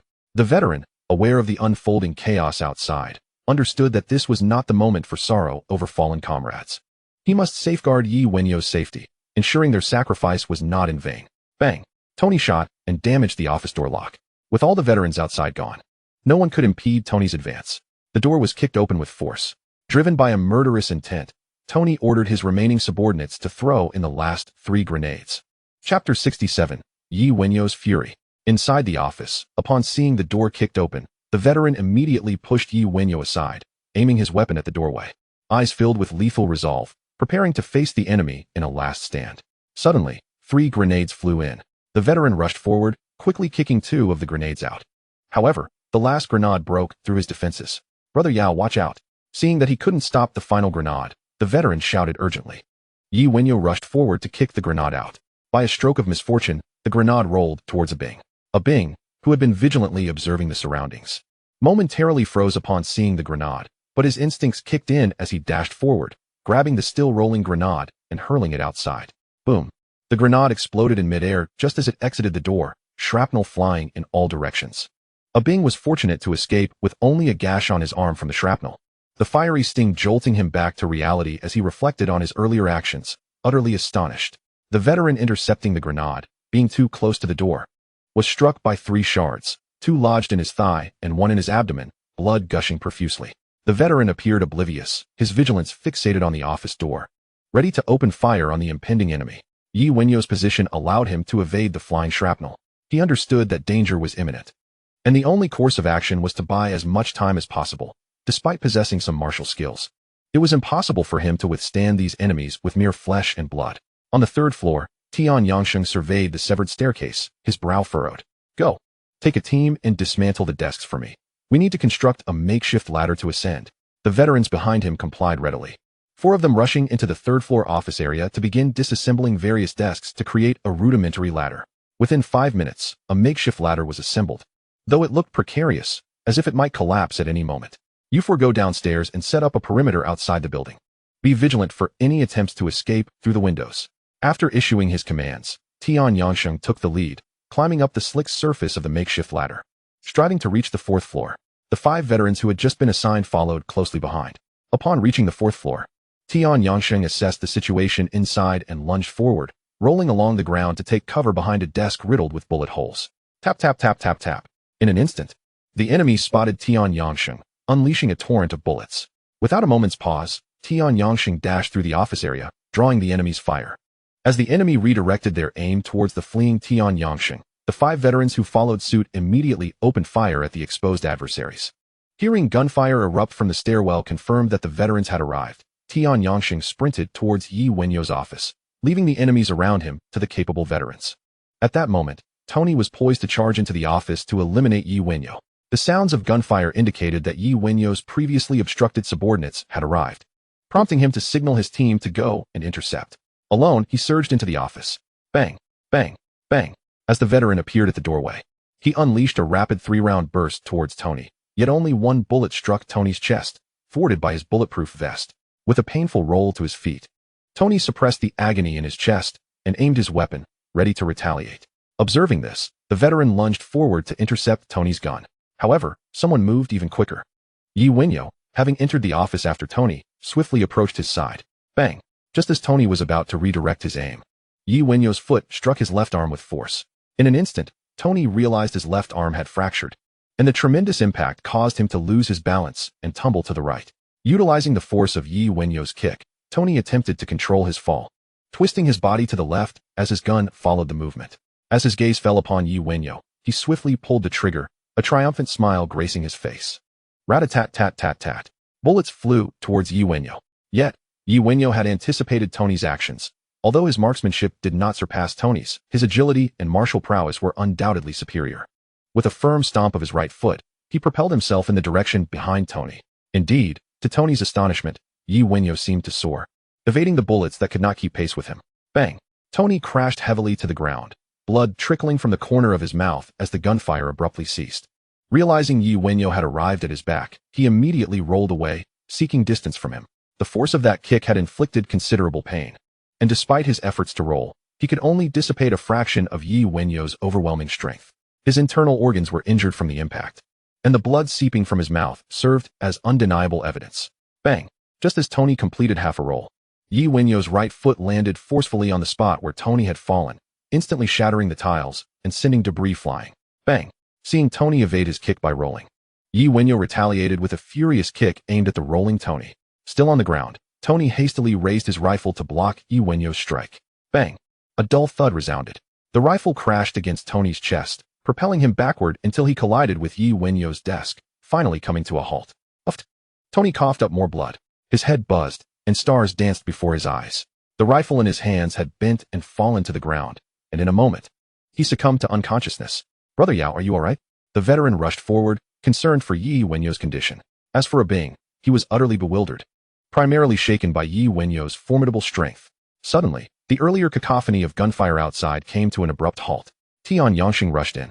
Upon seeing the veteran covered in blood beside Yi Wenyao, he felt a surge of anxiety, fearing that the veteran had taken bullets meant for Yi Wenyao. Approaching Yi Wenyao, he exclaimed, "Brother Yao, are you all right? It's all my fault. If I had discovered these individuals sooner, today's events could have been avoided." Yi Wenyao shook his head, pointing at the unconscious Tony on the floor. "Ah Sheng, this man is the one who set you up last time. Time is of the essence. The police should be arriving soon. Take him away. I need to uncover who stands behind him. Brother Yao, I'll protect you here. Let the brothers outside take him." Tian Yangsheng immediately replied. Yi Wenyao turned to him, his voice stern. "Ah Sheng, you must personally interrogate this individual. If you remain here when the police arrive, you too will be taken away. You cannot be apprehended. I need you to ascertain the forces behind this man in the shortest time possible. My men cannot have died in vain. I demand 100-fold retribution." Chapter 68, Aftermath. Brother Yao, rest assured, I will ensure that the mastermind is uncovered. Observing Yi Wenyao's unabashed fury, Tian Yangsheng spoke earnestly. He then gestured, and the veteran promptly moved to carry away the already unconscious Tony. "Go." Seeing Tian Yangsheng still lingering, Yi Wenyao commanded. Tian Yangsheng nodded and turned to leave. Bing, go ensure our fallen brothers are taken care of." Yi Wenyao then instructed the bystanding Bing. "Yes, Brother Yao." Hearing the call, Bing snapped back to reality. After acknowledging, he quickly exited the office, directing the remaining subordinates who were hiding in corners to begin transporting the fallen veterans' bodies. "Are you all right?"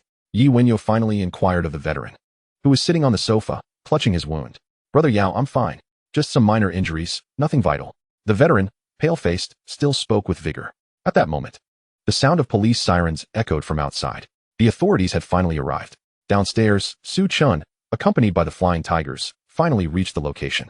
Stepping out of the vehicle, Su Chun's expression was exceptionally grim. Just after leaving the police station, he had been ambushed by a bomb attack, 2 intersections away. A gang of thugs had blocked his path, resulting in several casualties among his men. It was only with the support of the Flying Tigers that they managed to repel the assailants. Aside from the thugs who had been killed, no living enemy had been captured, leaving him with an indescribable sense of frustration. Entering the lobby, a pungent mix of blood and burnt gunpowder assaulted his nostrils. Su Chen frowned slightly. Boss, the battle here has concluded. 15 bodies were discovered downstairs. Aside from 5 of Hongxing's men, the rest were all thugs. One of his subordinates reported swiftly. Su Chen nodded, silent. The elevator had been destroyed, forcing him and his men to navigate the stairwell. Opening the safety door, a far more intense odor surged forth, several times stronger than that in the lobby. Su Chen's subordinates instinctively covered their mouths and noses, but he remained unfazed, stepping forward. Upon reaching the 3rd floor, several Flying Tigers were constructing a makeshift staircase with their tools. Before long, the staircase was completed. The Flying Tigers ascended first, confirming the safety of the upper floor before signaling to Su Chun and the others. Su Chun immediately began to climb, eager to ascertain Yi Wenyao's condition. The thugs had a clear objective, to eliminate Yi Wenyao. If Yi Wenyao was killed, these individuals would likely vanish, having completed their mission. However, if Yi Wenyao survived, they would undoubtedly plot their next move. Based on his years of experience, he knew the adversaries harbored a deep-seated hatred for Yi Wenyao. Otherwise, they would not have orchestrated such a grand scheme, creating such a disturbance at this hour. Su sir, your arrival is most timely. Just as he reached the 4th floor, Su Chun heard Yi Wenyao's voice laced with sarcasm. Yi Wenyao, what do you mean by that? Upon learning of the situation here, we rushed over immediately. One officer, already filled with pent-up anger, retorted at Yi Wenyao's mockery. Su Chun disregarded the exchange. Upon seeing that Yi Wenyao was still alive, he felt a sense of relief. Knowing that the assailants would still target Yi Wenyao, which would provide him an opportunity to avenge his fallen comrades. Looking around, he noted the extensive damage. The place was riddled with bullet holes. Moving slowly deeper into the room, he observed that the corpses of the thugs bore only 1 or 2 bullet wounds, leaving him quite astonished. The evidence suggests that Yi Wenyao's subordinates engaged in a strategy of outnumbering their opponents, and despite the ferocity of the enemy's firepower, they managed to shield Yi Wenyao from harm, providing him with a tangible sense of their capabilities. Yi Wenyao, your men are truly remarkable. It's astounding that none of them were able to eliminate you. Surely, these individuals harbor a deep-seated animosity towards you. After surveying the scene, Su Chen approached Yi Wenyao and spoke in a grave tone. Yi Wenyao, however, offered no reply, instead directing his gaze towards the corpse of an old soldier nearby. Su Chen noticed Yi Wenyao's action and followed his line of sight, discovering the body of the fallen soldier positioned to one side, prompting him to walk over. Observing Su Chen's movement, Yi Wenyao's brow furrowed slightly, yet he did not intervene. Upon reaching the body, Su Chun was confronted with the grim reality of the scene. Each corpse bore dozens of bullet wounds, illustrating the brutality of the encounter. After a moment of silence, Su Chun turned to Yi Wenyao and declared, "This incident is exceedingly grave. Yi Wenyao, you must accompany us to gain a comprehensive understanding of the situation." With a swift gesture, the officers escorted Yi Wenyao downstairs. Meanwhile, Su Chun approached a member of the Flying Tigers to analyze the scene's carnage and assess the strengths of both parties involved. As soon as the gunfight erupted in Causeway Bay, Jiang Tiansheng received word, initially suspecting that it was the work of those mercenaries from Siam. Just as he awaited good news, the Siamese mercenaries contacted him, inquiring whether the individuals engaging Yi Wenyao were under his direction and why they hadn't coordinated the action plan with them. It was then that Jiang Tiansheng realized these were not his people. However, he refrained from explaining the situation to the Siamese and promptly called Luotu, deducing that if these were not his men, they must belong to Luotu. Previously, Luotu had stated he would refrain from acting. Yet it appeared he had secretly organized an operation, evidently taking precautions against Jiang Tiansheng. Following the call, Jiang Tiansheng found himself in a state of confusion, as Luotu had not dispatched anyone to eliminate Yi Wenyao. In fact, he had restrained his own subordinates from causing a ruckus on Yi Wenyao's territory. Luotu, too, discerned from Jiang Tiansheng's words that those attacking Yi Wenyao were not his men, realizing that there were others on the island with a deadly vendetta against Yi Wenyao. Yet he could not fathom who they were. Without dwelling on it further, Jiang Tiansheng immediately dispatched personnel to Causeway Bay to ascertain the situation. After waiting for half an hour, he connected with one of his subordinates, and, upon learning the details of the scene, his expression darkened. The commotion had escalated excessively. Not only had these individuals employed firearms in an attempt to eliminate Yi Wenyao, but they had also dispatched operatives to intercept the arriving police, resulting in the deaths of several officers. He was acutely aware of the state of the police in Hong Kong during the conflicts between factions. These individuals typically remained passive observers, only intervening post factum. However, should any of their personnel be injured as a result, they would be thoroughly enraged. Now, it was not merely injuries, but rather fatalities that had occurred. Although Yi Wenyao was also a victim, the incident stemmed from him. And given that Yi Wenyao was one of his own, the police would not concern themselves with the reasons. Hung Hing would inevitably be implicated. Contemplating this, Jiang Tianxing felt a headache coming on. Chapter 69. The anxious Jiang Tianxing and Luotu. At the West Kowloon police station, Su Chan instructed his subordinates to manage the scene while he hurriedly returned with Yi Wenyao. His urgency stemmed from a concern that other units might take him away. This gunfight had occurred within their jurisdiction, in a bustling area, and several brothers had perished en route to the scene. If another unit were to claim the case, Su Chan would have no place left in the police force. After ushering Yi Wenyao into the interrogation room, he hastily made his way to the commissioner's office. He needed to report the situation to the commissioner and ensure that the latter withstood any pressures, keeping the case within the police station and preventing it from being usurped by higher authorities. After providing a series of assurances to the commissioner, he finally secured the commissioner's agreement. Exiting the commissioner's office, he intended to interrogate Yi Wenyao. On the way, an officer approached him to inform him of a phone call, prompting him to divert back to the office. The call was from Chun Sheng, conveying a singular message, not to make things difficult for Yi Wenyao, the reasons for which he did not disclose. Su Chan did not acquiesce, as his men had fallen victim in this incident. Understanding Su Chan's temperament, Chun Sheng agreed to assist in clarifying the situation, which led Su Chan to relent. Moments later, the expressionless Su Chan stepped out of the office. Officers encountering him sensed the fury radiating from him and hastily cleared a path. Taking a deep breath before the interrogation room, Su Chan pushed the door open and entered. Yi Wenyao, who were these individuals today? He inquired after taking a seat. I don't know. Yi Wenyao shook his head, his somber tone revealing his own distress. Su Chan's dissatisfaction was palpable. Yi Wenyao, given the severity of the situation, are you still unwilling to cooperate with the police? You were fortunate this time. Your subordinates managed to thwart them. They may have failed to eliminate you this time, but I assure you, there will be a next time, and can you guarantee that you will be as fortunate then? These individuals are intent on your demise. Collaborating with us is your best option. Only we can ensure your safety. Yi Wenyao met Su Chan's gaze earnestly, stating, Officer Su, I am acutely aware of the current circumstances and am very willing to cooperate with the police.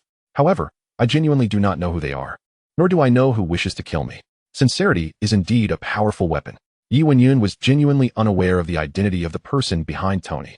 Su Chan discerned that Yi Wenyao was not lying, yet this was insufficient. He retorted immediately, You don't even know who wants to kill you? It seems there are simply too many who wish to take your life for you to differentiate. Officer Su, capturing these individuals is your responsibility. I am merely a victim, and you must already know who wishes to kill me. Otherwise, you should investigate each one. With his mood already soured, Yi Wenyao shot back. Before Su Chan could respond, Yi Wenyao continued, Officer Su, I want to know even more than you who wishes to kill me. These individuals have slain many of my brothers. I seek vengeance. Yet I truly do not know their origins. They are well equipped, likely having been smuggled in from elsewhere. Shouldn't you be pursuing the source of this equipment to trace the leads? Questioning me, the victim, is nothing but a waste of time. Half an hour later, Su Chan exited the interrogation room. Yi Wenyao had provided no useful leads, which infuriated him, yet it was within his expectations. He believed Yi Wenyao was preparing to take matters into his own hands for revenge. Boss, what should we do about Yi Wenyao? An officer inquired. Release him. With that, Su Chan departed. The officer was taken aback by this response, yet there was no time for further questions, so he complied with Su Chan's orders. Before long, Yi Wenyao left the police station. News of the fierce gunfight in Causeway Bay and the sacrifices made by the police quickly spread throughout Hong Kong Island. Citizens couldn't help but discuss the events, their hearts filled with trepidation. How terrifying. Such a display is unheard of in typical gang conflicts. Not only had explosives been employed, but there was also a gunfight with the police on the streets, an occurrence reserved for battlefields. Upon learning of the situation, the leaders of major gangs immediately instructed their subordinates to refrain from causing any disturbances, ideally remaining indoors. What a joke. This is even worse than the previous Big Circle Gang incident. The brazen act of gunning down a police officer in broad daylight is a direct provocation to the law enforcement on Hong Kong Island, a declaration of war. The police, known for their quick trigger response, are not to be trifled with. Once the underlings were restrained, they settled down to observe the unfolding drama. Causeway Bay is the territory of Hung Hing, and it is evident that these individuals aim to eliminate Wenyao, creating such a significant uproar. Speculations abound as to whether this was orchestrated by the Eastern Star's Camel. At this moment, Camel himself is utterly bewildered. Previously, he could disregard police warnings. But now he dares not. He immediately instructed his associates to clarify that the incident involving Wenyao has nothing to do with Eastern Star. Fearing police scrutiny and subsequent repercussions, Jiang Tiansheng, however, paid no heed to the rumors circulating in the underworld. Instead, he promptly contacted the mercenaries from Siam, urging them to flee. Although they were not responsible for the incident, the circumstances are difficult to explain.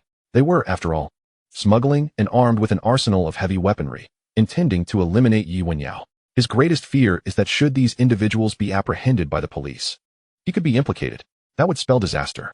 He is not concerned about word getting out regarding his intention to eliminate his subordinates. Rather, he fears a direct assault from law enforcement. In Central, atop a hotel rooftop, the boss assured, "I will handle this matter. It will not be botched again. Rest assured. The police will not uncover anything." "Understood, boss." "Very well, boss."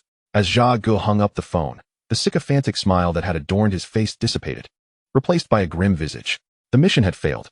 Wenyao remained alive, and Tony had vanished. Jia Ge bore no anger towards Ahu for killing the officer. After all, he had initially permitted both of them to act freely. However, he did not anticipate Tony would not only fail to eliminate Wenyao, but would also go missing himself. He is desperate to ascertain Tony's fate, for he is his younger brother. Despite the mishap, he wishes no harm upon him. Yet, he is more concerned about Tony being captured and falling into Wenyao's hands. He does not worry about Tony revealing their secrets. Rather, he cannot bear the thought of Tony suffering under Wenyao's control. A sigh escapes him. He has already placed considerable importance on Wenyao, allowing Tony and Ahu to pursue his elimination without restraint. He then begins to rapidly strategize on how to manage the aftermath. Eliminating Wenyao is crucial for taking down Big B, as well as for consolidating their influence in TSZ Wanshan to secure more territory. However, with Wenyao still alive, Big B would undoubtedly hesitate to collaborate with them. Chapter 70. The Anxious Big B. News of Wenyao's ambush reaches Big B first. He shows no reaction, let alone the thought of notifying the authorities. His wife and children were long since relocated to safety. Devoid of concerns, he is solely focused on discovering whether Wenyao lives or dies. As for the mysterious figures who appeared, he harbors no trust for them, yet their lack of demands and their unwavering contributions prompted him to agree to cooperate. They claimed they would resolve the Wenyao issue within 3 days, and by the following day, he received word that Wenyao had been attacked, much to his satisfaction. Their swift action indicated their formidable strength. As for the repercussions that might follow, he gave them no thought, as this situation was not of his making. Moreover, the only casualties were his underlings. What impact could that possibly have? However, once the entire affair concluded and Big B learned that Wenyao was unharmed while the assailants were obliterated, fury surged within him. His willingness to collaborate with these individuals stemmed solely from their apparent might, which he believed would make eliminating Wenyao a trivial task. Yet now, it appears they are not as formidable as they claimed. Furthermore, he has come to fully comprehend Wenyao's capabilities, and Big B begins to regret his collaboration with them. Especially since his actions to relocate his family made it abundantly clear to Wenyao that the attack was linked to him. At the West Kowloon police station, after exiting, Wenyao entered a vehicle. The driver was not Tian Yangxing. Upon seeing Wenyao board, he inquired, "Brother Yao, where are we headed now?" "Let us return to the company first," Wenyao replied after a moment of contemplation. His primary intention is to survey the scene of the devastation. The ambush has incited a profound anger within him. In his quest for self-preservation, seasoned veterans lost their lives at the hands of the enemy. According to the rules of the Underworld, he must reclaim the respect lost. However, the time for retribution is not now. He needs to soothe his subordinates. The fierce gunfight did not inflict harm on many of his gang members. The assailants were solely focused on him, leaving his underlings with no combat capability. Moments later, the vehicle halted at the site of the former company. Bing had been waiting, fully aware that Wenyao would return. Upon seeing the arrival of Wenyao's car, he swiftly approached and opened the door. "Brother Yao," Bing greeted respectfully. Wenyao nodded and asked, "Bing, have you gathered all the information on the fallen brothers?" "Yes, everything has been clarified," Bing promptly replied. For Bing, this was the first time encountering such a situation. Initially, he had joined the gang to avoid being bullied, gradually climbing to his current position. Today, he has been starkly reminded of the perils within the gang, and his mind begins to entertain thoughts of stepping down. Good. Ensure that the arrangements for these fallen brothers are made, and communicate any needs promptly, Wenyao affirmed. Stepping toward the derelict company site. Rest assured, Brother Yao, Bing responded immediately. Wenyao had scarcely taken 2 steps before being halted by the police cordon. Standing outside the blockade, he surveyed the devastated interior of the company, realizing Tony's ruthlessness during the attack. After a moment's contemplation, Wenyao turned and returned to the vehicle. To Big B's house, he commanded, and the car set off towards Big B's residence. He intended to discuss the events of the day and how the gang plans to address the situation.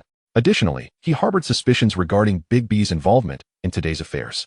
This was not to suggest that Big B had betrayed him, but rather that Big B's recent behavior had become increasingly peculiar. An hour later, Wenyao's car came to a stop outside Big B's home.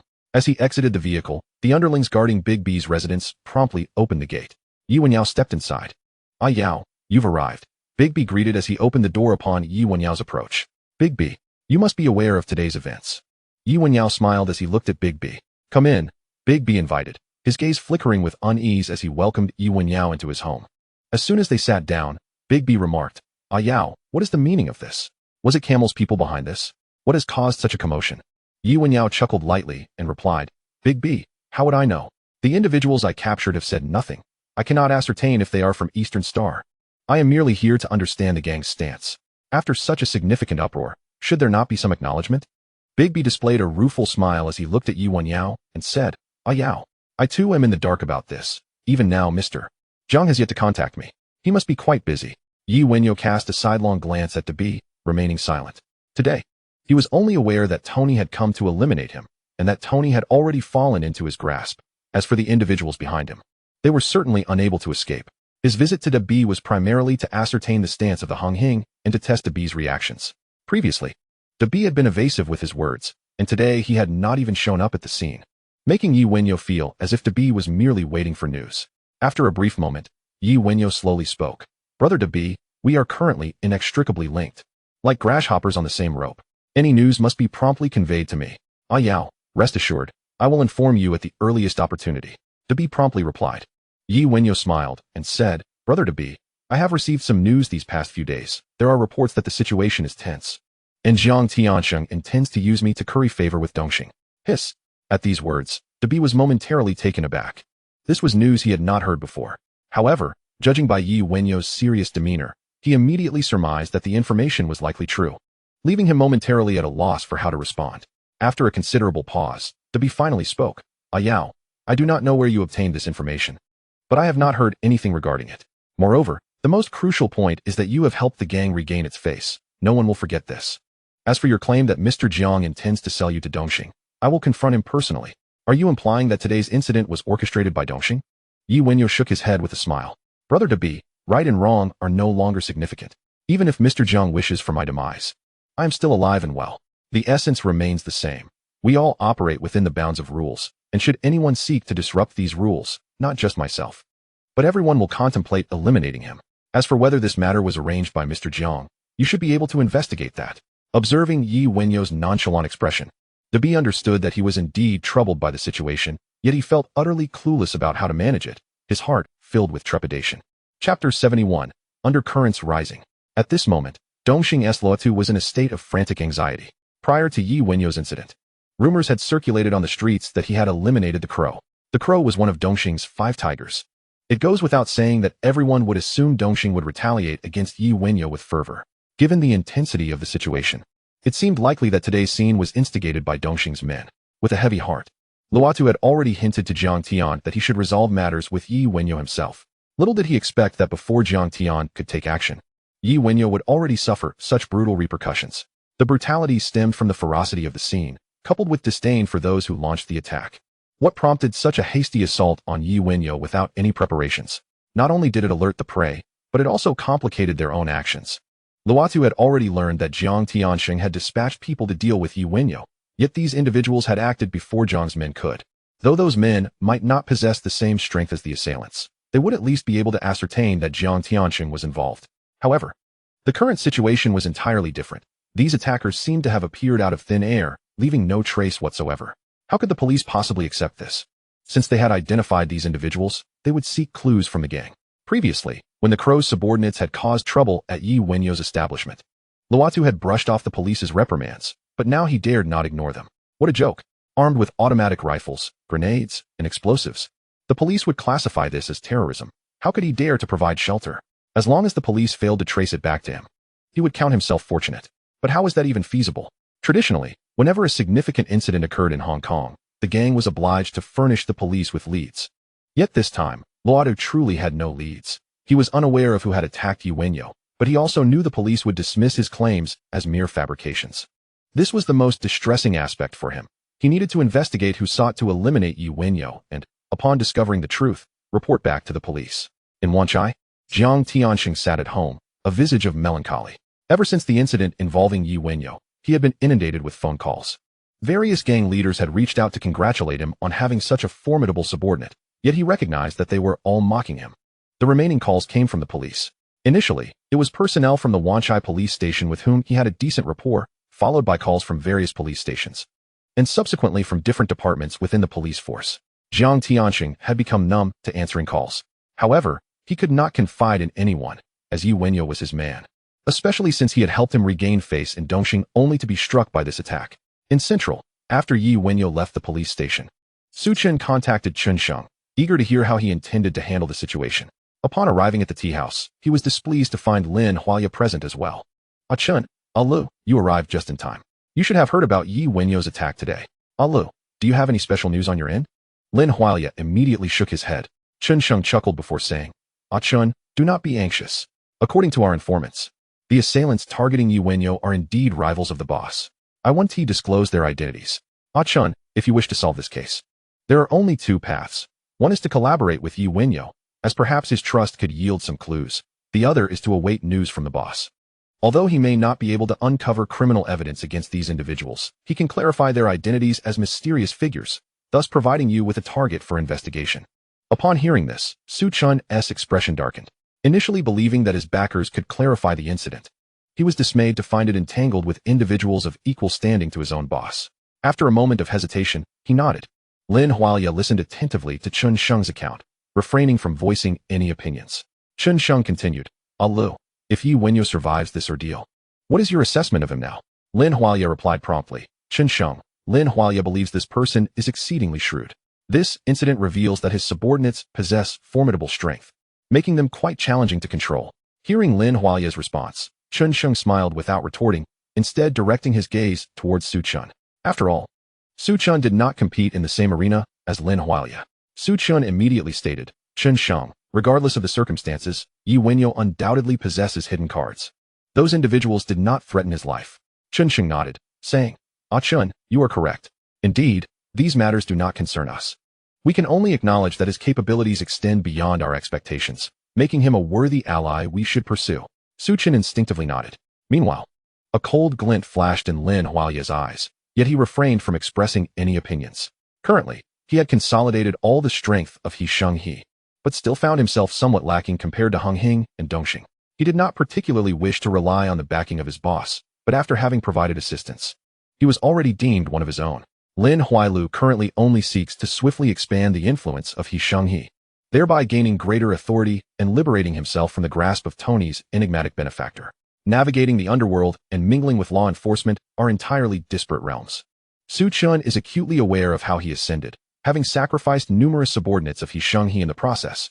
In Kowloon, Yi Wenyao returned home and sat on the balcony, gazing at the scenery outside, involuntarily taking a deep breath. He would forever remember how veterans selflessly confronted the enemy before him, sacrificing their lives in the process. Ultimately, he managed to apprehend Tony. Yet he understood that if the individual orchestrating events from behind the scenes were also a traveler from another world, Tony would undoubtedly remain tight-lipped. Such a scenario would lead to a dead end in his investigation, which weighed heavily on his mind. Currently, he had identified two individuals who were likely allies. One was an associate of Su Chen, an elderly man named Chen Sheng, who had been in constant contact with Su Chen. The other was linked to Tony's three brothers, but he had yet to unearth any clues regarding them. If he could extract information from Tony after capturing him today, it would yield further insights. However, the fact that Tony's brothers had appeared at this juncture suggested that they had been summoned through some system, making it exceedingly difficult to obtain any leads from them. Yi Wenyao felt an acute sense of frustration. He then recalled the group of Siamese individuals who had previously attempted to target him. Capturing them alive was currently beyond his means. Perhaps it would be prudent to offer a favor to Suchun, allowing him to apprehend them while also uncovering their mysterious backers. With this thought in mind, Yi Wenyao promptly seized his mobile phone. Chapter 72, Diverting Calamity. In Central, Suchun was listening to Chunsheng speak when his mobile phone unexpectedly rang. Chunsheng cast a side glance at Suchun, who typically left his phone outside during their meetings. Nonetheless, he understood that Suchun's focus was entirely on the recent grave case, and he kept his phone close to ensure he missed no vital clues. Chunsheng, I need to take this call. The situation is quite tense, and I cannot afford to miss any updates, Suchun explained, noticing Chunsheng's displeasure. Chunsheng nodded silently. Observing this, Suchun picked up the phone and stepped outside. Hello, who is this? This is Suchun. Su sir, greetings. I just heard about Yi Wenyao's business, came the response, causing Suchun to pause in surprise. He had not anticipated that this call would be from Yi Wenyao. Yi Wenyao, what brings you to call? Su sir, regarding the details of this case, I suddenly have some thoughts I'd like to share. Would you be interested in hearing them? Yi Wenyao, do not attempt to pull any tricks. If you have insights, you must share them with us. Only by apprehending those bandits can you ensure your complete safety. Su sir, please do not be upset. I merely thought of something and decided to call you. Very well, speak. Su sir, on the day before the incident, my people noticed that someone was tailing me. When those individuals were discovered, they fled immediately. My team had an encounter with them, and it was clear that they were from Siam.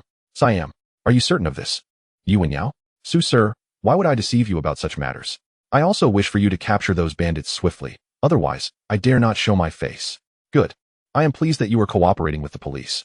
Rest assured, we will soon locate those Siamese individuals. That would be excellent. Thank you, Su sir. With a puzzled expression, Suchun ended the call. He had not anticipated receiving such a lead from Yi Wenyao.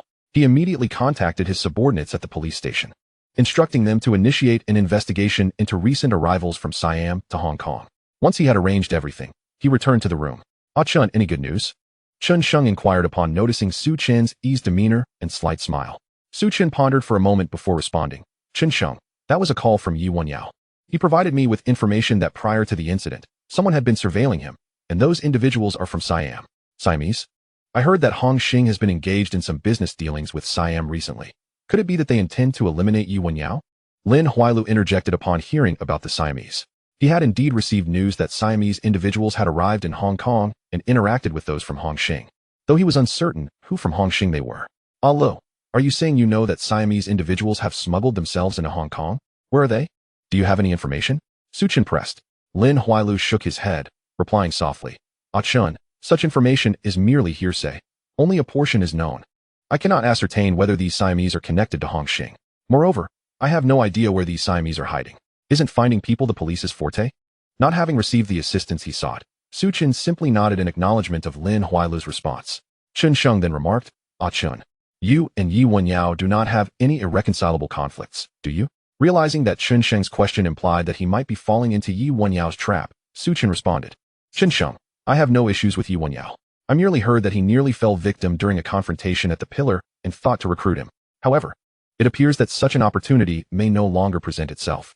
Chunsheng nodded, continuing, Chun, Yi Wenyao is a man of considerable complexity. You must exercise caution when dealing with him. Rest assured, Chunsheng, I will ensure he remains oblivious to any signs of suspicion. Suchun then stood, saying, Chunsheng, Allo, now that we have a lead in the case, I must return to the police station. After watching Suchun depart, Lin Huailu asked, Chunsheng, does the boss remain resolute in wanting to recruit this individual? If the assailants are the boss's adversaries, their failure to eliminate Yi Wenyao indicates that his strength should not be underestimated. If we inadvertently disrupt the boss's plans by attempting to win him over, it could prove disastrous. Hearing this, Chunsheng smiled and replied, Allo, I understand your concerns. As long as I am here, I can guarantee that your position will remain secure. The boss's desire to recruit Yi Wenyao is, in fact, aimed at making him a target to flush out the mysterious individual lurking in the shadows. Satisfied with this response, Lin Huailu concealed his approval and respectfully stated to Chunsheng, Chunsheng, that was not my intention. Serving the boss is my honor. For the success of the boss's plans, I am willing to do whatever it takes. Lin Huailu continued to express his loyalty for a while longer before finally taking his leave. His first course of action upon returning would be to disseminate the rumor that Jiang Tiansheng had abandoned Yi Wenyao to quell the wrath of the camel, intending to send someone to eliminate him. At the West Kowloon police station, Su Chen hurried back and immediately inquired of a subordinate, "Have you found any suspicious Siamese individuals?" "Boss, the number of Siamese arriving in Hong Kong has been increasing recently. We need to expedite our investigation," the subordinate replied awkwardly. It was not that they were lacking in effort, but rather that they had not anticipated Su Chen's swift acquisition of actionable evidence. "What are you waiting for? Aside from those on regular duty, I want everyone else out searching for those Siamese individuals," Su Chen commanded. "Yes, boss," the subordinate promptly acknowledged. At the northernmost point of Yuan Long, after departing from the battlefield, Tian Yangsheng arrived here with Tony. This secluded, abandoned factory is situated in an area devoid of any significant landmarks, hence the absence of nearby villages.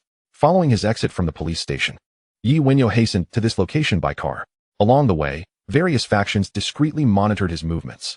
To prevent anyone from discovering that he had captured a key figure behind the attacks, he orchestrated the simultaneous departure of multiple vehicles, which subsequently dispersed at various intersections. This maneuver posed a challenge for the officers trailing him. As the thought crossed his mind, Wenyao rapped on the window of the police vehicle parked by the roadside. The officer inside was startled by Wenyao's sudden appearance and slowly rolled down the window, inquiring, "What is it?" "Chief, I'm heading home. Will you be joining me?" Wenyao responded with a light chuckle. The officer felt no embarrassment. He understood that by following Wenyao, he would uncover clues regarding the criminals and avenge his fallen comrades. He promptly replied, "Mr. Yi, I am by your side to ensure your safety. With us officers around, those criminals dare not act recklessly." "Huh," Wenyao chuckled softly. "It's fine to accompany me, but you must keep yourself well hidden.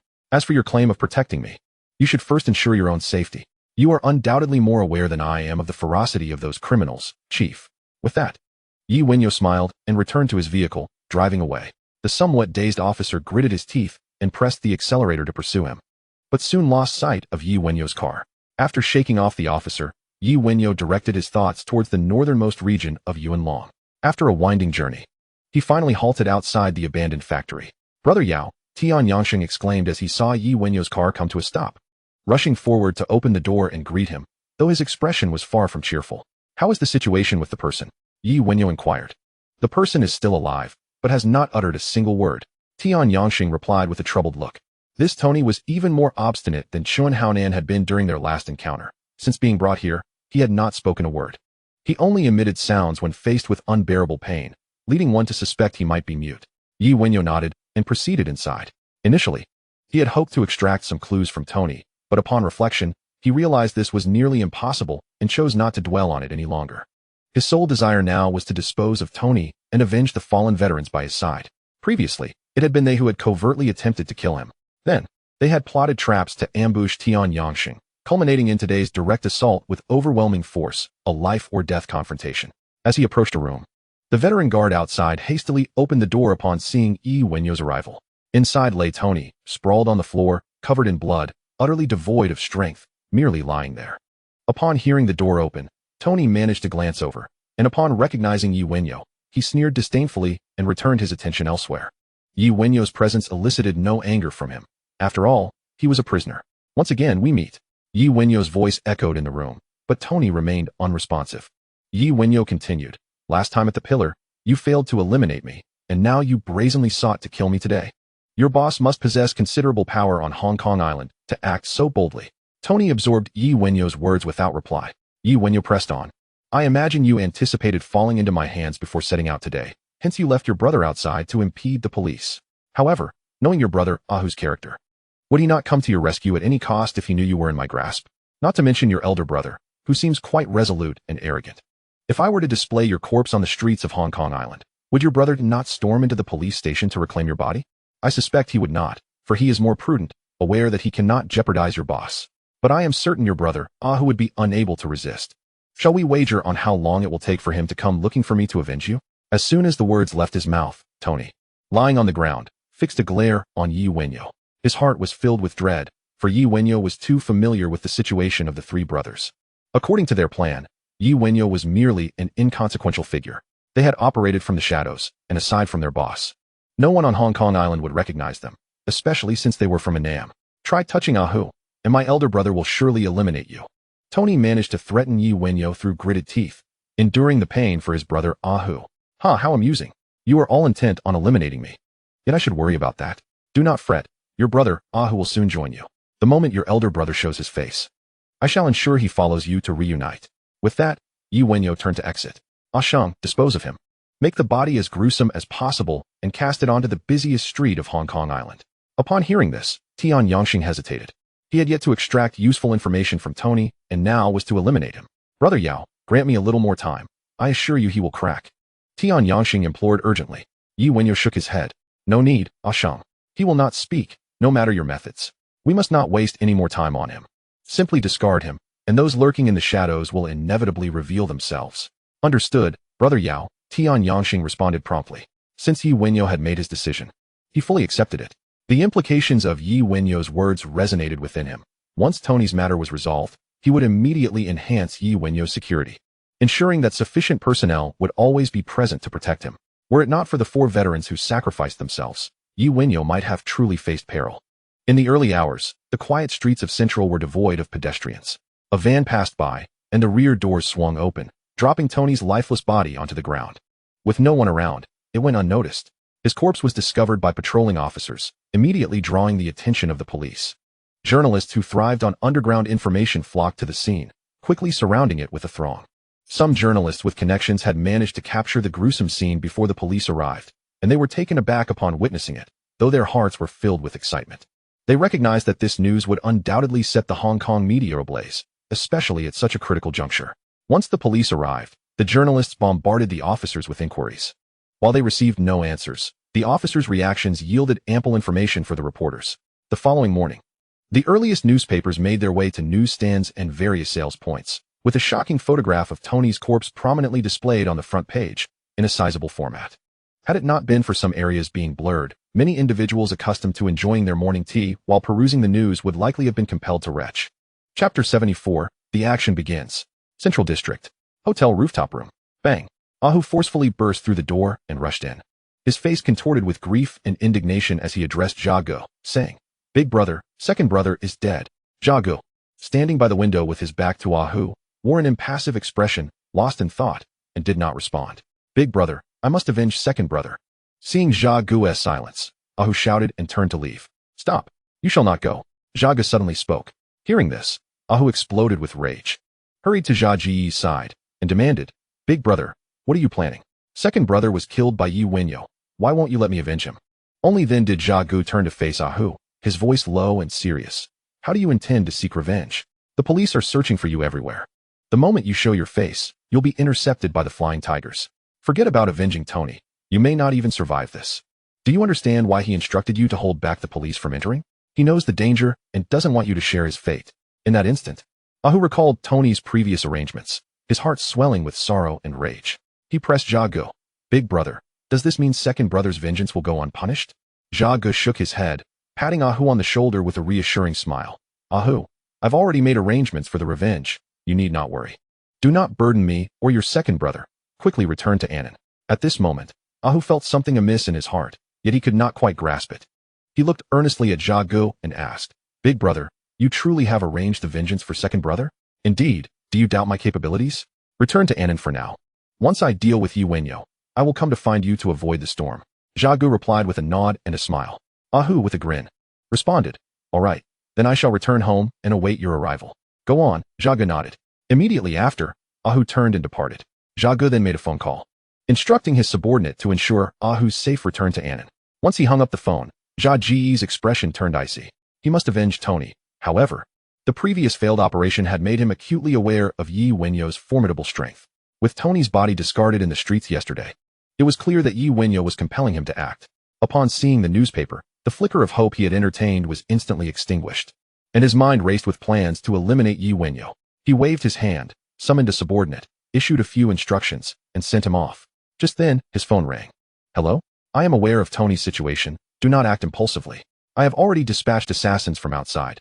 Yi Wenyao will not survive for long. Boss, I wish to take revenge for Tony myself. Calm down. Yi Wenyao is not to be underestimated. Today could very well be a trap set against us. Boss, rest assured. I am entirely composed. Yi Wenyao is an obstacle. Only by eliminating him can our plans proceed smoothly. Given the current circumstances, sending in assassins to Hong Kong Island is not advisable. I assure you, there will be no further mishaps. Very well. Exercise caution. Thank you, boss. Causeway Bay. Yi Wenyao sat in the company lobby, reading the newspaper. The The company had been ravaged by Tony's men, but after a simple repair, it was still usable. However, accessing the fourth floor was somewhat troublesome, so he remained in the lobby. This also served to expose his whereabouts, allowing Jia Gu to know his location, facilitating further attacks. Tian Yangsheng, having learned from the previous lesson, had devised a protective plan for Yi Wenyao with the veterans. At this moment, the veterans were hidden around the company. Should any suspicious individuals appear, they would ensure Yi Wenyao was moved to safety while tailing these suspects to uncover useful leads. Yao Gu, Bing, habitually visiting the company, hurried over upon seeing Yi Wenyao in the lobby. Bing, you've arrived. How are the brothers on the fourth floor faring? Yi Wenyao inquired as he set the newspaper aside. Yao Gu, the brothers on the fourth floor are fine. They couldn't stay in the hospital and returned home. The compensation for the fallen brothers has already been delivered. Bing promptly replied. Recalling the events of the previous day, a shiver of apprehension coursing through him. Let us ensure our men take good care of those brothers' families, Yi Wenyao said. I understand, Yao Gu, Bing nodded. As the two conversed, Tian Yangsheng approached, glanced at Bing standing nearby, and leaned in closer to Yi Wenyao, whispering, Yao Gu, we've discovered some information. Upon hearing this, Yi Wenyao instructed Bing to attend to other matters before asking, what information? Our surveillance on B's people revealed that a group of mysterious individuals has kidnapped his wife and child. Our men are following them. But they seem headed towards Yuan Long, Tian Yangsheng reported. Yi Wenyao found it peculiar that someone would target B's family at this juncture. Where has DB gone? Tian Yangsheng continued. He was summoned by Jiang Tiansheng early this morning. He has yet to return. Yi Wenyao immediately deduced that this was Jia Ji's attempt to coerce DB into betraying him, preparing to take action against him. However, this also presented a fine opportunity. By tracking these individuals, he might uncover Jia Ji's whereabouts. He was particularly interested in discovering who was behind Jia Gu. Though he recognized that even if Jia Gu were captured, he might prove as reticent as Tony, revealing nothing. At that moment, Yi Wenyao's singular desire was to eliminate this person's capable subordinate and observe their reaction. Gaining the allegiance of Tony's three brothers would not be an easy feat. Removing them would undoubtedly inflict significant harm. Advise the individual on surveillance to remain vigilant, and see if we can uncover the identity of these mysterious individuals' leader. Also, send someone to keep an eye on DB, Tian Yangsheng promptly replied. Understood, Yao Gu. With that, Tian Yangsheng turned and departed. Before long, a police car pulled up outside the company. Su Chen arrived with his team once again. Spotting Yi Wenyao, he walked directly inside. Yi Wenyao, you deceived me. Su Chen exclaimed angrily, having halted in his tracks. Yi Wenyao regarded Su Chen, a look of confusion crossing his face. Su sir, what do you mean by that? Yi Wenyao, did you not claim to have discovered some Siamese individuals previously? I found nothing. This group does not exist. Su Chen retorted, visibly displeased.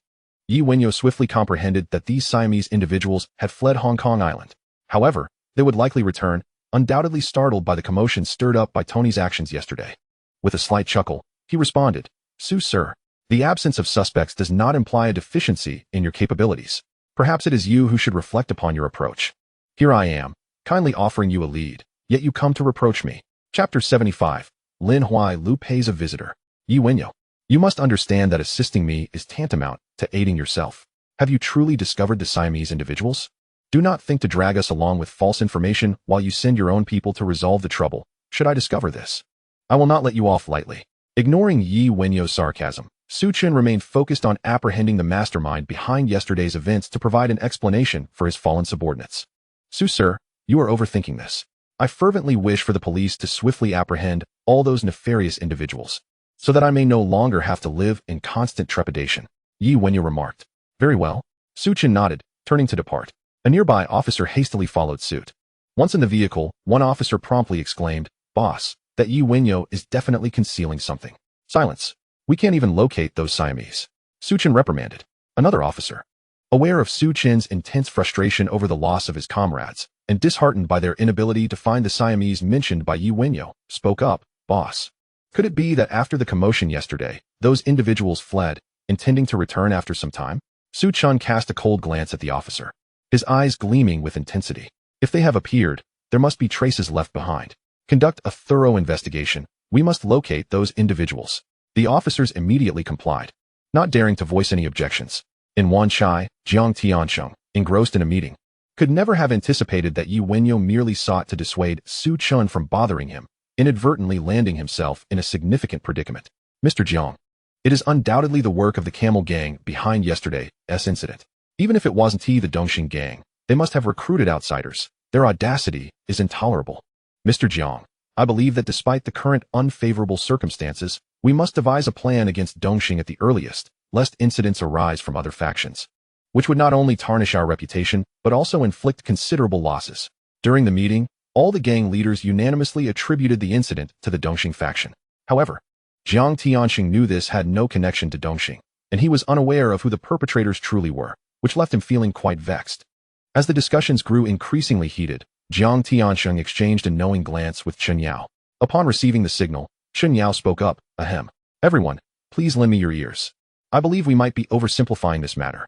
It seems to me that this incident was not instigated by Dongxing, but rather by another gang. Let us not rush. Allow me to analyze this for you. The previous two incidents have already left the police quite dissatisfied with both our Hongxing and Dongxing factions. At this juncture, I cannot believe that the Camel Gang would act so recklessly. Of course, even if their tempers flared due to the loss of a comrade, the other four tigers would surely dissuade them.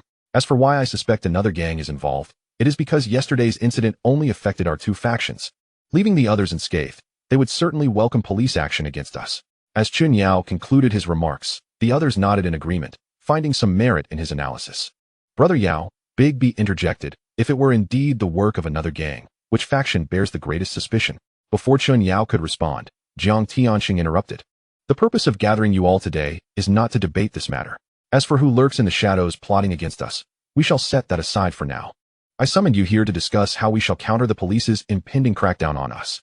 With so many people to support beneath our faction, the police's actions will considerably diminish our income. Do any of you have alternative avenues for generating revenue?" Instantly, the room fell silent. Naturally, everyone had their own means of making money. However, how could they possibly disclose this to the faction without jeopardizing their own futures? Thus, they collectively chose to remain silent. This situation further incensed Jiang Tianxing. He had previously instructed Liang Kuan to discreetly manipulate the gray market, but due to the recent instability, arrangements had not been finalized, leading to a cessation of his illicit income, a most distressing predicament. At that moment, Big B suddenly noticed a subordinate gesturing to him from outside the conference room. This subordinate had been with him for quite some time, demonstrating a keen sense of discretion. He would not have made such a gesture unless it were of utmost importance. Seizing the opportunity, Big B excused himself from the meeting. "Boss, trouble is brewing. The men downstairs just reported that a mysterious group has arrived at your home and taken your wife and child." Upon seeing Big B emerge, the subordinate hastily communicated. "What?" Big B exclaimed, immediately signaling for the subordinate to hand him his mobile phone. Just as he prepared to call Wenyao, the phone in his hand rang. After glancing around, he stepped into a corner to answer. "Hello? Big B, it's me, Zhago. What can I do for you? I'm rather pressed for time right now." "Big B, your son is truly adorable, albeit a bit mischievous. What do you want?" "I need a favor. Let us meet at the usual place tonight." After that, the call ended abruptly. Last night, Big B had been consumed with anxiety, fearing that Wenyao might connect the previous day's events to him, and he had only managed to sleep once dawn broke. To his shock, this Zhagu had captured his wife and child. However, knowing the involvement of Zhagu in dealing with Wenyao tied back to himself, he suppressed the impulse to call Wenyao. After a moment's hesitation, he handed the phone back to his subordinate. "Ensure that everyone remains tight-lipped. Do not divulge a word about this. I shall handle it." With that, he turned and re-entered the conference room, though his mind was no longer on the meeting, but rather on his concerns regarding Zhaji's intentions. In Causeway Bay, after Su Chen departed, Wenyao rose and exited the company, intending to take a stroll outside. Upon stepping through the company's entrance, he spotted Lin Weiyu approaching with a smile. "Brother Yao, what a pleasure to see you again," Lin Weiyu exclaimed as he advanced. However, he had scarcely taken 2 steps before an old soldier intercepted him, blocking him from coming any closer. Observing this, the aircraft promptly moved to confront the old soldier. "Do not worry. Brother Lu is not an enemy." Wenyao immediately called off the old soldier and turned to Lin Weiyu with a smile, saying, "Apologies, Brother Lu.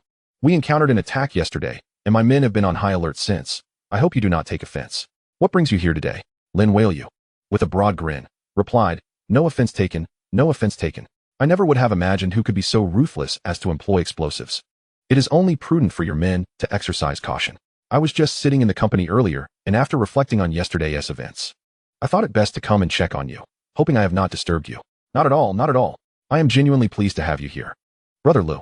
However, the place is rather chaotic at the moment, and the office is still in disarray. I cannot invite you in to sit just yet." Wenyao chuckled. At this hour, he understood well the reason for Lin Weiyu's sudden visit. Lin Weiyu smiled and said, "Brother Yao, let us speak privately for a moment." Wenyao nodded. gesturing for the old soldier accompanying him to remain behind, and then led Lin Weiliu to the only office in the hall. Once the door was closed, Lin Weiliu immediately stated, "Brother Yao, reputation aside, those individuals from yesterday were indeed ruthless, yet they did not cause you any harm." While this seemed like a compliment, it was, in fact, a jest. Yi Wenyao was unperturbed, responding with a smile.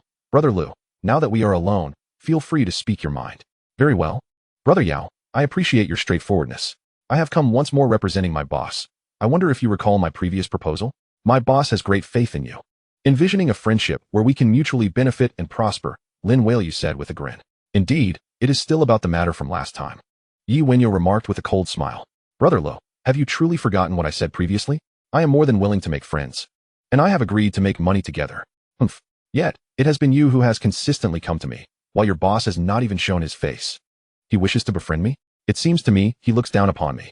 Lin Huailu, having anticipated Yi Wenyao's reaction, chuckled and replied, "Brother Yao, my boss is indeed quite busy and has not had the opportunity to make an appearance recently. However, he did take the time to call you last time to convey his goodwill." A sudden realization struck Yi Wenyao. That mysterious individual was actually someone arranged by Lin Huaili's boss. This behind-the-scenes figure possessed remarkable power, having connections even with Jiang Tianxing and Lu Tu, individuals who placed their trust in him. Nodding in acknowledgement, he smiled and said, "I see now. It was indeed your boss's arrangement. It appears that Brother Li's backer wields considerable influence. I wonder which of Mr. Zhang's associates is one of yours." Lin Huailu smiled in silence. How could he possibly know such matters? Yet, as he was currently negotiating with Yi Wenyao, he could not reveal his hand. "Brother Yao, it is not just that there are individuals beside Jiang Tianxing. I also happen to know that the group from yesterday was not sent by Jiang Tianxing or Lu Tu. They are under the command of a mysterious figure, someone my boss is aware of." Truth be told, Lin Huailu was reluctant to recruit Yi Wenyao. However, this matter had been entrusted to him, and if he did not handle it well, it would inevitably lead to his boss's dissatisfaction. He had only just begun to establish his footing in the gang, and 2 years as the leader would not suffice to solidify his power. He could not ascertain whether the next leader would require his boss's support. If his boss grew dissatisfied and supported someone else to vie for the leadership position, he would find himself rendered obsolete. Upon hearing Lin Huailu mention knowing the details about the Tony trio, Yi Wenyao immediately understood that Lin Huaili's boss was undoubtedly a rival in the same field, prompting him to become more cautious, strategically underestimating the enemy, but tactically valuing them. He could not treat his competitors as fools, thus every word he uttered must be carefully considered to avoid revealing any hints. As for the veteran subordinates, he could explain their presence as having ties to Yi Guohuan, which could suffice to cover for a time. "Oh, Brother Lu, might you share the details about yesterday's group? My people suffered significant losses. If your boss could provide me with information about them, I would certainly not forget his assistance." Lin Huailu shook his head with a smile. The intent behind this statement was to pique Yi Wenyao's interest, and it seemed to be quite effective. The moment Lin Huailu shook his head, Yi Wenyao's expression changed abruptly, a glint of coldness in his gaze as he fixed his stare on Lin Huailu, as if his next words would provoke an immediate violent response. Lin Huailu sensed the shift in Yi Wenyao's demeanor, feeling quite astonished. The first person to instill such a chilling fear in him through mere eye contact was Yi Wenyao. "Brother Yao, do not be anxious. It is not that I am unwilling to share the information, but rather that I do not possess the detailed background of these individuals. I have merely heard my boss mention that they are adversaries of his, a high-ranking subordinate who commands a multitude of thugs." Listening to Lin Huaili's calm voice and his unchanged demeanor, Yi Wenyao realized he was speaking the truth. The coldness in his eyes dissipated, and he smiled, saying, "It was I who overstepped. Brother Lu, I still maintain my previous stance. I wholeheartedly welcome friendship. But I do hope to meet your boss and discuss potential collaboration for profit. Of course, regardless of whether we successfully collaborate. If you could reveal the background of those individuals, boss, I would ensure you are handsomely rewarded." Lin Huailu waved his hand with a smile. "Brother Yao, I understand. I can empathize with your sentiments. Seeing your brothers fall at the hands of others, you must yearn for vengeance. I grasp your intentions, and I will relay your request to my boss to see when he may be available." Yi Wenyao nodded. "Very well, I appreciate your assistance, Brother Lu. I look forward to your good news." With those words, Lin Huailu, displaying great tact, rose and walked out accompanied by Yi Wenyao. After exchanging pleasantries with Yi Wenyao, he took his leave with his subordinates. As Lin Huailu departed, Yi Wenyao noticed a Bing outside chatting leisurely with several subordinates and promptly beckoned him over. "Brother Yao, you were looking for me?" A Bing exclaimed as he hurried over, smiling.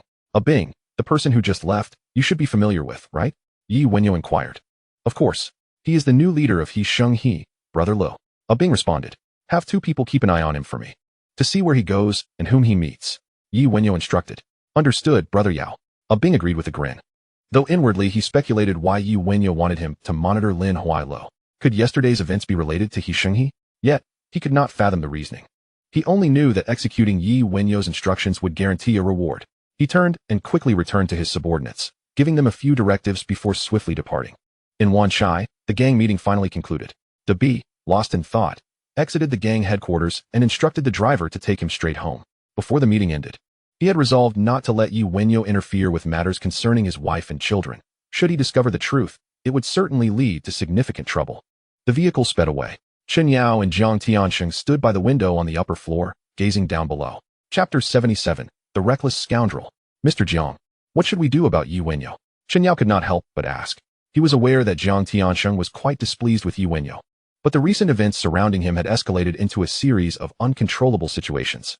Ideally, the gang should avoid attracting the police's scrutiny and instead place the blame on De B and Yi Wenyao. Yet today Jiang Tianxing's demeanor clearly suggested otherwise, leaving him perplexed. Yao, how do you perceive Yi Wenyao? Jiang Tianxing inquired softly.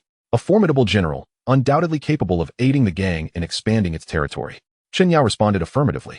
Not waiting for Jiang Tianxing to speak, he continued. However, the current situation on Hong Kong Island is rather precarious. It is not solely due to the recent string of incidents, but also our relations with the mainland. This period is not suitable for expansion. We must instead maintain our foundation and avoid any outrageous actions. It is truly regrettable. Yi Wenyao should have emerged earlier, for under his influence, Dongxing might have been thoroughly vanquished. Yet now, he has become an unstable factor for the gang. A person's duality allows him to expand territory while simultaneously posing a significant threat to the gang. Mr. Jiang, I believe this individual cannot be retained. As the words fell, Jiang Tianxing turned to Chen Yao. What you said struck a chord. It mirrors my own thoughts precisely. Nevertheless, he shook his head and replied, Yao, you are aware that the current situation is quite tense. Thus we must refrain from taking drastic measures against Yi Wenyao. Retaining him stabilizes the gang. His actions appear to benefit the gang in the eyes of the subordinates, and expelling him would only sow discord among them. We must refrain from any secretive actions against him. His demise will only exacerbate our troubles. We must seek vengeance. And it must be upon a perpetrator we can all accept. Chen Yao immediately proclaimed, I was mistaken. I had thought too simplistically, Mr. Jiang. Your vision is far more expansive. Enough. I hardly know you. You perceive all these matters while merely speaking the words I wish to hear. Jiang Tianxing retorted with a chuckle. In Causeway Bay, Yi Wenyao was indeed inclined to dispatch his seasoned subordinates to shadow Lin Huailo. Yet, for the sake of his own safety, he refrained and instead entrusted the task to a Bing. Brother Yao, I've just received news that De B left the Hongxing headquarters and returned home directly, seemingly unaware that his wife and child have been abducted. At this moment, Tian Yangxing hurried over to report. No matter. Have we located De B's wife and child yet? Yi Wenyao waved his hand dismissively. They have been found. Confined in a dilapidated fishing village in Yuanlong, surrounded by numerous guards, Tian Yangxing promptly replied. Very well, ensure our brothers keep a close watch without being detected. Additionally, arrange for someone to monitor De B and observe where he goes if he leaves the house, Yi Wenyao instructed. Understood, Brother Yao. Tian Yangxing nodded and departed swiftly. Previously harboring only a slight suspicion regarding De B, the gravity of the situation had intensified with the abduction of his family, validating his earlier doubts.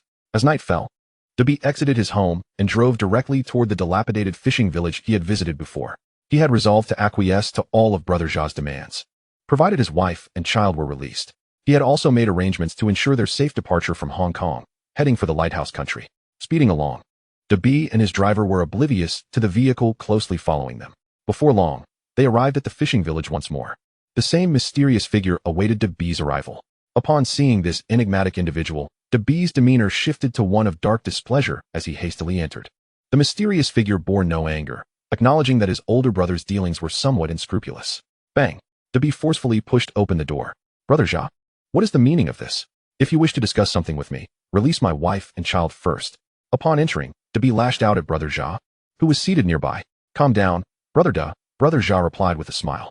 He approached De B and said slowly, you must be aware of yesterday's events. The assassination attempt on Yi Wenyao failed, undoubtedly due to the incompetence of my men. However, the operation was led by my younger brother, whose lifeless body was discovered on the street early this morning, bearing numerous wounds indicative of torture. A tremor coursed through De B's heart. The individual he had encountered previously had been slain by Yi Wenyao, His initial resentment dissipated significantly as he feared Brother Jia might go into a frenzy, endangering his wife and child. Brother Jia, I truly had no knowledge of this. After yesterday's incident, Mr. Jiang summoned me to a meeting early this morning, and I only returned in the afternoon, still somewhat dazed. Brother Jia shook his head with a smile. Do not worry, your wife and child are safe. I summoned you today because I require your assistance. My brother is dead. Wenyao must also die. I want him to answer for my brother's demise. 3 kilometers outside the fishing village, Wenyao arrived by vehicle. Brother Yao, a boss, greeted him upon arrival. Where are they? Wenyao inquired, surveying the surrounding darkness. With only a distant glimmer of light visible. Brother Yao, the light indicates an abandoned fishing village. Dabi has gone there. I feared disturbing them, so I did not follow but remained here to observe, the boss promptly explained, pointing toward the illuminated fishing village in the distance. Ashong, instruct the brothers to deliver the equipment and ascertain who is in the fishing village and who Dabi is meeting. Wenyao nodded at Tian Yangsheng beside him. Brother Yao, the equipment is en route and will arrive shortly. Should we take action regarding Dabi's wife? Tian Yangsheng inquired. Wenyao nodded. Upon hearing this, Tian Yangsheng immediately drew out his mobile phone, issuing directives to the seasoned soldiers stationed elsewhere. After concluding his orders, Tian Yangsheng brought a chair for Wenyao. Brother Yao, please take a seat while we await the equipment's arrival. The other side has already begun their operation and activated a signal jammer to ensure no messages are sent out. Wenyao nodded in approval. Following their previous attack, Tian Yangsheng had become increasingly meticulous in his planning, which greatly pleased him. Before long, a couple of vans approached them slowly. Chapter 78, A Preemptive Strike. Inside the fishing village, Brother Jia continued his conversation with Dabi, with a singular aim, to coax Dabi into luring Wenyao out. His men lay in ambush nearby, ready to eliminate Wenyao upon his arrival. Naturally, Dabi would not refuse such a request. By choosing to come here, he had already signaled his willingness to collaborate in eliminating Wenyao. The death of Tony further solidified his belief that Brother Jia would indeed dispose of Wenyao, granting him some measure of reassurance. As for the safety of his wife and child, he understood that leaving their fate in Brother Jia's hands meant he was being coerced into cooperation. He believed that as long as he agreed, there would be no danger. Yet one concern nagged at him, whether Brother Jia could truly kill Wenyao. After all, since Wenyao's release from prison, every challenge he faced had been formidable, and he had emerged unscathed. After Dabi willingly accepted Brother Jia's demands, the latter's expression relaxed considerably. According to his plan, if Wenyao dared to show himself, he would not survive. Bang, bang, bang. Suddenly, a barrage of gunfire erupted from outside. Brother Jia, what is happening? Dabi asked, panic etched across his face. Do not fret. Brother Jia waved his hand, reassuring Dabi. He then exchanged a glance with a nearby subordinate, who promptly dashed out of the room. This was a secret location meticulously managed by Brother Jia, known only to a select few. It was highly improbable that enemies could locate it.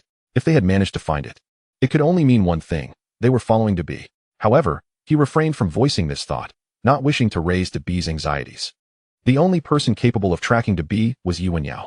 At this point, Brother Jia's regard for Wenyao elevated to a new level. After all, he had only recently begun his association with Dabi, yet Wenyao had managed to follow him here, indicating that he had never placed any trust in Dabi. And astonishingly, his men had failed to detect those tailing Dabi. As the gunfire continued outside, Brother Jia remained unfazed, showing no concern for the apparent danger. Moments later, the subordinate who had ventured out returned to the room, leaning into Brother Jia and reporting, Boss, a group of individuals has suddenly appeared outside. Their identities remain unclear, but they surely cannot enter. Brother Jia nodded. The younger brother stepped back and stood aside. Big Brother B, do not worry. The outside world is merely a gathering of buffoons. It will be resolved swiftly, Jia Gu said with a smile, raising his glass towards Big Brother B. Big Brother B managed to smile in response, yet his heart was far from tranquil. The fact that Jia Gu had chosen not to retreat provided him with a modicum of reassurance. Outside the fishing village, Wenyao observed the struggle between his subordinates and the village guards, his brow furrowed in concentration. The enemy's strength was formidable. Even his seasoned veterans found it challenging to penetrate their defenses. Nonetheless, this only confirmed to him that he had indeed chosen the right location, leading him to pass a death sentence on Big Brother B in his mind. He had initially allowed Big Brother B some leeway, but it seemed he had ultimately chosen betrayal. Yao Gu, please hold on a moment. I shall personally take my men and breach their defenses, ensuring no one escapes. Tian Yangsheng, witnessing the situation's gravity, hurriedly informed Wenyao. Very well, proceed. I have no concerns on my end. Wenyao nodded. In an instant, Tian Yangsheng departed swiftly, leaving only 2 veteran guards by Wenyau's side. The sound of gunfire echoed as Tian Yangsheng's arrival accelerated their offensive pace. With Yi Wenyao present, Tian Yangsheng was eager to dispatch the enemy swiftly, not wishing to keep Yi Wenyao waiting. As he made his entrance, several of the defenders fell instantly, causing their defensive line to crumble. Within the fishing village, one of Jia Ji's subordinates burst into the room, panic evident on his face as he addressed Jia Gu, boss. The enemy's firepower is overwhelming. Our men cannot withstand it. In an instant, Jia Ji's demeanor shifted dramatically. Useless, he cursed under his breath. Rising to address Big Brother B with a smile. Big Brother B, since we are being disturbed, shall we find another location to continue our discussion? Of course, no problem. Big Brother B replied with a smile, though his heart raced with anxiety, pondering who these intruders could be that even the notoriously arrogant Jia Gu felt compelled to retreat. Having spoken, a subordinate pulled aside a section of the floor, revealing an underground passage before Big Brother B. Upon seeing this, Big Brother B was struck by a profound realization. No wonder the adversaries had been so audacious.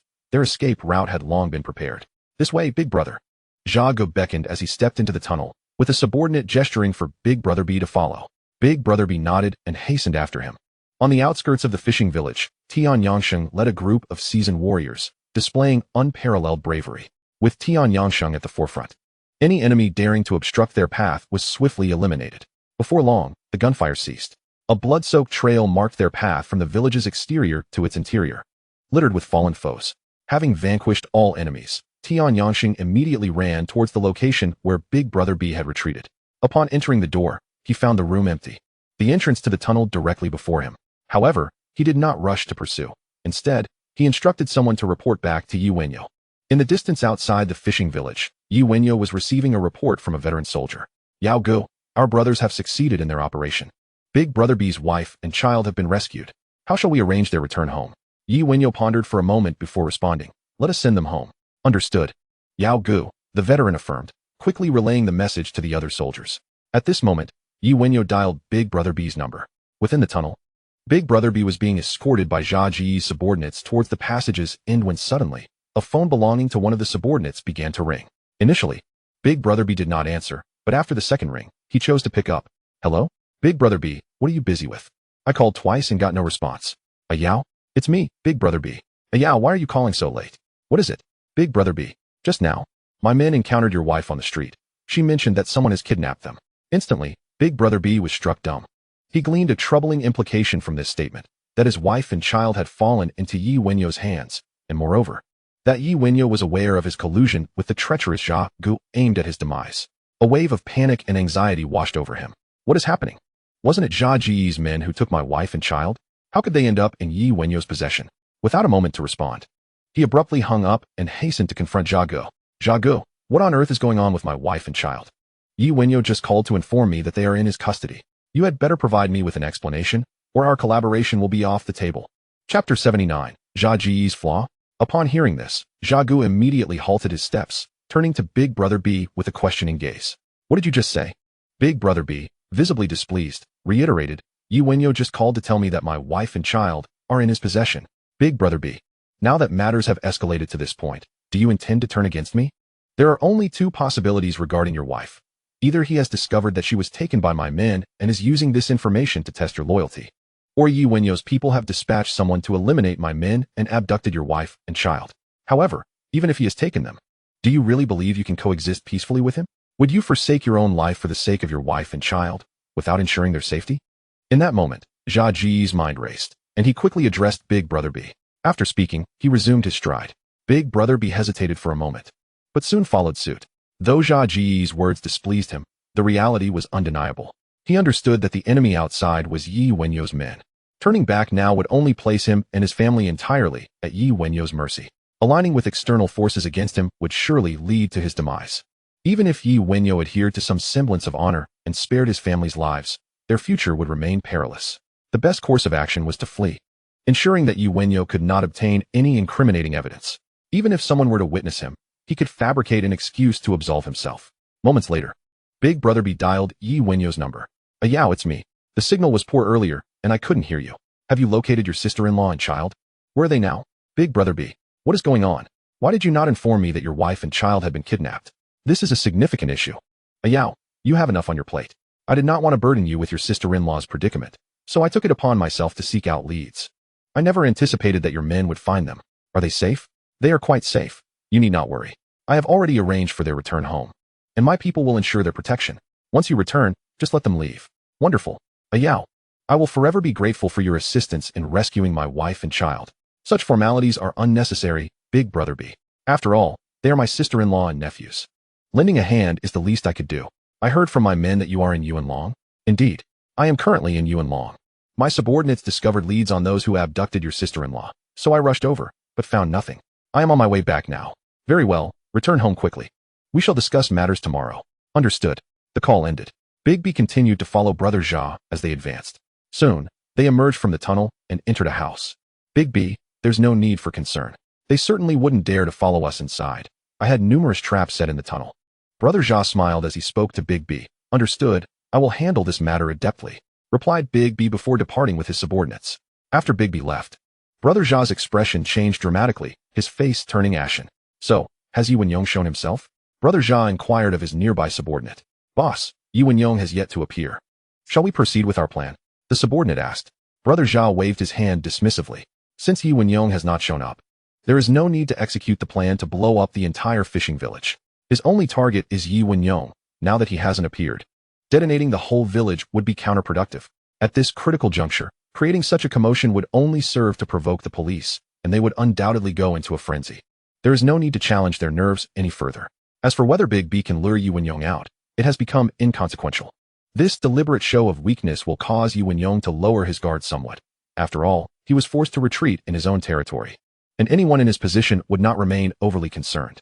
In Yuanlong, outside the fishing village, Yi Wenyao surveyed the devastated area. The air thick with the stench of blood, causing him to frown. Brother Yao, just now when I rushed in, I discovered a tunnel. However, fearing an ambush, I did not bring anyone to pursue, Tian Yangxing reported. It matters not. Since the other party has a grip on Big B, it indicates that they too have been provoked by us. As long as we are well prepared, our counterattack will undoubtedly catch them off guard, Yi Wenyao replied, shaking his head. Today's operation was essentially a test to gauge the strength of Brother Jia's subordinates. The outcome showed that their men crumbled under pressure, unable to withstand the assault, which was, of course, aided by Tian Yangxing's fearless charge. This also confirmed his suspicions that the opponent had indeed laid a trap for him. Brother Yao, what shall we do next? Tian Yangxing asked. There is no need to rush. Let the brothers return and rest well tonight. However, we must not relax our surveillance on Big B. Yi Wenyao contemplated before responding. Understood, Brother Yao, Tian Yangxing acknowledged, then proceeded to issue commands to the veterans.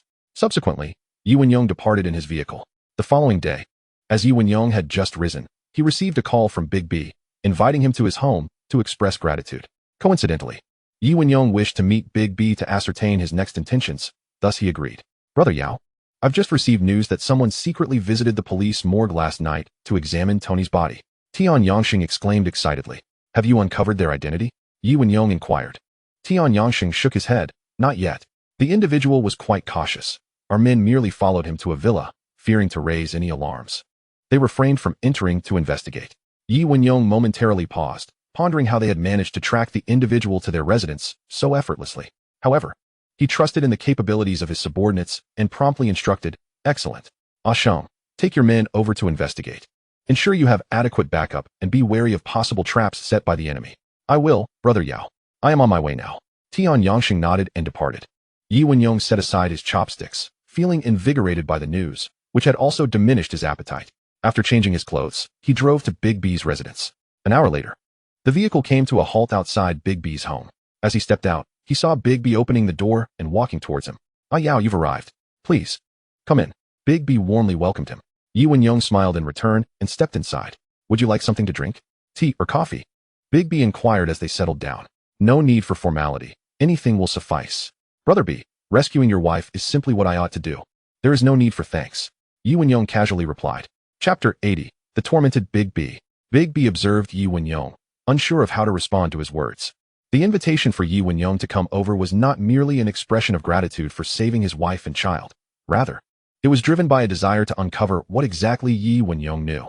Today, Yi Wenyao's demeanor left him feeling perplexed. Did he suspect that Big B had colluded with external forces to eliminate him? Especially after the unexpected events of last night, where Yi Wenyao's men had directly infiltrated the location of his meeting with Brother Jia, and astonishingly, Brother Jia's men failed to intercept them. Of course, Brother Zha's intention was to have Yi Wenyao charge in, leading to the detonation of the entire fishing village, but that plan had fallen through. Big B was unaware of these details, which only heightened his fear of Yi Wenyao's subordinate's prowess. Brother B, you seem a bit on edge, Yi Wenyao remarked with a smile.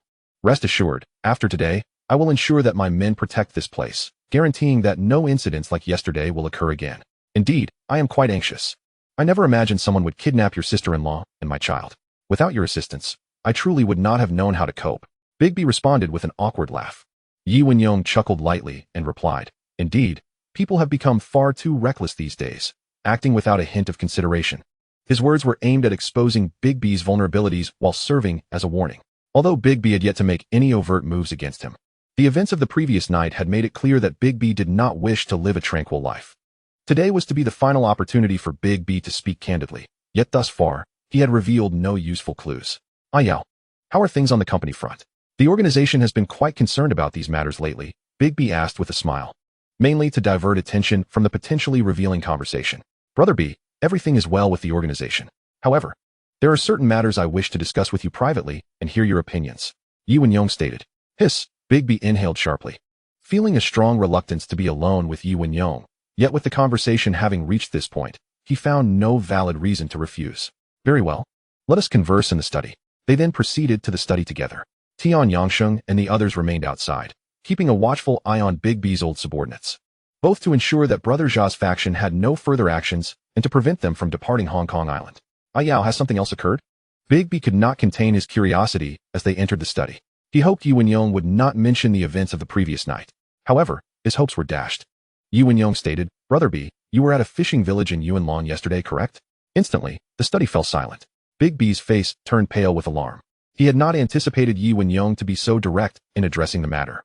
However, he was somewhat prepared and replied, Yes, I was in Yunlong. Before receiving your call, I had just gotten a call from the kidnappers, instructing me to meet them there. What was that person's name? Yi Wenyao inquired. Big B hesitated, contemplating whether to disclose the name. Then, Yi Wenyao smiled and said, Brother B, did the individual refer to himself as Brother Zha? He had two associates, one of whom was the one who came to kill me that day. Big B was left utterly dumbfounded.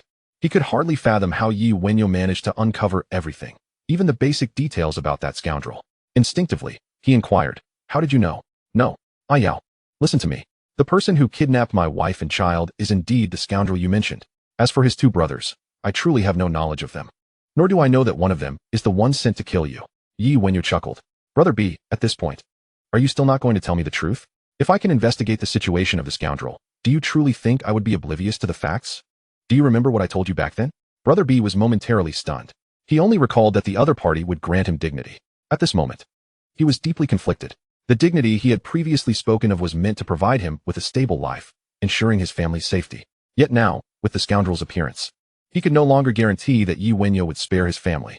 He found it difficult to decide whether to speak the truth. Yao, I certainly remember what you said. I truly do not know that scoundrel. I only met him because of this matter. You mentioned that his brother was sent to kill you. Did you have some enmity with him? From just yesterday's encounter, I could tell that the other party was deeply hidden, and there must be significant forces behind him. I think it would be better to let the gang take action to avenge you. Upon hearing this, Yi Wenyao revealed a knowing smile. He was already certain that Brother B was not meeting this scoundrel for the first time. The mere fact that the scoundrel had kidnapped his wife and child, yet did not disclose any information, was exceedingly unusual. Furthermore, during last night's sudden incident, the other party had not inflicted any harm upon Brother B. He then asked with a smile, Brother B, doesn't this situation seem odd? Since they chose to abduct your family, they must have ulterior motives. I wonder what demands they made of you. And my sudden assault last night must have caught them off guard. As a result, I eliminated quite a few of their men, yet you returned unscathed. It is only because I trust you. Otherwise, no one would believe that you have no collusion with him. No, Yao, you have misunderstood. I don't even know how to explain this.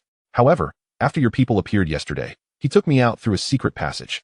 Of course, they made demands of me too, hoping that I would collaborate with the boss behind him to help them secure the rights to agricultural land. Brother B stated immediately, the rights to agricultural land. Yi Wenyao exclaimed in surprise. Indeed, initially, I thought they were some sort of illegal organization from abroad. But that scoundrel merely hoped I could cooperate with them to obtain sufficient rights to agricultural land, offering me some benefits in return. Brother B elucidated.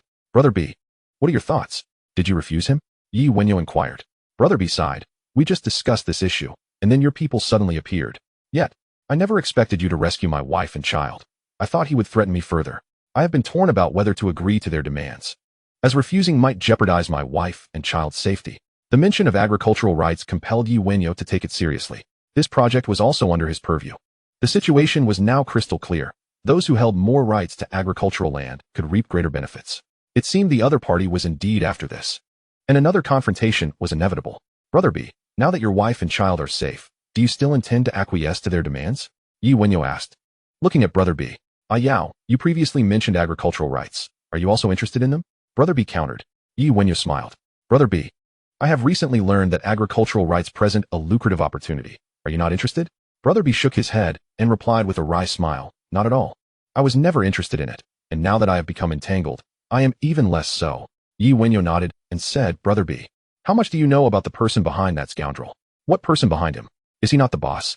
Does he have a superior? Brother B feigned ignorance. His current thought was to say as much as possible while avoiding offending Wenyao, even if Wenyao knew what had transpired. He hoped that his cooperation would earn him some leniency. The reason for withholding excessive information stemmed from his fear of the scoundrel and the forces behind him. He understood well how ruthless these individuals could be. If trouble could be avoided, he would do so. Once he withdrew gracefully, he would also have fewer enemies. Wenyao could not discern whether Brother B was speaking the truth or fabricating lies. Yet he had already made a decision. He would give Brother B no more than 1 to 3 months. Then he would have him depart swiftly. This time was primarily to allow the current situation in Hong Kong to stabilize, but more importantly, to eliminate the scoundrel and his associates as soon as possible. Even if he could not eliminate the boss behind them, he would ensure that this operative working outside was dealt with. This would alleviate his burden, allowing him to focus solely on the competitor behind Lin Huaili. At present, he was uncertain whether this competitor had discovered him. Given the repeated attempts by Lin Huaili to recruit him, it seemed they had not noticed him. But he could not rule out the possibility that they were employing a feigned strategy to create illusions. However, for now, he chose not to concern himself with this individual, as they were merely attempting to recruit him and had not yet taken any overtly aggressive actions against him. Brother B, I would like to ask a favor of you, Wenyao said with a smile. What favor? Brother B inquired nervously. Since they have reached out to you, they will undoubtedly continue to do so. I hope that the next time you meet with them, you can inform me in advance. I have already confirmed that the individual who previously targeted me is this scoundrel, and I wish to strike first and eliminate him. As for the gang matters, I believe you are more adept at handling them than I am. Wenyao smiled. As expected, Brother B had just guessed that Wenyao wanted him to lure the other party out. However, the scoundrel also intended for him to draw Wenyao out. Both parties were seeking Brother B. The subsequent choice lay in Brother B's hands, determining whom he would assist. Naturally, Wenyao could not anticipate this. As Brother B cautiously asked, Yao, could there be danger? He previously abducted your sister-in-law and child. Might he resort to even more extreme measures now? Brother B, do not worry. In Hong Kong, they cannot stir up much trouble. I can guarantee the safety of your sister-in-law and children. Wenyao replied promptly. All right, I agree. If he contacts me, I will inform you, Brother B said. However, he was uncertain about his own feelings. For now, he was merely placating Wenyao. Wenyao nodded in satisfaction. He was not genuinely concerned about Brother B's agreement. It was merely a ruse to deceive both Brother B and the scoundrel. From now on, his people would be watching Brother B closely. Any movement on his part would be promptly reported. That is excellent. Brother B, rest assured. As long as I know where that scoundrel is, he will undoubtedly not escape. Wenyao declared immediately. Brother B nodded, a bitter smile playing on his lips. How could he possibly assist Wenyao in eliminating the scoundrel? It would be easier for him to help the scoundrel eliminate Wenyao instead. The young man who emerged from prison swiftly undermined him, lacking the capability to eliminate Wenyao. He found solace in the fact that assistance was now at hand for this task, and naturally, he had no intention of sabotaging it. Subsequently, the two engaged in casual conversation and happily exited the study together. Big B chose to remain home to accompany his family, while Wenyao hurried off to the company. Meanwhile, the camel summoned Jiang Tianxing for a meeting with a singular objective, to deliberate on how to deal with Wenyao. The unexpected interference from Tony had derailed their plans entirely, prompting them to expel their operatives from the island out of concern for police scrutiny. Unbeknownst to the camel, he merely wished to inquire when Jiang Tianxing would eliminate Wenyao.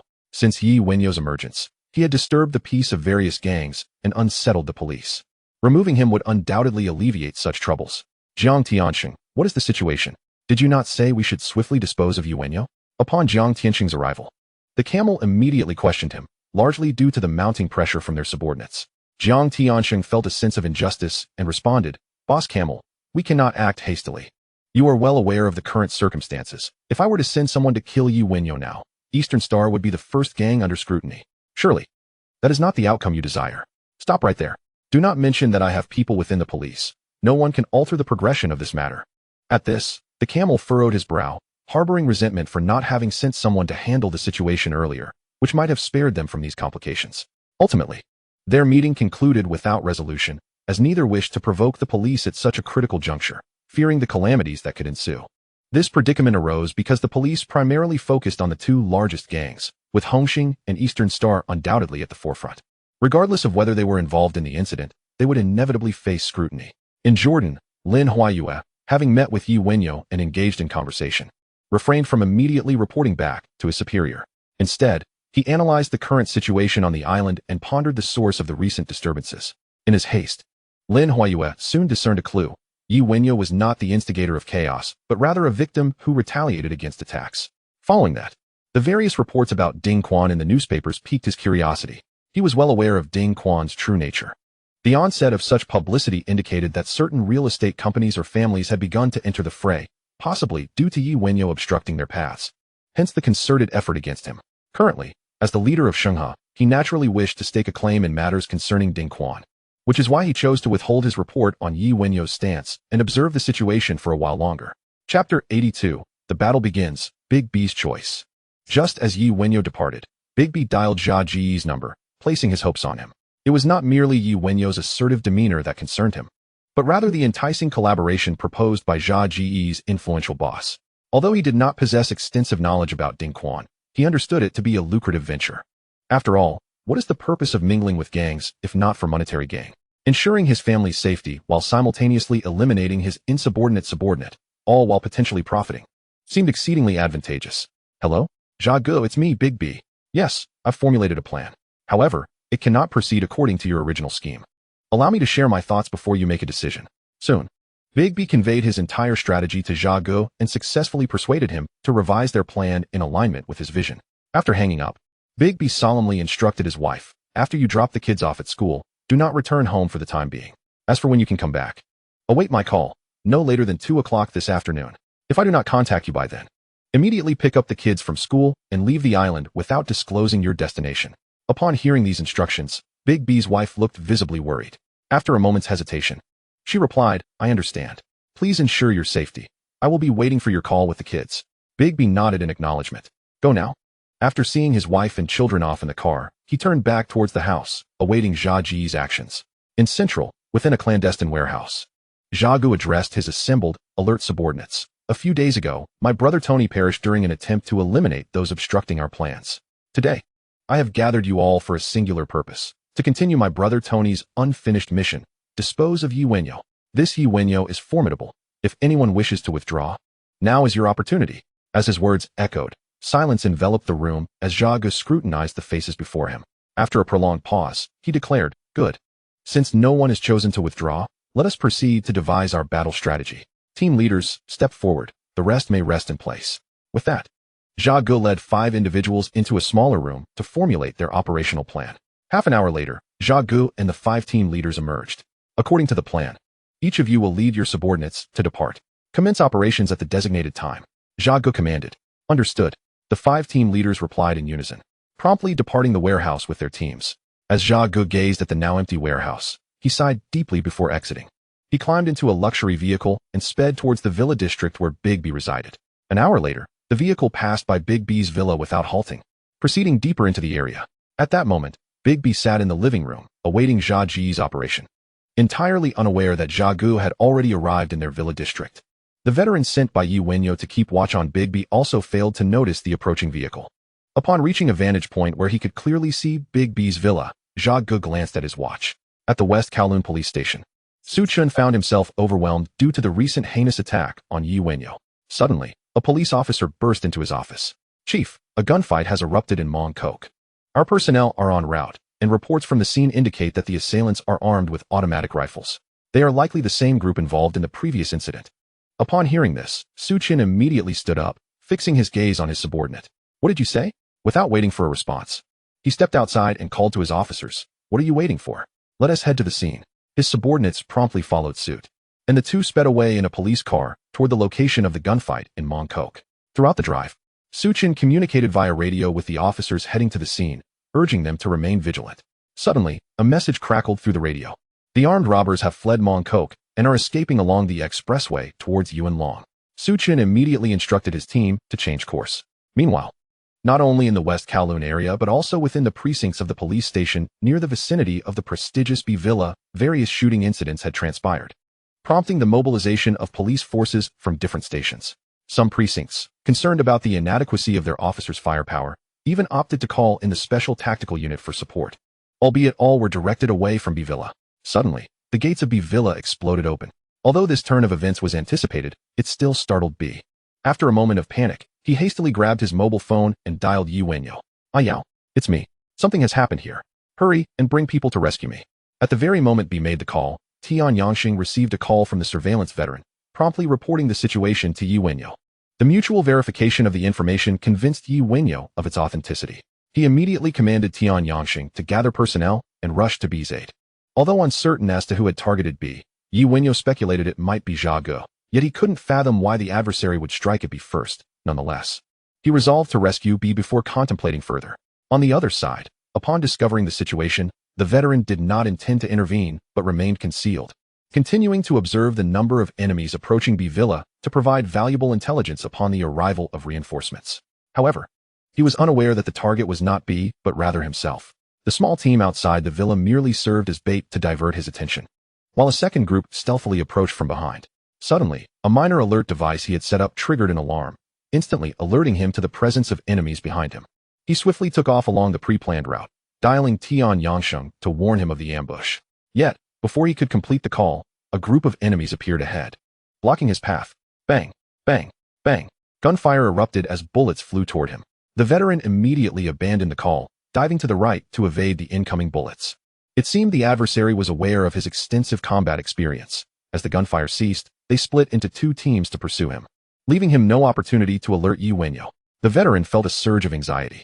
The fact that two teams were dispatched to capture him indicated that the enemy was not focused on B at all, but rather on him or the figure of Wenyao behind him. Chapter 83. The situation escalates. A suicide vehicle. Inside the villa, B watched as a team entered the house, unsure of what to say. "Brother B, have you contacted Wenyao?" inquired a squad leader. "I have already reached out to him. He is on his way with reinforcements. My men are completely outmatched by you. What if he sees you and decides to turn back?" B expressed his concern. He had somewhat overestimated his subordinates, who were no match for Zha Ji's men, and he had forgotten the strength of their weaponry while devising the plan. The squad leader chuckled. "Brother B, there's no need to worry. Just ensure you don't give anything away. The personnel Wenyao has stationed by your side will not offer him any warnings." "All right, I understand." B nodded. The squad leader acknowledged him and then began instructing his men to change into disguises as B's subordinates, concealing their weapons and replacing them with small handguns to enact a charade with the other two teams. The gunfire was indeed intense, but all aimed upward, causing no casualties. Another team was stationed outside, prepared to notify the various squads the moment Wenyao arrived, ready to engage. Zha Ge sat in the villa, observing the unfolding drama with an impassive expression. The original plan was to locate Wenyao's whereabouts and eliminate him directly. However, after B expressed his willingness to collaborate and lure Wenyao into a trap, Zha Ge deemed B's strategy more prudent and chose to follow it. Why was he unconcerned about B betraying him? Because he knew B also wished to eliminate Wenyao, and importantly, B dared not double-cross him, for he would indeed annihilate B's entire family. Half an hour later, Wenyao and his team appeared within the line of sight of Zha Ji's squadron. Zha Ge received the news immediately and instructed his men to alert the outer teams currently engaging the police, ensuring that no officers would arrive within the next half hour. Outside the villa area, Wenyao's vehicle came to a halt. The gunfire within echoed relentlessly, painting a vivid picture of the chaos inside. Yet, Wenyao was perplexed. He did not believe B's subordinates possessed such formidable firepower or combat prowess to withstand the fierce assault. The situation was suspicious, necessitating caution. "Ah Sheng, be careful. Something feels amiss inside," Wenyao directed. Tian Yangxing nodded, already prepared with various contingency plans, especially upon their arrival. The absence of any police vehicles heading this way felt deeply unsettling. Moreover, their objective was not to eliminate the adversaries, but to rescue B. The veteran they brought along was divided into two teams, one to accompany him into the villa to rescue B, and the other to facilitate their retreat, leaving only two soldiers to guard Wenyao. After arranging everything, they sprinted toward the villa area. Meanwhile, the other team cautiously approached B Villa, remaining vigilant to avoid detection by the enemy while simultaneously seeking out the veteran left behind to monitor the situation. Brother Yao, this place feels perilous. Perhaps we should leave and await news from Brother Sheng, the driver suggested to Yi Wenyao. Before Yi Wenyao could respond, the vigilant veterans on either side instantly detected a situation unfolding, noting that a significant number of enemies were rapidly approaching. Quickly, drive, take Brother Yao away. The driver, upon hearing this, immediately started the vehicle and began to reverse. Bang, bang, bang, bang. The encroaching enemies, realizing they had been spotted, unleashed a barrage of gunfire at Yi Wenyao's car. Since the last incident, Yi Wenyao's vehicle had been armored, including reinforced tires, causing the bullets to merely leave white marks upon the vehicle. Tian Yangsheng, who had just entered the villa area, heard the gunfire erupt behind him and halted, turning back towards Yi Wenyao. This was no joke. They were indeed there to rescue B, but their foremost priority was to ensure Yi Wenyao's safety. He had already sensed that something was amiss in the situation, and upon hearing the commotion involving Yi Wenyao, he was resolute in his suspicion that the attack on B was a ruse to draw Yi Wenyao in for an ambush. Bang, bang, bang, bang. As he turned back with his men, the gunfire erupted instantly, and bullets raced toward them. He and his fellow veterans were forced to scatter, dodging the incoming fire. In a moment, they found themselves trapped, unable to assist Yi Wenyao. The other team stealthily making their way to B Villa also quickly turned back. Just as they had retraced their steps, they encountered a group launching an assault on Yi Wenyao, and a fierce battle ensued. The team had been lurking in the shadows, undetected, and caught their adversaries completely off guard, swiftly eliminating a significant number of them. This alleviated the pressure on the two veterans beside Yi Wenyao, reducing the barrage of bullets from one side. Sitting inside the vehicle, Yi Wenyao wore a mask of disappointment. The opposing force's ability to orchestrate such a formidable display surely indicated the involvement of DeB as their inside man. It appeared that DeB could not be allowed to remain at large. As for his own safety, he was untroubled, for the enemy's bullets posed no threat to him within the bulletproof confines of his vehicle. Retreat, he commanded, ordering the veterans to hasten his departure. The objective of the enemy was undoubtedly himself, and they would not permit him to leave unscathed. This diversion had effectively drawn the enemy's fire, granting Tianxing and his team a tactical advantage. Suddenly, a sedan barreled forth, colliding violently with the rear of Yi Wenyao's vehicle, obstructing his path of escape. Before the driver could react and maneuver away from the oncoming vehicle, the car that had crashed into them erupted in a fierce explosion. A powerful shockwave nearly overturned Yi Wenyao's vehicle, leaving both the driver and Yi Wenyao momentarily dazed from the blast. The armored car had attracted sufficient firepower, allowing the veteran support team to launch a counteroffensive, neutralizing the enemies that had been intercepting Yi Wenyao. Before they could relax, the explosion of the suicide vehicle heightened the tension among the veteran support team, prompting them to rush towards Yi Wenyao's car while simultaneously retaliating against the enemies still firing from the other side.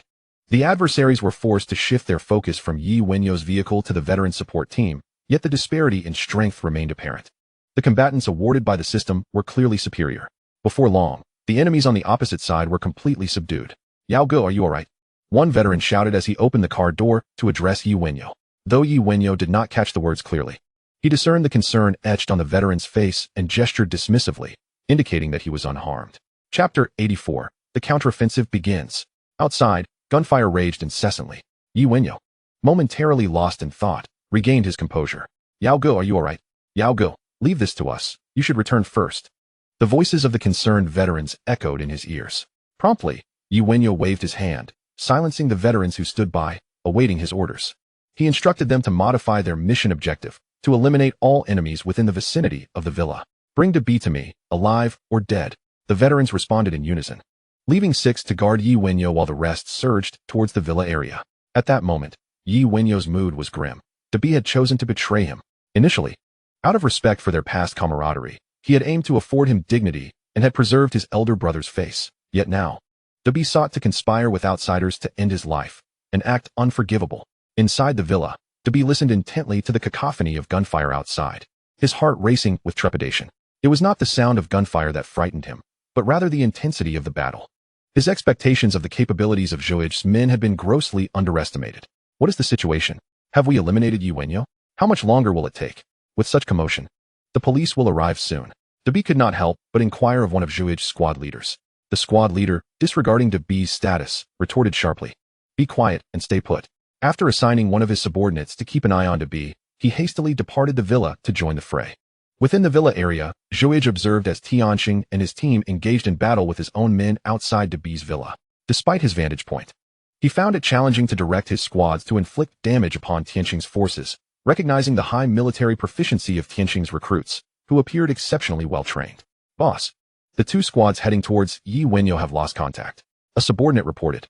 Upon hearing this, Zhuge furrowed his brow. Two squads, along with a suicide vehicle, failed to eliminate Wenyao? Did he manage to escape? Frustration welled within him. This was a plan he had devised, and its failure incensed him. The subordinate shook his head and explained, Boss, Wenyau's vehicle is bulletproof. The bullets cannot penetrate it, rendering us unable to threaten him from within. The car bomb lacked sufficient power. Although it struck Wenyau's vehicle, it only halted him without breaching its defenses. He has a squad lying in wait, and they swiftly counterattacked as our team launched their assault. Their combat effectiveness is formidable. Our men are no match for them. Zhuge stood up, glaring at his subordinate in disbelief. How is that possible? Our men are all rigorously trained and have been dispatched to the Annam battlefield, hardened by the crucible of war. You cannot tell me they are merely underlings from a gang in Hong Kong. Zhuge found it difficult to accept this outcome. When Tony's men stormed Wenyau's company, no one had returned alive, leaving Zhuge unaware that it was merely 4 veterans who had thwarted Tony's crew. Had it not been for the terrain forcing the 4 veterans to sacrifice themselves, they might not have perished at all. The news would only report the fatalities at the scene, leading Zhuge to grossly misjudge the combat prowess of both his men and Wenyau's. Boss, there must be an error in the intelligence. Wenyau's men are not ordinary gang members. Their tactical maneuvers and combat proficiency indicate they are veterans forged in the fires of war. The subordinate hastily clarified. He understood all too well what he and the combat teams outside had endured. Since arriving in Hong Kong, all their operations had been executed with ease. Even when clashing with the Hong Kong Flying Tigers, they managed to escape unscathed, until they encountered Wenyau's men. Not wishing to reveal the true strength of Wenyau's forces, he nonetheless had to concede their might. Sigh. Zhuge could see these men were no ordinary adversaries.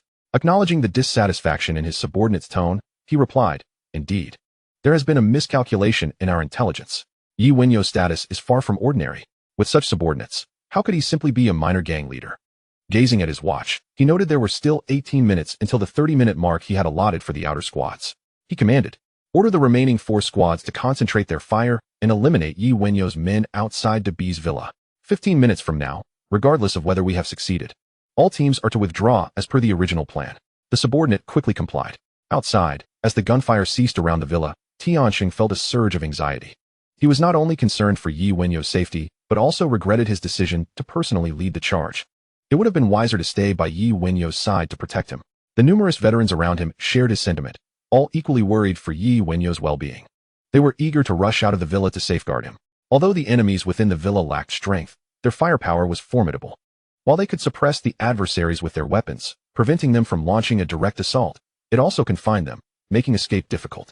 The current situation is far from ideal. It is uncertain how many personnel the enemy possesses. Should reinforcements arrive and encircle them, even with extraordinary prowess, they would find themselves as trapped as fish in a barrel. Particularly with Wenyao still outside. Despite their extensive combat experience, there exists no viable means of escape. Brother Sheng, I have an idea. I will hold them off with 3 of my comrades while you take the remaining brothers to ensure Brother Yao's safety. After securing him, return to support us. An old soldier proposed to Tian Yangsheng, aware of the urgency of the situation. Absolutely not. Tian Yangsheng promptly rejected his suggestion. What nonsense. For men holding off the enemy is tantamount to courting death. The old soldier retorted. Enough. I care for Brother Yao's safety even more than you do. But you must have faith in him and the other brothers. They will undoubtedly protect him. Tian Yangsheng countered resolutely. Seeing that he could not sway Tian Yangsheng, the veteran prepared to have him escorted away. After organizing the men, he intended to lead the 3 willing to face death in a counterattack against the enemy. Suddenly, gunfire erupted behind them. Turning, they were greeted by the sight of the support team that Tian Yangsheng had previously dispatched. Without needing words, they understood that Wenyao was safe and focused their energies on retaliating against the enemy. One of the old soldiers from the support team swiftly approached Tian Yangsheng, stating, Brother Sheng, Brother Yao has ordered us to annihilate the enemies within the Villa District and capture Big B. Understood. The worries that had plagued Tian Yangsheng and his comrades dissipated in an instant. Upon receiving the new command, he began to revise their battle plan. As before, they would execute a dual-line assault. 2 teams would advance simultaneously, providing cover for one another. The enemy's fire was fierce, yet they lacked sufficient strength. Previously, Only their single team had been engaged, unable to depart. Now, with the second team drawing fire, the pressure on them was significantly alleviated, allowing them to push forward. Meanwhile, Jia Ji's orders reached each team leader. The four teams converged, escalating their firepower. The team leaders began strategizing on how to eliminate Tian Yangsheng and his band of veterans. Unbeknownst to them, the support team for Wenyao had already joined forces with Tian Yangsheng. The two team leaders tasked with suppressing Tian Yangsheng quickly relayed the current situation to the other two leaders, and after analyzing the strengths and weaknesses of both sides, they resolved to split the four teams into two combat units. One would draw enemy fire at the front, while the other flanked the side and rear to encircle the opposing team. Considering the enemy's high combat proficiency, they aimed to prevent their intentions from being easily discerned, assigning only one team to maneuver around while the other three focused on suppressing the enemy's fire. With the plan established, they launched a fierce assault. Boom, boom, boom. The grenades carried by the team were hurled recklessly towards Tian Yangsheng and his veterans. The cacophony of explosions filled the air, with shrapnel whistling through the sky. The veterans were all too familiar with such situations, and Tian Yangsheng, having received a warning, realized that the enemy was likely up to something. He decided to play along, braving the heavy fire to engage in battle, thereby drawing the enemy's attention and creating an opportunity for the other team of veterans to seize advantageous positions and jointly annihilate the foe. As anticipated, the flanking team and another team chose the same route and soon encountered one another. The disparity in combat skill became evident as they faced a sudden ambush from the veteran team, resulting in the immediate loss of half of their personnel. The team leader swiftly ordered a retreat to regroup with the other three teams. What a joke! To lose half our men in a single encounter, though it was an ambush. It illustrates the enemy's strength. With only a fraction of our combatants remaining, how can we contend with them? Within the villa, Big B was restless, hesitant to venture into the living room to observe the external situation through the window. Each passing minute felt like an hour. Suddenly, he noticed a guard rush out. A sense of foreboding gripped Big B. Unbeknownst to him, Xiaogu was also in the villa district, prompting him to grab his phone and call. Hello, Xiaogu. Big B. What is the situation now? I can hear gunfire outside. It hasn't ceased for over 10 minutes. Why haven't we eliminated Wenyao yet? Big B. Don't panic. Wenyao is definitely cornered. The earlier attack was indeed successful, but he has fortified his vehicle. Hearing this, Big B's anxiety eased somewhat. Suddenly, he heard clear gunfire on the line. Realizing the enemy was also present. Xiaogu, are you in the villa district too? Big B, don't worry about my whereabouts. Just know that I will help you take care of Wenyao. Afterward, we can collaborate on the Dingquan project, and you can leave Hong Kong with your family. I understand. Big B replied, hanging up the phone, his expression grim. His dissatisfaction with Xiaogu grew. Even at such a critical moment, he was still painting rosy pictures. It was proving so challenging to deal with Wenyao that he began to doubt Xiaogu and the strength of his backers. On the other side, after hanging up with Big B, Xiaogu immediately called his superior. Hello, boss. Aja, what are you doing? Why is there so much gunfire? Boss, I'm currently dealing with Wenyao. Hey, boss, there is something crucial I must report. What is it? The background of Wenyao's subordinates is suspicious. They are all seasoned veterans, and their combat skills and coordination are strikingly familiar. What do you mean? Are you suggesting that Wenyao's men are from the mainland? Yes. However, I'm only speculating. After all, many from the big circle are mainlanders. I can't fathom how Wenyao, who has been in the area, managed to recruit such individuals. Excellent. This information is extremely important. Aja, if this is true, I urge you to abandon your pursuit of Wenyao. Boss, Tony was killed by Wenyao. I must avenge him. Calm down. I'm not forbidding you from seeking revenge, but we need to postpone it for now. Aja, the current situation in Hong Kong is dire. The influence from the mainland is growing. If his people are indeed from the mainland, it could spell trouble. Boss, do you suspect Wenyao is a lackey of the mainland? Indeed. However, this information requires further investigation. Listen to me and withdraw immediately. Even if you kill Wenyao, you might not be able to escape. Revenge is important, but ensuring your safety is paramount. You have your mother to take care of. The mention of mother struck a deep chord within Xiaogu. After a moment of hesitation, Xiaogu finally replied, I understand, boss. He glanced at his watch. There were still 10 minutes until the agreed-upon time. A look of conflict crossed Jia Ji's face, and after a brief pause, he instructed the subordinate beside him. Order everyone to retreat. The young man looked at Xiaogu in astonishment, but dared not ask further, hastily setting off to relay the command. Xiaogu then turned and descended the stairs, stepping into his vehicle and exiting the villa area through another exit. His departure was remarkably suave. However, his combat teams faced a far more arduous situation. The battered flanking team had just reunited with the main force when the veteran squad swiftly closed in on them. Launching a side attack, This sudden onslaught caused a brief moment of chaos among the enemies, allowing Tian Yangsheng to seize the opportunity, leading the veterans to momentarily suppress the enemy's firepower and advance rapidly. In the wake of the disorder, Jia Ji's combat teams quickly regained their composure, initiating a dual-line operation, one group fending off the veteran squad while the other resisted the assault led by Tian Yangsheng. At that moment, they received the command from Jia Gu to retreat. The squad leaders wore expressions of bitterness. Had this order come just 3 minutes earlier, they might have escaped flawlessly. But now, ensnared by Tian Yangsheng's forces, escape was utterly impossible. Even sacrificing their subordinates to obstruct the enemy would not guarantee their own escape.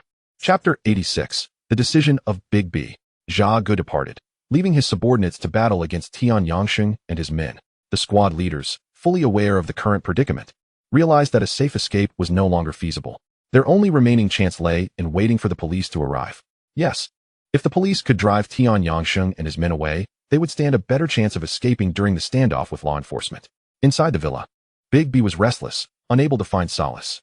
He was at a loss, as the fierce battle outside underscored the might of Yi Wenyao's subordinates and revealed his grave miscalculation regarding Jia Ji's strength. The shrill ring of his mobile phone abruptly interrupted his thoughts on how to explain the situation to Yi Wenyao.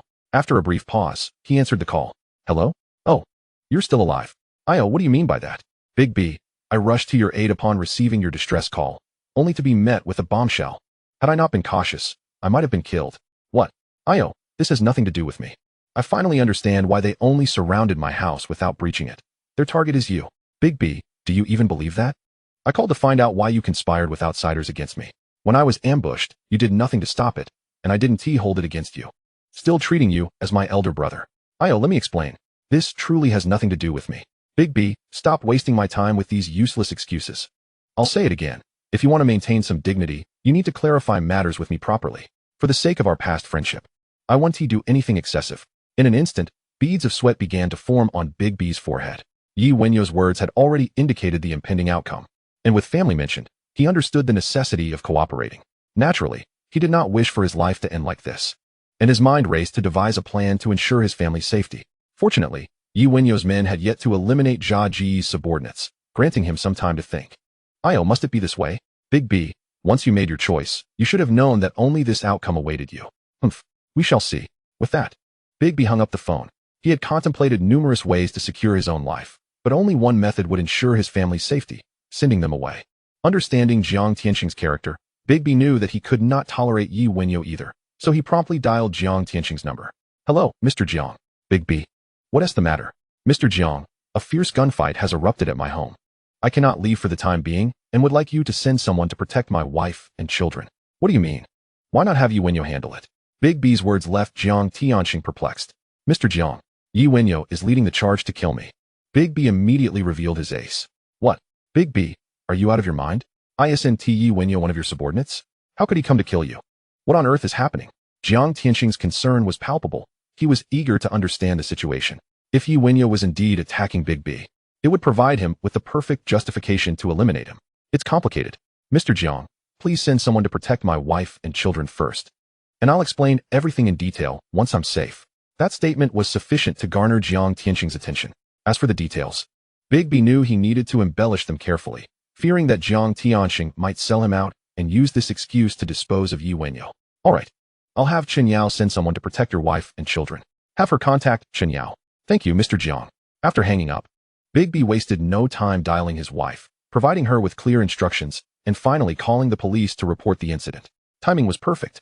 Jia Ji's outer team had already retreated, taking some police personnel with them, while the remaining officers, filled with frustration from their earlier encounter, promptly redirected their course upon hearing of the gunfight. Outside the villa area, Yi Wenyao sat quietly in his car, awaiting the outcome of the battle within. Occasionally, he listened to reports from the veterans regarding the situation inside. After a considerable amount of time had passed, feeling that the moment had arrived, he instructed the veterans to inform Tian Yangsheng to lead his men away. Given Jia Ji's men, they had surely deployed personnel to delay the police, but they could not hold them off indefinitely. The time since his arrival and the ambush was nearly up. The police should soon be making their appearance. Return to the company. After briefing the veterans, Yi Wenyao turned to the driver, realizing his vehicle was still operational. He praised his modifications and decided to arrange for a few more modified cars for Tian Yangsheng and his team to utilize. Inside the villa area, Tian Yangsheng felt an urgency as they struggled to subdue the enemy, particularly because Wenyao had specifically tasked him with capturing Big B. Failure to accomplish this would leave him feeling inept. He then contemplated sneaking 3 men around to the back of Big B's villa to ambush and capture him. However, before he could act, the order from Wenyao to retreat reached his ears. Hearing this command, Tian Yangsheng's expression darkened, but he complied strictly, swiftly leading the veterans out of the villa area. In his mind, he began planning how to capture Big B later, even considering the possibility of first controlling Big B's family and then forcing him to present himself willingly. Tian Yangsheng and the veterans' withdrawal did not escape the notice of Jia Ji's subordinates engaged in battle. The squad leaders, upon seeing Tian Yangsheng leading his men away, immediately deduced that the police were on their way. They quickly instructed their subordinates to prepare for a surprise attack against the police before making their escape from the side. On the road outside the villa area, Su Chen sat in the police car, his expression grave, radiating an aura of anger. This time, he was led around the island by the bandits, ultimately failing to apprehend a single individual. While he may not have been enraged by being taken for a walk by the criminals, he was infuriated by the fact that these offenders were clearly the same ones responsible for the previous attack on Wenyao. This was a crucial lead that had slipped away. Boss, is that Wenyao's vehicle? It's riddled with bullet holes. At this moment, Wenyao's car brushed past Su Chen's police vehicle on the highway, and the officer in the back seat recognized it immediately due to his prior knowledge of Wenyao. Upon hearing this, Su Chen, consumed by anger, quickly glanced through the rearview mirror. Although he was unfamiliar with Wenyao's car, he could distinctly see the multitude of bullet marks on its body. He promptly instructed the officer to turn around and pursue Wenyao's vehicle. Chapter 87, Confrontation. On the highway, Wenyao sat in the back seat, resting his eyes. Today's battle had once again highlighted his shortage of manpower, and his desire to cultivate a substantial number of capable subordinates swelled anew. Despite the formidable strength of his veteran subordinates, their limited numbers had hindered their ability to eliminate the enemies, leaving them in a stalemate. Brother Yao, there's a police car pursuing us. The driver's voice reached Wenyao's ears. Can we shake them off? Wenyao inquired. Given the state of his vehicle, he knew that if the police caught sight of it, they would undoubtedly attempt to pull them over for questioning. However, he had no time for coffee at the precinct today. Brother Yao, the car has taken a hit, and there's a minor issue with the power. We can't shake them off. The driver replied immediately. I'll contact Sheng to have them send someone to assist us. Wenyao declared as he grabbed the large mobile phone beside him and dialed Tian Yangsheng. Before long, Tian Yangsheng arranged for 2 veterans to drive over in support. Su Chen's police vehicle was blocked by the veteran's car, and as he watched Wenyao's car recede into the distance, his fury surged, prompting him to order his men to sound the sirens and stop the vehicle obstructing their path. Suddenly, the car radio crackled to life with an order from the chief, instructing Su Chen to rush to the scene of the earlier gunfight. At this, Su Chen relinquished his pursuit and turned back towards the site of the confrontation. In the villa district, as the gang leader Big B was the first to receive news after the police's arrival, he promptly relayed the fabricated story to the officers before hastening to Jiang Tianxing's residence. On the way, he felt a sense of relief upon learning that his wife and child had already met with Chen Yao. An hour later, Big B met with the long-waiting Jiang Tianxing. Mr. Jiang, he greeted, realizing that his suspicions had been confirmed when he saw Jiang Tianxing waiting outside. Big B, come inside. Jiang Tianxing smiled and stepped towards the backyard. Although he had been anxious before Big B's arrival, now that Big B was present and his family was with Chen Yao, there was little cause for concern. Mr. Jiang, when will Brother Yao return? Big B inquired. They are on their way back. There's no need to worry, with Chen Yao protecting them. Your wife and child are in no danger. Jiang Tianxing reassured him, understanding Big B's desire to see his family. Big B nodded in acknowledgement, remaining silent. Once they reached the backyard and sat down, Jiang Tianxing dismissed the surrounding personnel and turned to Big B, asking, Big B, now you can tell me what exactly happened. Why does Wenyao want to kill you? Big B looked at Jiang Tianxing, who was filled with curiosity, and replied solemnly, because I want to kill him. Jiang Tianxing was taken aback. What on earth was going on? However, he refrained from speaking and continued to watch Big B, waiting for him to elaborate. Subsequently, Big B recounted the carefully prepared narrative, using Chun Haonan's incident as a starting point, detailing various events that stemmed from it, and concluding with Wenyao's desire to usurp his position as the rationale for wanting Wenyao dead. Jiang Tianxing observed Big B's expression closely, his apprehension growing that this might be a trap set against him. Yet, seeing the genuine intent on Big B's face when discussing the desire to eliminate Wenyao, he felt reassured. Big B, Wenyao is one of your subordinates. Do you intend to deal with him personally or have the gang handle it? Jiang Tianxing asked. Mr. Jiang, I no longer possess the capability to eliminate Wenyao. As for my subordinates, they have already acknowledged Yi Wenyao, and they are not even his match. I still hope the gang can intervene and resolve this matter according to the rules. Big B shook his head, a look of helplessness on his face. Jiang Tianxing nodded. However, in order to maintain his image as the gang leader, he spoke up. Big B, although Yi Wenyao is your subordinate, he also intends to kill you.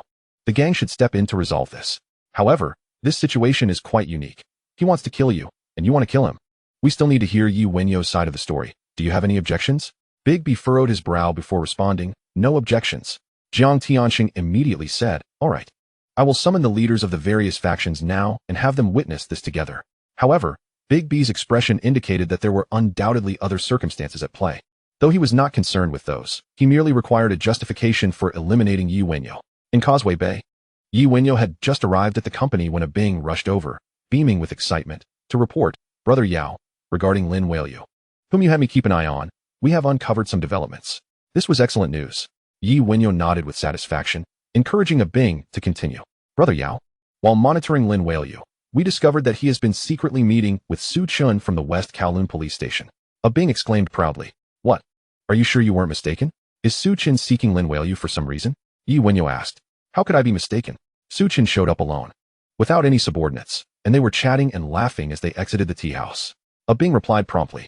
Yi Wenyao nodded. According to a Bing's account, there was indeed something amiss between Lin Weiliu and Su Chun.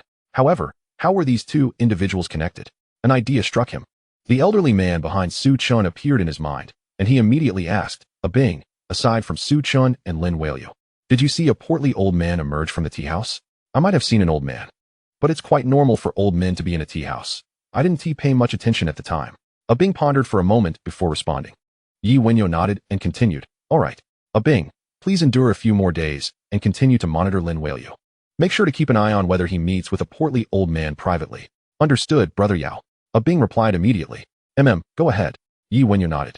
A Bing smiled as he departed. Dingling. At that moment, Yi Wenyao's mobile phone rang. Hello? Yao, it's me, Mr. Jiang. Mr. Jiang. What can I do for you? Yao, where are you now? I'm at the company in Causeway Bay. Please come to headquarters. There's something I need to discuss with you. Now, Jiang Tianxing. Indeed, the sooner, the better. All right, I understand. I'm on my way to headquarters. Yi Wenyao immediately thought about Big B approaching Tian Yangsheng. Uncertain of Tian Yangsheng's stance regarding his affair with Bi, Yi Wenyao instructed the veteran beside him. Inform Shang to have someone wait around the Hongxing headquarters. The veteran nodded, and shortly thereafter, a car pulled up and stopped in front of Yi Wenyao. Brother Yao, I've already notified Shanggu. He is on his way. The veteran informed him once he entered the vehicle. Chapter 88. Chun Yao's anomalous behavior, a web of lies. At the Hongxing headquarters, the car came to a gradual halt, and Yi Wenyao stepped out. Brother Yao. Tian Yangsheng rushed forward upon spotting him. Stay vigilant outside. I will signal you should anything arise, Yi Wenyao instructed. Let me accompany you inside, Tian Yangsheng promptly proposed. It was evident that Yi Wenyao had summoned him to the Hongxing headquarters due to potential complications, and having him nearby would facilitate better responses. No need. Yi Wenyao shook his head and proceeded towards the headquarters. Rejected, Tian Yangsheng took a seat in a nearby shop, while the other veterans dispersed around the vicinity. Yao. Upon entering, Chen Yao greeted him with a smile. Brother Yao. Yi Wenyao replied with a grin. Let us proceed. I will escort you inside. What is the situation between you and Bi? Is it serious enough to be addressed at a gang meeting? Chen Yao inquired as they walked. Taken aback, Yi Wenyao was surprised by Chen Yao's words, which seemed to serve as a reminder of the day's events. However, he was certain that he had no dealings with Chen Yao. Why, then, was Chen Yao behaving this way? Brother Yao, I am unsure of the circumstances. Mr. Jiang called for me, and here I am. Is today's matter related to Big Brother Bi? Chen Yao chuckled, remaining silent when Yi Wenyao feigned ignorance. After pressing the elevator button, the two ascended to the top floor in silence. Ding. Exiting the elevator, they were greeted by the sight of an opulent conference room, where various leaders had already taken their seats. As they entered, the assembled bosses turned their gazes towards Yi Wenyao. Both Yao brothers have arrived. The dinosaur remarked with a laugh, prompting chuckles from the others. Yi Wenyao remained silent, noting that Bi was absent from the conference room, and turned to Chen Yao beside him. Hee. Chen Yao smiled, guiding Yi Wenyao to a nearby seat, then said, all right, Brother Yi has arrived. I will inform Mr. Jiang now. Casting a glance at Yi Wenyao in his seat, he stepped away. Hey Yao. I heard you intend to eliminate Bi and seize his position as the boss. As soon as Chen Yao left, the dinosaur jested. Dinosaur brother. From where do these rumors arise? I am not that kind of person, Yi Wenyao replied. At that moment, Han Bin interjected, Ah Yao, this is no mere rumor. It was spoken directly by your boss, Debi. Yet, considering the commotion you've stirred lately, it appears you might indeed be outshining him. Exactly. The dinosaur concurred. If one wishes to rise to power, what other method is there? The positions of the hall leaders are occupied. It seems one must remove the current boss to ascend. Oh wait. Recent events have been rather tumultuous. 2 hall leader positions in the gang have opened up. Dinosaur, what are you saying? Jigu immediately chimed in, visibly displeased. The dinosaur ignored Gi's warning, sensing that Yi Wenyo's non-response rendered the conversation uninteresting and chose to remain silent. Hanbin scrutinized Yi Wenyo before also lapsing into silence.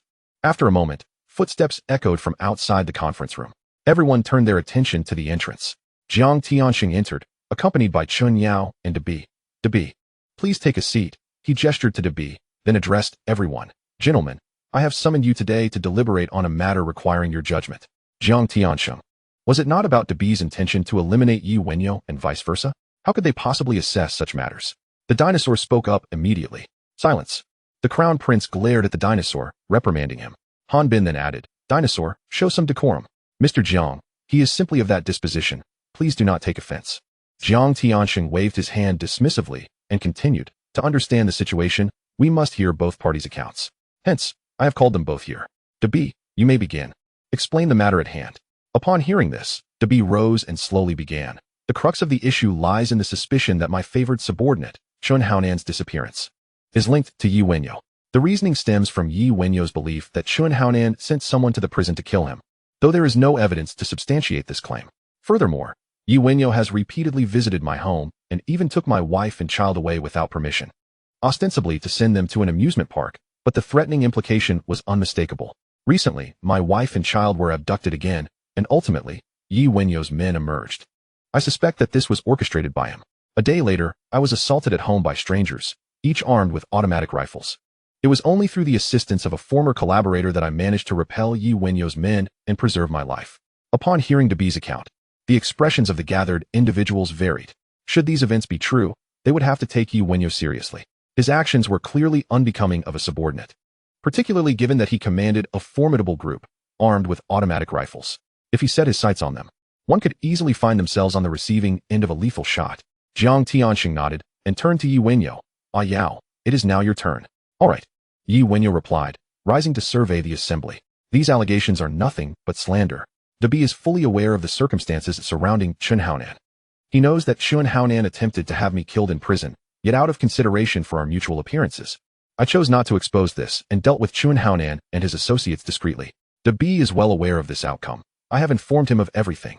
As for the matter concerning his wife and child, I am entirely uninvolved. My previous invitation for his wife and child to the amusement park was solely to facilitate discussions with Debi, as rumors had circulated that Debi had instructed Chun Haonan to send someone to kill me. Mr. Jiang, esteemed leaders, I served 5 years for the gang. It is clear to you all the repercussions that would ensue if it became known that my boss's favored subordinate feared I would seize his opportunities and attempted to have me killed. Regarding the recent gunfight, that is yet another fabrication. It was Debi who called for my assistance when he encountered an attack at home. I rushed to his aid. Yet, before I could even enter his gated community, I was met with a ferocious assault. Had I not taken precautions, my vehicle sufficiently fortified, I might not be standing here today. Mr. Jiang, I have never shown any disrespect towards Debi.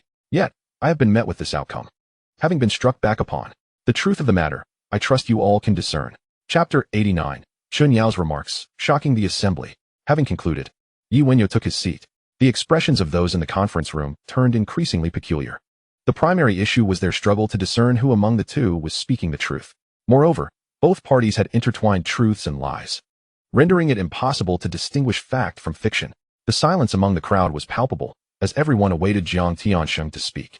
The notion of determining right from wrong in this meeting was utterly absurd. The crux of the matter lay solely in Jiang Tianxing's opinion.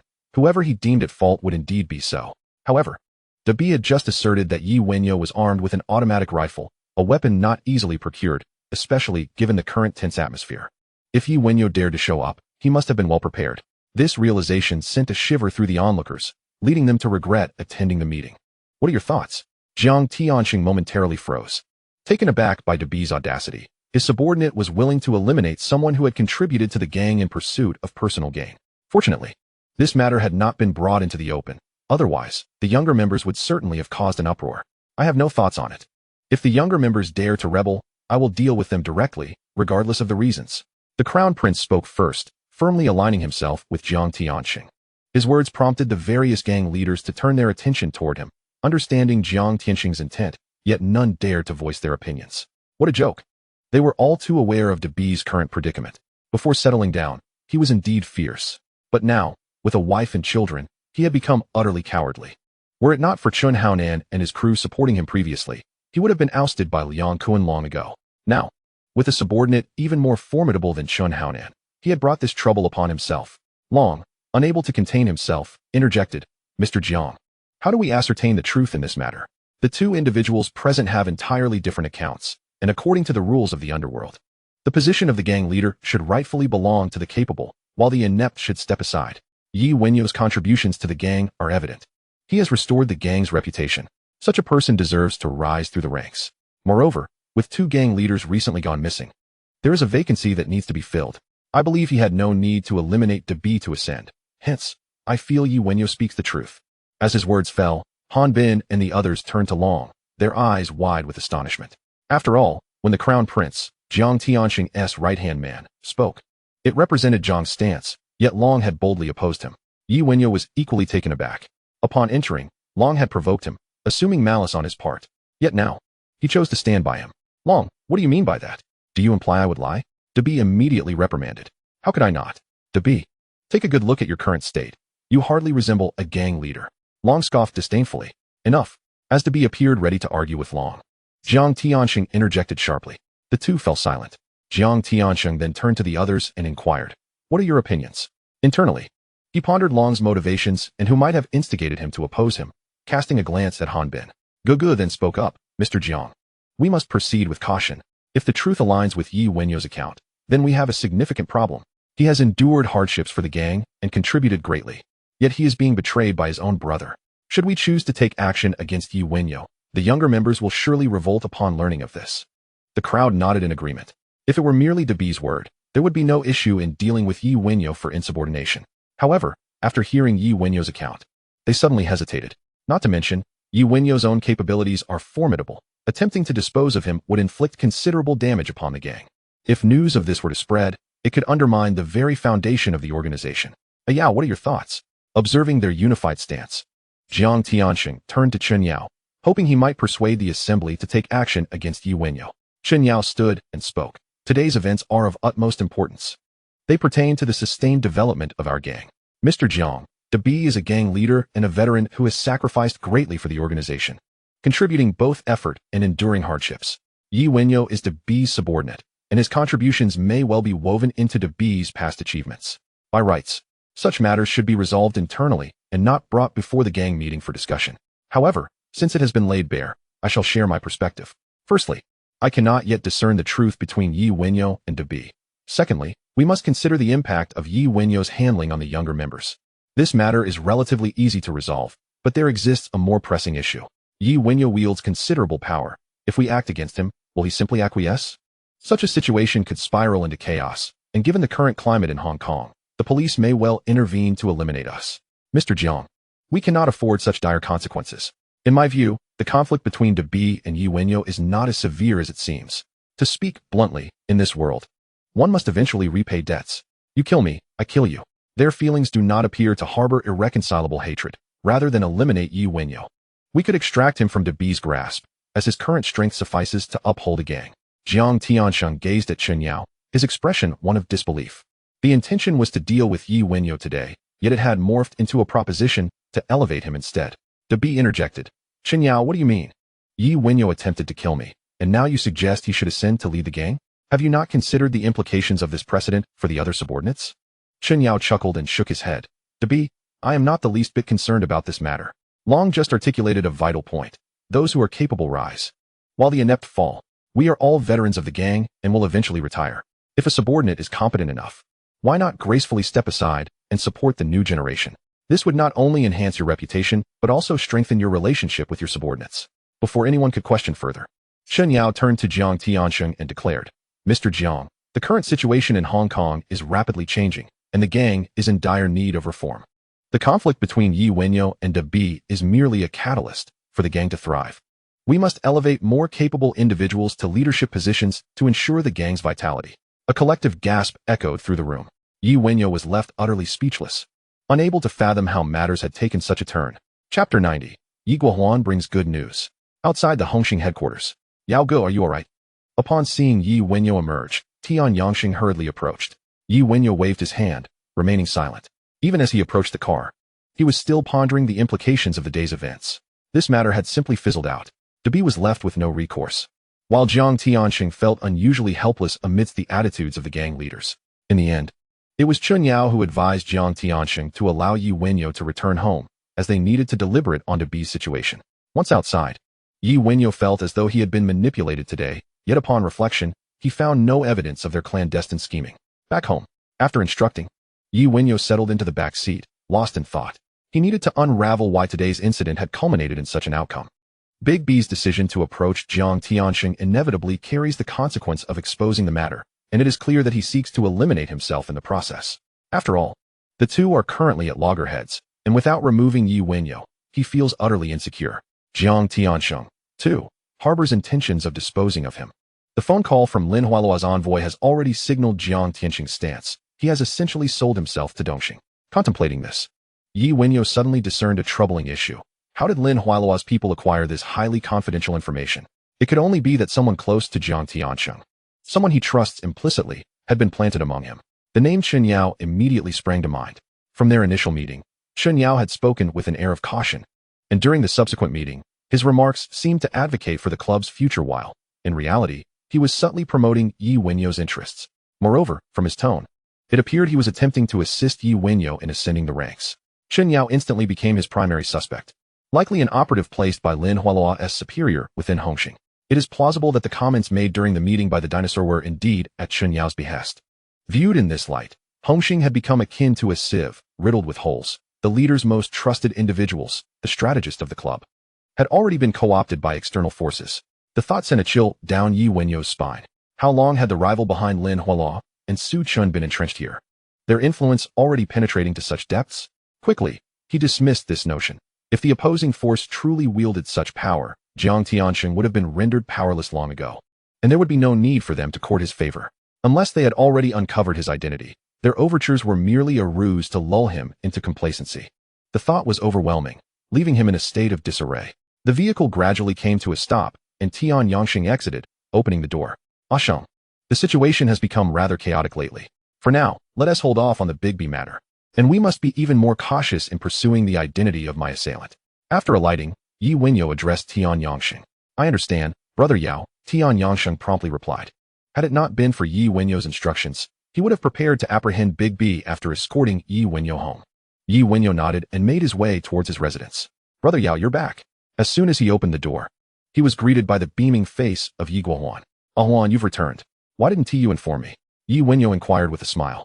The arrival of Yi Guohuan genuinely delighted him, signifying that earlier plans had come to fruition. A stable path to wealth had been established. Brother Yao, I wanted to surprise you. However, I heard you were attacked today and summoned to the Hongxing headquarters. What transpired? Do you need me to rally some men?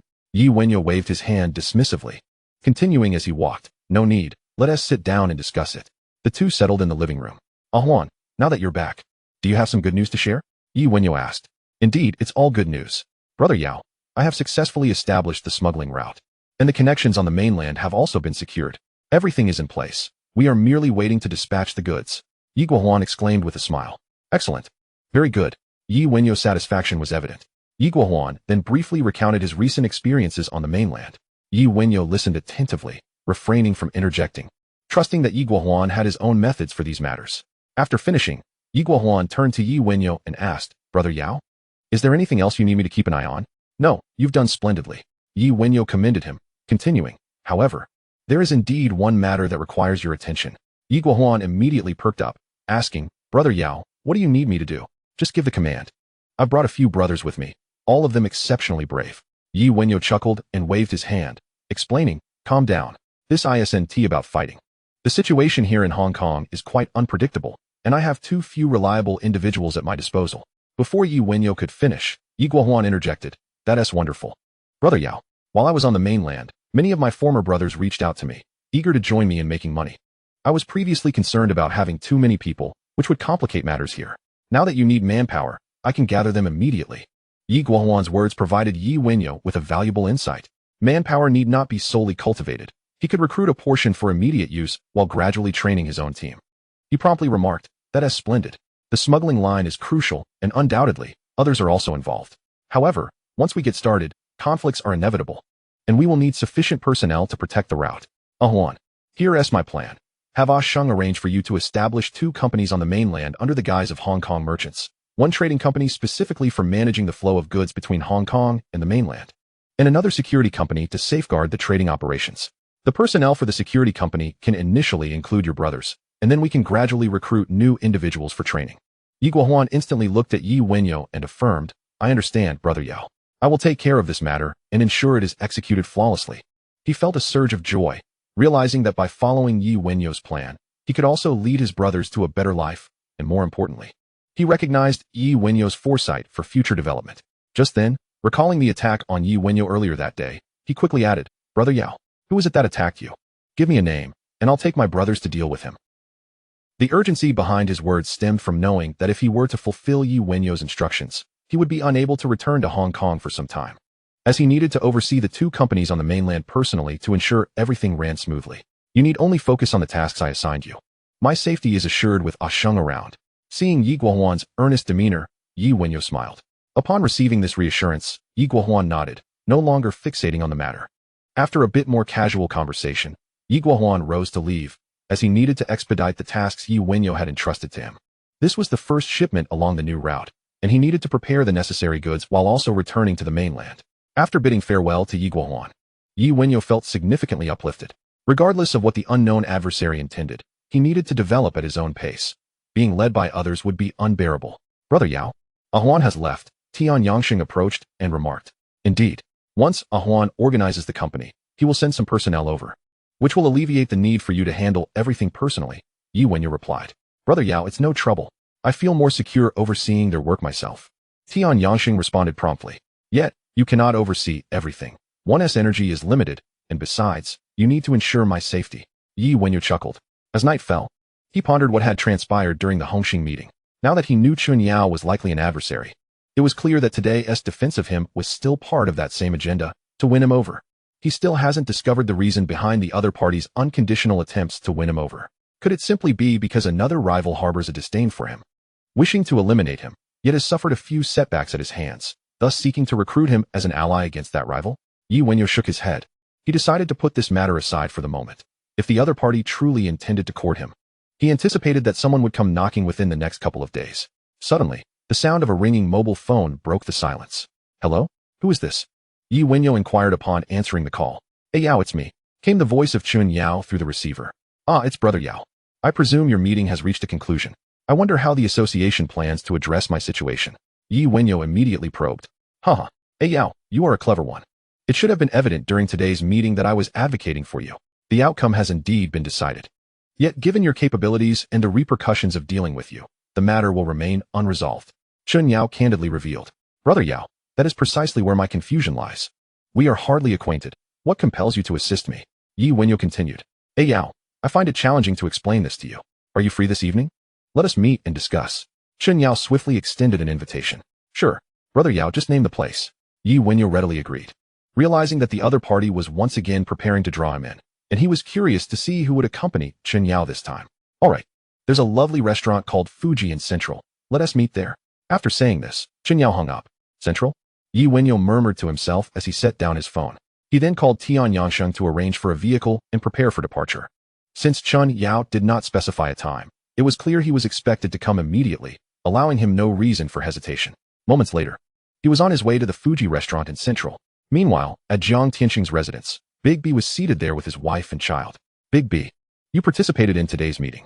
The current outcome is beyond my control," Jiang Tianxing remarked with a hint of resignation as he glanced at Big B.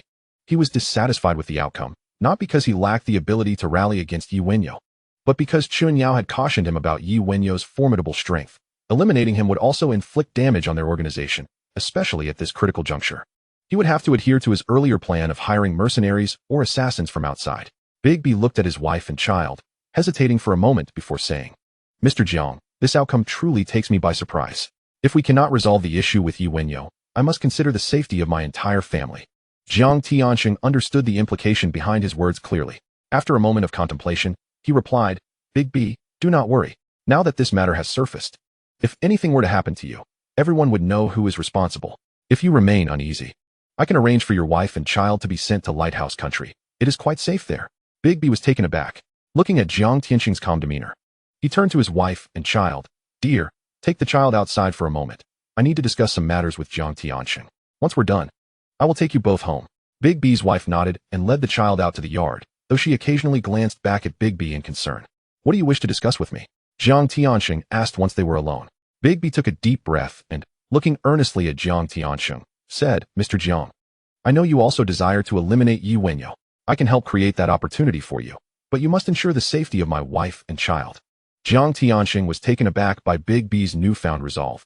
This was the Big B he had known before. A moment later, he smiled and said, Big B, what do you mean by that? I have already assured you that I will arrange for your family to go to Lighthouse. Big B remained steadfast, replying, Mr. Jiang, I have been with you for many years. You cannot tolerate Wenyao's actions. You wish to see him gone. This time, we failed because everyone held back. The situation is not as dire as it seems. I can help you fulfill that goal. As you said, if something were to happen to me now, the entire organization would pin the blame on Wenyao. However, I have but one condition. You must guarantee the safety of my wife and child. With that, Big B fixed his gaze intently on Jiang Tianxing. This was a choice he felt compelled to make. He understood how ruthless Jiang Tianxing could be. The very fact that he had uttered those words indicated his intent. If Jiang Tianxing truly turned against him, how would his wife and child fare without protection? It was better to lay everything bare and strike a deal with Jiang Tianxing. He had no other options and dared not approach Wenyao, fully aware that the latter only wished for his demise. The living room fell into a heavy silence. Jiang Tianxing had not anticipated that Big B would make such a choice. He had indeed considered this option, but feared that Big B would flee, leading to a disastrous revelation. Now that Big B opted to cooperate, the matter could still be maneuvered, especially since he recalled someone, Law, at the Fuji restaurant in Central. Wenyao's vehicle had barely come to a halt when Chun Yao's confidant approached to open the door. Brother Yao, the boss is already waiting for you upstairs. Wenyao nodded, following Chun Yao as confidant inside, arriving at a room at the far end. Upon entering, he was greeted by the sight of a very familiar elder, Chun Sheng. Yao, you have arrived. Come sit. Chun Yao promptly rose, smiling as he beckoned to Wenyao. Wenyao nodded and stepped into the room. He had previously seen photos of the elder. He was the individual secretly liaising with Su Chun and Lin Huayue.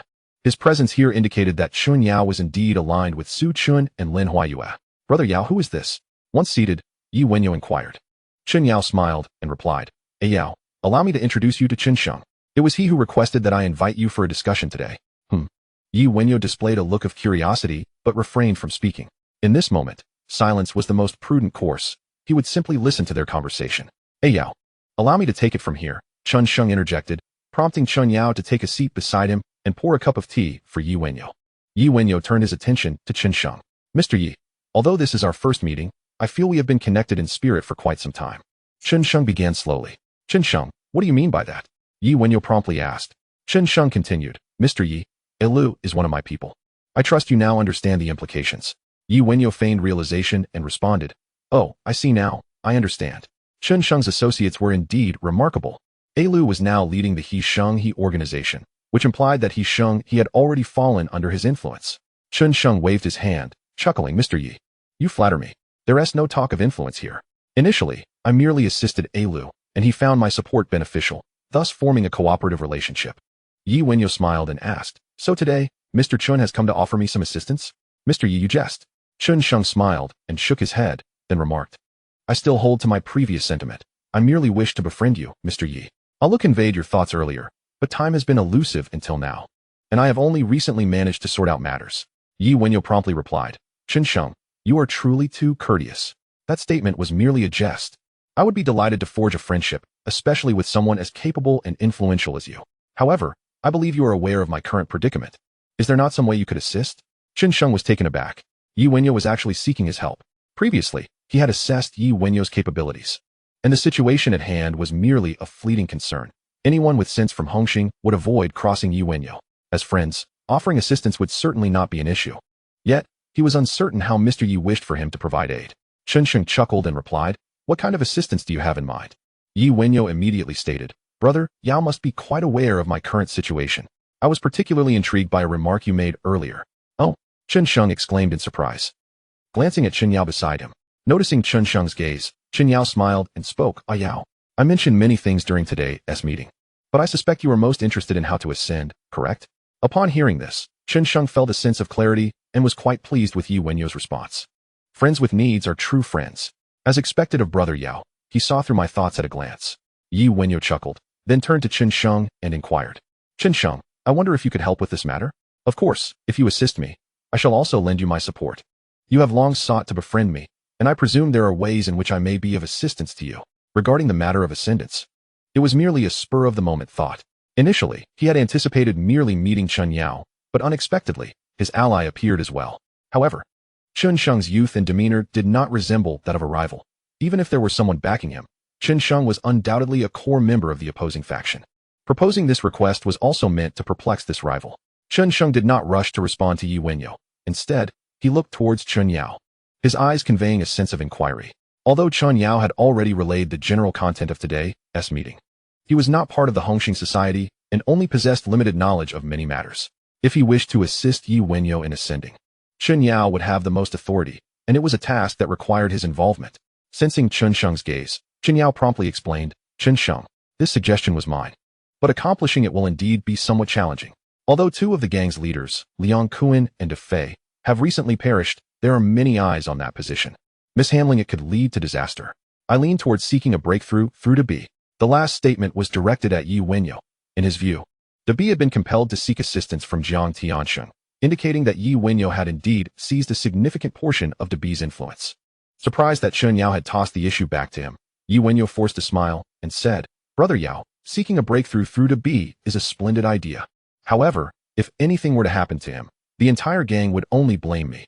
If they do not eliminate me, it would be a sign of their mercy. Yet how could they possibly support my ascent?" Chen Yao chuckled and shook his head, responding, Yao, this matter is not as complex as it seems.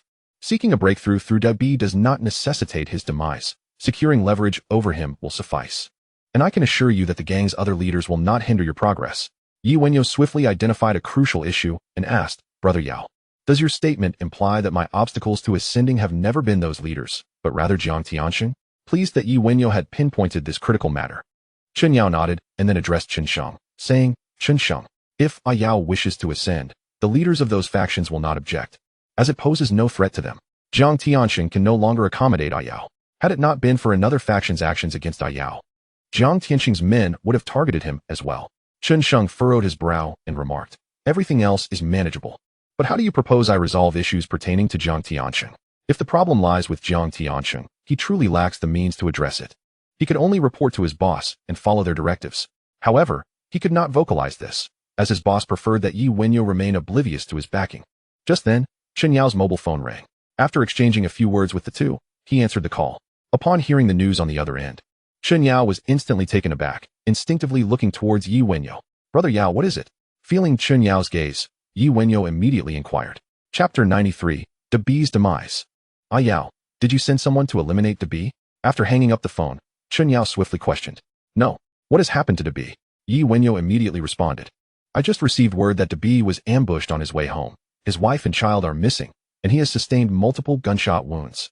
With that, Chen Yao stood up and explained briefly to Chen Sheng before exiting. Yi Wenyao followed closely behind, rising to leave. Once the two departed, Chen Sheng calmly stood up and exited the room, returning home. On the way, he reported the situation to his boss and received instructions to observe developments. "Find out which hospital De Bi has been taken to. We are heading there now." Upon entering the vehicle, Yi Wenyao commanded. Hearing this, the driver quickly took out his phone to gather information, and after receiving the details, they set off. As they drove, Yi Wenyao's mind was filled with questions. Who chose this moment to eliminate De Bi? Based on the logic of who stands to gain, he contemplated two forces. The first is the faction behind Jago. Eliminating De Bi would place the blame on him, rendering him a target for the gang and preventing him from ascending to control De Bi's territory. He believed that the adversaries' targeting of De Bi and their actions against him could only be motivated by a desire for the territory De Bi controls. If their sole intention were to eliminate him, there would be no need to involve De Bi. The second possibility is Jiang Tiansheng. During today's meeting, he had been increasingly malicious towards him, aiming to pin a crime of insubordination on him to provide a pretext for attacking him. According to the information Wenyao revealed today, it was Jiang Tianxing, not Luo Tua, who initially intended to target him. As for whether Wenyao's allies had orchestrated Debi's demise to create this scenario and then intervened to win him over, Wenyao found it unlikely, as it seemed too overt and troublesome. He believed it was likely one of the two individuals he had speculated about. The vehicle arrived at the hospital. As Wenyao stepped out, he saw Su Chen approaching with a contingent of officers. At that moment, he had no desire to exchange pleasantries and chose to ignore them. Striding towards the hospital, Wenyao, Su Chen immediately blocked his path, and the officers behind him closed in. Sir Su, what is the meaning of this? Wenyao questioned. Wenyao, we require your cooperation in an investigation regarding a case. Su Chen stated. Sir Su, do you understand what you are saying? My brother has been admitted to the hospital, and I am here to see him, and you wish to detain me? Wenyao questioned without reservation. Unmoved, Su Chen presented a document and replied, we are here to investigate the circumstances surrounding Debi's attack, and we hope for your cooperation. Wenyao furrowed his brow. I want to go in and take a look, and then I will join you. Before Su Chen could respond, an officer nearby immediately interjected, no way. With that, he stepped forward to place a bracelet on Wenyau's wrist. Wenyao promptly turned to Su Chen and asked, what? Is it impossible for me to just take a glance? After a moment's hesitation, Su Chen waved his hand to signal his subordinates to step aside and said to Wenyao, very well, I shall grant you this privilege. But I hope you will cooperate with us as well. Wenyao offered no reply and strode into the hospital, accompanied by Su Chen. He viewed the corpse of Debi and, upon confirming Debi's demise, turned to leave. Have Debi's wife and children been located? Any leads on the perpetrator? Wenyao inquired directly. The surrounding officers looked on in astonishment. Su Chen responded, this pertains to the case, and it is not appropriate for me to disclose such information to you. Once we arrive at the police station, I hope you will share everything you know to provide us with more leads. He then ushered Wenyao into the police vehicle, departing from the hospital. At the West Kowloon police station, Su Chen instructed his subordinates, first, take Wenyao to the interrogation room. After exiting the vehicle, two officers promptly escorted Wenyao into the precinct. One remaining officer then asked Su Chen, boss, it seems that Wenyao's demeanor suggests he is not involved in Debi's murder. What good is that? We need evidence. Su Chen retorted sharply. The officer fell silent, perplexed by Su Chen's sudden outburst. In truth, Su Chen harbored the belief that this case was not orchestrated by Wenyao. Yet he was convinced that it was undeniably connected to him. Otherwise, how could they have known about the confrontation between Wenyao and Debi at the Hongxing headquarters, even to the extent of uttering threats against one another? Regardless of whether this incident was linked to Debi, he was certain that the previous gunfight at Debi's villa had ties to Wenyao. At that time, no evidence pointed to Wenyao, but now they would interrogate him about both matters. Feeling the weight of unresolved frustrations lift, Su Chen entered the interrogation room with his subordinates. Wenyao, let us have a thorough discussion, Su Chen stated as he took a seat. Of course. Su sir, what would you like to discuss? Wenyao replied. Did you visit Debi's villa this morning? Su Chen inquired immediately. Wenyao shook his head and said no. How does that relate to his murder? This morning, there was a fierce gunfight at the location of Debi's villa, and I suspect one group of assailants was the same as those who attempted to attack you. Su Chen continued. What is the meaning of this? They want to kill me and my elder brother. Su sir, this is clearly a vendetta. Wenyao retorted at once. Huh, a vendetta? I ask you why to be claimed at your gang meeting that you intended to kill him. Su Chen shot back with intensity. Su sir, are you joking? Why would I want to kill Debi? If I had truly done such a thing, you police wouldn't need to intervene. The gang would have cleaned house themselves. Wenyao feigned exaggeration. I have received confirmation of this information from multiple sources. Do you still wish to argue? Su Chen demanded sternly. Su sir, I am unaware of where you obtained this false information. The notion that there are witnesses is laughable. Wenyao expressed disdain, then continued. I stand by my previous statement. If what you claim were true, I would have been dealt with by the gang long ago. Please, use your brains. If such news were accurate, how could I possibly attempt to kill Debi? There is no benefit to me. It is merely an attempt by others to frame me. At Jiang Tianxing's residence, Wenyao rushed over after leaving the restaurant. Upon learning that Wenyao had denied sending someone to kill Debi, he immediately suspected Jiang Tianxing's involvement.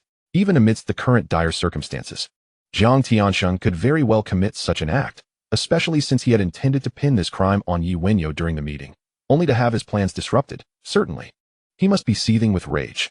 Chapter 94. Without a clue. Yao, what brings you here? As Wenyao stepped out of the vehicle, he spotted Jiang Tianxing's butler standing at the entrance. Is Mr. Jiang available? I urgently need to see him, Wenyao declared. Unfortunately, Mr. Jiang has just stepped out, the butler replied. Upon hearing that Jiang Tianxing was absent, Wenyao turned and left, realizing he would not be able to meet him today, and instructed the driver to head to the hospital. At the West Kowloon police station, a lawyer was processing paperwork for Wenyao, while Tian Yangxing stood in the lobby, surveying the officers with a glint of menace in his eyes. Moments later, Wenyao was brought out. "Brother Yao, are you all right?" Tian Yangxing hurriedly asked. "I'm fine. Let us go back." Wenyao waved his hand dismissively. He was mentally sorting through the events that had just transpired. Dabi had been eliminated, and his wife and children were missing. Those who dared to kill Dabi would certainly not hesitate to harm his family. As for the notion of chivalry and the idea that family should not be involved in vendettas, those were merely eloquent phrases. Very few would actually abide by them, and certainly, no one would dare to act openly on such sentiments. Analyzing the abduction of Dabi's family, if the assailants were indeed Dabi's enemies, then with his death, there would be little value in keeping his wife and children alive. Conversely, if they were not Dabi's enemies, then the motive for killing him could only be to frame himself. Thus, the abduction of Dabi's family became quite intriguing. Rubbing his temples to clear the chaotic thoughts in his mind, he then entered the vehicle. Observing Wenyao's troubled demeanor before he got in, Tian Yangxing spoke up. "Brother Yao, our men have already mobilized and are investigating who killed Dabi." Wenyao quickly replied, "It doesn't matter who killed Dabi. What is crucial now is locating his wife and children." "Understood, Brother Yao. I will inform the brothers right away," Tian Yangxing responded. Wenyao nodded, saying nothing further. In a remote area of Yunlong, Jiang Tianxing met with Camel. "Jiang Tianxing, you are truly ruthless. Dabi has been with you for over a decade, and you just had him killed?" Camel taunted upon seeing Jiang Tianxing. "Cut the nonsense. Where are they?" Jiang Tianxing disregarded Camel's mockery and demanded. "Rest assured, they are quite safe." Camel coldly smirked, then continued, "What is the next step? Will you send someone to take care of Wenyao, or shall I handle it myself?" Jiang Tianxing furrowed his brow, looking at Camel. "Wasn't everything already agreed upon? First, you hand over the people to me, and I will take care of the rest. Handing them over to you is no problem. However, not until you have dealt with Wenyao." Camel replied immediately. This demand was not a mere suggestion. It was a pressure tactic to compel Jiang Tianxing to act swiftly. Given the current tense situation in Hong Kong, Camel was certain that Jiang Tianxing would hesitate to move against Wenyao anytime soon. Yet the matter of resolving Wenyao could not be delayed. The younger members were already voicing concerns, especially among Crow's crew. He could not comprehend why Jiang Tianxing was so insistent on personally eliminating Wenyao. Surely it would be more prudent to send his men to handle such a task. Jiang Tianxing instantly grasped the meaning behind Camel's words, narrowing his eyes as he questioned him. "What do you mean? Everything was agreed upon before. Why the sudden change? So much has transpired in Hong Kong recently. How could one possibly act at this time? Do you not fear that I might expose your involvement in eliminating Big B?" Camel couldn't help but let out a cold laugh, looking at Jiang Tianxing as he replied, "And what of it? Wenyao is merely Big B's subordinate. Any mistakes he makes are to be borne by the elder brother. Is there a problem with that? Besides, Big B's wife and child are still in my possession. Should you dare to leak any information, I might inadvertently reveal some matters myself." The atmosphere thickened with mutual threats, igniting a flame of anger within Jiang Tianxing, who regretted his collaboration with Camel. Yet, having reached this juncture, it would be a greater loss to withdraw. Suppressing his fury, he stated, "Very well. I will leave the person in your hands, and once I deal with Wenyao, I shall return for him." With that, Jiang Tianxing turned and walked away, showing no desire to hear Camel speak further. The following day, Wenyao rose as usual, enjoying his breakfast while listening to Tian Yangxing report on their investigative findings. They had only uncovered that Big B's murder was a premeditated act, executed with remarkable speed, leaving little trace at the scene. Furthermore, since he returned home at night, there were no eyewitnesses to be found. There's no rush. Since they did not eliminate Big B's wife and child on the spot, it is unlikely they will act against them later. "Take your time in finding the truth," Wenyao advised. "I understand. However, the news of Big B's murder has already circulated in the Underworld, and some are suggesting it was you who orchestrated his demise." Tian Yangxing hesitated. "That matters not. The innocent will clear their names. Once we locate the individuals involved, I can prove my innocence." Wenyao waved his hand dismissively. Finding Big B's wife and child is essentially a means to track down those who carried out the attack. He was uncertain about who exactly had done it, but he was aware that they were all his enemies. Suddenly, a loud ringtone interrupted the conversation. "Hello? Ah Yao, it's me, Wenyao. Brother Yao, what brings you to call so early? Ah Yao, tell me the truth. Did you send someone to kill Big B?" "Brother Yao, that question is rather uncalled for. At this juncture, I am still protecting Big B. How could I possibly want him dead?" "Fine, as long as you didn't kill him. I can still manage the other brothers. But do you have any thoughts regarding this matter?" "None whatsoever. However, it is certain that the culprits are my enemies. Otherwise, There would be no benefit in killing Big B, he replied. Enemies. Yes, enemies. Those same individuals who stormed the company building seeking to kill me. And of course, Camel from the East Star, considering that the crow met its demise at my hands. All right, I will arrange for our people to investigate this on our end. You should also keep your wits about you. Rest assured, my men are already searching for Big B's wife and child. Once we locate them, it will be much easier to clarify this situation. After Wenyao provided a few more instructions, the call ended. Wenyao changed his attire and headed towards Causeway Bay. No matter how the rumors regarding Big B's death circulated, it was essential to reassure the younger brothers in Causeway Bay. Upon arriving at the company, Bing was already waiting. Brother Yao. As the car came to a stop, Bing hurried forward to open the door. Wenyao nodded and stepped towards the company. Brother Yao, there are whispers on the street suggesting that you were responsible for Big B's death. Bing cautiously remarked as he followed closely behind. Is that what you think as well?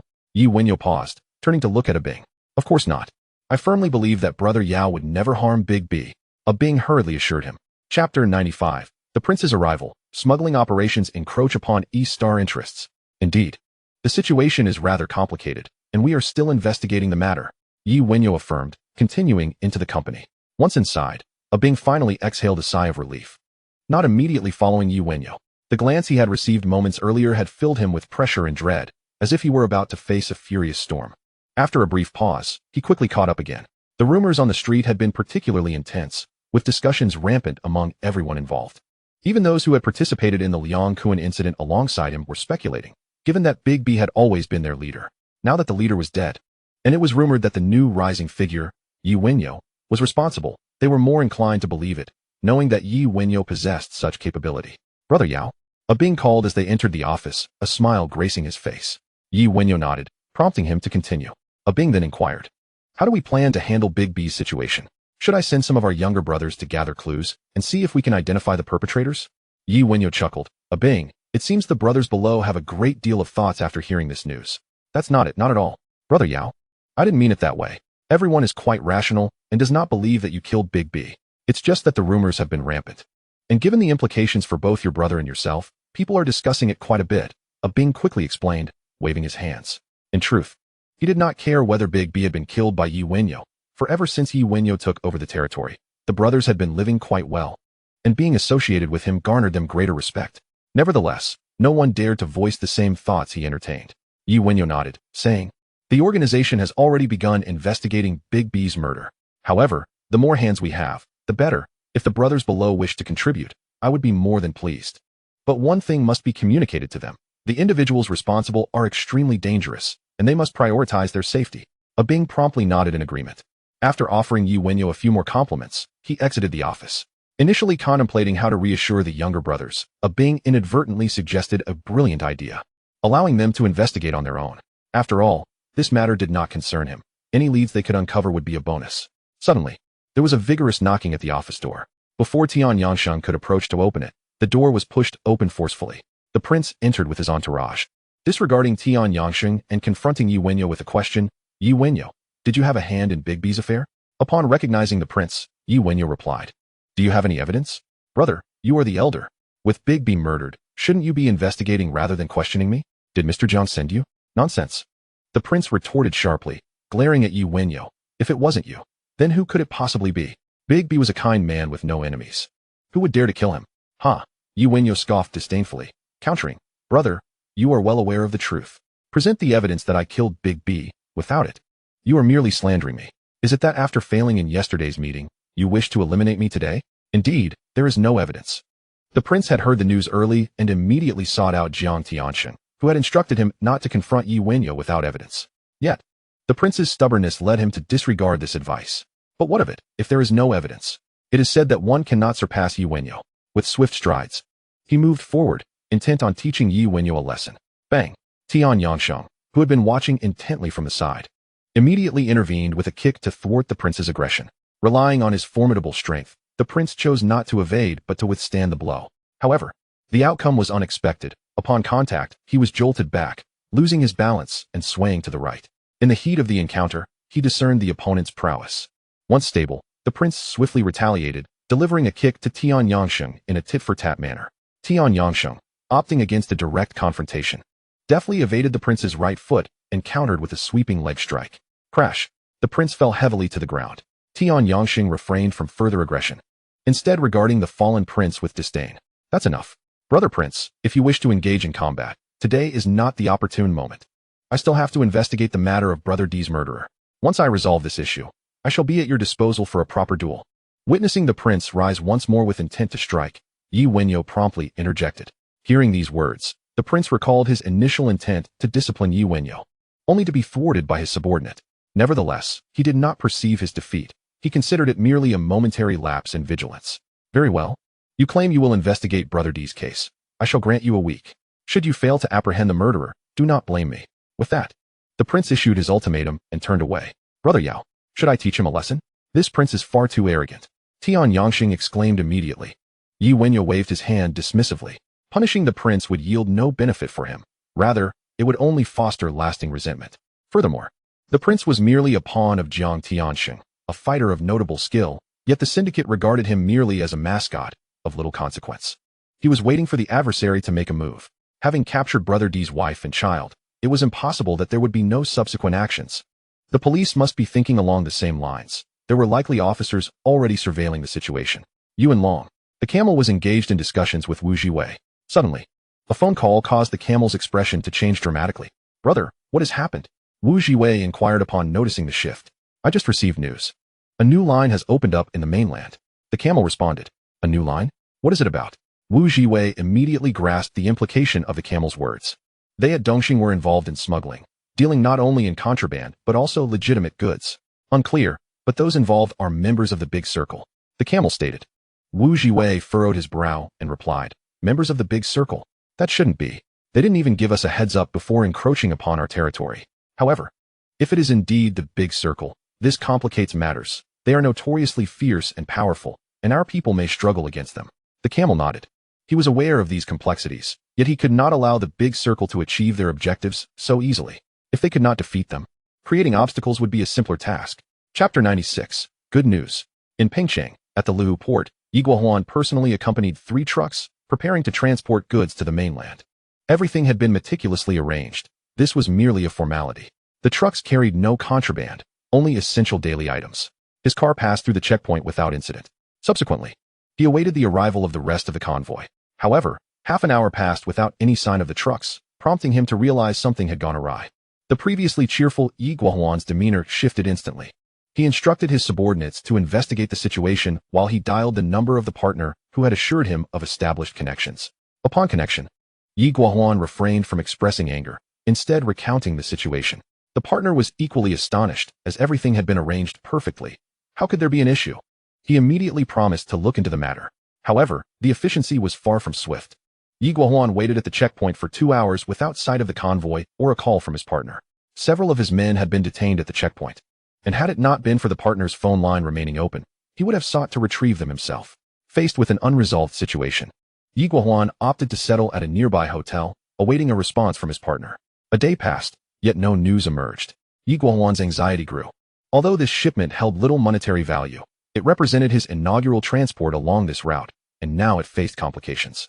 If the issue could not be resolved, his previous efforts would be in vain, not to mention the prospect of establishing a company. Nevertheless, he refrained from reporting this matter to Wenyao, believing that it would be more prudent to present the issue only after resolution. The following afternoon, as dusk approached, the partner finally appeared before Yi Guohuan, accompanied by those previously detained at the checkpoint. Seeing his men unharmed alleviated some of Yi Guohuan's anger. Li Xiao, what on earth happened? He inquired, dismissing the others, his tone laced with dissatisfaction. The arriving Li Xiao appeared equally displeased, scrutinizing Yi Guohuan before responding. You asked me what happened. Who have you offended recently? I looked into the situation. Everything was arranged, yet someone intervened and deliberately obstructed us. It is evident that someone is intentionally causing trouble. Taken aback by this revelation, Yi Guohuan processed the implication of deliberate sabotage. For a moment, he struggled to identify who might be responsible. Surely, no one could know of his connection to Wenyao. Those whom Wenyao had crossed would not target him.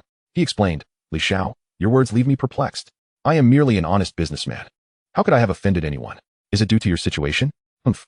Li Xiao scoffed dismissively, replying, that is even less likely. Our rivals would not engage in such underhanded tactics. The issue likely lies on your end.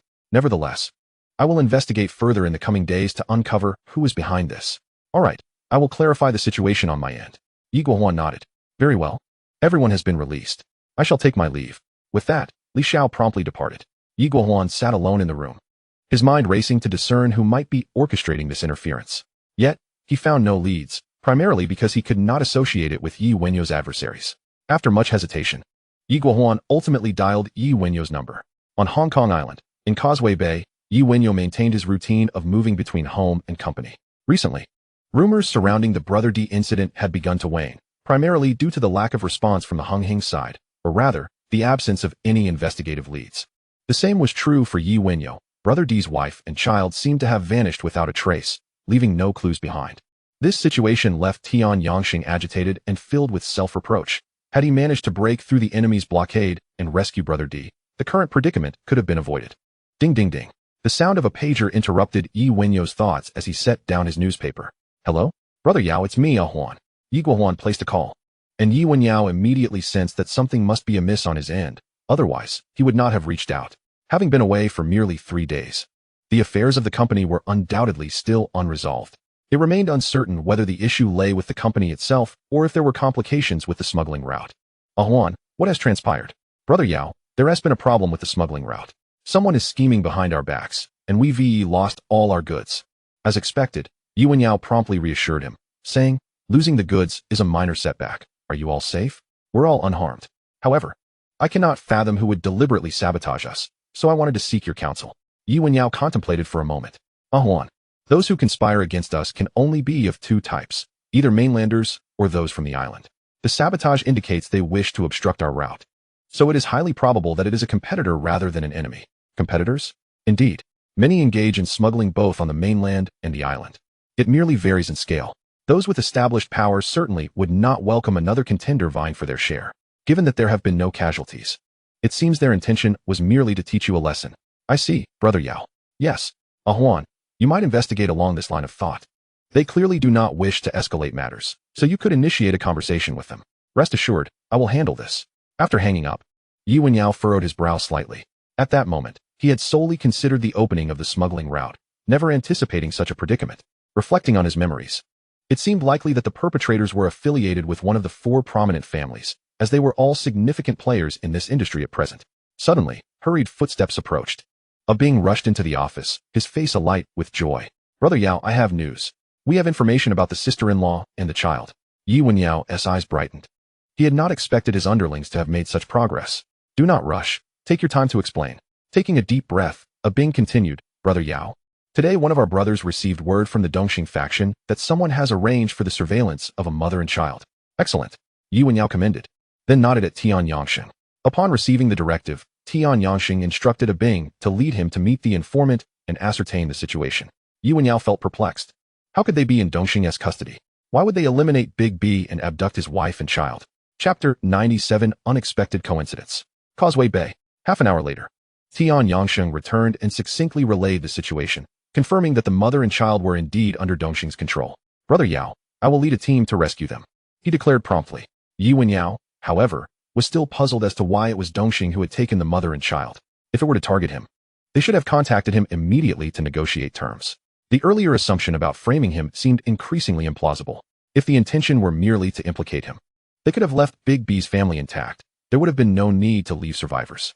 He could not believe that Luotu was so foolish as to think that Hongxing would act without understanding the situation.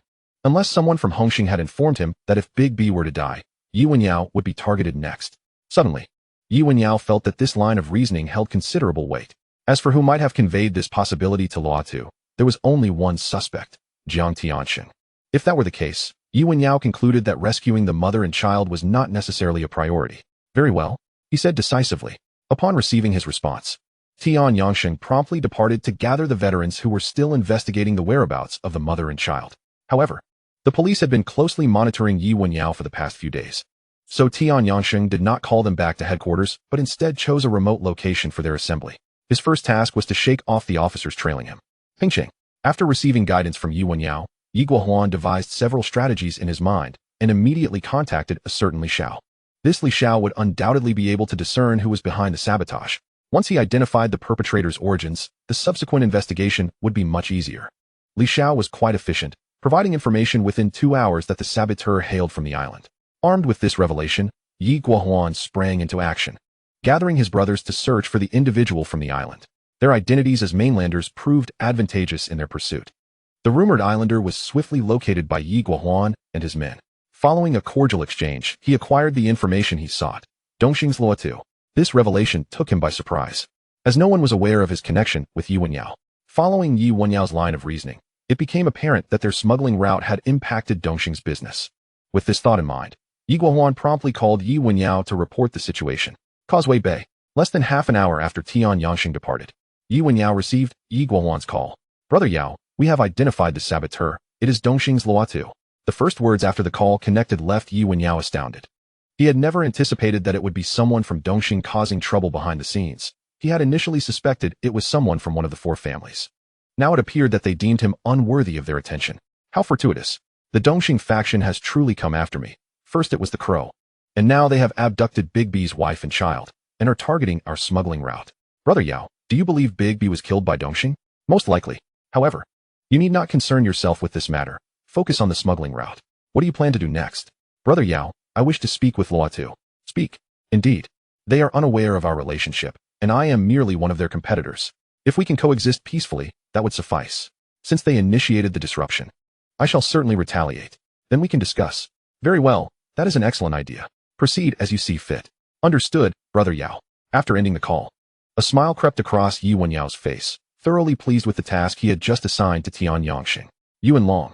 This time, Tian Yangxing brought only 10 seasoned veterans along with a Bing and his trusted subordinate. He did not understand why Yi Wenyao had instructed him to include a Bing and his men. Soon, under the guidance of the informant who had uncovered the information, they arrived at the location where the mother and child were being held, a small village. As the sun set, they discerned that the village was sparsely populated based on the scattered lights. There were also no sentries in sight. This was a deliberate arrangement by Wu Jiwei, as the situation only involved a mother and child, requiring no significant effort. Being in a remote village made it all the less conspicuous. If sentries were deployed, it would only draw attention. Proceeding unobstructed, Tian Yangxing divided the veterans into groups, assigning a Bing's men to accompany them as they advanced towards the village, exploring designated areas to locate the mother and child. He entrusted a Bing's subordinates to the veterans to prevent any potential mishaps that might alert the perpetrators and allow the targets to escape. As they inspected house after house illuminated by lights, it was not until they reached the central part of the village that they discovered signs of Dongxing's underlings. The group of Tian Yangxing successfully converged at this point. After an investigation by the veteran, it was discovered that there were merely 4 lackeys in the house, completely oblivious to their surroundings, sitting in the courtyard and drinking. The cautious Tian Yangxing meticulously devised a plan. One team would enter through the front door to subdue the 4 lackeys, while another team would scale the wall from the side, making a beeline for the interior to rescue the mother and child. With a resounding crash, the door was kicked open, and the operation commenced. The drinking lackeys had no time to react before the veterans burst in and took them down.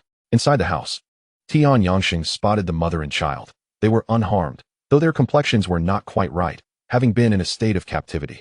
Meanwhile, at the residence of the camel in Yuanlang, Wu Jiwei was engaged in discussions with Camel regarding smuggling routes.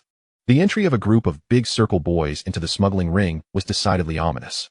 They had set a trap for them, and it remained to be seen how they would respond. Wu Jiwei had also learned through his connections that Yi Guohuan's collaborator was a certain Li Xiao. His knowledge of this Li Xiao was limited, as the individual had only recently gained notoriety in Pengcheng, and they had already established partnerships, thus avoiding any interaction. Suddenly, Wu Jiwei's mobile phone rang. After receiving a nod from Camel, he answered. Upon hearing the words on the other end, Wu Jiwei's expression shifted, and he instinctively glanced at Camel. After a brief exchange, he hung up. Boss, the situation is somewhat amiss. Our goods have been intercepted.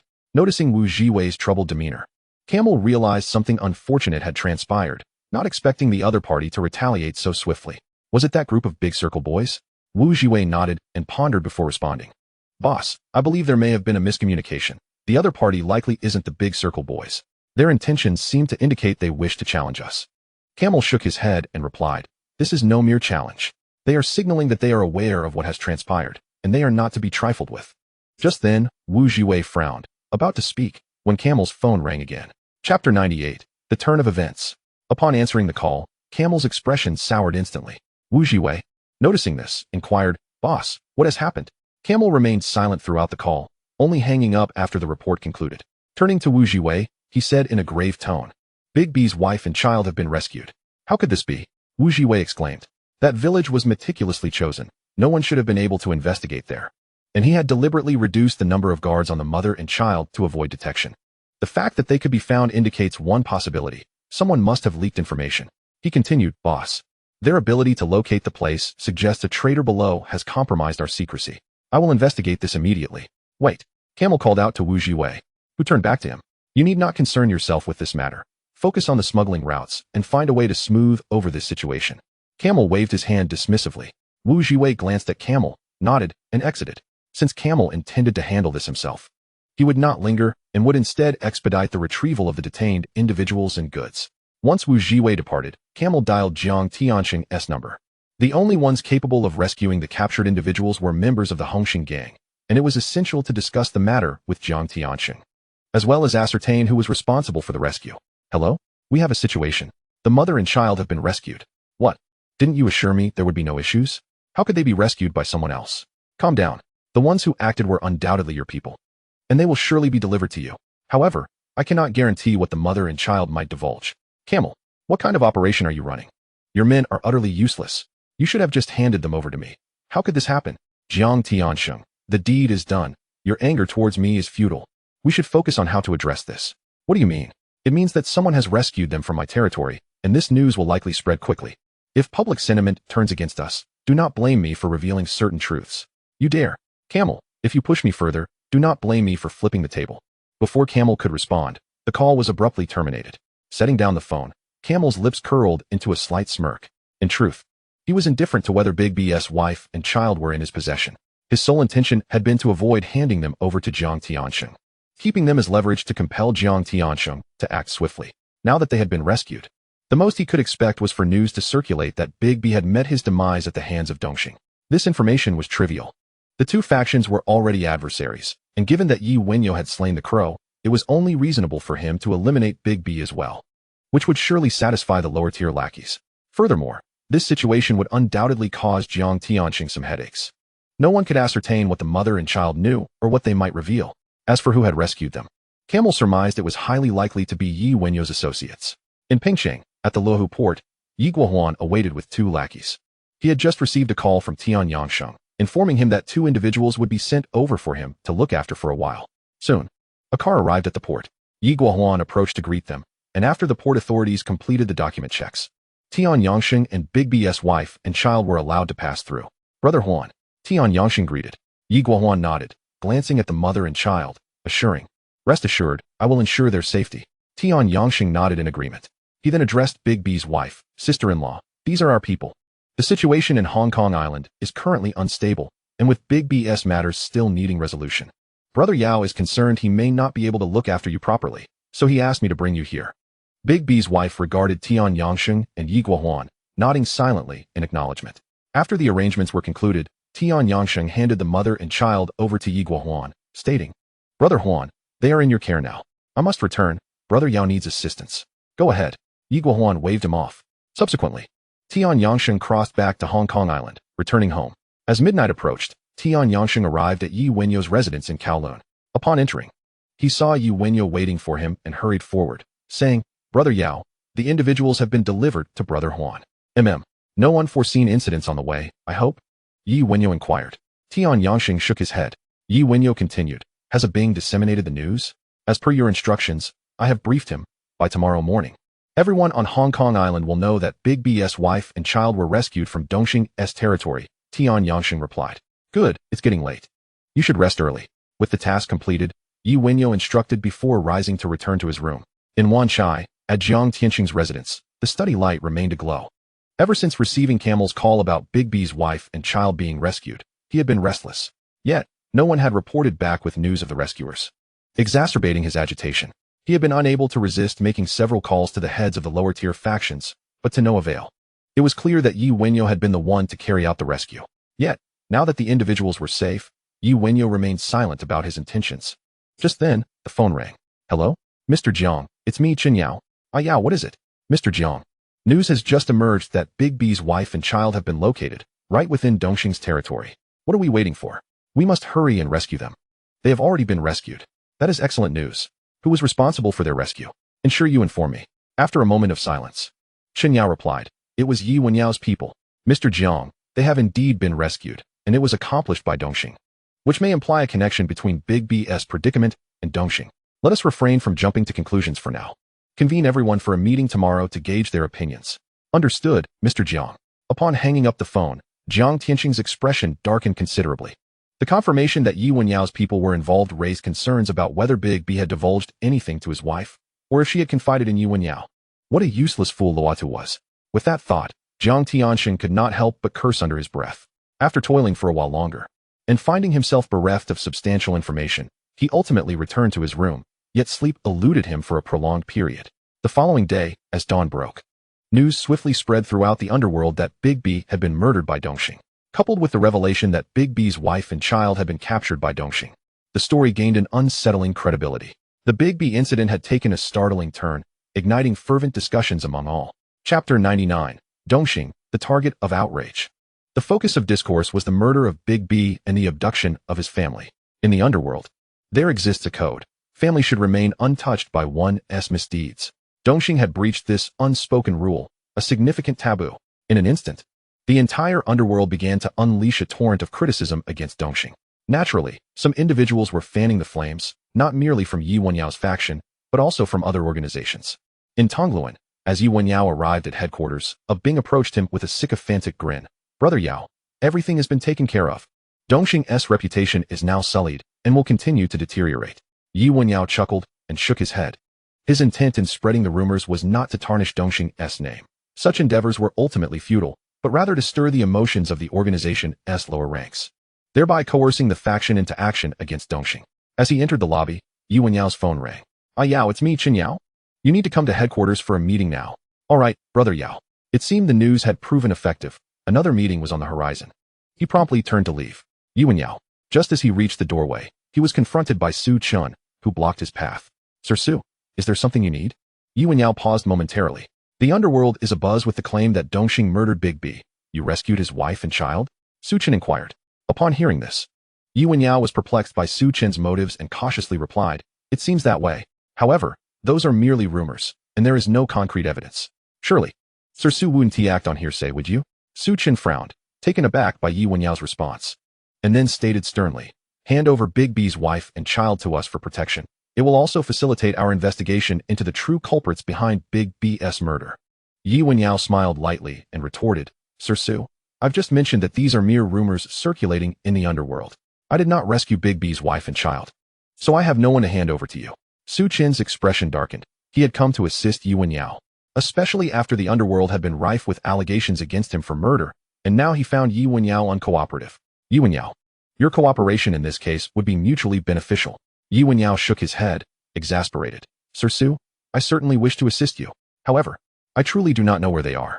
You might want to investigate who disseminated the rumors. Perhaps that will lead you to them." "You." Su Chun was momentarily at a loss for words. Yi Wenyao continued, "My apologies, Sir Su. I must attend a meeting and cannot entertain you further. I believe your line of reasoning is flawed. If everyone suspects Dongxing is behind Big B's murder, why not question Luotu?" With that, Yi Wenyao exited the company and departed in a luxury car. Su Chun's expression turned grim. He realized Yi Wenyao had deliberately said this, for he had brought Yi Wenyao in for questioning at the hospital as soon as the rumors began to circulate. After surveying the personnel in the company lobby, Su Chen departed. Once in the car, he instructed the driver to head straight to Luotu's residence. After nearly 2 hours, they arrived at Luotu's doorstep. Stepping out of the vehicle, Su Chen strode in with an air of authority. As they moved along, a few of Luotu's subordinates attempted to obstruct their path, but the police officers promptly displayed an official order, pushing through to continue their advance. "Officer, what is the matter?" Luotu, having heard the commotion, approached with a smile. "Luotu, we suspect you are involved in a murder and kidnapping case. Please accompany us for a discussion." Su Chun, filled with frustration, interjected before Luotu could respond, gesturing for his subordinates to take Luotu away. Seeing this, the Dongxing subordinates rushed to intervene. "Don't cause a scene. I will go with the officers to the police station for questioning," Luotu commanded, urging his subordinates to stand down, as he obediently followed the officers into the police car. Not long after their departure, Wu Jiwei hastily arrived, having learned that Luotu had been taken by the police. He promptly contacted a lawyer to head to the police station. At the West Kowloon police station, Luotu, a veteran in the underworld, was no stranger to such visits. Unfazed by Su Chun's aggressive demeanor, he remained indifferent. Despite the rampant rumors, there was no evidence linking him to any wrongdoing. In response to Su Chun's inquiries, he either feigned ignorance or spun tales. Further aggravating Su Chun, realizing he was unlikely to extract any useful information, Su Chun sneered. Luotu, at this juncture, you Dongxing still dare to stir up trouble. You truly are audacious. Not willing to speak, huh? That's fine. The police will keep a close watch on Dongxing from now on. I eagerly await to see how you will continue your operations. With that, Su Chun rose to leave. Luotu, who had initially appeared unconcerned, turned pale upon hearing Su Chun's words. This was precisely his greatest fear.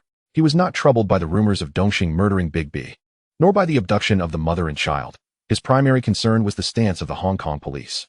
If they were indeed targeting Dongxing, the days ahead would be arduous. Soon, the lawyer brought by Wu Jiwei completed the necessary procedures and escorted Luotu out. Boss, I've run into a bit of trouble. Wu Jiwei spoke as they settled into the car. Already burdened with anxiety, Luotu inquired, what sort of trouble? The opposing faction is rather formidable.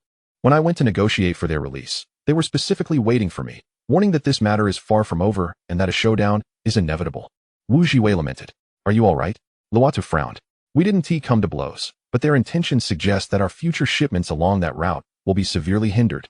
Wu Jiwei replied, feeling a pang of regret, as that line was quite profitable. What do you propose? Luotu asked Wu Jiwei, feeling increasingly anxious about Dongxing's overall operations.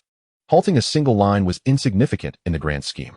Wu Jiwei replied solemnly, Boss, I believe we should negotiate with them. After all, they can disrupt us. And we can retaliate in kind. There's no need for it to escalate to this level. Very well, you handle this matter. Luotu nodded, contemplating how to placate the Hong Kong police's sentiments. The worst-case scenario involves sacrificing a few individuals to take the blame, thereby preserving everyone's dignity, while urging those beneath to adopt a more compliant demeanor and to remain discreet to evade scrutiny. However, there exists an unstable variable, Yi Wenyao. He is apprehensive that Yi Wenyao may emerge to stir trouble. Dongxing cannot afford to continue retreating, lest they lose all semblance of face. The mere thought of this incites a wave of agitation. Upon returning home, Luo Tuo promptly dialed Jiang Tianxing's number. The pivotal factor in navigating this predicament lies with Yi Wenyao, and he must be dealt with swiftly. Yet, at that moment, Jiang Tianxing was in a meeting and unable to take the call. As the calls went unanswered, Luo Tuo's frustration mounted. He immediately dialed another number. Hello. What do you need? I require assistance with a certain individual. Who is it? Yi Wenyao. Chapter 100. Unable to locate the individual. At the Hongxing headquarters, Yi Wenyao entered the conference room, nodded at Wenyao, and took a seat nearby. The remaining gang leaders arrived in succession. Finally, Jiang Tianxing entered the room. Everyone, please take your seats. The reason I gathered you here is due to a recent development on the streets. It has just come to my attention that Big B's wife and child have been rescued. However, I still do not know who orchestrated their rescue or where they are. After speaking, Jiang Tianxing surveyed the attendees, yet no one responded. What is the situation? Isn't it said on the streets that they were rescued from Dongxing? Were you not the ones who saved them? The Crown Prince, unyielding, took on the role of Jiang Tianxing's mouthpiece. The others merely glanced at the Crown Prince, remaining silent. The Crown Prince's expression darkened instantly, and he turned to Yi Wenyao, saying, Hey, Yi Wenyao, while the others may be oblivious, you should be well aware of the situation. The news seemingly originated from your subordinates. Where have you taken them? Called out. Yi Wenyao shot a glance at the Crown Prince before addressing Jiang Tianxing. Mr. Jiang, I have also heard about this matter. The Crown Prince claims it was my people who leaked the information, but I am unaware of any evidence to support that. None of my subordinates have mentioned this incident. Feeling ignored, the Crown Prince was about to reprimand Yi Wenyao when Jiang Tianxing interjected, Yao, did you not rescue them? My men have been searching for them, but they were not saved by me. Yi Wenyao shook his head, a look of shame etched across his face. Jiang Tianxing found this hard to believe, yet lacking evidence. He merely nodded and replied, Very well. If we did not rescue them, then who did? What are their intentions? Still no one spoke.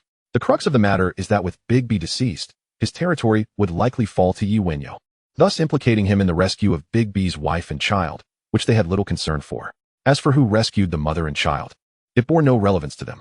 At this juncture, Wenyao spoke up, Mr. Jiang, we must clarify the situation regarding Big B's wife and child, and we need to locate them as soon as possible. Furthermore, we need to ascertain whether they were indeed captured by Dongxing. If they were, could it imply that Big B was killed by Dongxing's people? Jiang Tianxing turned to Wenyao, his expression impassive, nodding in agreement, yet internally filled with disdain. He was most reluctant to discuss Big B's affairs, primarily due to Luo Tuo's failure to safeguard the individuals involved, uncertain of who held the mother and child, and whether they might speak out of turn. He then stated, Yao, you are correct. However, the priority is to locate Big B's wife and child. Rumors are circulating that our people rescued them, which is not the case. We must verify whether those rescued from Dongxing are indeed genuine. The current situation is already precarious. Multiple incidents have heightened the police's vigilance, and we cannot afford to incite further chaos at this time. Without waiting for Chun Yao's response, Jiang Tianxing continued, all right. Since we did not rescue them, our immediate task is to locate them, ensure their safety, and subsequently investigate the circumstances surrounding this incident. Upon finishing, he turned and exited without awaiting the opinions of the others. Upon leaving the headquarters, Jiang Tianxing entered his car and began contacting Luo Tua. The current state of affairs was somewhat chaotic. Luo Tua had stated that people had been rescued, attributing it to their Hongxing members. Yet, no one on their side claimed responsibility for this incident, and the mother and child had vanished. This left him with a sensation that there might be some underlying conspiracy at play. Hello? Luo Tua. Jiang Tianxing, you finally picked up. What's going on? Are you certain that the individuals were rescued by my people? Of course. Who else but your Hongxing members would have rescued them? I have already made arrangements. Yi Wenyao will soon be eliminated. No need to thank me. All right, it's even better if I don't have to get my hands dirty. At Causeway Bay, Yi Wenyao returned to the office and immediately dialed Yi Guohuan's number. Ahuan, Brother Yao, they are with me. Everything is fine. I know. Ahuan, has she mentioned who killed Big B? Brother Yao, they haven't revealed anything yet. They only said those individuals killed Big B and took them away. They don't know who those people are. Understood. Have you spoken with Dongxing yet? I haven't been in contact with Dongxing yet. Yesterday, when they came to rescue the individuals, we had a brief encounter, and I issued them a warning. However, my partners are not willing to let this go. They wish to take action against them. Your partners want to take action against them? What has transpired? Nothing. That Li Xiao seems to have been provoked by someone. He insists on dismantling the Dongxing line. Our only objective in this matter is to ensure the safety of our line. As for how he intends to deal with Dongxing, that is of no concern to us. But it must not affect our operations. Brother Yao, rest assured, I will handle it. After ending the call, Yi Wenyao summoned a Bing into the office. Brother Yao, you called for me. A Bing, upon receiving the summons, hurried into the office, smiling at Yi Wenyao. Yi Wenyao nodded and said, yes. Convey to the others what transpired yesterday. Aside from disseminating information outward, do not divulge anything to anyone who inquires. Ah, so that's the matter. A Bing immediately patted his chest and assured, Brother Yao, don't worry. I've already informed them. They are all very clear and won't speak out of turn. Yi Wenyao nodded and waved his hand. Observing this, a Bing exchanged pleasantries before leaving the office. In Yuanlong, Wu Jiwei arrived at Luo Tuo's location, looking utterly helpless. The task of managing the smuggling routes had left him feeling drained, primarily due to the unwillingness of the mainland individuals to engage in constructive dialogue. Boss, the situation is rather difficult. Upon seeing Luo Tuo, Wu Jiwei remarked. Luo Tuo glanced at Wu Jiwei and inquired, what is it now? Boss, I just contacted the individuals from the mainland. It appears that their partners are dissatisfied with their standing and are determined to sabotage our line. Wu Jiwei explained. Upon hearing this, Luo Tuo raised an eyebrow and asked, investigate that individual's background. Send our people to smooth things over. If that doesn't work, then ensure he no longer creates disturbances. Wu Jiwei was momentarily taken aback, not anticipating that Luo Tuo would suggest such a resolution. However, upon reflection, he realized that this was indeed the only viable course of action. If negotiations failed, then for the sake of future business, it was necessary to silence him. He promptly replied, understood, boss. Luo Tuo nodded and did not say anything further. Observing this, Wu Jiwei bid farewell and departed. In Annam, several men boarded a small fishing boat and left the dock. Subsequently, I boarded a larger cargo ship at sea, departing from Annan and heading towards Hong Kong Island. Once on board, I navigated my way to the cabin, deftly carrying the black bag in my hand. After settling in, I distributed the obtained target information for everyone to review, patiently awaiting the ship's arrival. Chapter 101, A Tumultuous Autumn. Central. After concluding the meeting, Chun Yao hurried to meet Chun Sheng. The urgency stemmed from the recent unexpected incident, for which Chun Sheng had provided no explanations. This left him somewhat perplexed about whether he should assist Yi Wenyao. Particularly at this juncture, Jiang Tianxing had clearly expressed his dissatisfaction with him. If he were to cease aiding Yi Wenyao now, it would be a considerable loss. Upon encountering Chun Sheng, before he could utter a word, Chun Sheng articulated his purpose for the visit. He proceeded to outline the preparations underway, suggesting that the situation concerning Yi Wenyao could be temporarily set aside. And there was no need to fret over Jiang Tianxing's discontent. Chun Sheng was actively dispatching individuals to liaise with other faction leaders, confident that a portion of the matter would soon be resolved. Should Jiang Tianxing fail to comply, he would be replaced. With this assurance, Wenyao felt a wave of tranquility wash over him. Meanwhile, Jiang Tiansheng, after a phone call with Camel, began to contemplate his next steps. Camel had already sent individuals to eliminate Yi Wenyao. Ridding himself of a significant threat would pave the way for his next target, Wenyao. In recent meetings, Wenyao had evidently been at odds with him, indicating that he had other intentions, and such a person could not be allowed to remain. Consequently, he pondered how to capitalize on Yi Wenyao's potential demise to gain some advantage. With this thought, Jiang Tiansheng devised a plan. He summoned the steward to assign certain tasks, subsequently reaching out to the Hong Kong officials he had previously been in contact with. Before long, news of Big B's demise at the hands of the East Star spread like wildfire. Not only was it reported that Big B's wife and children had been rescued from East Star, but a narrative was also crafted from Camel's perspective, suggesting that Big B was eliminated due to Yi Wenyao's actions against the Crow, positioning it as a sacrifice made on Yi Wenyao's behalf. Instantly, the streets of Hong Kong Island became abuzz with chatter as individuals began to discuss the unfolding events. Many wore expressions of knowing familiarity as they critiqued the situation. Naturally, the East Star personnel did not dispute the claims, accepting them as truth, given that they had apprehended the individual and had motives for eliminating Big B. Everything seemed coherent. Upon hearing the news, the four tigers rushed to find Camel. Camel, however, remained largely unconcerned, as he had already dispatched individuals to Hong Kong to eliminate Yi Wenyao. What baffled him was the identity of the informant behind this revelation. The attempt to incite discord between East Star and Hung Hing appeared to be the handiwork of another faction, yet he sensed something amiss. After instructing Wu Jiwei and others to keep a close watch on their subordinates, Camel made no further arrangements. The person who released this information clearly aimed to incite Yi Wenyao into confronting East Star, seeking vengeance for Big B. After all, regardless of the circumstances, Big B was Yi Wenyao's elder brother and had shielded him from harm. The police were also keenly monitoring the situation. They had already interrogated Camel once, yielding no useful information, and had found no evidence linking him to Big B's murder. Su Chen found credibility in this news. To him, it made logical sense, as Yi Wenyao had nothing to gain from eliminating Big B. In Causeway Bay, upon hearing the news, Tian Yangxing hurried to Yi Wenyao's side. He understood that this information was not disseminated by them. It was clear that someone was pressuring Yi Wenyao to take action. It was even possible that this was a ploy to divert attention, setting the stage for an attack on Yi Wenyao. Upon learning of this news, Yi Wenyao instantly sensed something was amiss. The source of this information was peculiar. Jiang Tianxing's stance clearly indicated he was not eager to reach a conclusion so swiftly. And since he had not authorized the release of such news, it was even less likely to have come from East Star. Thus, it became evident that someone was attempting to stir the pot, and East Star might be inclined to strike first, recalling the previous incident with the Crow. Wenyao learned of this news through Chen Sheng, discovering that it had indeed originated from Jiang Tianxing. This revelation left Wenyao astounded. During the meeting, Jiang Tianxing had vehemently opposed implicating East Star in Big B's situation, so how could he have sent out such information immediately after the meeting concluded? As he began to ponder Jiang Tianxing's true intentions, Chen Sheng interjected, "You need not concern yourself with Jiang Tianxing's affairs. The boss has already made arrangements.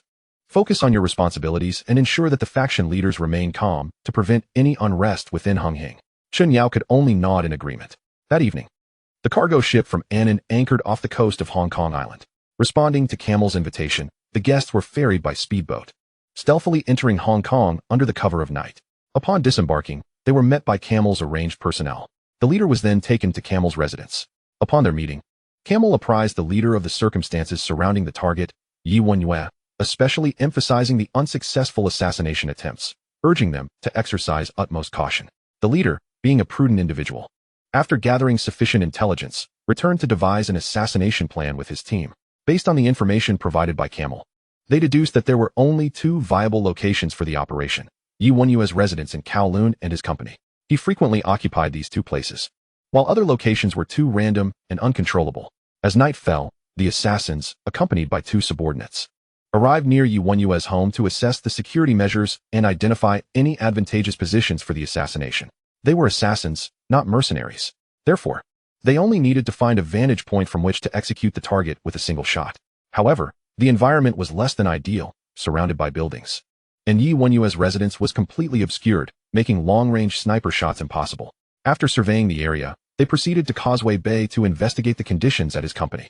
Following the previous attack, the security measures had significantly heightened.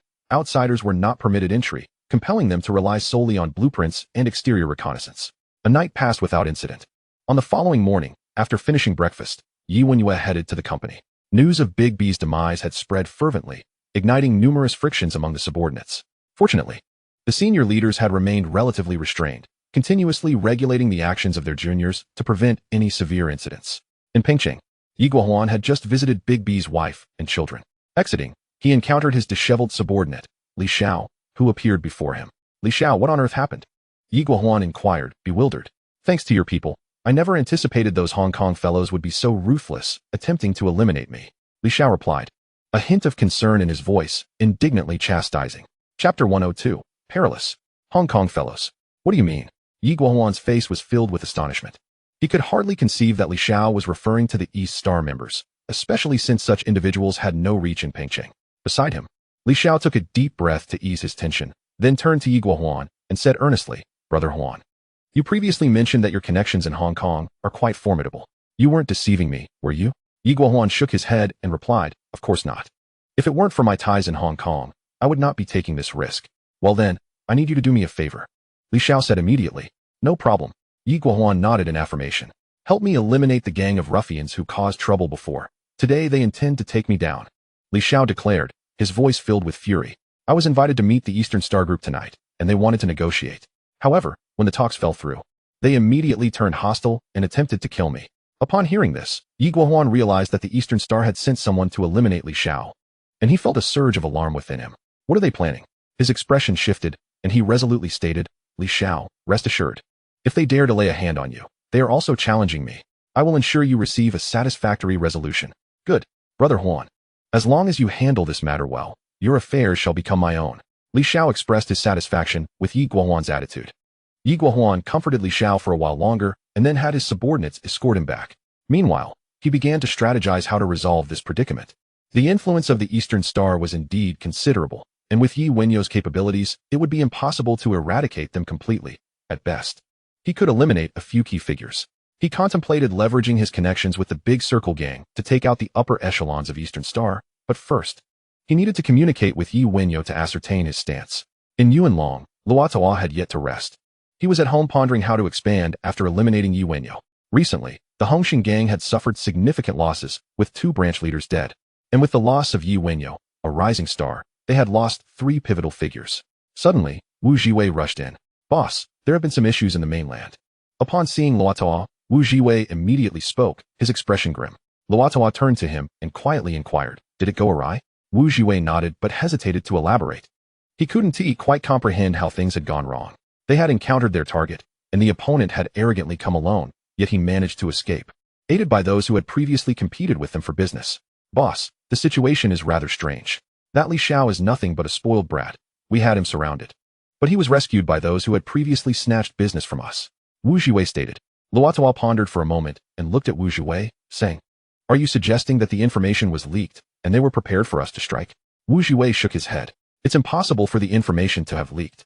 I brought only my most trusted men today, and they certainly couldn't have known in advance. We were simply unlucky. The men I brought were absolutely reliable. None would have divulged any information, Wu Jiwei responded. Then let's not dwell on that. The mission has failed. Do you have any contingency plans? They must despise us now. And if we don't resolve this, we won't be able to conduct most of our business. Luotawa said decisively. Wu Jiwei understood this logic well. And with a determined heart, he declared, boss, let me go again and personally bring him back. Luotawa furrowed his brow, looking at Wu Jiwei with a hint of skepticism. Wu Jiwei confidently explained, boss, Li Xiao likely won't report this incident. He is probably preoccupied with thoughts of revenge and would never expect that I would return with reinforcements to catch him off guard. This matter had already unfolded.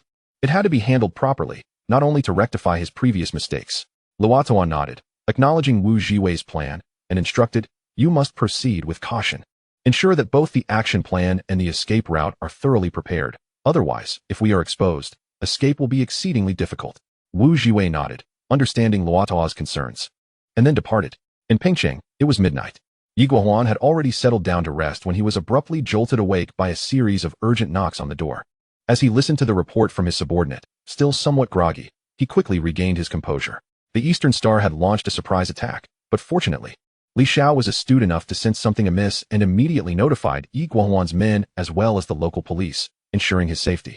After understanding the situation, Yi Guohuan was no longer able to sleep and promptly rushed to meet Li Xiao. They conversed for a considerable time before he finally returned home. And by the time he arrived, dawn had already broken. Yi Guohuan immediately dialed Yi Wenyao's number. In Kowloon, Yi Wenyao was enjoying breakfast when Yi Guohuan's call came through.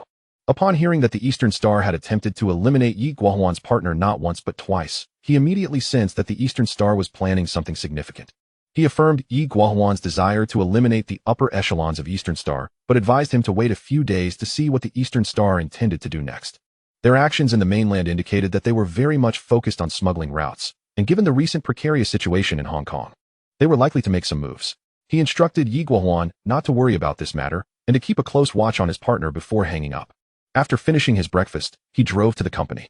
Operations were running smoothly, and what he perceived as a grave situation seemed completely inconsequential to those beneath him. As he stepped into his office and took a seat, an ominous feeling crept over Yi Wenyao. It felt as though remaining in his chair could lead to danger. And considering the strange occurrences surrounding him, he took this intuition seriously. He immediately rose from his seat. Bang! In the next moment, a bullet pierced through the glass, penetrating the chair and embedding itself in the desk. Danger, Yao Go! Their SA sniper, quickly take cover. The veteran beside him reacted instantly, pulling Yi Wenyao aside, away from the large floor-to-ceiling window. He then began to call for nearby security personnel, with some tasked to protect Yi Wenyao while others searched the buildings for potential snipers. Safe from the window, Yi Wenyao's face turned ashen. That was too close. Just a moment longer, and he would have been assassinated in his own office. He had to take revenge, to find out who wanted him dead and eliminate that person to prevent further threats. Moments later, the veteran searching for the sniper reported back, stating that no traces of the sniper could be found. The opponent was skilled. Yao Go, it seems someone has hired a hitman to take you out. The veteran conveyed his opinion upon receiving the report. Chapter 103, Murder. Yi Wenyao strongly concurred with the veteran's assessment. Aside from a hired killer, no one in Hong Kong would use a sniper rifle. As for who had hired the assassin, only two names came to Yi Wenyao's mind. One was the person behind Jiago, and the other was Jiang Tianqing. He promptly dialed Chen Yao's number, confident that he would be aware of Jiang Tianqing's movements. After the call, he was disappointed to find that Chen Yao had no information. Learning that Yi Wenyao had been attacked again shocked him. He then called Yi Guohuan. Initially, he had intended to wait a while before sending personnel to deal with the Eastern Star's higher-ups, but with the recent attack, his available manpower could not be easily mobilized. Hello? Huan. Brother Yao, what brings you here? You brought someone to see me. All right, Brother Yao. I shall come over tonight. Yuan Long. At Camel's residence. Wu Jiwei stood by obediently, his face etched with worry. Last night's operation had once again ended in failure. Not only did they fail to eliminate their target, but all his subordinates also perished there. If it weren't for their desperate protection, he too would have been left behind. Upon arriving here, dawn was just breaking. Wu Jiwei felt a surge of panic within, for his blunder had resulted in the demise of a significant portion of the gang's business. Even the remaining half was now at risk of suffering repercussions. "Oh wait, what on earth is going on with you?" Camel remarked, visibly agitated. "Twice you have failed." He even began to suspect whether Wu Jiwei was acting with intent. The other party evidently wielded considerable power inland, and after eliminating him, they would endure some backlash, which would eventually subside. Yet, they had not only failed to eliminate the target, but had also completely obstructed their own path. Just as he was speaking to Wu Jiwei, the phone rang beside him. Upon answering, he learned that the assassination attempt on Yi Wenyao had failed, igniting a surge of frustration within Camel. His underlings had bungled their task, and the elite assassin team he had hired had also faltered, especially since the other party indicated that they would not act against Yi Wenyao for the time being, as they had already taken precautions and needed to lie low for a while.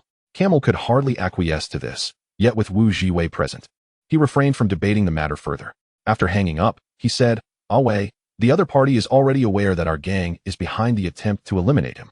Thus, they will surely target us moving forward, and our gang's operations must be put on hold. You must also devise a way to find new avenues of income for the gang. Otherwise, if our business continues to be suppressed, and we end up unable to pay our subordinates, the gang will surely disband." Camel spoke earnestly. Wu Jiwei immediately expressed his intent to find a solution. Although he had yet to formulate a plan, he believed he would surely find a way and subsequently departed from Camel's residence. Once Wu Jiwei left, Camel promptly contacted the group of assassins, demanding they eliminate Yi Wenyao in the shortest possible time. Otherwise, he would have to hire new assassins.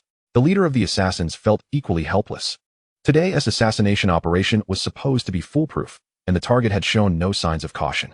Who would have known that after the bullet was fired, Yi Wenyao would rise from his seat, causing the shot to miss and instead alerting the target? The leader could only chalk it up to bad luck. Yi Wenyao's fortune was simply too great. Now that the employer had expressed final demands, Even with the increased difficulty of the task, they had no choice but to proceed. After ending the call, they began to devise a new plan. Causeway Bay. Assured that no danger lurked nearby, Wenyao summoned a Bing, instructing him to seek out any foreigners who had recently smuggled themselves into the island.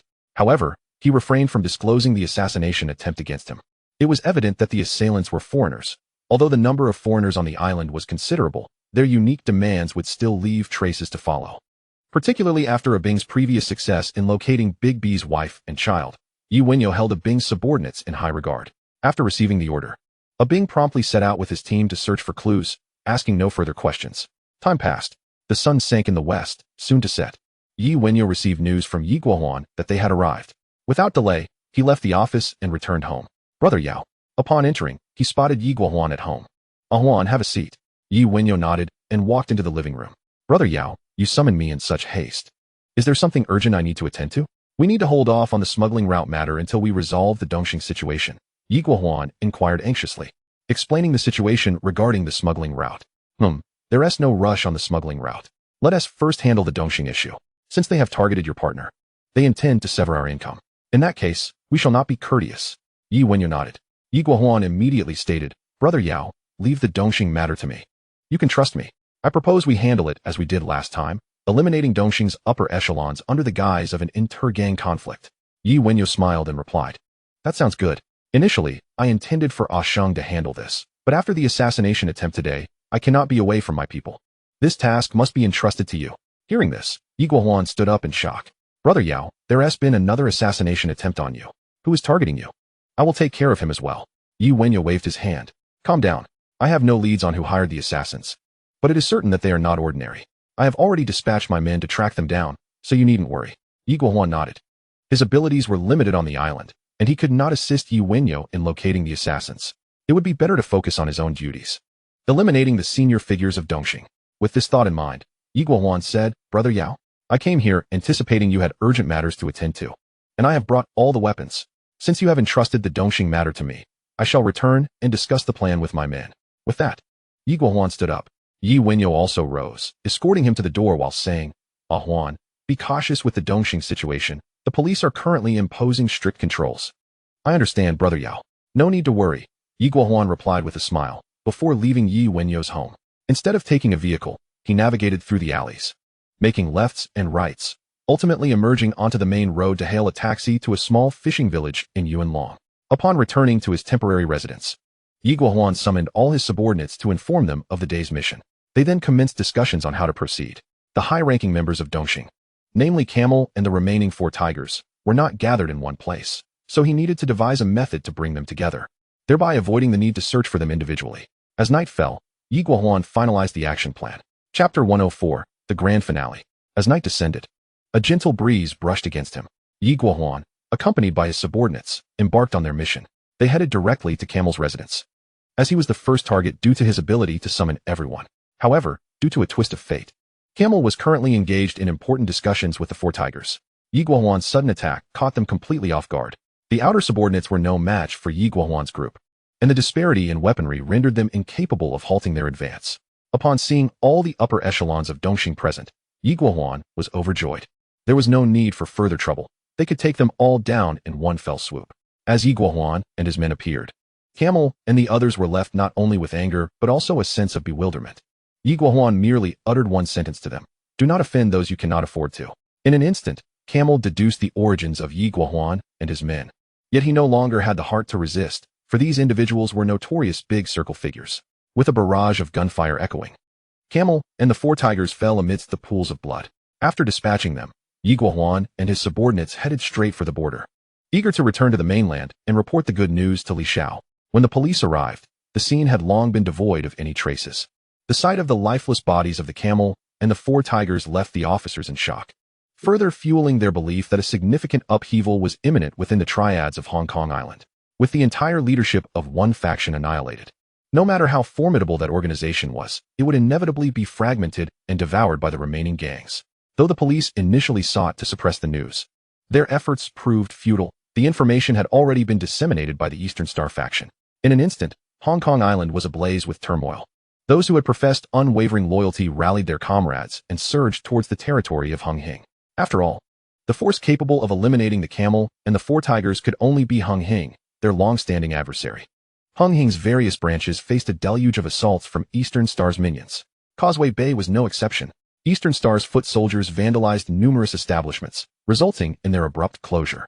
The police swiftly deployed a significant number of officers to quell the escalating chaos, with many off-duty personnel being urgently recalled. Numerous citizens cowered in their homes, too fearful to venture outside. The streets echoed with cries of violence. In Kowloon, upon returning to the mainland, Yi Guohuan promptly relayed the news to Yi Wenyao. Upon learning that Yi Guohuan had easily accomplished his task, Yi Wenyao found it hard to believe that such a prominent figure had met his demise. Soon after, he received reports of Eastern Star's minions spiraling out of control, attacking various branches of Hung Hing. Yi Wenyao was even more astonished. He never expected Eastern Star's followers to be so loyal. Instead of vying for power and territory following their leader's death, they were intent on avenging him by assaulting the Hung Hing faction. A thought immediately sparked in his mind. With the situation in such disarray, could he not seize the opportunity to profit from the chaos? He promptly summoned Tian Yangsheng, briefed him, and then Tian Yangsheng swiftly departed. Yi Wenyao settled into the living room, eagerly awaiting the good news that Tian Yangsheng would bring. In Hong Kong, at Jiang Tianxing's residence, the news of the camel's demise reached him just as he was about to rest. His first instinct was to suspect that Yi Wenyao was behind it. Fear gripped him, and he immediately sought to book a flight to leave Hong Kong Island.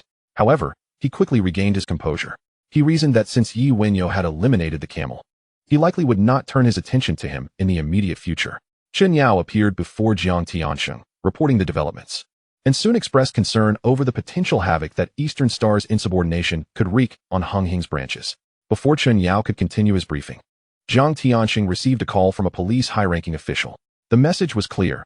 He needed to rein in his subordinates and prevent any clashes with Eastern Star's minions. The police had mobilized all available forces to maintain order, and they required Jiang Tianxing's full cooperation to contain the situation. Initially intending to remain sheltered at home under protection, Jiang Tianxing had no choice but to contact the leaders of various branches to ensure their men were kept in check. He personally took to the streets to assess the situation. Upon arriving in Tsimsha Sui, he found the prince embroiled in a fierce confrontation with Eastern Star's foot soldiers. No wonder the prince hadn't answered his calls. He was preoccupied. He immediately parked his car and, accompanied by Wenyao, rushed to intervene, urging the prince to rein in his men and avoid further conflict with Eastern Star. However, just as they pulled the prince aside, a group of assailants surrounded them. Jiang Tianxing remained unfazed, but the prince grew anxious, sensing that this group was no ordinary threat. Before he could warn Jiang Tianxing, the attackers surged forward. As Jiang Tianxing turned to evade their assault, a fruit knife plunged viciously into his abdomen, twisting cruelly. His eyes widened in disbelief as he beheld the assailant, feeling his strength ebbing away through the wound. In an instant, he collapsed to the ground. The prince and Wenyao were not faring any better, having sustained several stabs. Though not to critical areas, yet they too were bloodied. As the assailants dispersed, the prince rushed to check on the fallen Jiang Tianxing, while Wenyao, upon witnessing Jiang Tianxing's prone form, wore an expression of bewilderment, pondering who had orchestrated this attack to eliminate him. A sleepless night ensued. As dawn broke, the police finally managed to apprehend all the rioting Eastern Star minions. News of Jiang Tianxing's grave injuries spread like wildfire across Hong Kong Island.